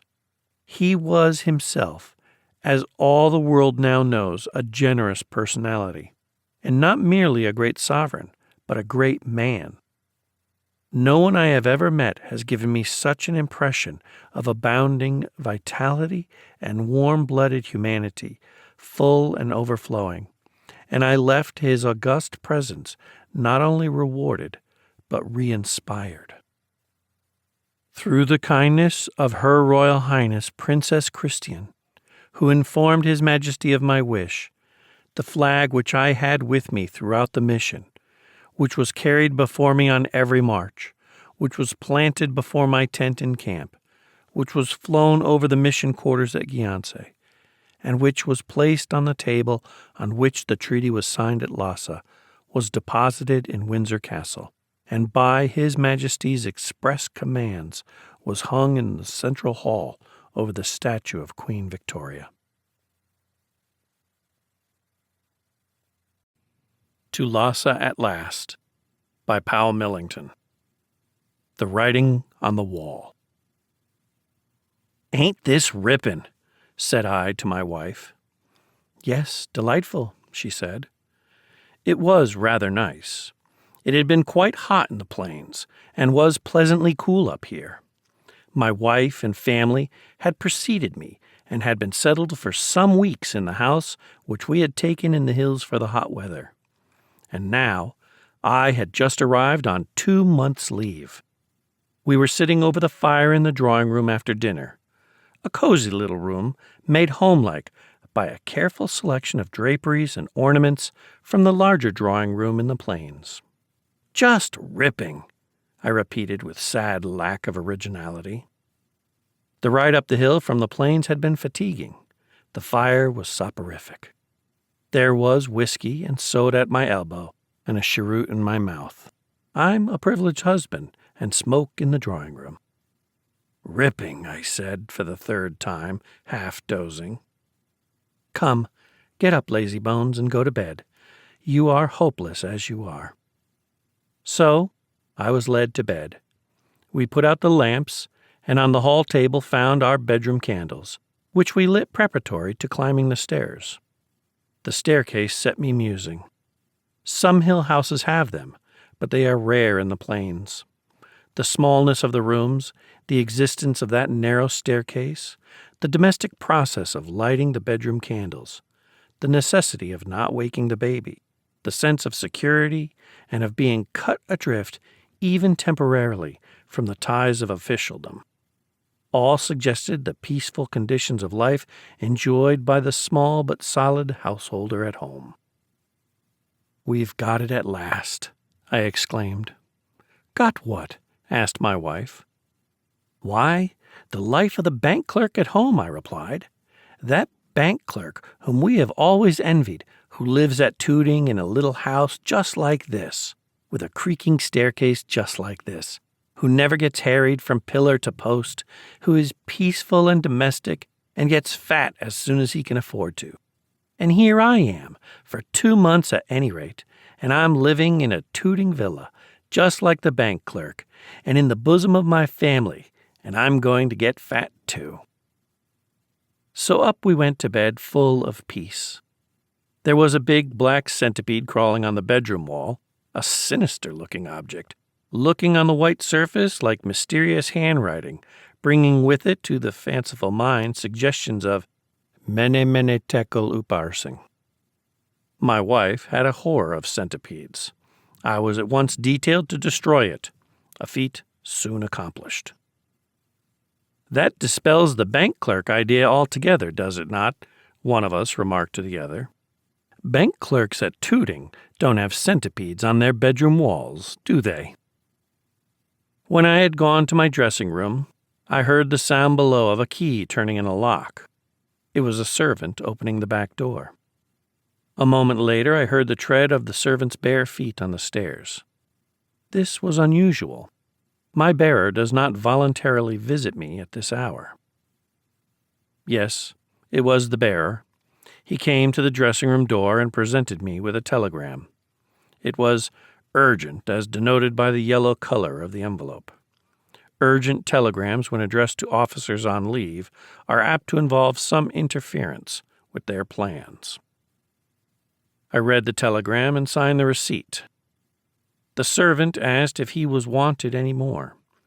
Yes, very much wanted, I answered, but go downstairs now, and I'll call you later.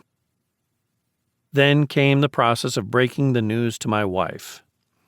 It is difficult not to be clumsy on these occasions.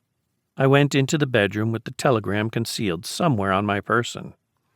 There she sat unconcerned, and I had to break it to her, and did not know how to begin.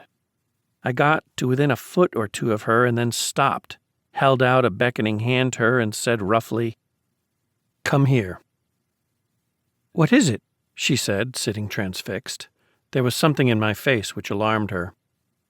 I beckoned again and again said, "Come here." "Oh," she cried, "take it off, take it off. It must be a centipede on my shoulder that you are pointing at. I know it must be." "No, dear, it's not half so bad as that. It's only that I'm ordered to Tibet." Preliminaries. The next day was Sunday. Not a good day on which to start preparations. I had a great many things to do. The first was to visit the civil surgeon and be examined for fitness for residing in high altitudes. He lived at the top of a steep hill himself, and as I arrived there on foot but alive, he passed me without difficulty.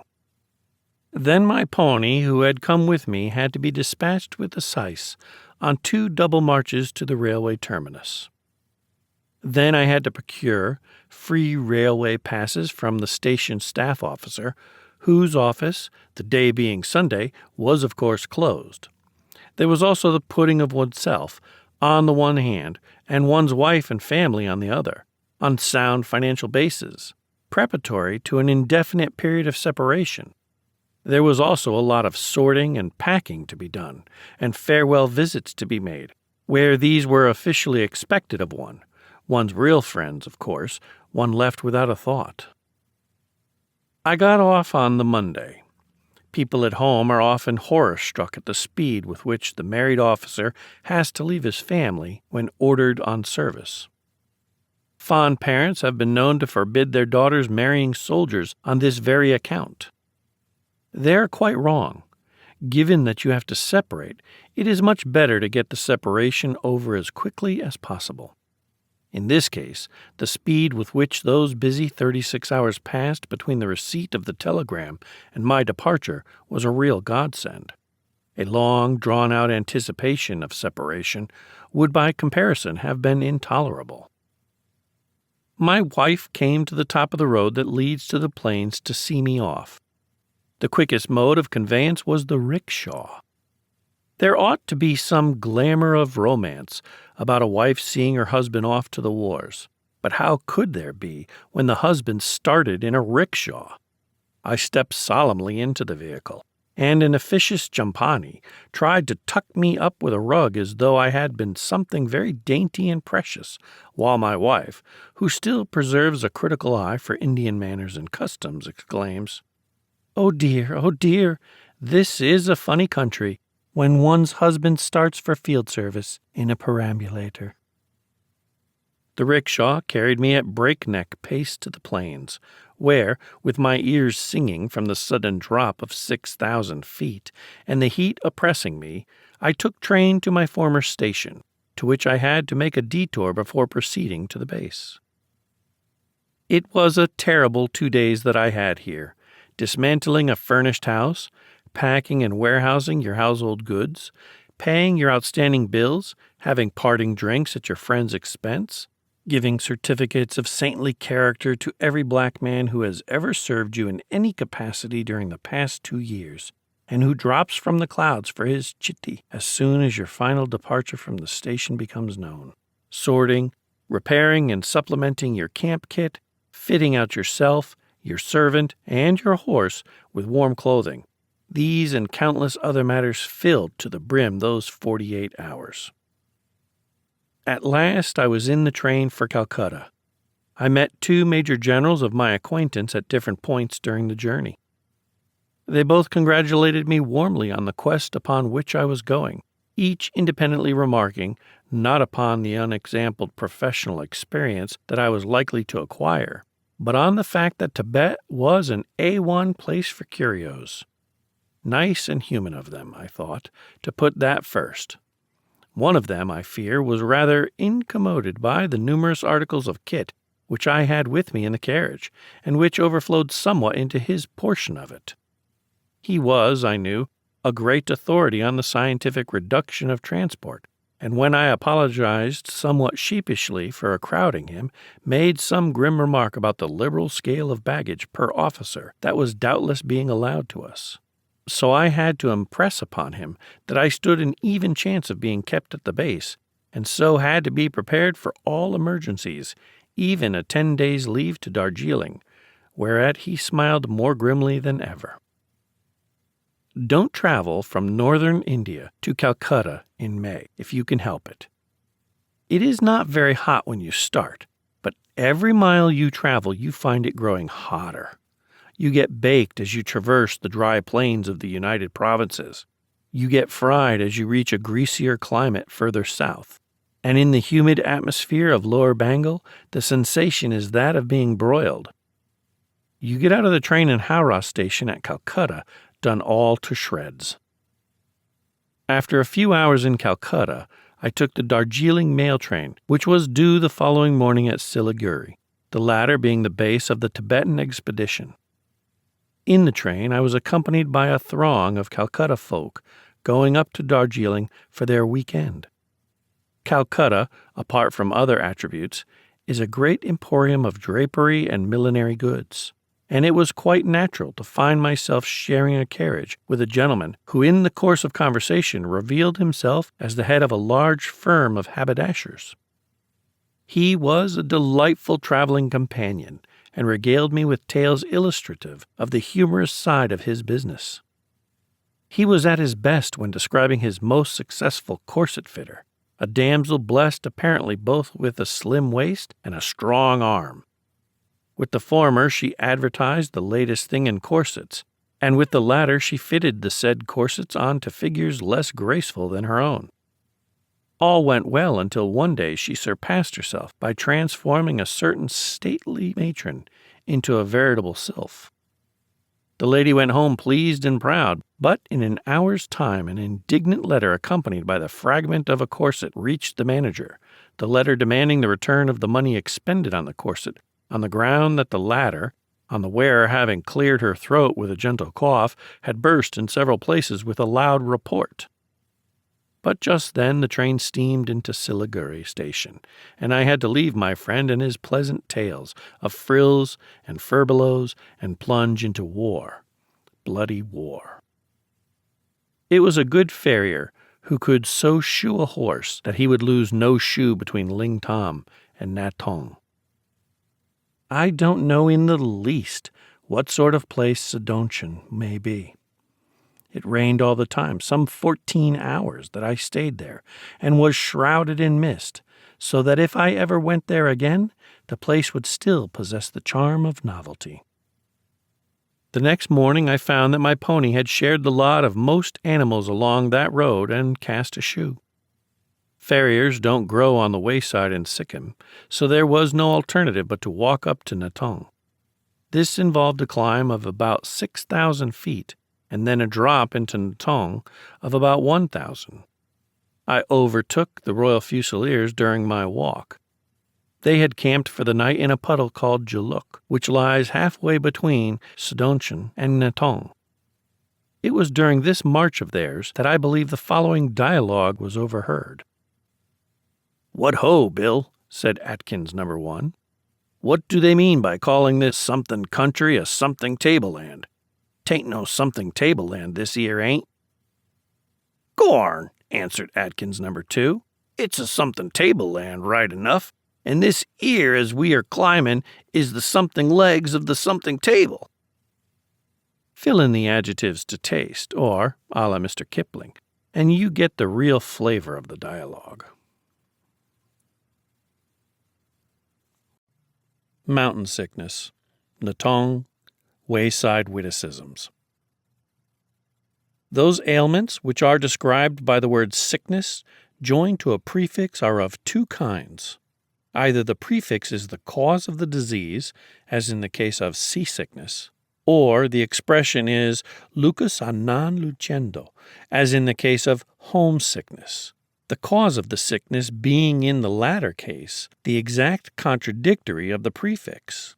Sometimes the two kinds are combined, as in the case of love sickness, when both love itself and also the lack of love are the simultaneous cause of the disorder.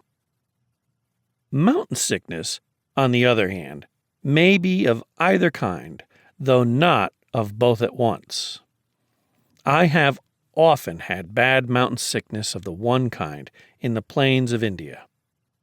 Anyone who has spent his boyhood scampering over Scotch hills or in similar pastimes is particularly prone to this form of the disease towards the end of a hot June. 10 days' leave, or more if possible, is then the only remedy. I had never experienced the other form till I reached Natong. I don't exactly know how doctors describe it in diagnosis. I believe, though, that they attribute it in some way to your blood not running up the hill as fast as you do yourself, which results in blood collecting in your toes, which ought to be running about your brain and lungs. Henceforth, giddiness, nausea, headache, loss of appetite, insomnia, difficulty in breathing, and saddest of all in some cases, an utter inability to enjoy either your drink or your tobacco. I got it badly with all the symptoms, including the last two. I was supposed to be very busy helping to see each column onwards. They were got through without difficulty. No one would stay at Natong an hour longer than he could help, so I suppose I performed my share of the work all right, though it was done from bed. There was no one there to supervise my work, and I therefore did not have to go upon the sick list, but even so the feeling of being incapacitated by some accidental ailment at the beginning of an expedition, and of its possible preventing you from reaching the front, is one of the most trying of ordeals. The number of victims of mountain sickness at Natong was considerable. There was an enterprising Parsi merchant who had opened a store there. His wealth of tinned provisions and whiskey lay in the shop comparatively disregarded, but he did a roaring trade in phenacetin and Stern's headache cure among the mountain sick. Mountain sickness is like measles. If you get a really good go of it, you are not likely to be soon attacked again by it, even though you have to ascend to an altitude far higher than that at which you originally succumbed. Many a man lay gasping for several days at Natong, which was only 12,000 odd feet up, and later on climbed the Kerala, 16,800 feet, on his own flat feet smiling. The last long streak of snow was just fading as I reached Natong at the end of May. It was not very cold, but bitterly raw and damp. I occupied a hut which contained a fireplace, and would have made myself cozy and warm if the fire had not always smoked. This involved that distressing dilemma between having a fire and also a room full of smoke, which had to be periodically emptied by opening the door and window, and so letting in cold and rain and mist, or sitting in a chilly, damp atmosphere without a fire, but, on the other hand, without either smoke or violent draughts. This is a petty detail, but I mention it, since to many people who spent their time mainly in posts on the line of communication and lived in huts, this must have been an ever-recurring dilemma and a primary feature of their existence. Natong had been an important place during the last Sikkim expedition. For the purpose of the present expedition, it had been renovated. The men so employed had been merry fellows, with eyes for that nice, innocent, feeble, but well-meant joke, which you appreciate on service, even though in peacetime you might elect to be bored by it. These hut builders and road makers had been lavish of signposts. The Natong post was placarded everywhere on the inside with the names of its tiny streets. It appeared that we were occupying what was, on the whole, a straggling but quite fashionable part of London. I myself lived at Hyde Park Corner. The post commandant, if I remember right, occupied a mansion in Carlton Gardens. We went for constitutionals up and down Rotten Row, and found Buckingham Palace used as a supply depot. The art of writing mildly amusing notice boards was not confined to Natong. On a bit of the military road near Chumbi, where the road makers had to revet it carefully to prevent it falling into the river, there was a neat little signboard describing this strip of roadway as the embankment. Outside the dock bungalow at Rangpo was a large placard on which was printed Mount Nelson Hotel, no ragging allowed. On top of the Natu La, one of the passes dividing Sikkim from Tibet, there was the following sign, one way pointing to Lassa, the other to London. Poor jokes, all of them, aren't they? But just as poor fare can be eaten with relish after a hard day's marching, so poor jokes tickle the mental palate of the simple soldier and the stupid officer on service, just as effectively as do good ones. Over the Jalop La, Chumbi, Beards. After a week of Natong, I was ordered to Chumbi, where the reinforcements and a portion of the old force had been concentrating, preparatory to what is officially described as the Second Advance to Gyantse. My way lay through Kapop, over the Jalop La, and down through Langram and Rinchingong, and thence to Chumbi. The piece de resistance was the part between Kapop and Langram. There is an easy, uninteresting pass between Natong and Kapop. Kapop itself looked a bleak, dismal spot, lying all in the clouds at the end of a long, dark lake. From here you rise to the top of the Jalop La, which is about 14,900 feet high. The suffix La denotes a pass. There was snow on the pass which covered the road in some places. I got into a small drift once, my pony flopping down suddenly till his girth were in the snow. He knew nothing about snow in those days, and must have been very much astonished. One's first acquaintance with so high an altitude impresses one greatly. There is something so strange about the atmosphere that one feels as though one were in another planet. The effect of the atmosphere on distances is most curious. You see the details of a hill in the distance so clearly that it seems far nearer than it is. Distance judging by eye for military purposes in high altitudes is an art governed by rules entirely different from those that govern it at an ordinary elevation. I was a bit weak after my attack of mountain sickness and stuck to my pony's back the whole way. I felt a natural anxiety with regard to the native followers who accompanied me, an orderly, a syce, and a bearer. They were all three plainsmen. Hills of any size whatever were quite strange to them. Whether they would live at the height of Mont Blanc was a question of some moment. I expected at any time to see one or other of them lying down gasping like a freshly caught fish. I think they all died in imagination many times before they reached the top of the pass. They turned wild eyes of anguish and reproach toward me whenever I waited to see how they were getting on.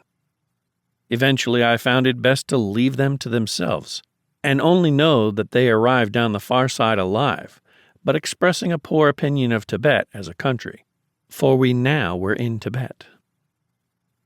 The walk down to Langram was trying to the toes, but brought us off the bare mountain tops and into a region of pine woods, the very smell of which is always comforting. Here I stopped the night, descending next morning to Rinchingong, which is in the Chumbi Valley and stands barely over 9,000 feet. 2 miles above Rinchingong, we had passed Yatung, the former Tibetan village built against that Chinese wall which stretched as a barrier right across the valley, but has since been demolished by British dynamite. Here, besides the dwelling of some Tibetan inhabitants, were the houses of the British official who controls the Chinese customs in this direction, and of Miss Annie Taylor, the lady missionary who has worked for long and all alone among the Tibetans of the border, nursing them in sickness and telling them of Christianity. Ani is Tibetan for nun, and the name Ani Mensahib has therefore a double significance to those who use it. The first glimpse of a building on the north side of the Jalap La proclaims the fact that you are no longer in India, or under the influence of Indian ideals of domestic or other architecture. The houses in Chumbi Valley are not, however, as typically Tibetan as those further north, being far more Chinese in appearance. It is, in fact, curious that Chinese influence seems more prevalent in the Chumbi Valley than in any other part of eastern Tibet, except Lassa itself. The number of Chinamen actually resident in the Chumbi Valley is itself large, and there seems to have been a great deal of intermarriage here at one time or another between the local Tibetans and Chinamen proper, the women of such unions having of course been Tibetan, since the Chinaman, when he goes roaming, invariably, I believe, leaves his womenfolk at home. The following day brought me into Chumbi. It was pleasant to be in a big camp again, to join a large mess, and get the latest news from headquarters. The valley itself was a delightful spot to have reached. After the unpleasantness of those heights that one had traversed, this valley seemed a sheer Garden of Eden. It was a place to dally in which to wander about accompanied by your best girl, picking wildflowers for her and listening with her to the humming of the bees and the bubbling of laughing brooks, rather than a place in which to concentrate an army for an advance into the enemy's country. Chumbi would make a glorious summer sanitarium for British troops in the hot weather, provided that projected route, which is to avoid the passes and run through Bhutan to the Bengal Dwars, ever becomes an accomplished fact. 2,000 feet higher than most hill stations, and yet below the really giddy heights, in a climate no hotter at any time than an English summer, never parched with drought, and never visited by protracted spells of rain, not perched on an inconvenient hilltop away from its water supply, but lying in a fertile valley, through which runs a river of pure water that knows not the germs of enteric, with enough flat spaces to hold commodious barracks and to provide good recreation grounds. It seems that it would prove an altogether desirable haven for the invalid soldiers from Calcutta and the Presidency District. A week spent here was pleasant enough, enabling one, so to speak, recover one's breath after descending from those heights we had left behind and before tackling those in front. I soon learnt, with the same schoolboy jubilation to which I have previously alluded, that I was to accompany the advance. Here, of course, at this rendezvous of troops, many old friends ran across one another. It was sometimes difficult for two friends to recognize each other on account of the obstacle to recognition formed by their respective beards. The soldier's service beard, in its various forms and aspects, forms an interesting study. There is, of course, the ordinary dull beard grown by an adequately but not outrageously hirsute person and trimmed to a conventional shape, which makes the wearer resemble any such normal being as a naval officer, a parson, or a respected middle-aged civilian of everyday life.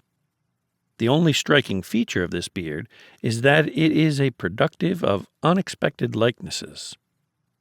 You have, for instance, known a brother officer for many years and never found him possessed of any of the glamour of royalty. You meet him on service wearing his beard and find he is the veritable double of the Prince of Wales. But there are other beards.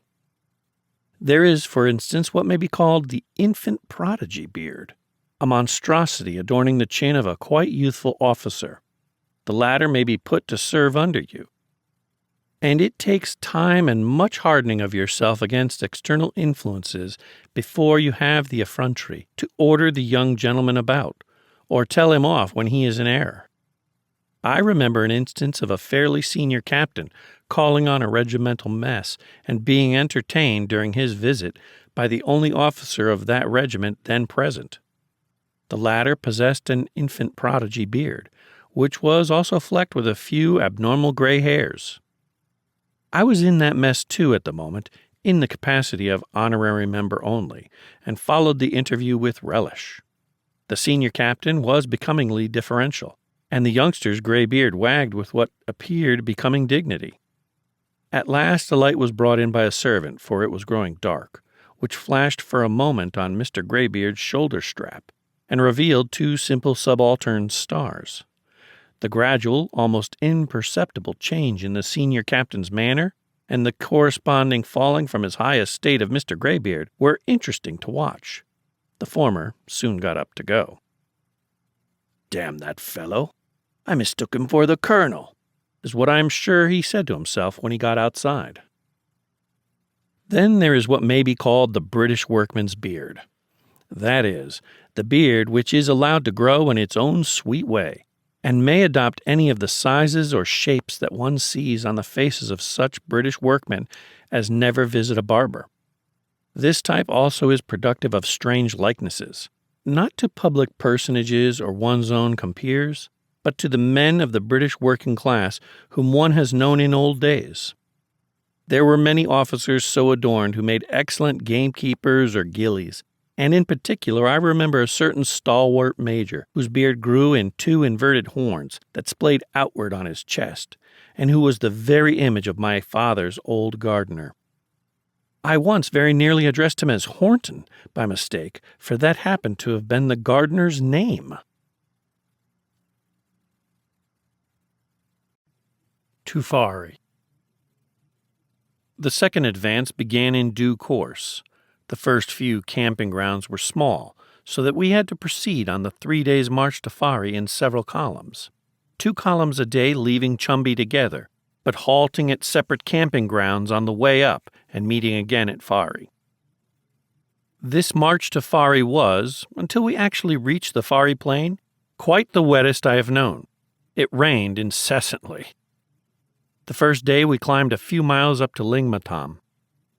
How like one another the names of places in this part of the world are. It took me months to distinguish between Lingtam, Langram, and Lingmatam. From Lingmatam, a sopping, spongy, flat little plain nestling in the hills that had obviously only just missed its proper vocation of being a lake instead of a plain, we marched up a rough bridle path through pine woods to Dota. We had a very long train of pack mule transports in our column, and the checks up that narrow, winding path were interminable, while rain fell the whole time. Whenever anything went wrong with the mule's load, which of course happened frequently, owing to the steepness and roughness of the track, it was impossible to take the mule aside to adjust the load, for there was no room at the side, and the mule had to be halted where he was till the adjustment was completed.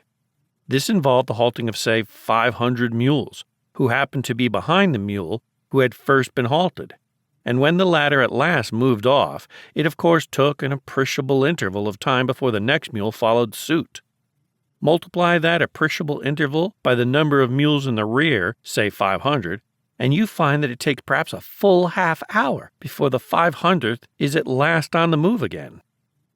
Thus, that initial adjustment of a refractory load has cost the rear of the column half an hour's delay, and by the end of the half hour you may be sure that the load of another mule has got loose, and the whole process has to be repeated. This is just an instance of the trials of a transport officer and of his faithful servants, the transport driver and the pack mule. I remember during one such check being seated on my pony at a point of the road where it was impossible to dismount for lack of space, with one mule's head buried in my pony's tail and another mule's tail flicking my pony's nose, the rain trickling off my helmet and down my neck, and worst of all, a strong aroma rising from the chud beneath where lay the remains of a mule who had met his death at that spot at a date that was palpably neither very recent nor yet innocuously remote. To be bound almost literally, hand and foot, in the vicinity of a bad smell is a form of torture which in its way gives points to any inquisition. Dota lies at a considerable height above Lingmatam, and before we reached camp, many of the mule drivers were somewhat exhausted with their climb. There was a certain amount of almost inevitable straggling on the part of some of them, a most unfortunate occurrence, for it resulted in a few leaving their mules to their own devices just when the control of the latter was most necessary. For after emerging from the pine forest a few miles below Dota, we came onto a hillside on which grew ever so little of the deadly aconite plant. A check would occur somewhere to the column. Those mules who were left standing without their drivers would, as is the nature of the beast, try to improve the shining hour by picking up a little grazing from the roadside. Here and there a mule would swallow some aconite, and the chances were that before he reached camp he would foam at the mouth and quickly expire. A few, though poisoned, reached camp alive, and of these a small proportion were saved by drastic remedies. But the deaths that day from aconite poisoning almost reached double figures, a regrettable occurrence, for the mule is an animal for whom, when one knows him, one entertains affection, and, besides this, each mule carries 2 maund of useful provisions on his back, and we were not too well off for transport. After another wet night on another wet camping ground, we marched into Fari. We had left the green valley of the Chumbi. We had mounted upwards through the pine forest beyond. We had emerged into a region of rugged scenery where great rocky precipices hung over us. We wondered what still wilder regions we were now approaching as we still climbed higher. But all of a sudden, as it seemed, we had reached the end of our climb and found ourselves on a level green plain with rolling green downs around us, the sort of homely, gentle scent that meets you when, for instance, you cross the border between England and Scotland, or pass on the railway the lower fells of Cumberland. A scene suggestive of sheep grazing on the rich, close turf, and of comfortable homesteads hidden away in the folds of the hills. This abrupt transition brought to the mind the tale of Jack and the Beanstalk. It seemed that we had climbed to the top of the world that had hitherto been ours, and were starting afresh on a new level. This sensation was chiefly illusory, for that level green plain and those rolling green downs deceived one with their greenness, and proved on closer inspection to be but indifferent pastures, while after a mile or two the plain bent around a corner, and we came into view of such mighty irregularities of the earth's surface as left no doubt as to our being still in the very heart of the mountains. For as we turned that corner, suddenly, as with a sudden flash, and all lit up with the sunlight that had just dispelled the clouds, Chumalari stood before us, his white top only a few miles away, but many thousand feet above us, and so reaching to a height in the sky that to the stranger's eye was almost appalling. To us men, the romance of scenery is ever elusive. I have known nice old ladies to whom a fine sunset was a real substantial joy, giving them the same nocturnal exhilaration that baser clay can only acquire by absorbing a bottle of champagne. Given a male mind properly swept and garnished for the time being by some potent influence, preferably, of course, a sweet influence of the feminine gender, even the most businesslike and prosaic of us can, if only for short intervals at a time, empty ourselves of the things of this ugly world and assimilate a little of nature's beauty. But in ordinary humdrum life, when that sweet feminine influence is no longer at his side, or, if still at his side, has lost much of its old magic by having been so foolish as to be now his mere wife, the ordinary brutal humdrum man regards the finest waterfall in the world as merely a good place at which to dilute his whiskey, finds blue sunlit waters rather trying to the eyes, and execrates the glorious sweep of the mountains in front of him as conducive to perspiration and shortness of breath as he climbs it. We can't help it, we men. We are built that way. It is the nature of the beast.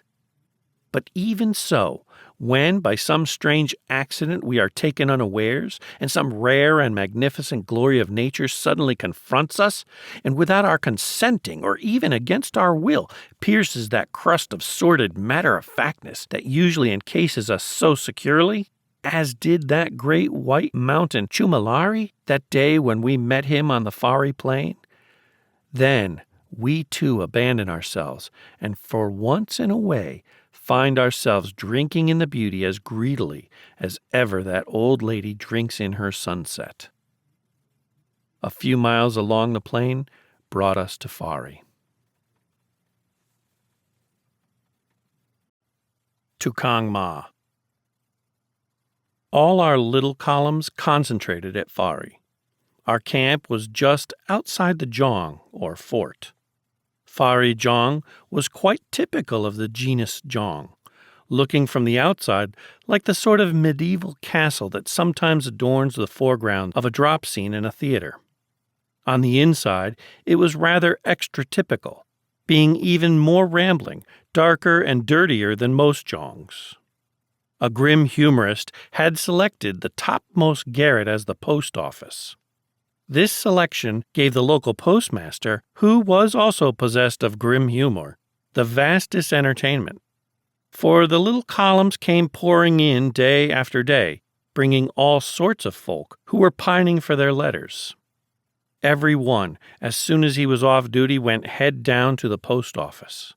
We were now at a level of 15,000 feet, and the climb at that altitude of several hundred feet of rough Tibetan passages and staircases was a great strain on the lungs to anyone unused to it.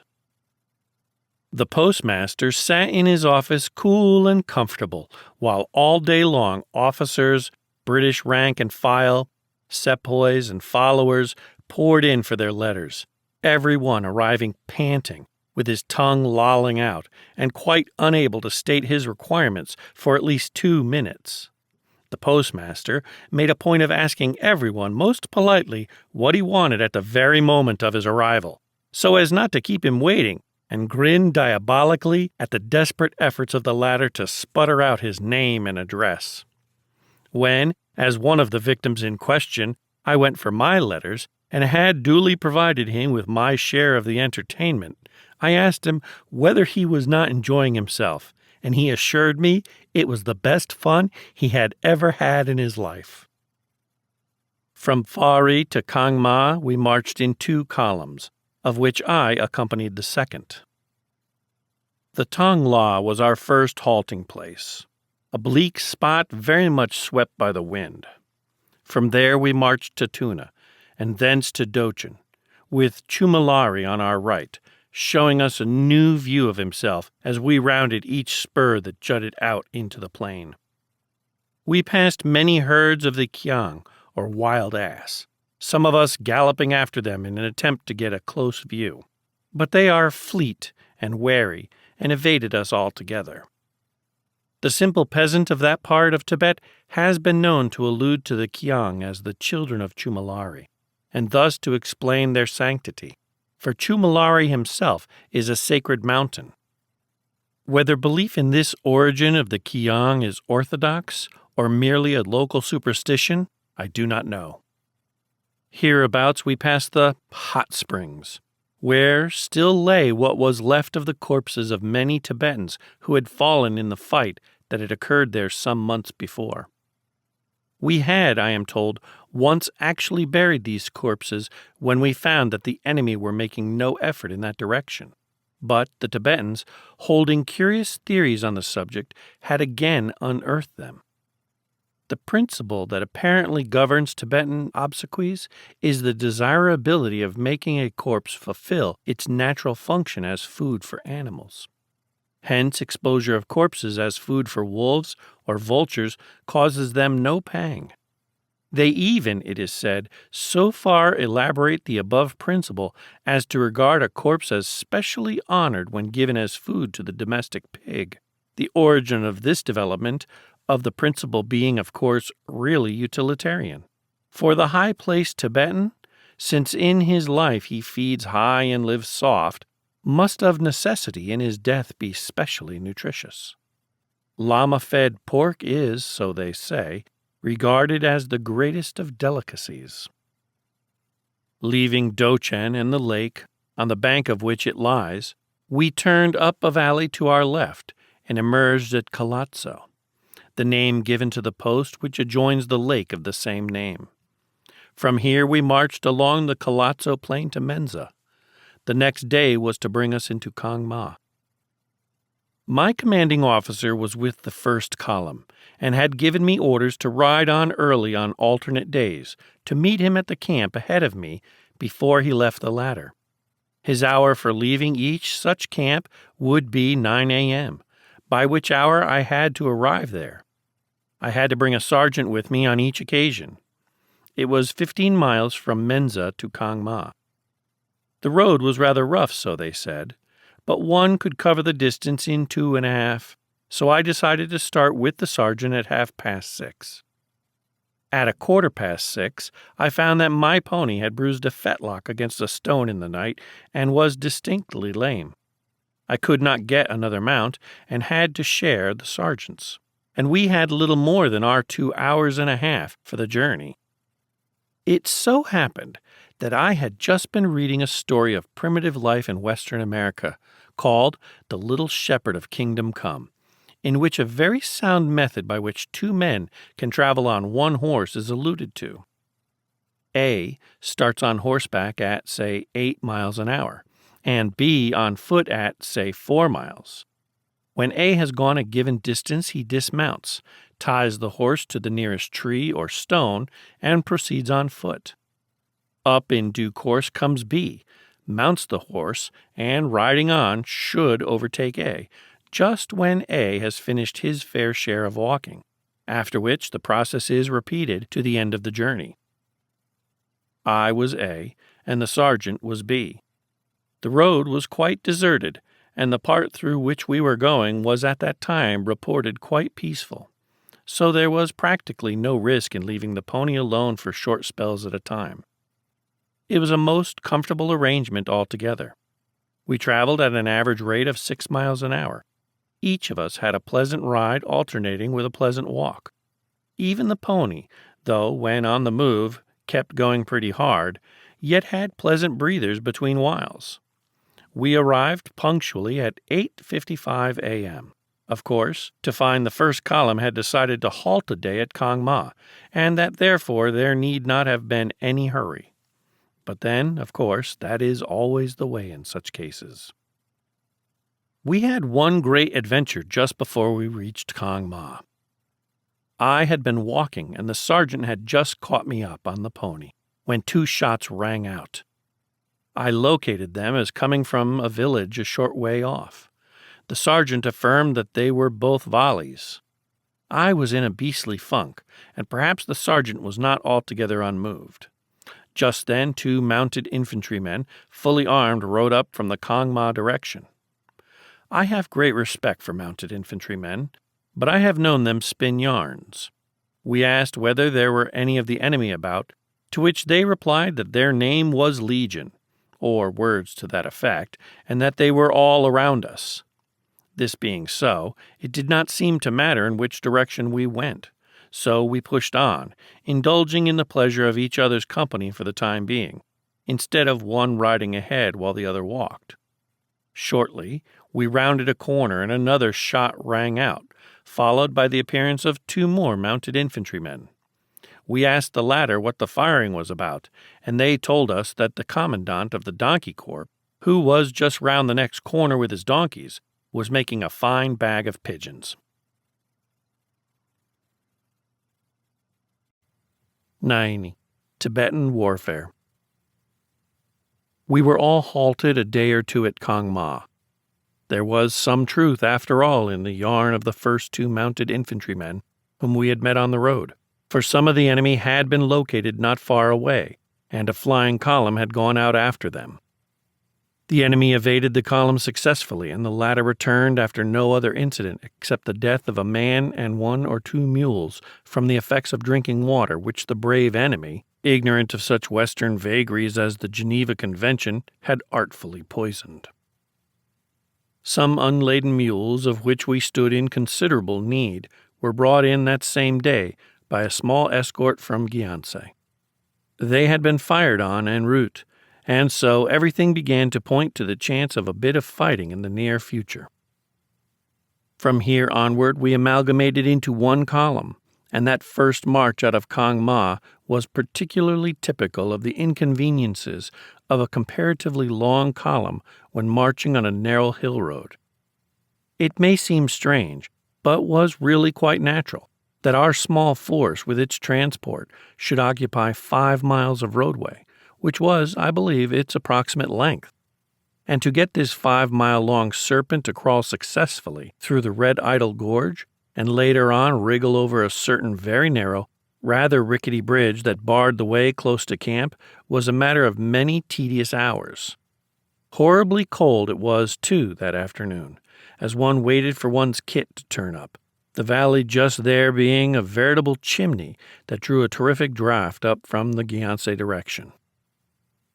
Our labors were also beginning to increase somewhat, owing both to the compressed fodder from India having run out and our being no longer in a peaceful region where we could procure fodder by contract. Both at Kang Ma and here we had to send out foraging parties. We were still observing a most courteous attitude towards the enemy, and were paying the villagers handsome sums for what fodder we took, provided any villagers showed themselves. However, in many cases the villages were completely deserted. That afternoon, a reconnoitering party of mounted infantry returned with 1 man badly wounded, and the report that the village of Naini, 7 miles ahead, was strongly held by the enemy. This meant fighting on the morrow. On the morrow we marched early to Naini, and disposed ourselves for battle. Below the road, and quite out of range from the village, were some convenient fields of young barley, upon which we closed up all the transport and removed the loads. We were dreadfully punctilious at that period of hostilities about commandeering fodder or damaging crops, and as soon as the fight began I remember the late Major Bretherton, the chief supply and transport officer, sending me with a delightfully worded message to the commandants of transport units regarding the extent to which their animals might graze. I was to tell them that, though all damage to crops was to be rigidly avoided, yet if by any chance a mule did so far forget himself as to nibble a blade or 2 of young barley, the matter need not, on the present occasion, be taken too seriously, as the only ground available for closing up the transport was the ground on which that nice young barley was growing. So while, all day long, the noise of battle rolled 100 feet above them and 200 yards away, the transport animals did themselves top hole on the enemy's best young barley. A good thing, too, for they got precious little fodder when they reached camp that night. I got a good view of the Naini fight, seeing most of it in company with the general's staff.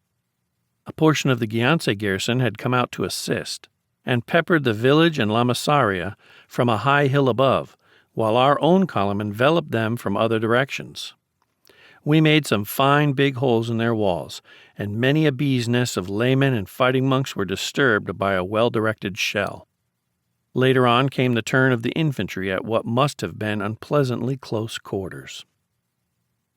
The fighting in Tibet was, of course, in one sense quite a minor matter, But on the other hand, it was quite a distinctive kind of fighting, and, as such, does not deserve to be ignored.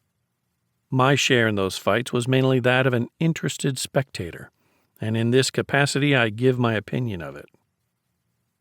I should say that for anyone who, like myself, never had to go within a certain distance of that position, there could be no more gentlemanly way of getting your baptism of fire than on a Tibetan battlefield. The jingal, for instance, is a delightful weapon at that range. Of course, if a jingal bullet hits you, a heavy, rough-hewn thing of about 3 inches diameter, it would make a hole that it would take a lot of surgery to fill up.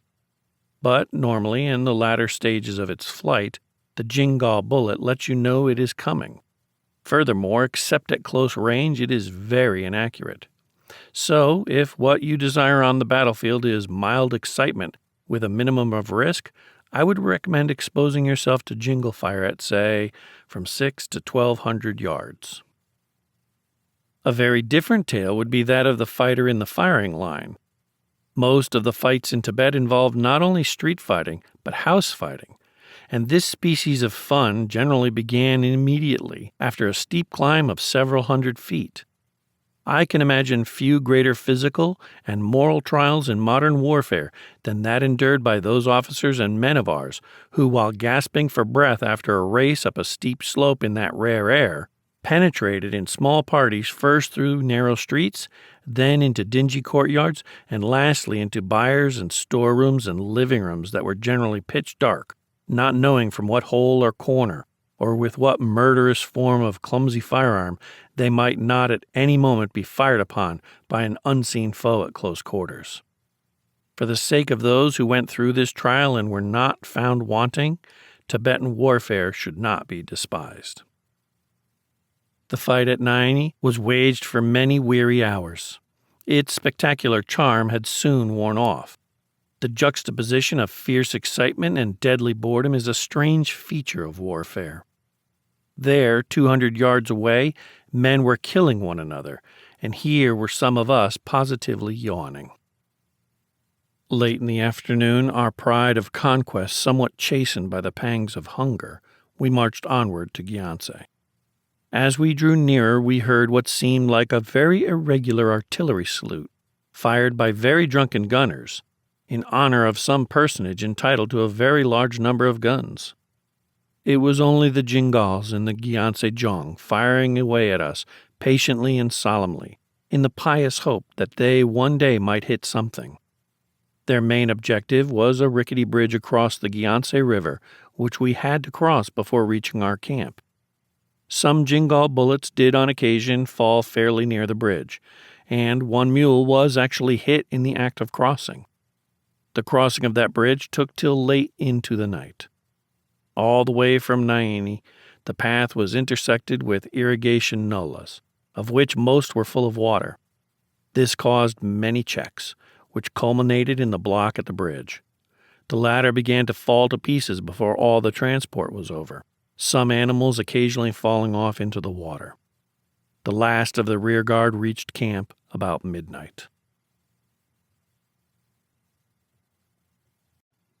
At Gyantse, fighting, foraging, Tibetan religious art. The 10 days or so spent at Gyantse were occupied in fighting, in waiting, through periodical armistices, for the results of negotiations which came to nothing, in sightseeing and in foraging for our present needs, and for the advance to Lassa. The two fights here alluded to were the taking of Sechin and the taking of Gyantse Jong. At the former, I again had a front seat in the stalls, watching the show in company with the headquarters staff, but had to leave, with some aggravating message to camp, just as the curtain was rising on the last act. During that long day, at the end of which Gyantse Jong was taken, I saw very little of the fighting till just the very climax, when certain duties took me to the village Pala, where the staff were watching the final phase. No boredom on this occasion, but intense excitement. The final assault on the Jong was a sight well worth remembering, coming as it did at the close of so tedious an action. The artistic effect of the Maxim on what one might call spectacular warfare is, I think, greater than that of artillery. Shells going off at intervals, of course, bring out the tragedy of war by the awful noise which they make. But the rapid ping, ping, ping of the Maxim sets your blood tingling and really excites you. It was a glorious spectacle, that last assault.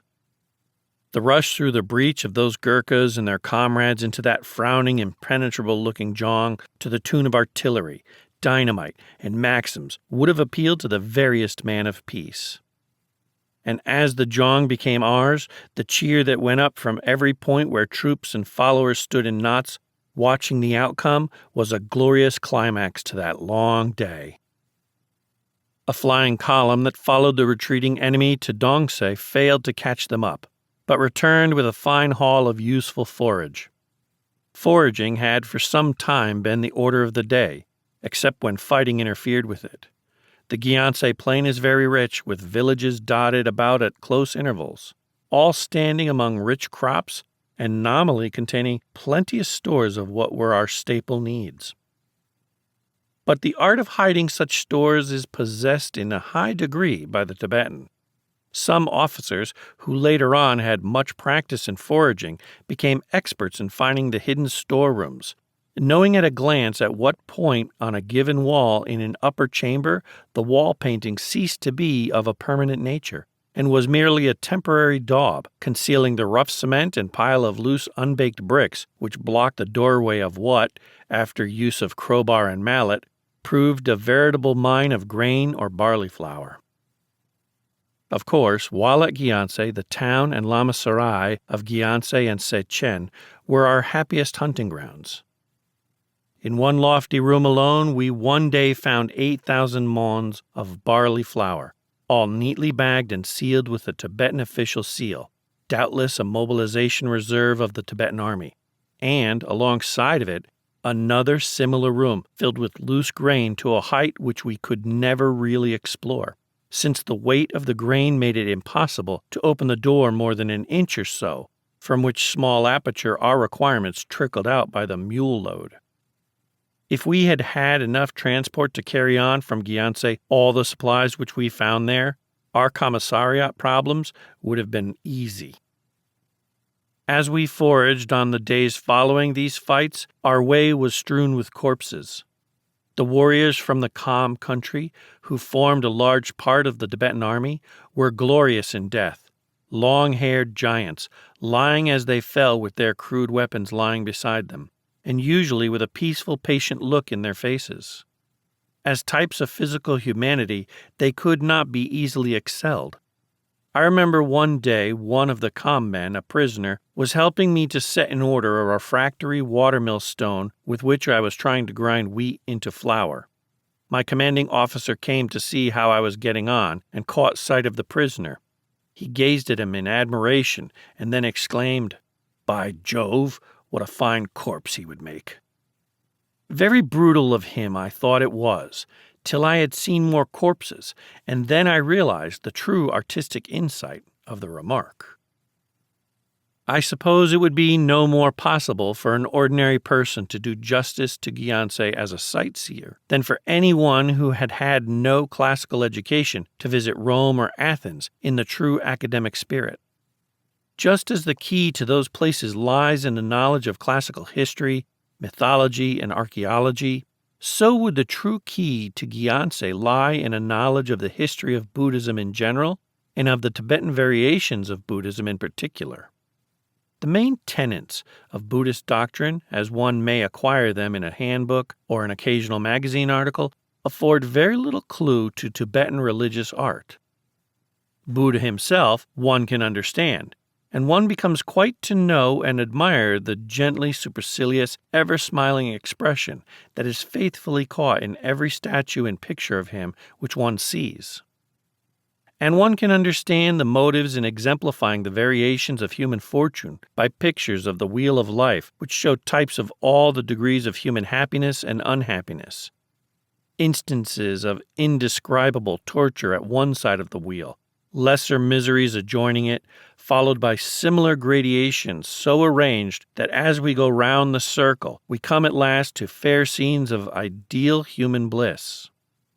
But the application of the same kind of gradation to deities worshipped and to the representations of them given in art is not so easily understood. There is a certain highly symmetrical edifice standing in Gyantse Monastery. The center of it consists of one huge Buddha, reaching from the ground to the height of, 150 feet.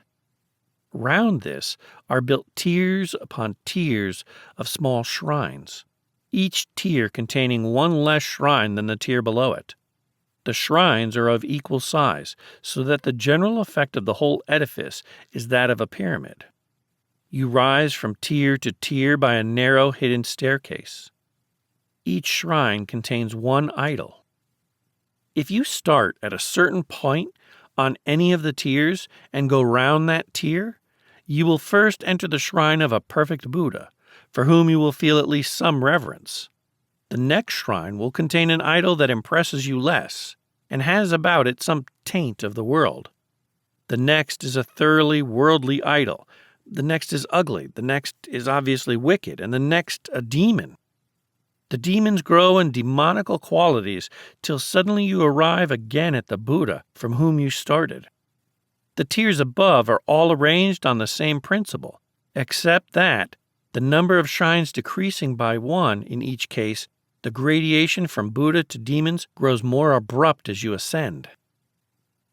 Then again, in the most holy of spots, not only in Gyantse, but even, for instance, in the audience hall in the sacred Potala, or palace monastery of Lassa, one comes across images of what to European eyes appear to be the lewdest character, and similar representations are constantly found on the painted scrolls, which everywhere are seen hanging in the monasteries.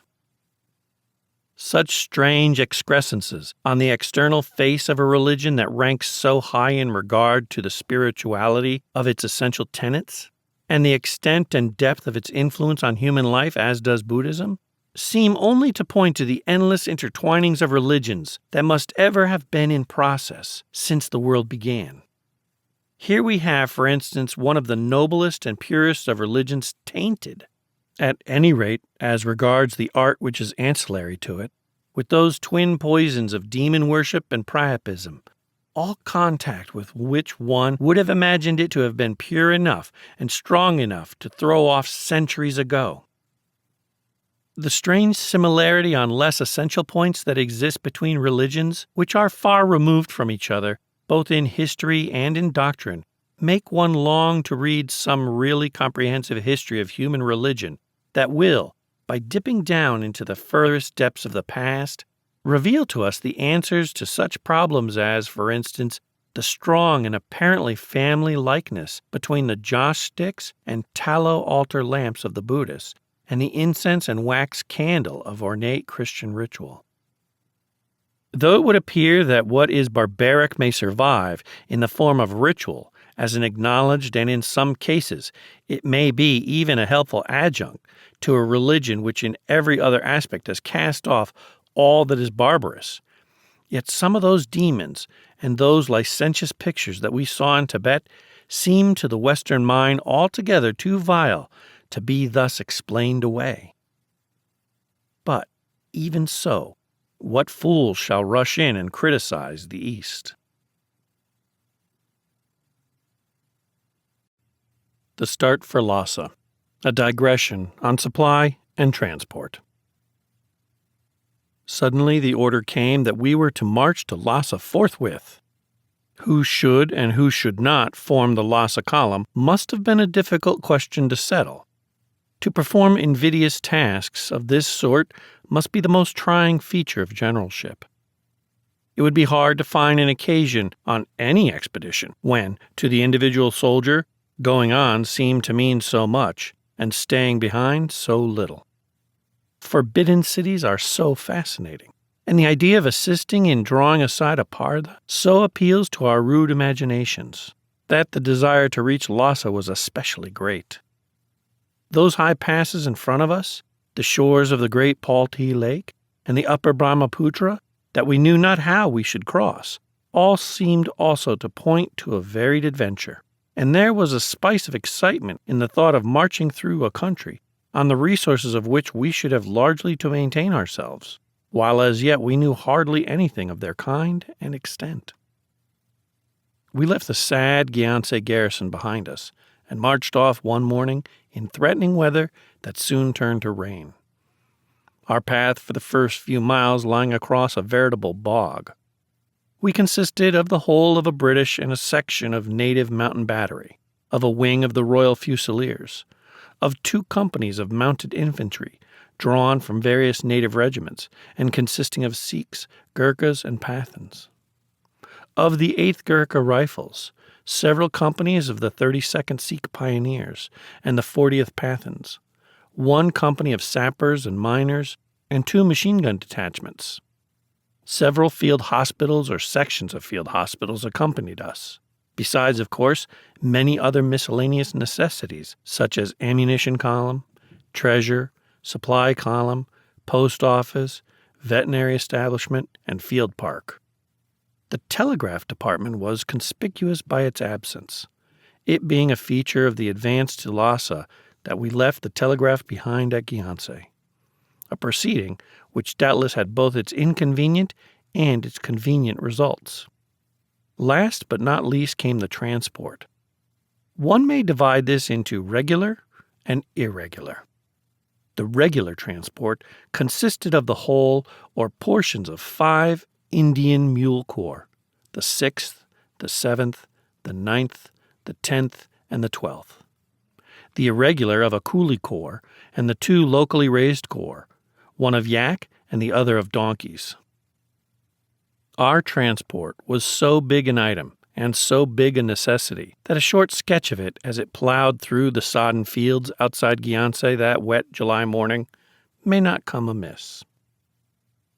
The average Indian transport pack mule, aged probably 15 to 18 years old, is the finest old soldier we have got.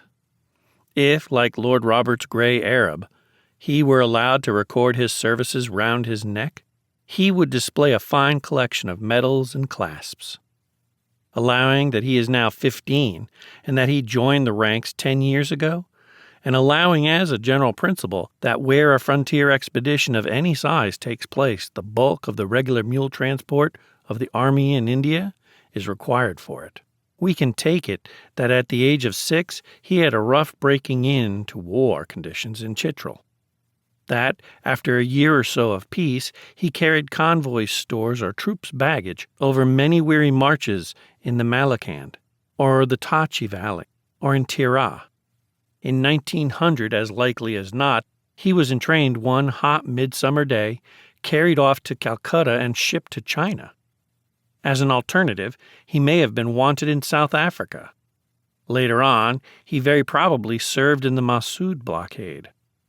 Between whiles, he has had a few spells of cantonment life, but has probably spent his hot weathers daily carrying the needful water supply up to some hill station, perched on a hilltop, from a reservoir 2,000 feet below, and a portion of his cold weathers in the feverish sham warfare of maneuvers. All the time he has preserved the same dogged, cheery temperament, getting out of the train at the base of an expedition, seeing there the familiar sights that portend field service, then having a good roll in the dust, getting up and shaking himself as though to say, "Here we are again," like the clown in the pantomime, or plodding along through rain or snow or hot weather dust storms with 2 mons on his back, and only wondering casually what will be the next practical joke which his masters will perpetrate on him. His is a rough lot, but he takes it kindly, and with good grain and fodder is not unhappy. The mule driver is also a man of parts. Compare him with that fine soldier, the cavalryman. The former has to feed, groom, fit, and clean the gear of, and sometimes forage for, 3 or 4 animals instead of 1, as is the case of the latter. Further, the cavalryman mounts his beast, while the mule driver marches on foot. The case of the mule and his attendant came before the government of India a few years ago, who decided to improve their status. They have since accomplished a great deal by introducing an organized corps system among Indian transport. The system was worked experimentally for some years and is now an authorized and accomplished fact. The mule and his driver, instead of, as was formerly the case, being no man's children in particular, belong to their troop, to their subdivision, to their corps. Every corps is distinguishable by its uniform and is commanded by a British officer who has under him his own permanent subordinate staff and who is responsible for the well-being and efficiency of all the men and beasts in his charge. The enhancement of efficiency and well-being, and perhaps more than all of the personal self-respect of the individual driver, which has been the result both of the new organized discipline and of the new esprit de corps, is very marked. It remains only to prove conclusively that in the field, the interorganization of transport can be sufficiently maintained to serve its object, without interfering with other military considerations. The allotting of their transport to combatant units according to their exact requirements without destroying the organization of the transport units themselves often constitutes a problem which a chief transport officer has difficulty in solving. The via media which in this expedition has afforded a solution has been to let the transport organization, if necessary, go to the winds on the march itself, but to give it the first claim to consideration when once a column has reached camp. Those irregular corps which supplemented the permanent military pack transport were also most indispensable, but delightfully heterogeneous. It may be interesting to describe the journey of, say, a maund of rice from Siliguri to Lassa on these various forms of transport. Wrapped in its waterproof to keep off the rain torrents, the rice was dumped into a bullock cart at Siliguri. If the road did not collapse from a landslip at any awkward moment, and so drop the bullock cart and its content en masse into the Titsa River, a not infrequent occurrence, the rice bag probably reached Rangpo. From there it probably proceeded for a few marches on the back of a pack bullock, a patient beast who moved slowly, and whose feet in that damp climate got very tender, and on those stony paths very sore. Later on it reached steep gradients where the pack bullock could no longer carry it, and he was handed over for several marches to a coolie. The coolie would be a native of some hill district of India, Panch for instance, or Darjeeling. He and the comrades to whom he passed it on would take it over either the Jalap La or the Natu La, down into the Chumbi Valley. From here a pack mule or an irregular pack pony would take it up to Fari. From here across the Fari plain through Tuna and Kalatso, and as far as Menza it would lie in an eka. For this was flat country, and it had seemed worthwhile and eventually proved a signal success to drag up from India several hundred of those plainly built but strong little two-wheeled carts called ekas, which hold 5 maunds each, and can be used on almost any road, however rough, providing it is wide enough to hold both wheels. These ekas had been run up behind their ponies as far as possible, then taken to pieces, and carried in fragments on the backs of coolies over the passes and up onto the Fari plains, where, at a height of 15,000 feet, they were put together again and plied to and fro, at first greatly to the astonishment of the resident Tibetan, who had never seen any wheels other than prayer wheels. Most of the ekas were drawn by ponies of the small country-bred type brought from India, but the casualties among these were sometimes replaced by draft yaks. From Menza onward, our rice bags had a choice of mounts. It might go on a pack mule, or meander slowly along on the back of a pack yak, or, with another bag alongside it, entirely eclipse from human view the most miniature of donkeys, who, nevertheless, if allowed ample time to look about him and to pick up weird grazing by the roadside, would eventually arrive in camp none the worse, and with his load intact after a uniform progress of about 1 mile an hour.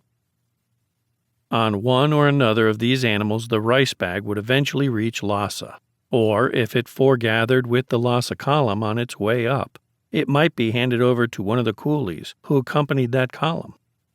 It probably reached Lassa intact, its waterproof bag having protected it from all weathers. But it might also have gotten a small hole somewhere among its ample coverings, and lost a pound or two on the way, or, for such is human nature, arrived still weighing the original 80 pounds, but containing a stone or two in the place where some few odd pounds of rice ought to have been. The manners and customs of our various transport animals would form an interesting study in natural history. The yak, to the uninitiated intruder, was of course the most striking. The mule we know, and the donkey we know, and the coolie was more or less of the same species as ourselves. But the yak was a novelty. The yak is a buffalo in petticoats. This seems an incongruous combination, for the a priori idea of a buffalo is of something fierce, and of petticoats of something not fierce. But in this case, petticoat influence has altogether prevailed, for the yak is the mildest natured of animals. He moves very slowly, takes life very quietly, and is content with little here below, or rather here above, for if you take him below 9,000 feet, he pines for the heights. I believe he is really at his coziest when lying in a snowdrift on a winter's day with his petticoats around him and only his horns showing. He then feels really well tucked up. Both yaks and donkeys were very cheap forms of transport. It is true that yaks had a way of dying and donkeys of deserting, but even so their initial cost was very small. They needed very few drivers in proportion to their numbers, and possessed the art of living on the country. An animal that along a line of communications for some 400 miles length, and lying in an inhospitable country, neither asks you to bring him up fodder or even grain from the base, nor yet expects you to go foraging for him, is indeed a treasure. The yak and donkey drivers were Tibetans, as also were many of the hospital ambulance carriers. The most notable points about these Tibetans were that they were inveterate gamblers, and were also very much married. The idea of accompanying us without their womenkind was quite foreign to them, and we had to accede to their prejudices in the matter. Merry little souls those women mostly were, their foreheads and noses usually smeared with that pigment of sow's blood which proclaims to the world the Tibetan woman's chastity. They were ever to be seen laughing or chaffing one another, either on the march or else in camp, over their domestic duties or their knitting. Their stocking knitting was of a high order, except the art of turning a heel was unknown to them. I remember passing a knot of them one day as we climbed one of the worst passes that we had to encounter on the march, a climb of 4,000 feet without a break. Hill people know better than anyone the advantage of breathing rhythmically, and the Tibetan loves to acquire this rhythm by singing over any work that strains him at all. Tibetan men and women, as they thresh their corn with the flail, chant pretty ditties in unison, and the Tibetan boatmen on the Sangpo will sometimes sing to their work. And here was this band of women singing cheerily as they climbed that mountainside and never pausing in their song. They were well up with the advance guard, too, and the chorus could be heard all down the column, a novel sort of band with which to cheer a British army onwards on a toilsome march. The coolie, too, especially he who hied from the hinterlands of Darjeeling, was as merry a soul as you meet on a day's march. Some were quite boys, not more than 16, yet the way they shouldered their loads was wonderful. The regulation load was 80 pounds, but I have often seen quite a youngster with 100 pounds on his back, taking it steadily along up thousands of feet, and taking it as a matter of course, and giving you a grinning greeting as you passed him. When off duty, they would be forever skipping about like mountain goats, skylarking and pulling one another about. The supervising staff of Gurkhas, too, all had the jolly Gurkha face. For a cheery family party, it would be hard to beat that coolie corps. But that Lassa column with its train of transports has got well out of the bog by now, and it behooves us to overtake it. To Relung. More supply matters. A visit to a monastery. From Gyantse to Relung is a steady upward incline, and took us 3 days. It rained most of the time, both day and night. It was difficult to get dry again when once you were wet, and there was a good deal of discomfort experienced in all quarters. One camping ground was particularly unpleasant, which for the most part consisted of plowed land that was not only soaking with the rain, but had recently been irrigated. As we had risen considerably higher than the Gyeongse Plain, the crops on this and similar ground had hardly begun to show. In fact, from here onwards, for many days to come, there seemed very little chance of obtaining any grazing for our animals. We had taken all the transport we could and loaded it with as many supplies as possible, all selected according to our known needs on the one hand, and the possible but unknown resources of the country on the other. But even so, our prospects were not rosy. The mule, for instance, cannot live on grain alone. He must have fodder, and one mule in a very few days will consume as much fodder as is equivalent in weight to his own authorized load. Hence, if you provide a mule with a reserve of fodder to last him that number of days and make him carry it, you might just as well leave him behind, since he will then be able to carry nothing else except his own fodder.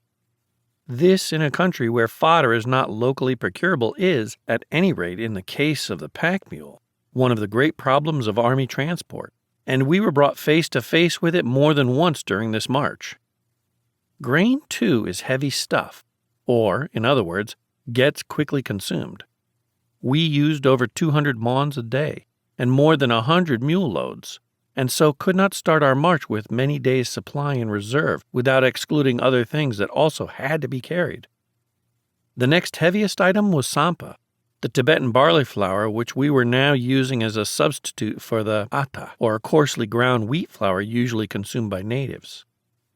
Of this we used 70 maunds daily, and so had only a few days in reserve. Meat, though a large item, is much more tractable stuff, for it walks on its 4 feet till you kill it. It can even be of use in carrying other things. For instance, we had made up our minds that if sheep and cows ran short, we would eat each yak that, on account of the depletion of supplies, had no longer a load to carry.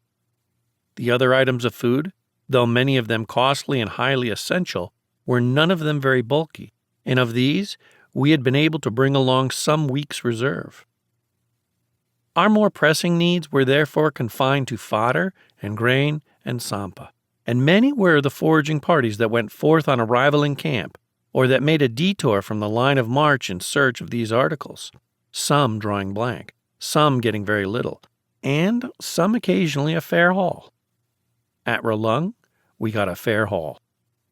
There is a very fine monastery there, situated up a valley 5 miles from where we camped. I remember spending a very pleasant afternoon there. I had gone there immediately after arriving in camp with my commanding officer to see what could be got out of the place. We found some whole barley, some Sangpo, and a fair stock of straw. My commanding officer left me there to await the necessary transport while he went back to camp to send it. I really had a very pleasant time, being hospitably entertained both by the monks and also the nuns, especially the latter. They brought me out chang to drink, a home-brewed light wine, made, I believe, from barley, and the carcass of a sheep that had been cooked whole, and from which you were expected to pick off your individual requirements. It had already had a lot taken from it, and from a certain self-assertiveness that there was about it, I concluded that it had been a standing dish for a considerable period, and contented myself with my own sandwiches. Then they came and talked to me through the interpreter whom I had with me, and quite a youthful little nun in a picturesque woolly red cap came and sat beside me and did her knitting. My overcoat had been wet through for 3 days, and the sun coming out gave me a chance of drying it. Quite warm and cozy it all was, with lady society and all thrown in. I was quite sorry when, after several hours of waiting, a long serpent-shaped line of mules slowly trailed up the valley and came for the grain, the Sangpo, and the straw. We were paying again for what we foraged, and I remember doling out what must have seemed to the recipients a prodigious number of rupees. Tibetan monasteries are undeniably rich, but, especially in outlying parts, I fancy they do all their buying and selling in kind. For instance, they collect their taxes in kind, and it is certainly feasible for them to obtain labor, clothing, and such necessities without having to recourse to coin. The fact that the average Lama was so unused to dealing in large sums of money seemed to always have one of two opposite effects. He either did not seem to grasp the fact that a large sum of money really represented articles of value, and had no desire whatever to part with any of his possessions in exchange for it, or else, being either less ignorant and knowing its value, or more simple-minded and attracted by its glitter, he would accept the money with pronounced greed. The effect of all the coin we took to and left in the country must have had a curious economic effect on Tibet. For a country that trades largely by barter to be suddenly flooded with rupees should, according to the ordinary principles of political economy, raise the current prices of all commodities to an extraordinary extent. However, Tibet, queer country that it is, has probably a political economy all of its very own, and will arrange such a matter entirely differently from Western expectation. Even our rupees as such were not always approved, a distinction being sometimes drawn between those enfaced with King Edward's head and those enfaced with Queen Victoria's. The latter were approved on the grounds that they were Compani rupees, the Queen's face being apparently regarded as the trademark of the East India Company, of which the past generation of Tibetans must have heard and passed on the memory to their children, who still thought it was in existence. A new symbol, such as that of a man's head, was thus naturally viewed at first with suspicion. The Kerala. The next day brought us just under the Kerala Pass, and we camped at a height of 16,600 feet, with a great mass of snow so near us on the hillside that while the sun was still up, it quite hurt our eyes to look in that direction. Avalanches of snow kept falling from the mass, coming down with a great thud that was almost startling. There was a little mountain sickness that night, but considering the height and the fatigue that had been involved in reaching it, there was remarkably little. A little reconnoitering to the front in the early afternoon had revealed the enemy in position a mile or so the other side of the pass. They had built two walls, one behind the other, on what appeared to be an admirably selected ground. They seemed, in fact, to have been studying tactics to some purpose. It was pleasant to get up the next morning in a sharp frost, and to get, as it were, one glimpse into winter, a glimpse, however, that only lasted till the sun got up. Cold for the past few months had not been our bugbear, but rain, and today there was no rain. The sky was cloudless, and the air crisp and fresh, and as soon as the sun was up, even moderately warm. A few minutes' walk took us to the top of the pass, 16,800 feet. From there the road descended gradually, but the headquarters staff, whom for the moment I was accompanying, kept to the hillside at the same level as the top of the pass till they came to a good coin de vantage from which to view the first phase of the fight. For it was obvious that we were to be opposed. The artillery stayed close by us, while two parties of Gurkhas were sent to scale the heights on either side, and the Fusiliers and some more infantry sent along the valley to attack the formidable-looking walls which the Tibetans had erected ahead of us. It soon appeared that the enemy had decided at the last to leave the two walls down in the valley, behind either of which they could have assuredly made a useful stand, and had instead betaken themselves to the top of an almost inaccessible ridge overlooking the walls and about 2,000 feet above them, on what was to us the right side of the valley. From near the top of this ridge a jingal soon began firing, and kept up an intermittent cannonade for several hours. Our artillery fired a great many rounds in that direction, but it was difficult to ascertain what effect they had. It was apparent that the brunt of the fighting during this phase of the action would fall upon the right party of Gurkhas, who now in the distance, as they climbed steadily up the steep cliffs to our right front, looked like a string of tiny ants. They must have climbed 2,000 to 3,000 feet before they reached the ridge, and thus gone into action at a height bordering on 20,000 feet. Before they could get near the enemy, they had to cross a steep strip of snow. Plowing through that within range of the enemy must have been somewhat trying. They got near them at last and accounted for a good many, including, it was afterwards ascertained, 2 important leaders. The ridge on which the Tibetans made their stand contained several caves, in which the enemy proceeded to hide, so that what followed must have been a species of ratting, which resulted in the capture of a good many prisoners. Meanwhile, the rest of our forces moved onwards, and the 40th Pathans were at length sent in pursuit of several of the enemy who were seen escaping upwards in the direction of a glacier, while the artillery from their new position kept the latter moving with a few rounds of shrapnel. After a lot of ammunition, breath, and muscular tissue had been expended in this uphill pursuit, there was no sign left anywhere of the enemy on or below the skyline. They had apparently disappeared over the glacier. We were then ready to march to camp. After a very short distance, we passed Zara, a small village alongside of which is a Chinese rest house. Close to the village, we came upon our enemy's camp, standing as they had left it in the morning. We got from it a good deal of sampa and found more in the village itself, where they had evidently stored their reserves of this, their only article of food. We were in need of firewood too, and found a lot of useful logs lying about the camping ground, not to mention a large number of tent poles made of good seasoned wood, which burnt well that night in our own camp. We camped about 5 miles further on, and about 1,000 feet lower down. To descend into a somewhat more plentiful air was a relief after a night and a day on the Karaola. Our great difficulty that night was the lack of fodder. The mules had had a long day and no grazing, and there was not a blade of anything to give them. We did the best we could by doling out an extra pound of grain per animal, which was issued after a long soaking in small quantities at frequent intervals. This helped to fill the gaps left by the lack of fodder. A weed resembling vetch with a small purple flower grew on the hillside. We also cut some of this and gave it to the mules, who ate some of it, but then on the whole preferred any loose ends of their next-door neighbors' jewels or blankets. There was a great deal of woolen texture consumed that night, and some of the jewels were a sorry sight in the morning. The noise made at night by hungry mules who had no fodder is very distressing. That night they kept up a constant complaining.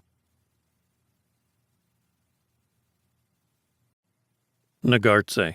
Envoys, demolition, baths, boiling water. Next day we reached Nagartse.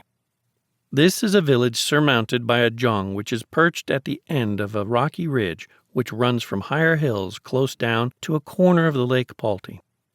There is one monastery inside the jong itself, and another on the hillside close by. There was a belt of standing crops close to the jong, which were more advanced than those on the other side of the Karaola. On the whole, we appeared to have reached something of an oasis. If the enemy had decided to make a stand against us here, we should have had very little difficulty in ousting them. It would have been quite easy to send our mountain guns up onto the ridge above the jong, and a very few shells from that position would have probably secured a speedy evacuation. As a matter of fact, after a little parleying, they decided to evacuate, and we were to be free of the jong and all it contained, while of course we respected all property of theirs that pertained to religion. From here onwards, we were constantly met by deputations of envoys. The sight, which first of all used greatly to tickle the fancy, of important Tibetan personages under bright umbrellas and riding splendid mules, splendidly caparisoned, and led by servants in gorgeous liveries, soon grew quite common.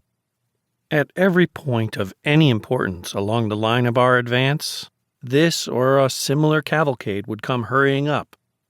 What exactly used to take place at the interviews which followed, I am not privileged to know, but apparently fresh reasons were advanced on each occasion for our not going further on our way to Lassa, and fresh, specious promises of considering our demands in a conciliatory, though vague spirit were never wanting. But, after a pleasant talk of many hours, the purple and fine linen used to ride away baffled. We halted at Nagartse for 2 nights. We found it a useful place to have captured. Unfortunately, it contained little grain, of which now we were growing very short, but we found in it a large storehouse of bag sampa, which was very welcome. It proved also to have been used by the enemy as an arsenal, and several boxes of gunpowder were discovered in it, hidden away in a barn among quantities of straw. We had grown wary in searching jong since the day, a fortnight or so before, when some accident, such as a lighted match falling through a flooring in Gyeongsejong, had caused the explosion of a store of gunpowder, which had done much havoc among a party of fusiliers close by, several of whom had been seriously injured. The gunpowder found at Nagartse was destroyed by us, and certain portions of the buildings demolished, the latter process producing a fine haul of firewood in the shape of the beams and rafters of the demolished houses. That process of demolition, in which the sappers and miners were past masters, is one of the dirtiest jobs I know. I was there to collect wood from the debris, which the sappers and miners demolished. As each wall falls, it throws up a cloud of dust, and the filth of ages in small particles enters your eyes, your ears, your hair, and your mouth, and covers your clothes. No small matter when the clothes in which you stand may be the only suit you possess, and the function of having a bath cannot be undertaken lightly, but needs due warning, ample preparation, and assured leisure. Many of us who serve in India have, for considerations of health, which to the Englishman at home seem absurd, but are nevertheless proved by Anglo-Indian experience to be imperative, had to abjure the cold bath. For such a hot bath is the only form of complete ablution. Your tent, if you do not exceed your scale of transport, will be small and will have no bathroom attached. Then, for preparing the bath, you have to remove all the ordinary contents of the tent outside into the open. Then will follow the setting in position of whatever form of camp bath you may possess, or may be able to borrow. Meanwhile, an extra allowance of firewood has to be procured and the water made hot. By the time all is ready, and you are beginning to take off your clothes, a considerable time will have passed. If during that period some exigency of field service does not arise which requires you to leave all those preparations regretfully, and postpone the bath to another day, you are lucky. Even if you get through with your project without being disturbed, it is as likely as not that the day for getting your clothes washed, being a movable feast, you will have nothing to put on that will not seem a defilement to your freshly polished skin. Getting water hot enough was sometimes difficult when you wanted as much as necessary for a bath, if the wind blew high and firewood was scanty. But this was nothing compared with the difficulty experienced in such forms of cookery as were associated with boiling water. The temperature at which water boils at an altitude of, say, 15,000 feet is, I believe, some 40 degrees lower than the boiling point on the sea level. I wondered for some time why my tea never seemed to have been made with boiling water, and I am afraid a certain faithful youth who used to make it for me got rather harsh treatment, till my scientific education was sufficiently advanced to absolve him. Tea that is served up at a temperature of 40 degrees below the normal boiling point can never be very nice. And it got cool very quickly, which of course was natural. When I returned to India the other day, I could not make out why I was always burning my tongue over my tea, till I remembered that of course the tea which I was now drinking was made with water that was boiled at an ordinary boiling temperature, and so remained too hot to drink till it had been allowed to stand for a decent interval. It was in its effect upon rice as part of the native's ration that this low boiling point was really of some serious import. Rice well boiled is a good ration for natives, but there was many a case of indigestion and colic attributed to the rice which had been spuriously boiled at one of these high altitudes, but never really cooked. Lake Palti, drawing blank, Petejong. We left Nagartse in very wretched weather, and for the next few days marched in rain and camped in rain. A spell of bad weather like this, bad enough as it is for every one, man or beast, is perhaps worst of all for the mules who carry the tents. For a thoroughly soaked tent is literally twice its normal weight, and ours on this occasion, after the initial soaking, got no drier for several days in succession. We were now marching alongside the Lake Palti. Once or twice the clouds broke for an hour or so, and the sun and sky lit up the lake, and so showed it us in its true color, that unique shade of turquoise, unlike anything in water scenery that the most traveled of us had ever seen before. I forgot whether any scientific explanation of the particular color was forthcoming among the learned, but the water of the lake, being distinctly brackish, may contain certain salts which, being diluted throughout the whole extent of the lake, produces some faint effect of color on the water. And this, in combination with the sky's reflection, results in the turquoise shade which we so admired. The Tibetans, with that large-mindedness which characterizes their disposal of their dead, do not forget the fishes of the Lake Palti, and in that region corpses are made away with by being thrown into the lake.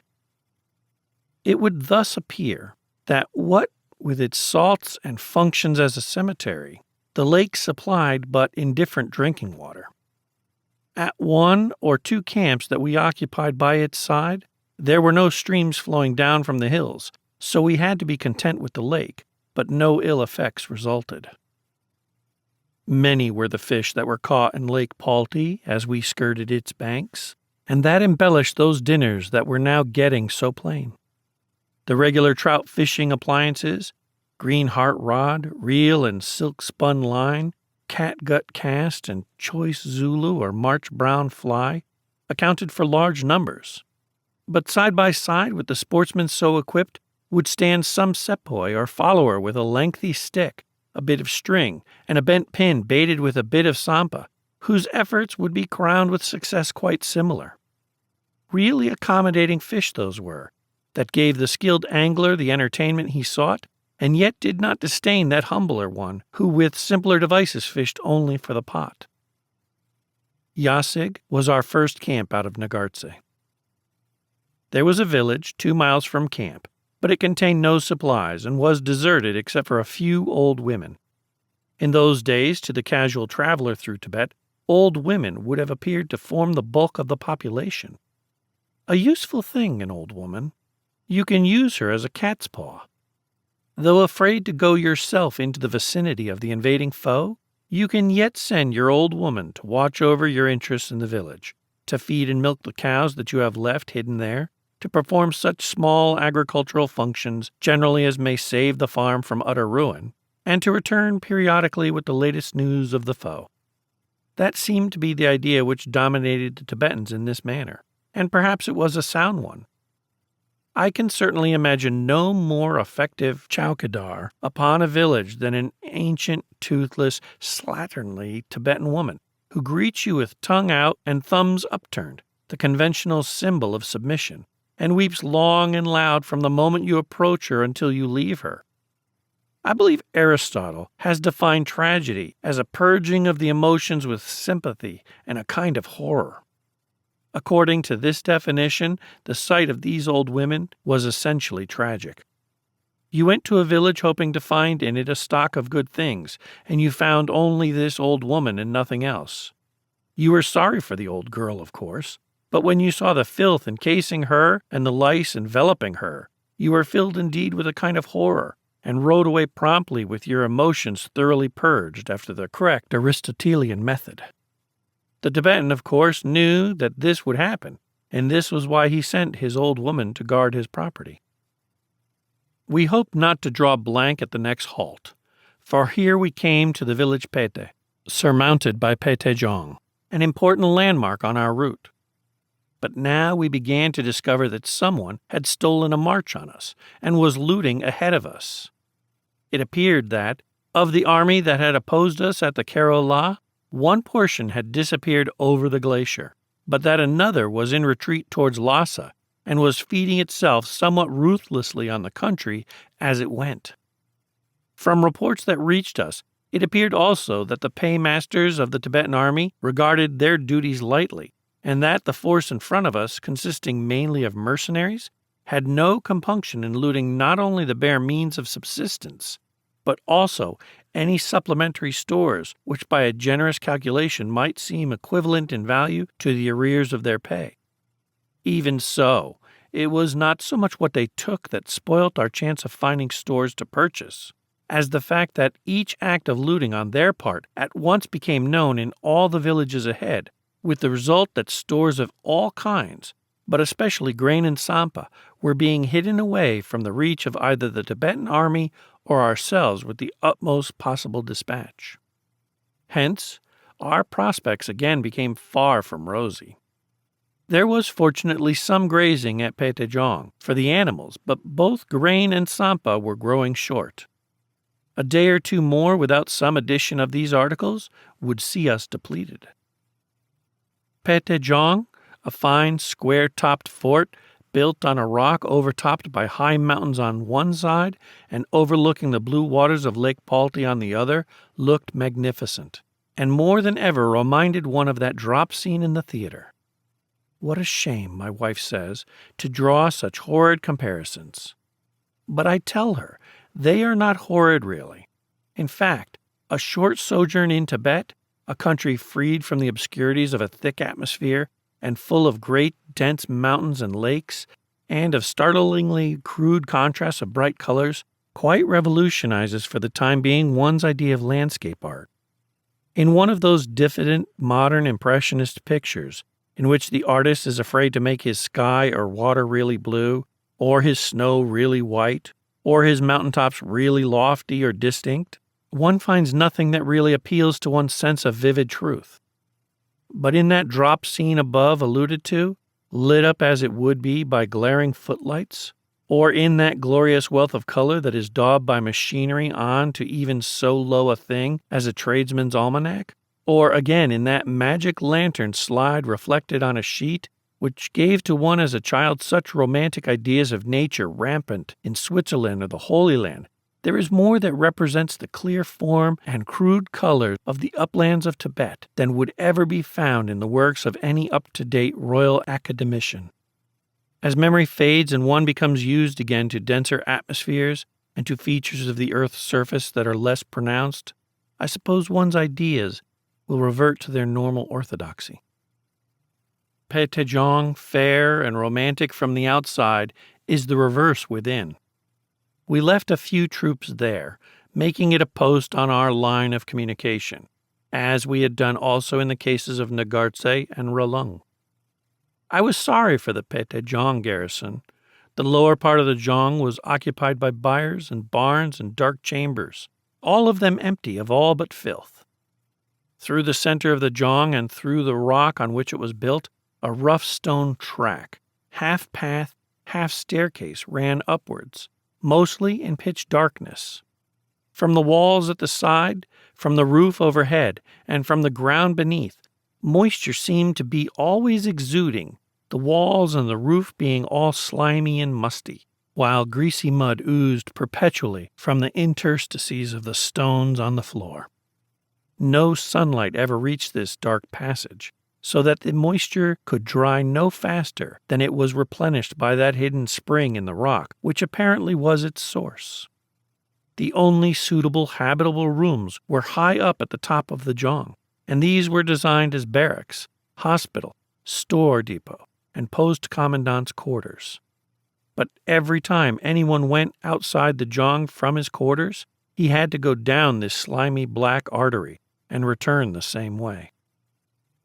After halting one night at Petejong, the column marched on in soaking rain to the foot of the Khamba La. Here we were to leave Lake Palti and mount the pass that stood above our camp. Over the Khamba La, the land of promise. About 1,000 feet of zigzag climbing were to bring us to the top of the pass, where we would again, for the moment, stand over 16,000 feet. The morning was fairly fine, and the clouds high. It took hours, of course, before our 5-mile-long column had reached the top. We toiled up slowly, many of us with sad misgivings, for that supply column in the rear was grievously light, and its further depletion would mean much to all of us. To anyone whose thoughts were for official reasons specially driven into this channel, the moment of arrival at the cairn that marked the summit of the Khamba La was perhaps the most critical moment of the expedition, if not even its veritable turning point. Since leaving Gyantse, we had marched through a country that seemed to grow more and more destitute of the supplies we needed. Chance had given us an occasional largesse, and here and there we had lighted upon something of an oasis. But latterly, in places upon which we had set our hopes, we had found nothing. And here we were leaving even the sparsely cultivated shores of the Lake Balti, climbing into the barren mountains, and then descending into the unknown. But, as that eventful summit was reached, what a view met our gaze! Beyond us, a deep gully sloped down to a valley 4,000 feet below. The descent for the first 2,000 feet would be over bare, bleak hillside. After that, we would descend across the woodline, below which firewood, at any rate, an article for which in certain altitudes yak dung had often been substituted, would be found in plenty.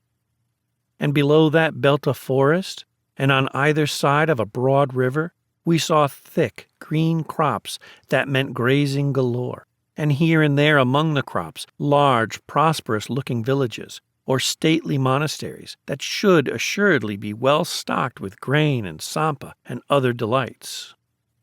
One thought of Moses when he caught his first glimpse of the promised land. Our only fear was of the Tibetan army fleeing in front of us, whether they might not have looted this valley also, and frightened the inhabitants into hiding all their stores. But the valley was so large and prosperous-looking that it seemed certain that their depredations could not have affected the whole of it. So we went down the hill with glad hearts. The first 2 villages we passed, as we entered the main valley, were empty, and for a moment we were afraid again. But a mile further on, we came upon a large village, that of Kambabaji, which on inspection proved a veritable mine of wealth. We camped for the night beside it, and spent the afternoon probing its resources. The Qazi, or headman, of Kambabaji was our friend from the first. He gave us all he had, taking our coin in exchange in the spirit in which it was offered. He owned a great deal of land up and down the valley, and that land and its products both then and afterwards he placed ungrudgingly at our service, even though the rupees which he received in exchange, albeit generous payment, hardly compensated him for the annoyance which, as a substantial country gentleman, he must have felt at our unwarrantable intrusion upon his property. Our relations remained cordial ever afterwards. His house lay on the road which the escort to the post always took between Chaksam and Petejong. For that escort, as they rode up, 2 elderly handmaidens of the Qazi household were ever found waiting with brimful jugs of new milk in their arms, with which to refresh the travelers. The crossing of the Sangpo, a sad accident. The following day, we marched down the Sangpo, or Brahmaputra, to Chaksam Ferry. A small column of mounted infantry had ridden ahead of us and captured the local flotilla, which consisted of 2 large rectangular ferry boats, capable each of holding about 20 mules, 100 men, or 200 maunds of stores. Each boat was decorated with a roughly carved figurehead representing a horse. One horse had lost one of its ears, which rather detracted from its otherwise imposing appearance. The party that had preceded us to capture the ferry had also, by the time the main column arrived, penetrated the monastery which overlooked the river, made friends with the monks, and engaged the services of the local ferrymen, who all belonged to the monastery. The monks also placed at our disposal several skin boats. These were curious craft. They resembled the Welsh coracle in shape, being quite square, but were a great deal larger and capable of holding several people at a time. They consisted merely of skins stretched over thin stays of wood, were very light, and drew very little water. A man rowed them from one end, sitting on the gunwale, any old bit of rope being used in place of rowlocks to attach the rough, peel-shaped oars to the sides of the boat. Sometimes 2 boats were tied together to make one, in which case one bowman would row at one end of the now oblong craft, while another, sitting opposite him and facing him on the gunwale at the far end, would assist by backing water. Progress was slow in any case. We had brought with us several Bretherton boats, which, consisting as they did only of canvas stretched onto a wooden framework, and being divisible into two halves, had been carried along on the backs of coolies without much difficulty. We had with us also a useful gang of Attock boatmen, men who knew how to circumvent the eddies and currents of the Indus in its upper reaches, and who did not fail us on the Sangpo. With the two large ferry boats, the skin boats, the Berthon boats, the Attock boatmen, and the contingent of Tibetan boatmen from the monastery, all ready to hand, it was possible to begin the crossing of the river without a moment's delay. Meanwhile, in order to reduce the number of mules that would otherwise be largely monopolizing the large ferry boats, it was decided to swim some mules across, a work which was taken in hand at once. At the same time, the sappers, who in the field park had brought up various appliances for facilitating ferry work, made haste to set hawsers, travelers, and wires in position for immediate use. As soon as these contrivances were in working order, which was not long, the crossing proceeded at a pace which exceeded our expectations. But, before the crossing had well begun, the saddest event of the Tibet expedition had occurred. We had lost a good many men in actions on various occasions, and a few officers. In the preceding winter, there had been deaths more or less frequent from such ills as flesh is heir to. But to fall in action is a special contingency which all soldiers have to face, and to die by disease is the usual lot of mankind. At the loss of comrades in these ways we grieve, but we do not grieve with any amazement. Far different from this normal grief was our feeling when we heard that some sepoys, and with them Major Bretherton, our chief supply and transport officer, had, while crossing the river, been caught by one of several eddies formed by the sharp jutting out of a certain rocky headland into midstream, been capsized, sucked down by the eddies, and drowned. The gloom that was cast was, as I have said, greater than that cast by the loss of comrades in action. The ill luck in the case of Major Bretherton seemed cruel. A moment before, we had seen him full of health, cheery and active, confident of seeing in a few days a happy termination to the anxieties which in this march to Lassa, with necessarily slender commissariat, had been largely borne by himself. We had known him not only as decorated for past services, but as having, during these past few months, by his able and perpetual and unsparing work, ever daily enhanced a reputation that was already assured. Thus, here was one full of life and ripe for honor, cut off in his prime. Upon the Kamba La, a day ago, we had thought with a laugh of him as Moses viewing the promised land, and now, as a lump came into the throat, the same thought recurred, but this time full of sadness, for Lassa, the promised land, to help us reach which he had striven for nearly a year, was the land which he himself was not to see. His body was carried down the Sangpo, and we grieved at this, for we could not pay it the honor we desired. But why should we have grieved? For there, a pioneer always, who had ever gloried in the exploring the confines of the Indian Empire, he had but followed his bent, pursuing the mysterious course of that river whose outlet still baffles us. A melancholy sequel to the death of an officer on field service, whether occurring in this or in any other way, is the inevitable auction of his effects, for the conveyance of few of which to the base is transport likely to be available. A committee of adjustment assembles, and, after reserving only such articles as will be obviously acceptable to his relations as mementos and can easily be carried, put up the remainder to auction. To be an auctioneer of the effects of a comrade is not an enviable post. I had to auction Major Bretherton's things, and found that the adoption of the correct, breezy, business-like auctioneer's manner was uphill work. A man so stamps his individuality on his belongings that often some well-worn familiar garment, as for instance the coat worn British, with fur-lined collar that the officer had been used to wear on cold mornings, brings, as you hold it up to sail, many sad associations. And yet you must look round inquiringly. You must snatch on to the first bid and appeal loudly for a hire. When the topmost bid is reached and no other is forthcoming, you must throw the coat to the buyer with a careless air and collect his rupees. The prices that different articles fetch at these auctions is often amazing. The demand, of course, depends on whether the force as a whole has grown short of a particular article now for sale, and whether it can or cannot be obtained by the individual through the post.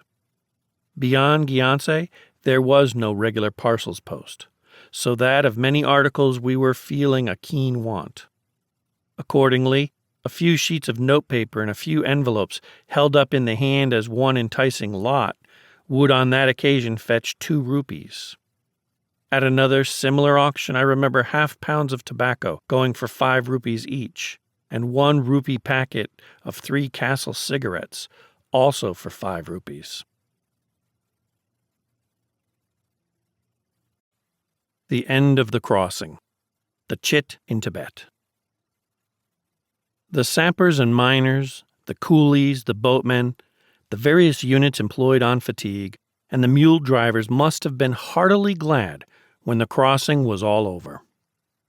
We were leaving both yaks and donkeys behind here to work with convoys between Gyantse and Chaksam, so that we did not have to accomplish the feat of embarking and disembarking these somewhat clumsy animals.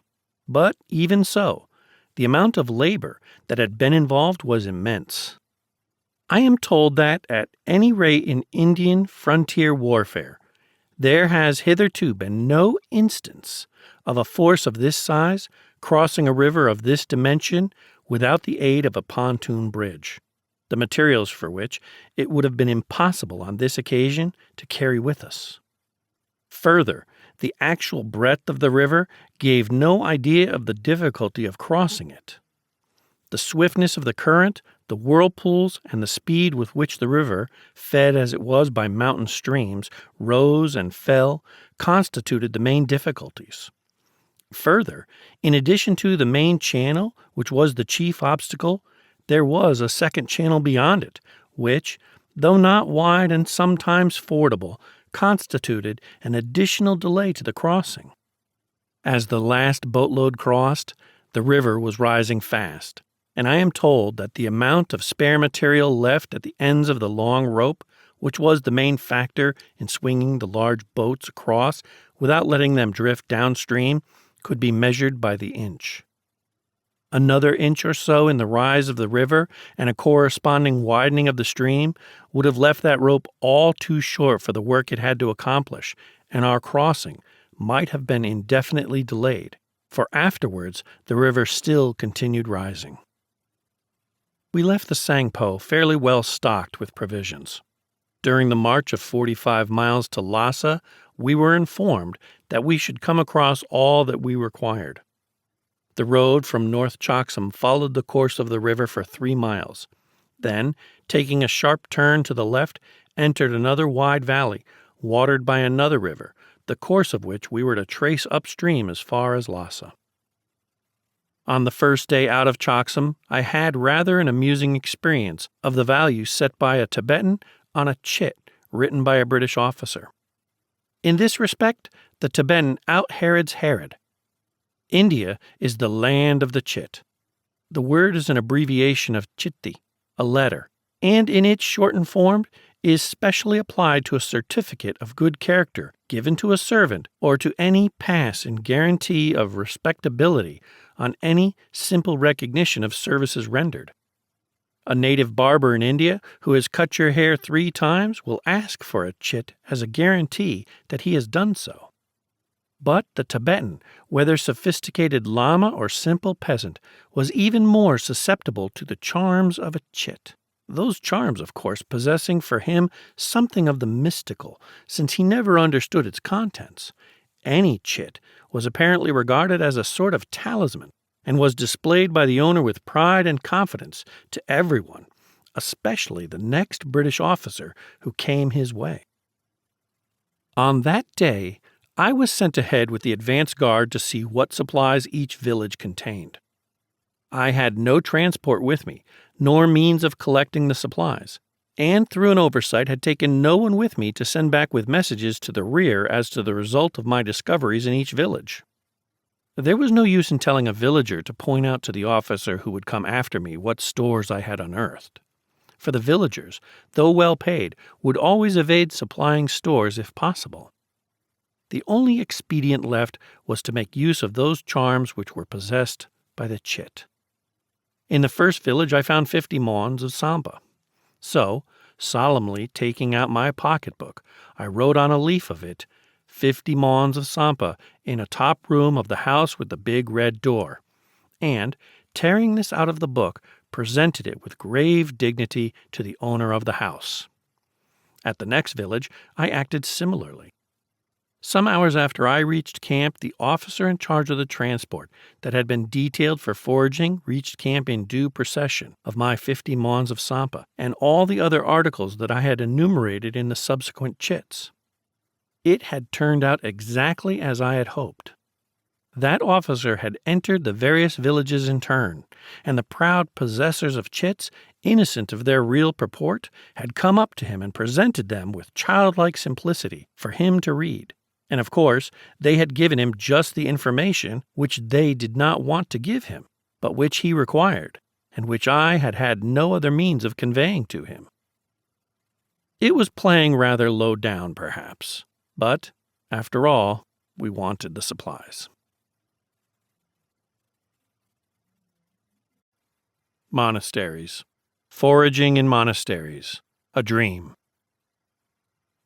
There were at least 2 fair-sized monasteries, which during the next few days we visited to obtain supplies. Monasteries seem to vary in character as they vary in size. Buddhism seems, in fact, to have left its mark upon Tibet in the manner of some great flood.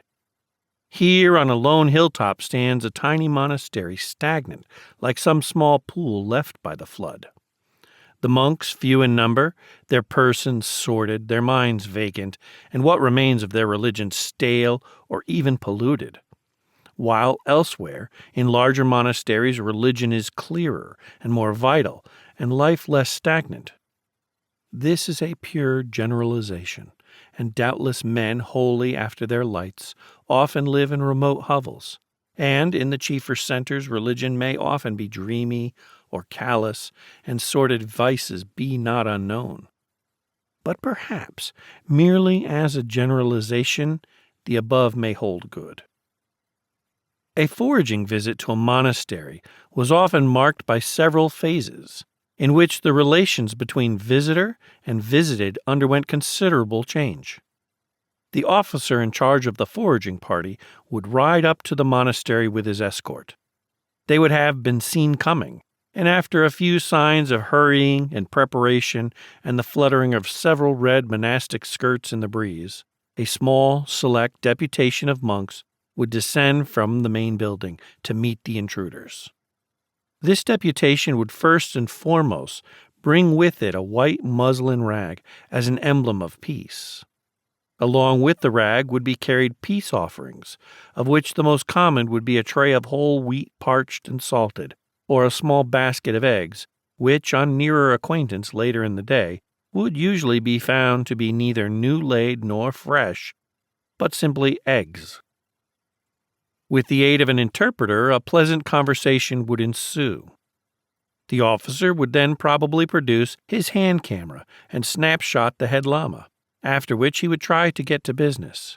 He would ask how much of such and such article the monastery could sell us. The monks would shake their heads, flutter their skirts, jerk up their thumbs, and in a shrill falsetto repeat the word "menduk," which means nothing. After a little more parley, they would confess to having, say, 20 bagfuls of Sangpo, or whatever was required. Even the naming of a high rate and the jingling of a bag of rupees in their faces would not make them raise the above figure. You would then, if you were the officer, proceed within the monastery and demand to be shown the said 20 bagfuls.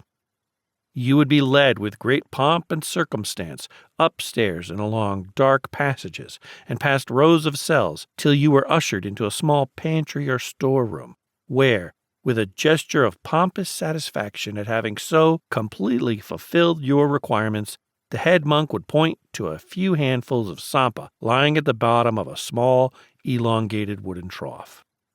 You would feel a little annoyance at this, and show signs of it. The head monk, as by a happy inspiration, would suddenly beckon you to accompany him, and after another long meandering through the monastery, would lead you to a large doorway into a large darkened hall, which, when your eyes became accustomed to the dim light, you would recognize as the main gompa, or temple of the monastery. Here his hand would steal into yours, which he would caress, while with his free hand he pointed to the chief image of Buddha, which he was apparently wishing you to admire. Of course you admired him, but you wanted sampa, and this was obviously merely a ruse to detain you from your quest. British color would rise, and going out of the temple with somewhat irreverent haste, you would begin to express yourself forcibly in terms which you made the interpreter translate. The interpreter had probably an axe of his own to grind, and it was doubtful how many of your trenchant phrases, even if fit to repeat in a monastery, got actually translated. But, after a great show of meaning business and a few threats of stronger measures in the background, you probably got, say, 50 mons of sampa from a proper storeroom, which the lamas had previously refrained from showing you. A little later, a few more threats, and the threatening crack of a whip round the head of a chela or two would send the monks all skipping about in trepidation, and the door of the main storeroom would be opened to you, in which you would find, it might be, 200 mons, or 3 days' supply for the force of the desired article. After this, you were all friends. No ill will was borne on either side. The junior monks or chelas would assist in bagging the flour and in carrying it down to the place where the mules were waiting for it. The money would be doled out and counted with the greatest good humor. There would be another proffer of parched wheat and rotten eggs, and you would depart with the head lama's blessing. After one such visit, I dreamed a dream. I knocked in a boisterous, swashbuckling manner at Tom Gate, the main gate of my old college Christ Church.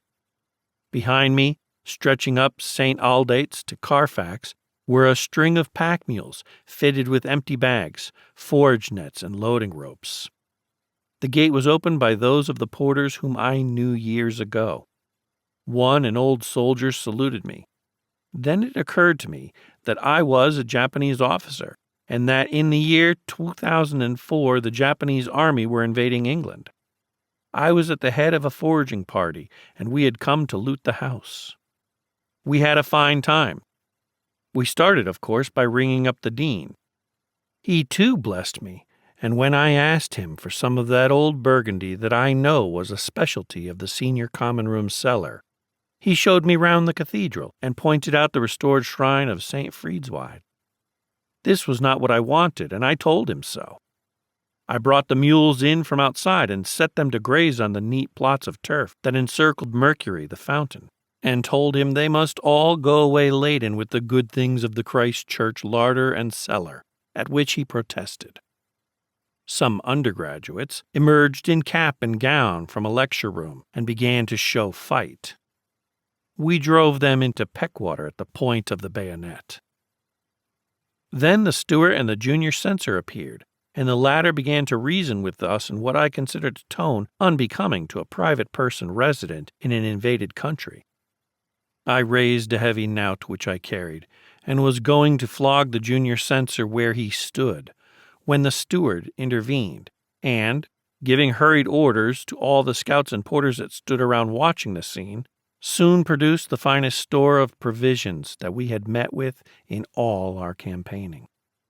The mules were marched out of Tom Gate, up St. Aldate's, along the corn and out to Port Meadow, where we were encamped, laden with sirloins of beef, with turkeys, with geese, and ducks and fowl and pheasants, with beer in the barrel and port wine in the case, while I remembered taking special personal possession of a mold of aspic of larks, which I fancied for my supper. But then I woke, and by doing so felt done out of that aspic of larks, which would have been a pleasant change from the fare of those days. Quite a silly dream, of course, but on recalling it with my waking thoughts and feeling sympathy for the dean and students of Christ Church, I felt some, too, for those poor llamas whom we had invaded the day before. Reaching Lassa. Supplies, messing, the Lassa Bazaar. The mode of our arrival in the environs of Lassa was something of an anticlimax. We had marched 400 miles, fought a few fights, and provided ourselves throughout our journey with the necessaries of life, much against the will of the enemy, and here we were at Lassa, where an exciting climax to our march, such as a good fight in the Lassa plain, would have been highly artistic. Here stood the Dibun Monastery, and there further on the Sera Monastery, full of monks who at that time hated us. A few good shells in those monasteries would have sent the monks buzzing in consternation like swarming bees disturbed. There glistened in the sun the gilded roof of the chief astrologer's house. That would have made a grand loot and have looked so well in the British Museum. There ahead of us rose majestically on its conical hill the Potala, that piece de resistance which would have really taxed our efforts, and by its side, on a similar hill, the Medical College, challenging us by its proud eminence to seize it. But such wild schemes were not to be realized. These ways were not our ways. We marched quietly into a swampy camp, sat down, and began to negotiate. Those that negotiated were busy men, for the amount of talking that the representatives of the Tibetan government got through, and that needed listening to, before anything was settled, must have been immense. The rest of us were not often very busy. Those also serve who only stand and wait, was our motto. There was a reluctance at first on the part of the monasteries to sell us supplies, but this was shortly overcome. We had for one day to feed the natives of the force on peas soaked overnight in water as a substitute for sampa, while waiting for supplies to come in. But from the time when the latter began to do so, till we left Lassa, we felt no pinch. The large monasteries were our chief purveyors. But besides these, the Chinese community of Lassa comprised certain considerable merchants who, at the instigation of the Amban, placed their wares at our disposal from the very first. A Chinese market was a great boon to us, for the Chinaman, especially if at all influenced by other civilizations, has ideas on dietetics more nearly approximating to both those of the British and of the native of India than do the Tibetan's ideas. To the ordinary Tibetan, the sucking of mouthfuls of sampa at irregular intervals from a dirty leather bag which he hangs from his neck represents an adequate idea of diet. The monks and richer laymen, of course, do themselves better, but such dainties as they indulge in did not appeal to our palates, nor to those of Indian natives. Their butter, for instance, which at times both British and native had to make use of, had always a special flavor of its own. A flavor which in an indefinable way suggests Tibet and its many associations, being allied to a blend of such smells as that of Tibetan fuel, of joss stick incense, and of temple floors smeared with grease. Few Europeans and fewer natives could eat Tibetan butter with relish. The Chinaman, on the other hand, provided us with flour sufficiently fine to bake with white and brown sugar, and with that solidified form of molasses called gur, and with dried fruits. Latterly, we had often had to mix sampa with flour to eke out our stock of the latter when baking bread for British troops. The result, though not unwholesome, was of a deep brown color, and hardly palatable. If one cut into overnight, a sampa loaf would have subsided into something very stodgy by morning, though if all consumed at a sitting, it would not be found so heavy. During the latter part of our march, we had run out of most of such delicacies as a supply column usually carries, and, as I have already mentioned, no arrangement could be made to bring up the loads and loads of parcels which were now accumulating at Gyantse for most individuals and messes belonging to the column. In those days, in our attitude toward food, we reverted very much to the proverbial schoolboy. We were frankly greedy in thought, word, and deed.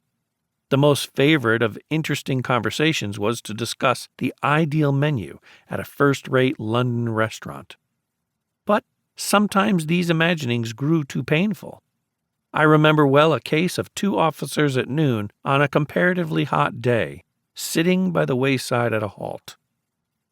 "Ah," said one, "what I should really like now would be a large tumbler full of good iced hock cup."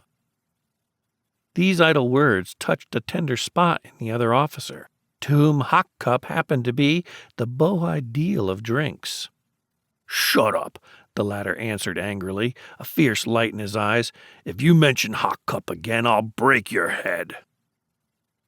Jam, as we marched to Lassa, though not a necessity, was our primary desideratum.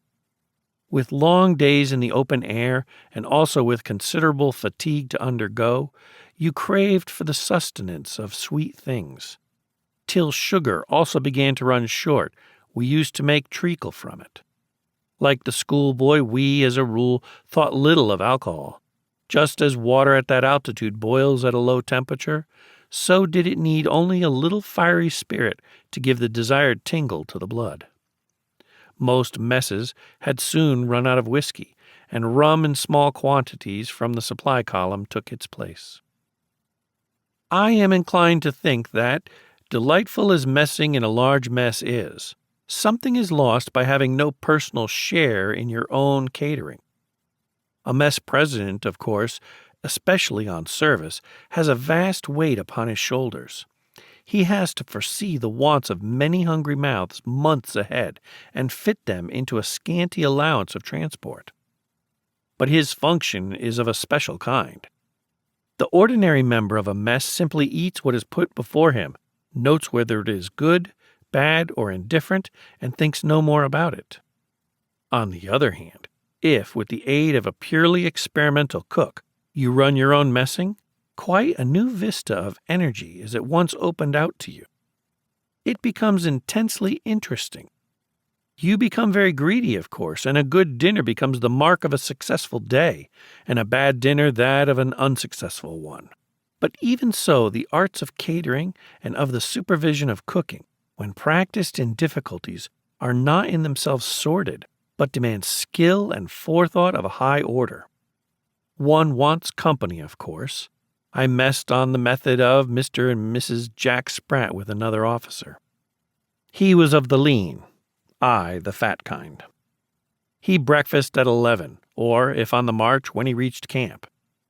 I ate a huge breakfast the moment I was out of bed, and ran to a lunch later, which my messmate scorned. So, after all, we only met at dinner, but then that is the only meal at which company is a necessity.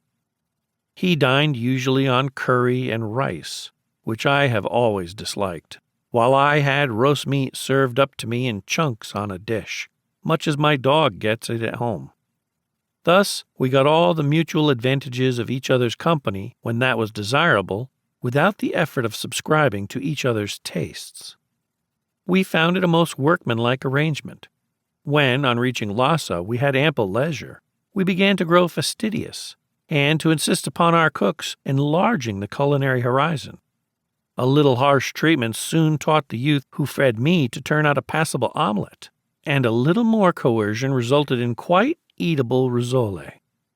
In the end, when he came to take orders for dinner, he would rattle off a string of high-sounding dishes with French names, which would have really made a fine feast, if served otherwise than on enameled iron plates, set upon a tablecloth of advertisement sheets from a stale newspaper. Once I had a comrade to lunch on a sunny day, and thinking to do him well, produced somewhere from the bottom of my kit a long disused but spotless bedsheet, and made use of this as a tablecloth. My friend asked for its removal before the second course, complaining of incipient snowblindness. When I got to India and to polite society and began wiping my mouth with a table napkin, I discovered that on the first few occasions the napkin used to come away in my pocket. Of course, on making use of it, one thought subconsciously that it was one's handkerchief, and so tucked it away as such. Tobacco, without parcels post to bring it to us, became very scarce. The sahib missed his pipe or cheroot, and the native his hubble-bubble, and both alike took to the Pedro cigarette, the produce of an enterprising firm whose custom extended to Lassa.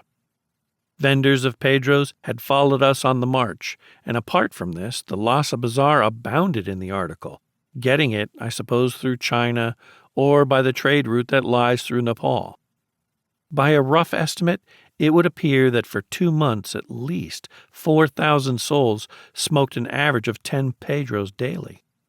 The rate grew very much enhanced with the constant demand, and I know of one needy officer who, in view of the fortune thus doubtless made by the firm, has announced his intention of going head down for home and offering his hand and heart to Miss Pedro, if he finds such a person existing. Shopping in the camp bazaar was the ladylike way in which we often spent our mornings. We had only been in camp at Lassa for 24 hours when a bazaar was formed just outside camp by Tibetan, Chinese, and Nepali traders. It needed a little supervision to prevent disputes and disorder, but the provost marshal quickly had it in hand.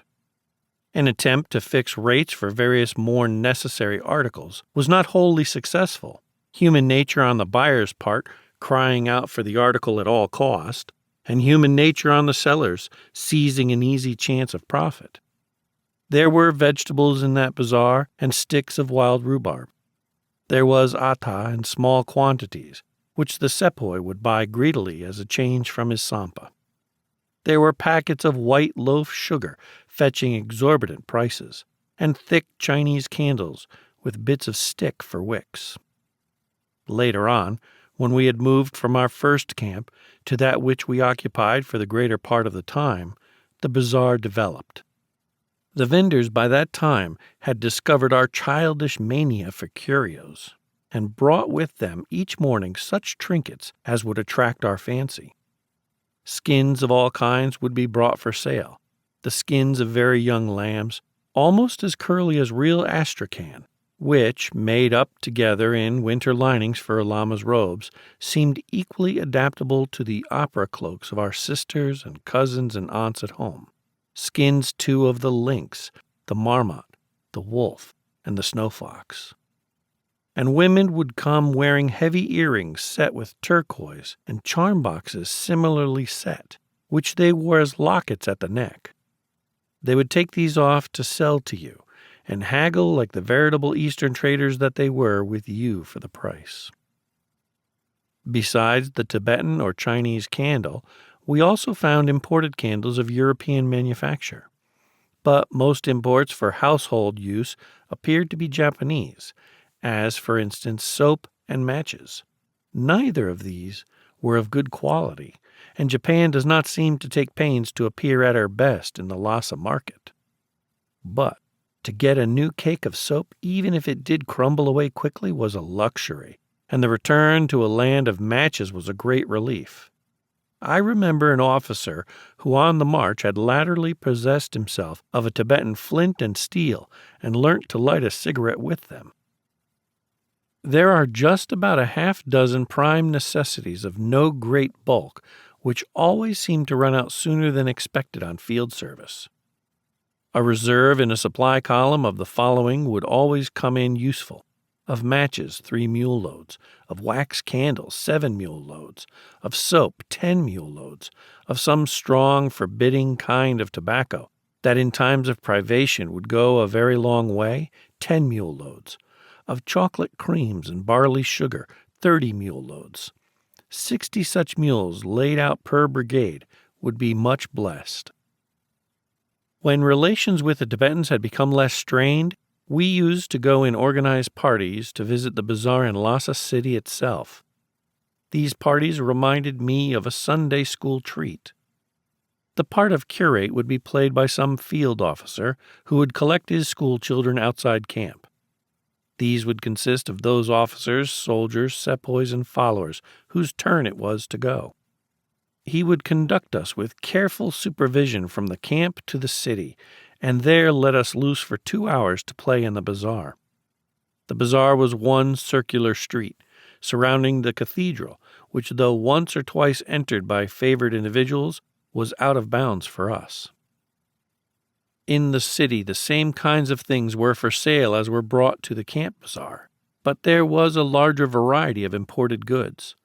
How some of those things ever got to Lassa was a mystery.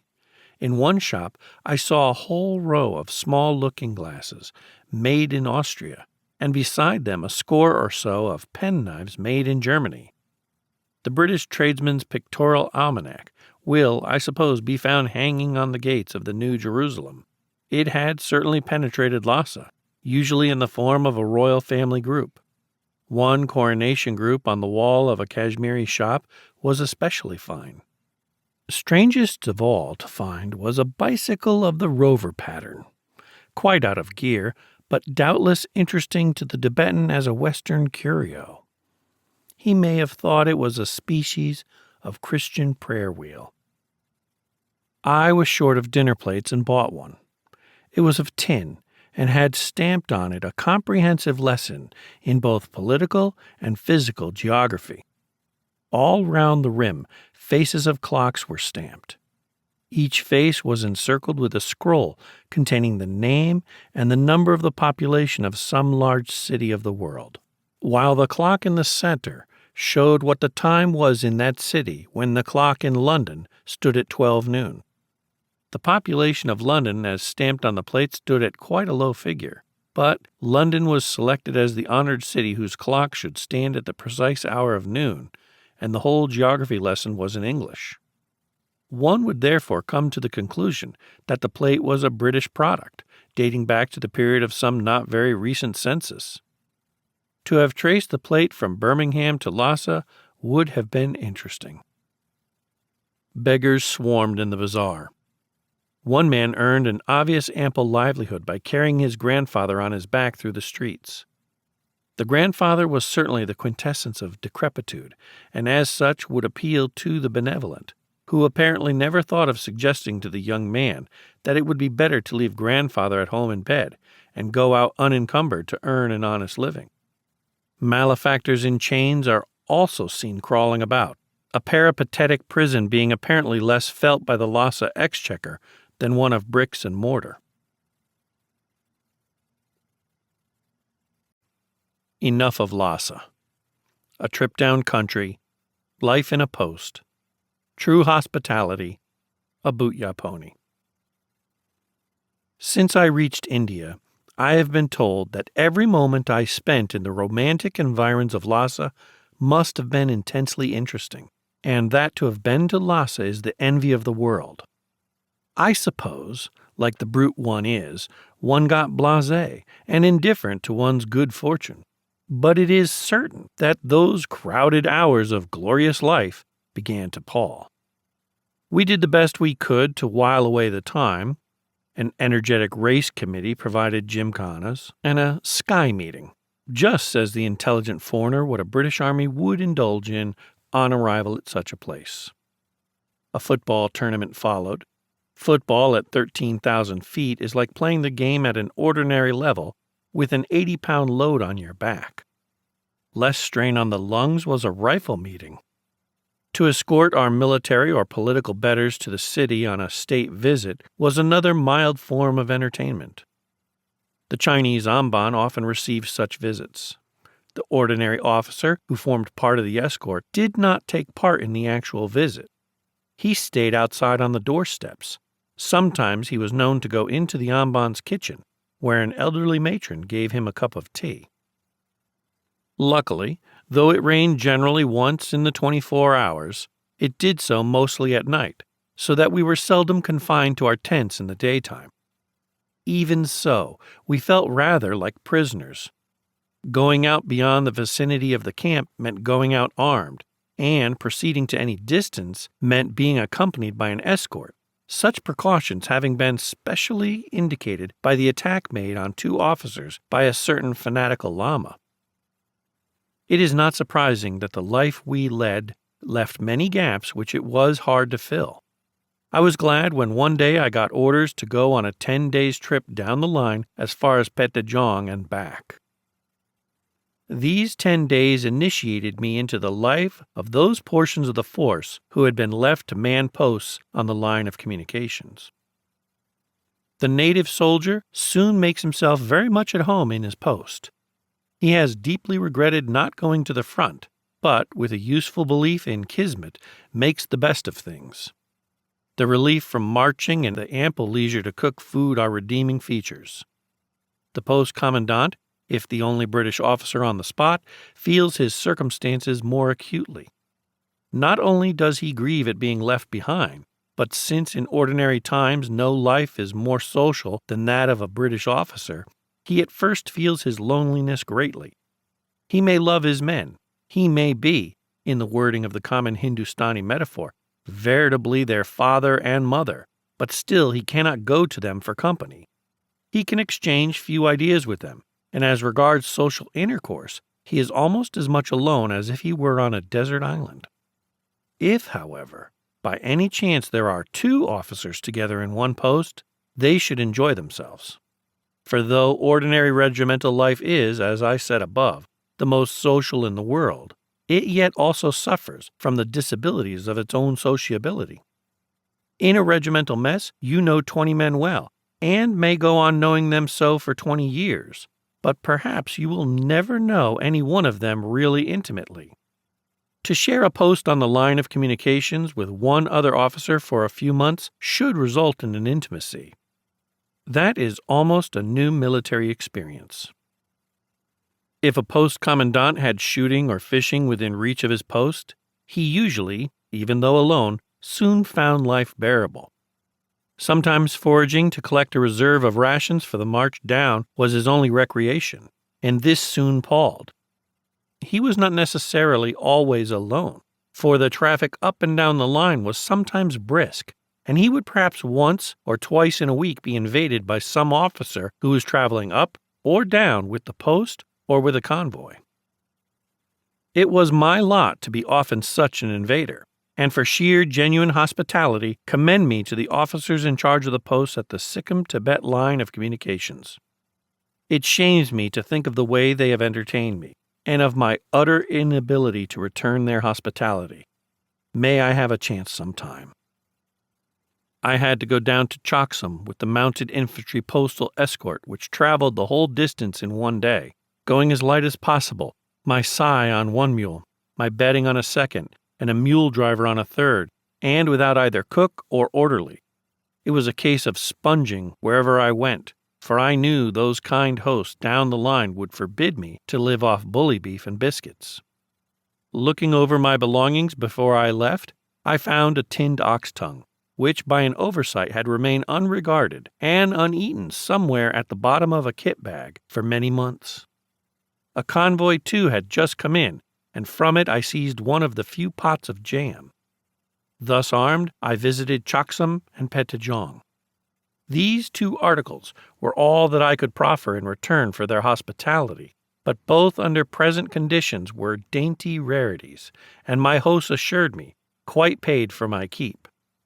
At Choksum, where the tongue was left, and where there was a doctor as well as a post commandant, I was afterwards informed that the doctor, as soon as I was gone, promptly found the post commandant suffering from acute enteritis, so put him on to milk diet and wolfed all the tongue himself. The postal service from Gyantse to Lassa was performed by mounted infantry, each garrison en route containing a detachment of mounted infantrymen, who took the post from stage to stage. The stages were pretty far apart. The first was from Gyantse to Rulung, over 30 miles. The second, over the Karo La to Nagartse, a distance of nearly 30. The third, from Nagartse to Petejong, 18 miles. The fourth, from Petejong to Choksum, 32. And the fifth and last, from Choksum to Lassa, about 45. The work thus done by the mounted infantry between Lassa and Gyantse was considerable. A fairly hefty sepoy carrying rifle and accoutrements and a few mail bags is no mean weight to put on the back of a 13-hand pony, even for a short distance, and it is surprising how well the ponies, some of them ordinary country breds from the plains of India, stood those long marches. Keeping them shod was a considerable difficulty, for the combination of damp weather and stony roads knocked the shoes off very quickly, and the stock of the latter was limited. Having done my work at Chaksam and Petejong, I returned to the former place with the post, prepared to proceed to Lassa the next day. But it had been raining in torrents for some days past, and though mail bags and the like could be taken across the river in skin boats, there was no chance of taking my pony and mules across till the flood subsided. After 3 days it was found possible to take the animals over at Parte, the crossing which the column subsequently used on the march down, 10 miles up the river, and the following day I was able to reach Lassa with the upward post. I shall not easily forget that day. It has been made memorable to me by the vagaries of a certain Bhutia pony ridden by an officer who was accompanying me. To get one's kit and oneself over 45 miles of indifferent roadways in one day, especially when you have no change of mount, involves early rising. We got up at 4 o'clock after sleeping in the domestic temple of a Tibetan farmhouse on a sacred but not very clean floor. We sent our kit on ahead, and also my Sai, who was mounted on a mule, in charge of part of the mounted infantry postmen. The remainder of the latter accompanied our two selves a little later. My companion had not ridden his pony for some time, and the latter, disliking the process of being mounted, began by suddenly sidling away when his master was only half on his back, with the result that his master came off and tumbled to the ground, still keeping hold of the reins. The pony, anxious to be free, danced a jig on his master's stomach. Luckily, being of the hard-footed hill breed, his feet were not shod, so that no serious injury resulted, as would have been the case if the trampling had been done in iron shoes. At length the pony broke away from the reins and scampered off, leaving his rider to recover the breath that had been squeezed out of his body and to pick himself up. This was an awkward beginning to the day's march, but finding no bones broken and the pony having, for the occasion, allowed himself to be caught, my friend mounted successfully this time, and we proceeded on our way. After some miles we overtook and passed the other party, and pushed on till, finding we had gone 20 miles from Chaksam, were in a pleasant spot suitable for resting in, and were uncommonly hungry. We dismounted, took our ponies' bridles off, tied the animals up, gave them their grain, and set to work upon our own sandwiches. We rested an hour, and thinking our surroundings too pleasant to leave abruptly, we decided on another half-hour's rest. Just as we had done so, and were looking forward to a spell of peaceful contemplation of romantic scenery, as seen through the beautifying haze of tobacco smoke, one of us noticed that the Bhutia was fidgeting with his head rope. He was on the edge of a field of green peas that were tickling his fancy. As we looked, by some device known only, I should think, to Bhutia ponies, he slipped the neck rope over one ear. Before we could get at him, he had slipped it over the other and was free. The only man who had ever been known to catch the pony when he was free was his own Sai, whom his master had left at Chaksam. Here we were 20 miles from Chaksam and 25 from Lassa, and my friend, with many bruises on his body already contracted that morning, and a sore hip that, though not preventing him riding, yet hurt him every time he tried to walk. The party that we had overtaken now came up, and after sending on most of the escort so as to not detain His Majesty's mail, we proceeded to try all the dodges known to us of catching a refractory pony. I suppose, if we had been cowboys trained to use the lasso, we should have had no trouble. As it was, we experienced much. A feeding bag full of grain held out coaxingly at arm's length made the pony laugh. I tried him with a bit of commissariat biscuit, at which, as is often the way of people, he snorted.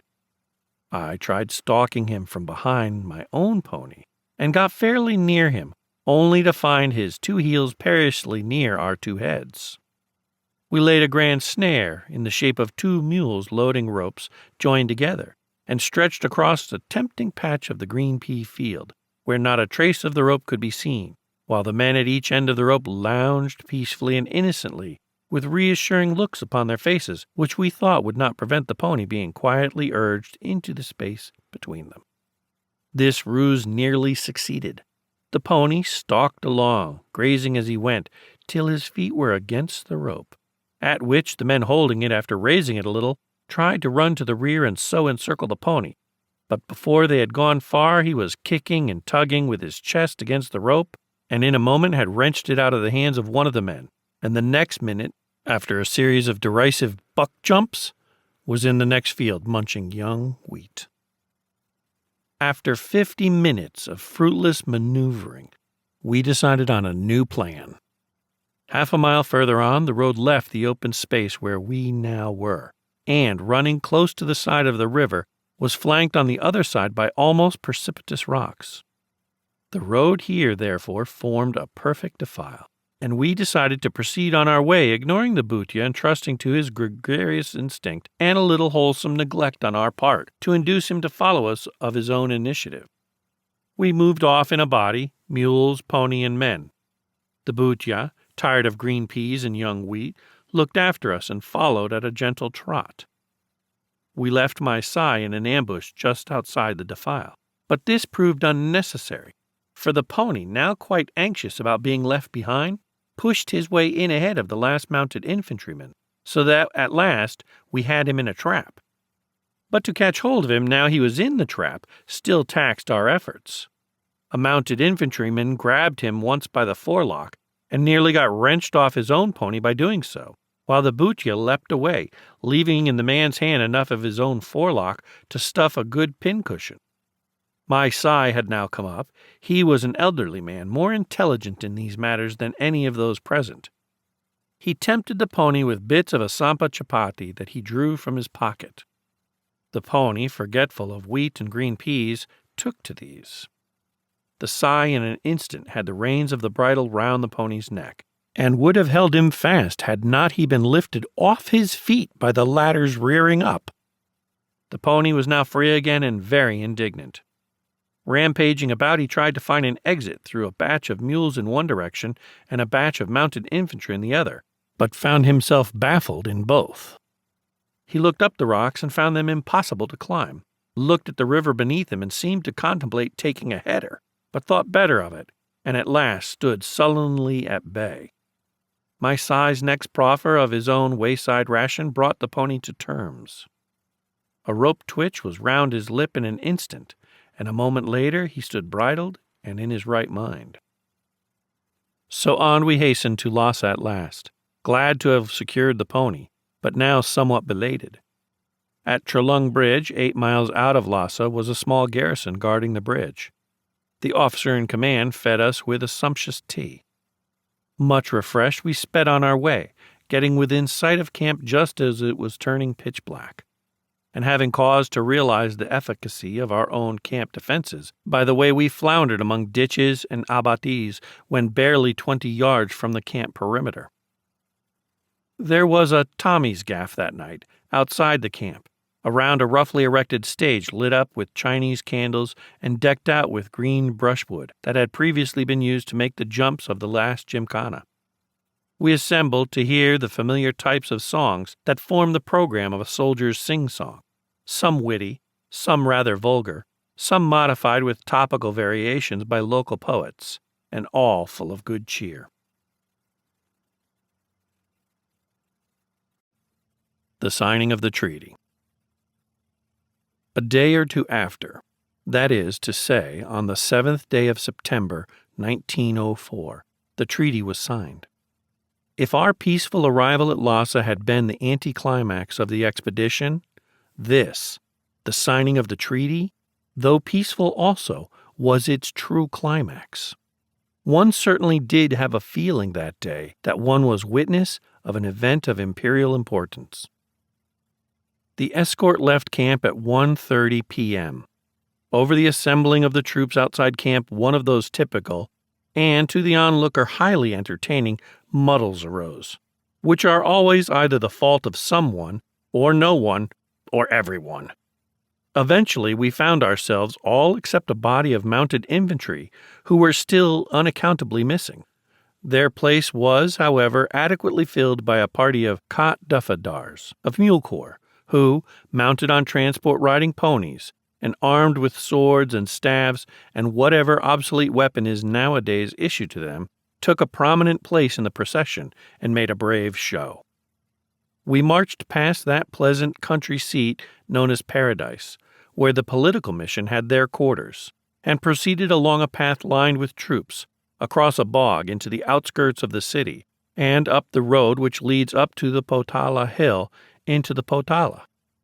We had eventually to dismount, leave our ponies, and climb up a paved pathway, half staircase. This pathway was smeared with the holy grease of ages, and was dangerously slippery. At the top we found some of the guard of the Nepalese resident, looking very warlike in red, second-hand tunics that had once been the property of British soldiers, but were of a now obsolete pattern.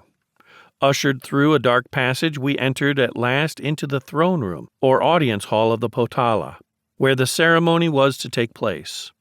When all that portion of the escort who were allowed within the hall had taken their places, Colonel Younghusband and General MacDonald with their respective staffs arrived. The room already held the various contingents of Eastern officials of different nationalities who were to assist at the function. After we had all stood up, there was a great deal of handshaking between the representatives of East and West. The Chinese Amban shakes hands in a manner that, when last I frequented London's drawing rooms, was, I believe, considered fashionable. One of the lay council of Tibet certainly thought so, for he tried to imitate the particular method, but only partially succeeded. The party then sat down to tea. A great deal of tea was drunk. That milkless tea in handleless china cups with which we had most of us now become acquainted. All sorts of Chinese sweetmeats were provided with it, and these were followed by cigarettes, our old friend the Pedro. These dainties did not extend into the outer circles. Those of us who were behind contented ourselves by lighting up our own Pedros. A glance round the room showed many bright colors and striking contrasts. There, near to the throne, were our political officers in the rich but not gaudy uniform of their service. Next, them the GOC and his staff in the sober khaki, while all round the room in less prominent places was more khaki. But next to Colonel Younghusband, in robes of bright blue silk, sat the Amban. Next to the Amban was the regent, who, since the disappearance of the Dalai Lama, had been the officiating head of the Tibetan government, an elderly man with a sad, ascetic face, and dressed quite simply in the plain red robes of an ordinary lama. Next to him was a row of Chinese officials, of whose uniform, as in the case of the Amban, bright blue silk formed the chief part. Further away were the seats of the Nepalese contingent, at the head of whom sat the Nepali resident, a fierce-looking old man in a rather shabby and uncommonly short jacket of plum-colored brocade lined with fur. Alongside, but at a different angle and facing the throne, sat the Tunsil Penlop and his suite. These represented Bhutan, and were all clad in striped yellow silk robes, which one can only describe as barbaric. Their millinery was also marvelous, the Tunsil Penlop himself wearing a kind of bonnet, on the top of which was perched a whole stuffed bird, which in the distance appeared to be a parrot. Immediately opposite the throne were the Tibetan lay council of 3. They affected plain yellow silk and yellow hats, but the yellow was of a bright shade, and the general effect of their appearance was as magnificent as that of any of the others. In face, they struck me as the least attractive of the various Eastern officials present, being unhealthy-looking, rather fat, and wearing what seemed a sulky, cowed expression. Behind them stood a whole array of monks. The process of signing began almost at once. The number of documents seemed never-ending. Apparently, there were several copies of the treaty in every language spoken by any of the parties directly or remotely concerned with it, and every one of these copies had to be signed, not only by the chief authorities above enumerated, but also by various lesser lights of Tibet, as, for instance, the head of certain monasteries. At one period the limelight flashed upon us, and we all had our photographs taken from a corner of the room. We saw many copies of the treaty being signed with great care, but gathered nothing of its contents except from the speech which, when at last the signing was over, Colonel Younghusband addressed to the Tibetans in general, and to the Council of Three in particular. The latter sat bobbing their heads deferentially at each sentence, and looking thoroughly ashamed while Colonel Younghusband addressed them from his chair.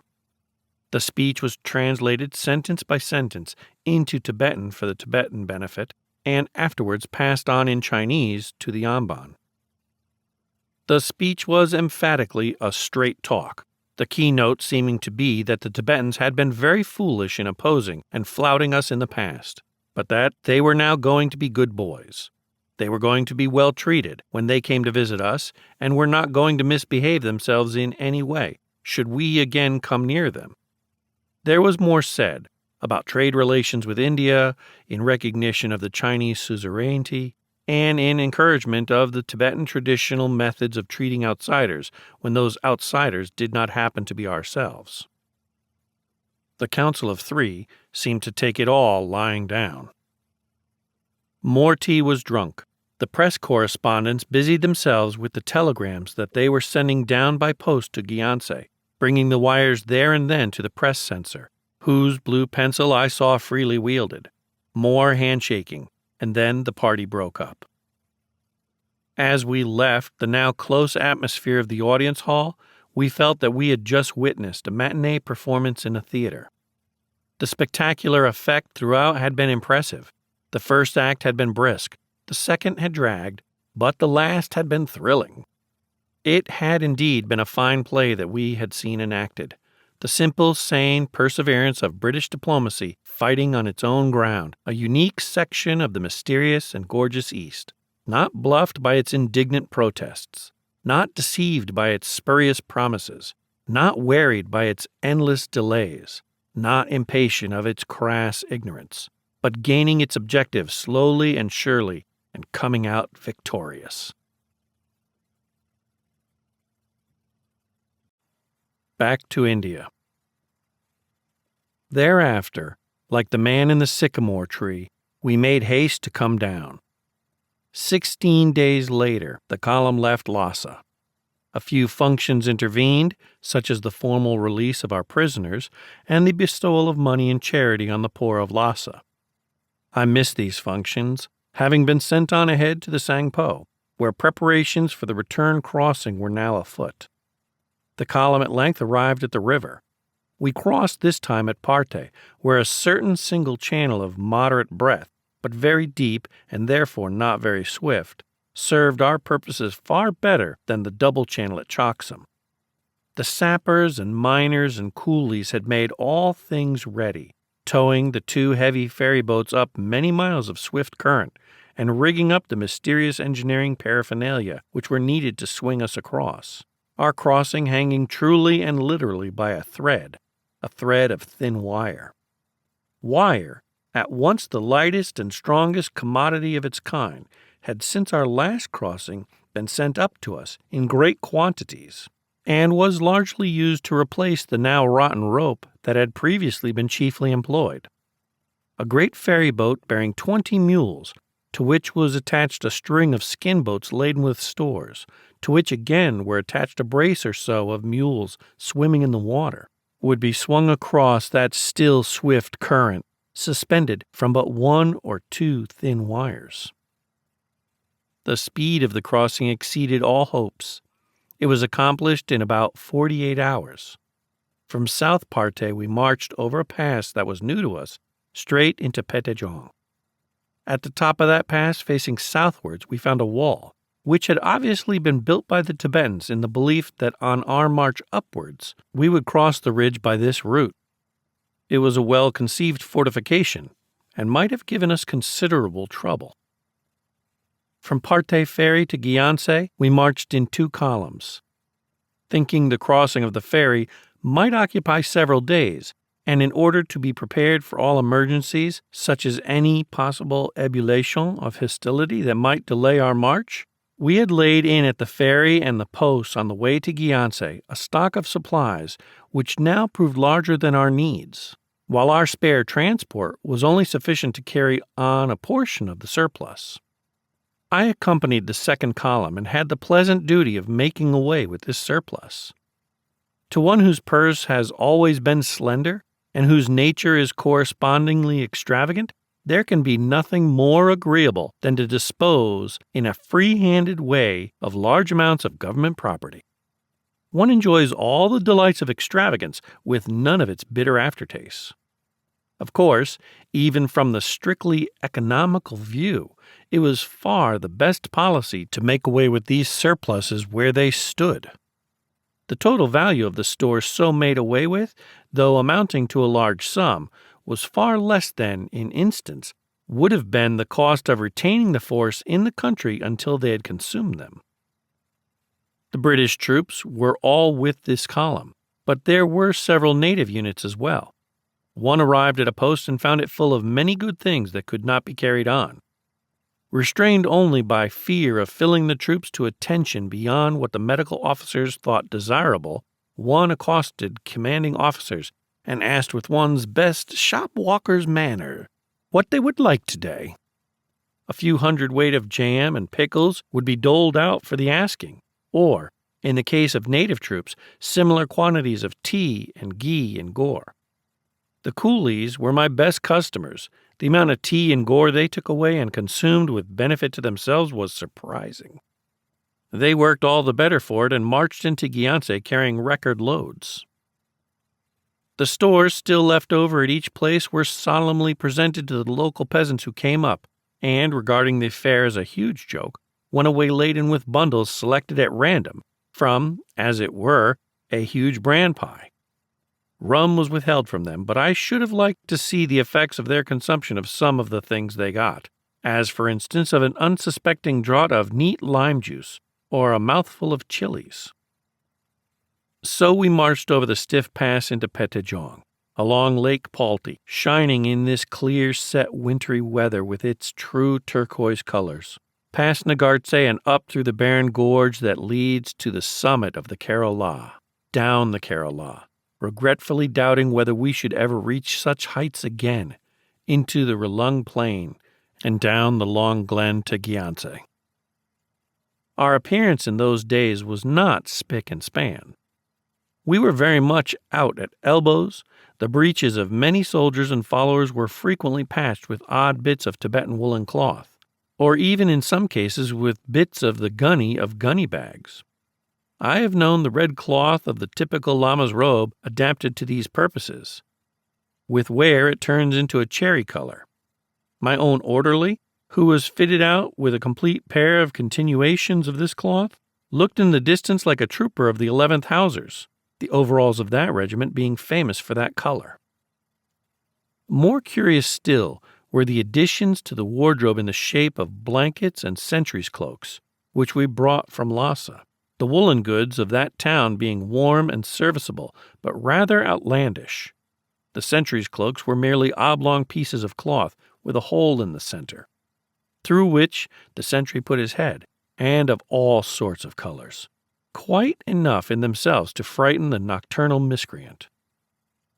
But most curious sight of all, if one could have looked on from the outside, would have been the collection of dogs which we brought with us.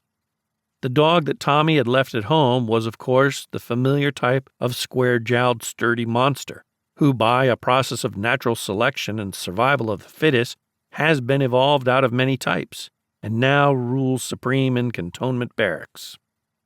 His master at Lassa had consoled himself with another sort, and it was a touching sight to see great bearded men sometimes leading, but as often as not carrying, on the march dainty little lapdogs of kinds that resembled the Pomeranian, the Skye Terrier, or the King Charles Spaniel.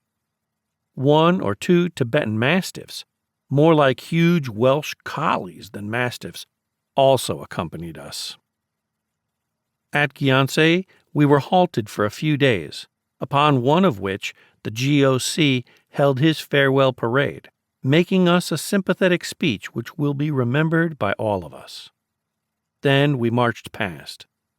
My lot was to command a squad of veterans whose duties for years had been confined to the supply of the army.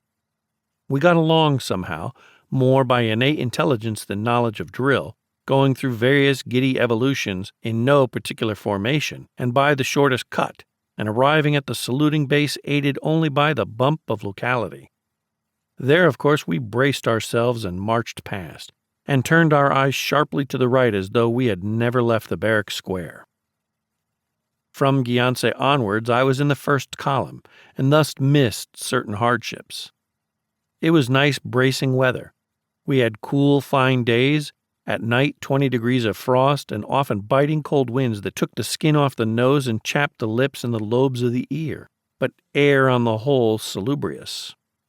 The same weather was with us all the way, up through Kangma and the Red Idol Gorge to Kalatso, past Do Chen and into the Tuna Plain, over the Tong La, into Fari, and down through the Gotsa Glens, where the pine forest smelt of Indian hill stations, and into Chumbi. As we reached Chumbi, the clouds were gathering.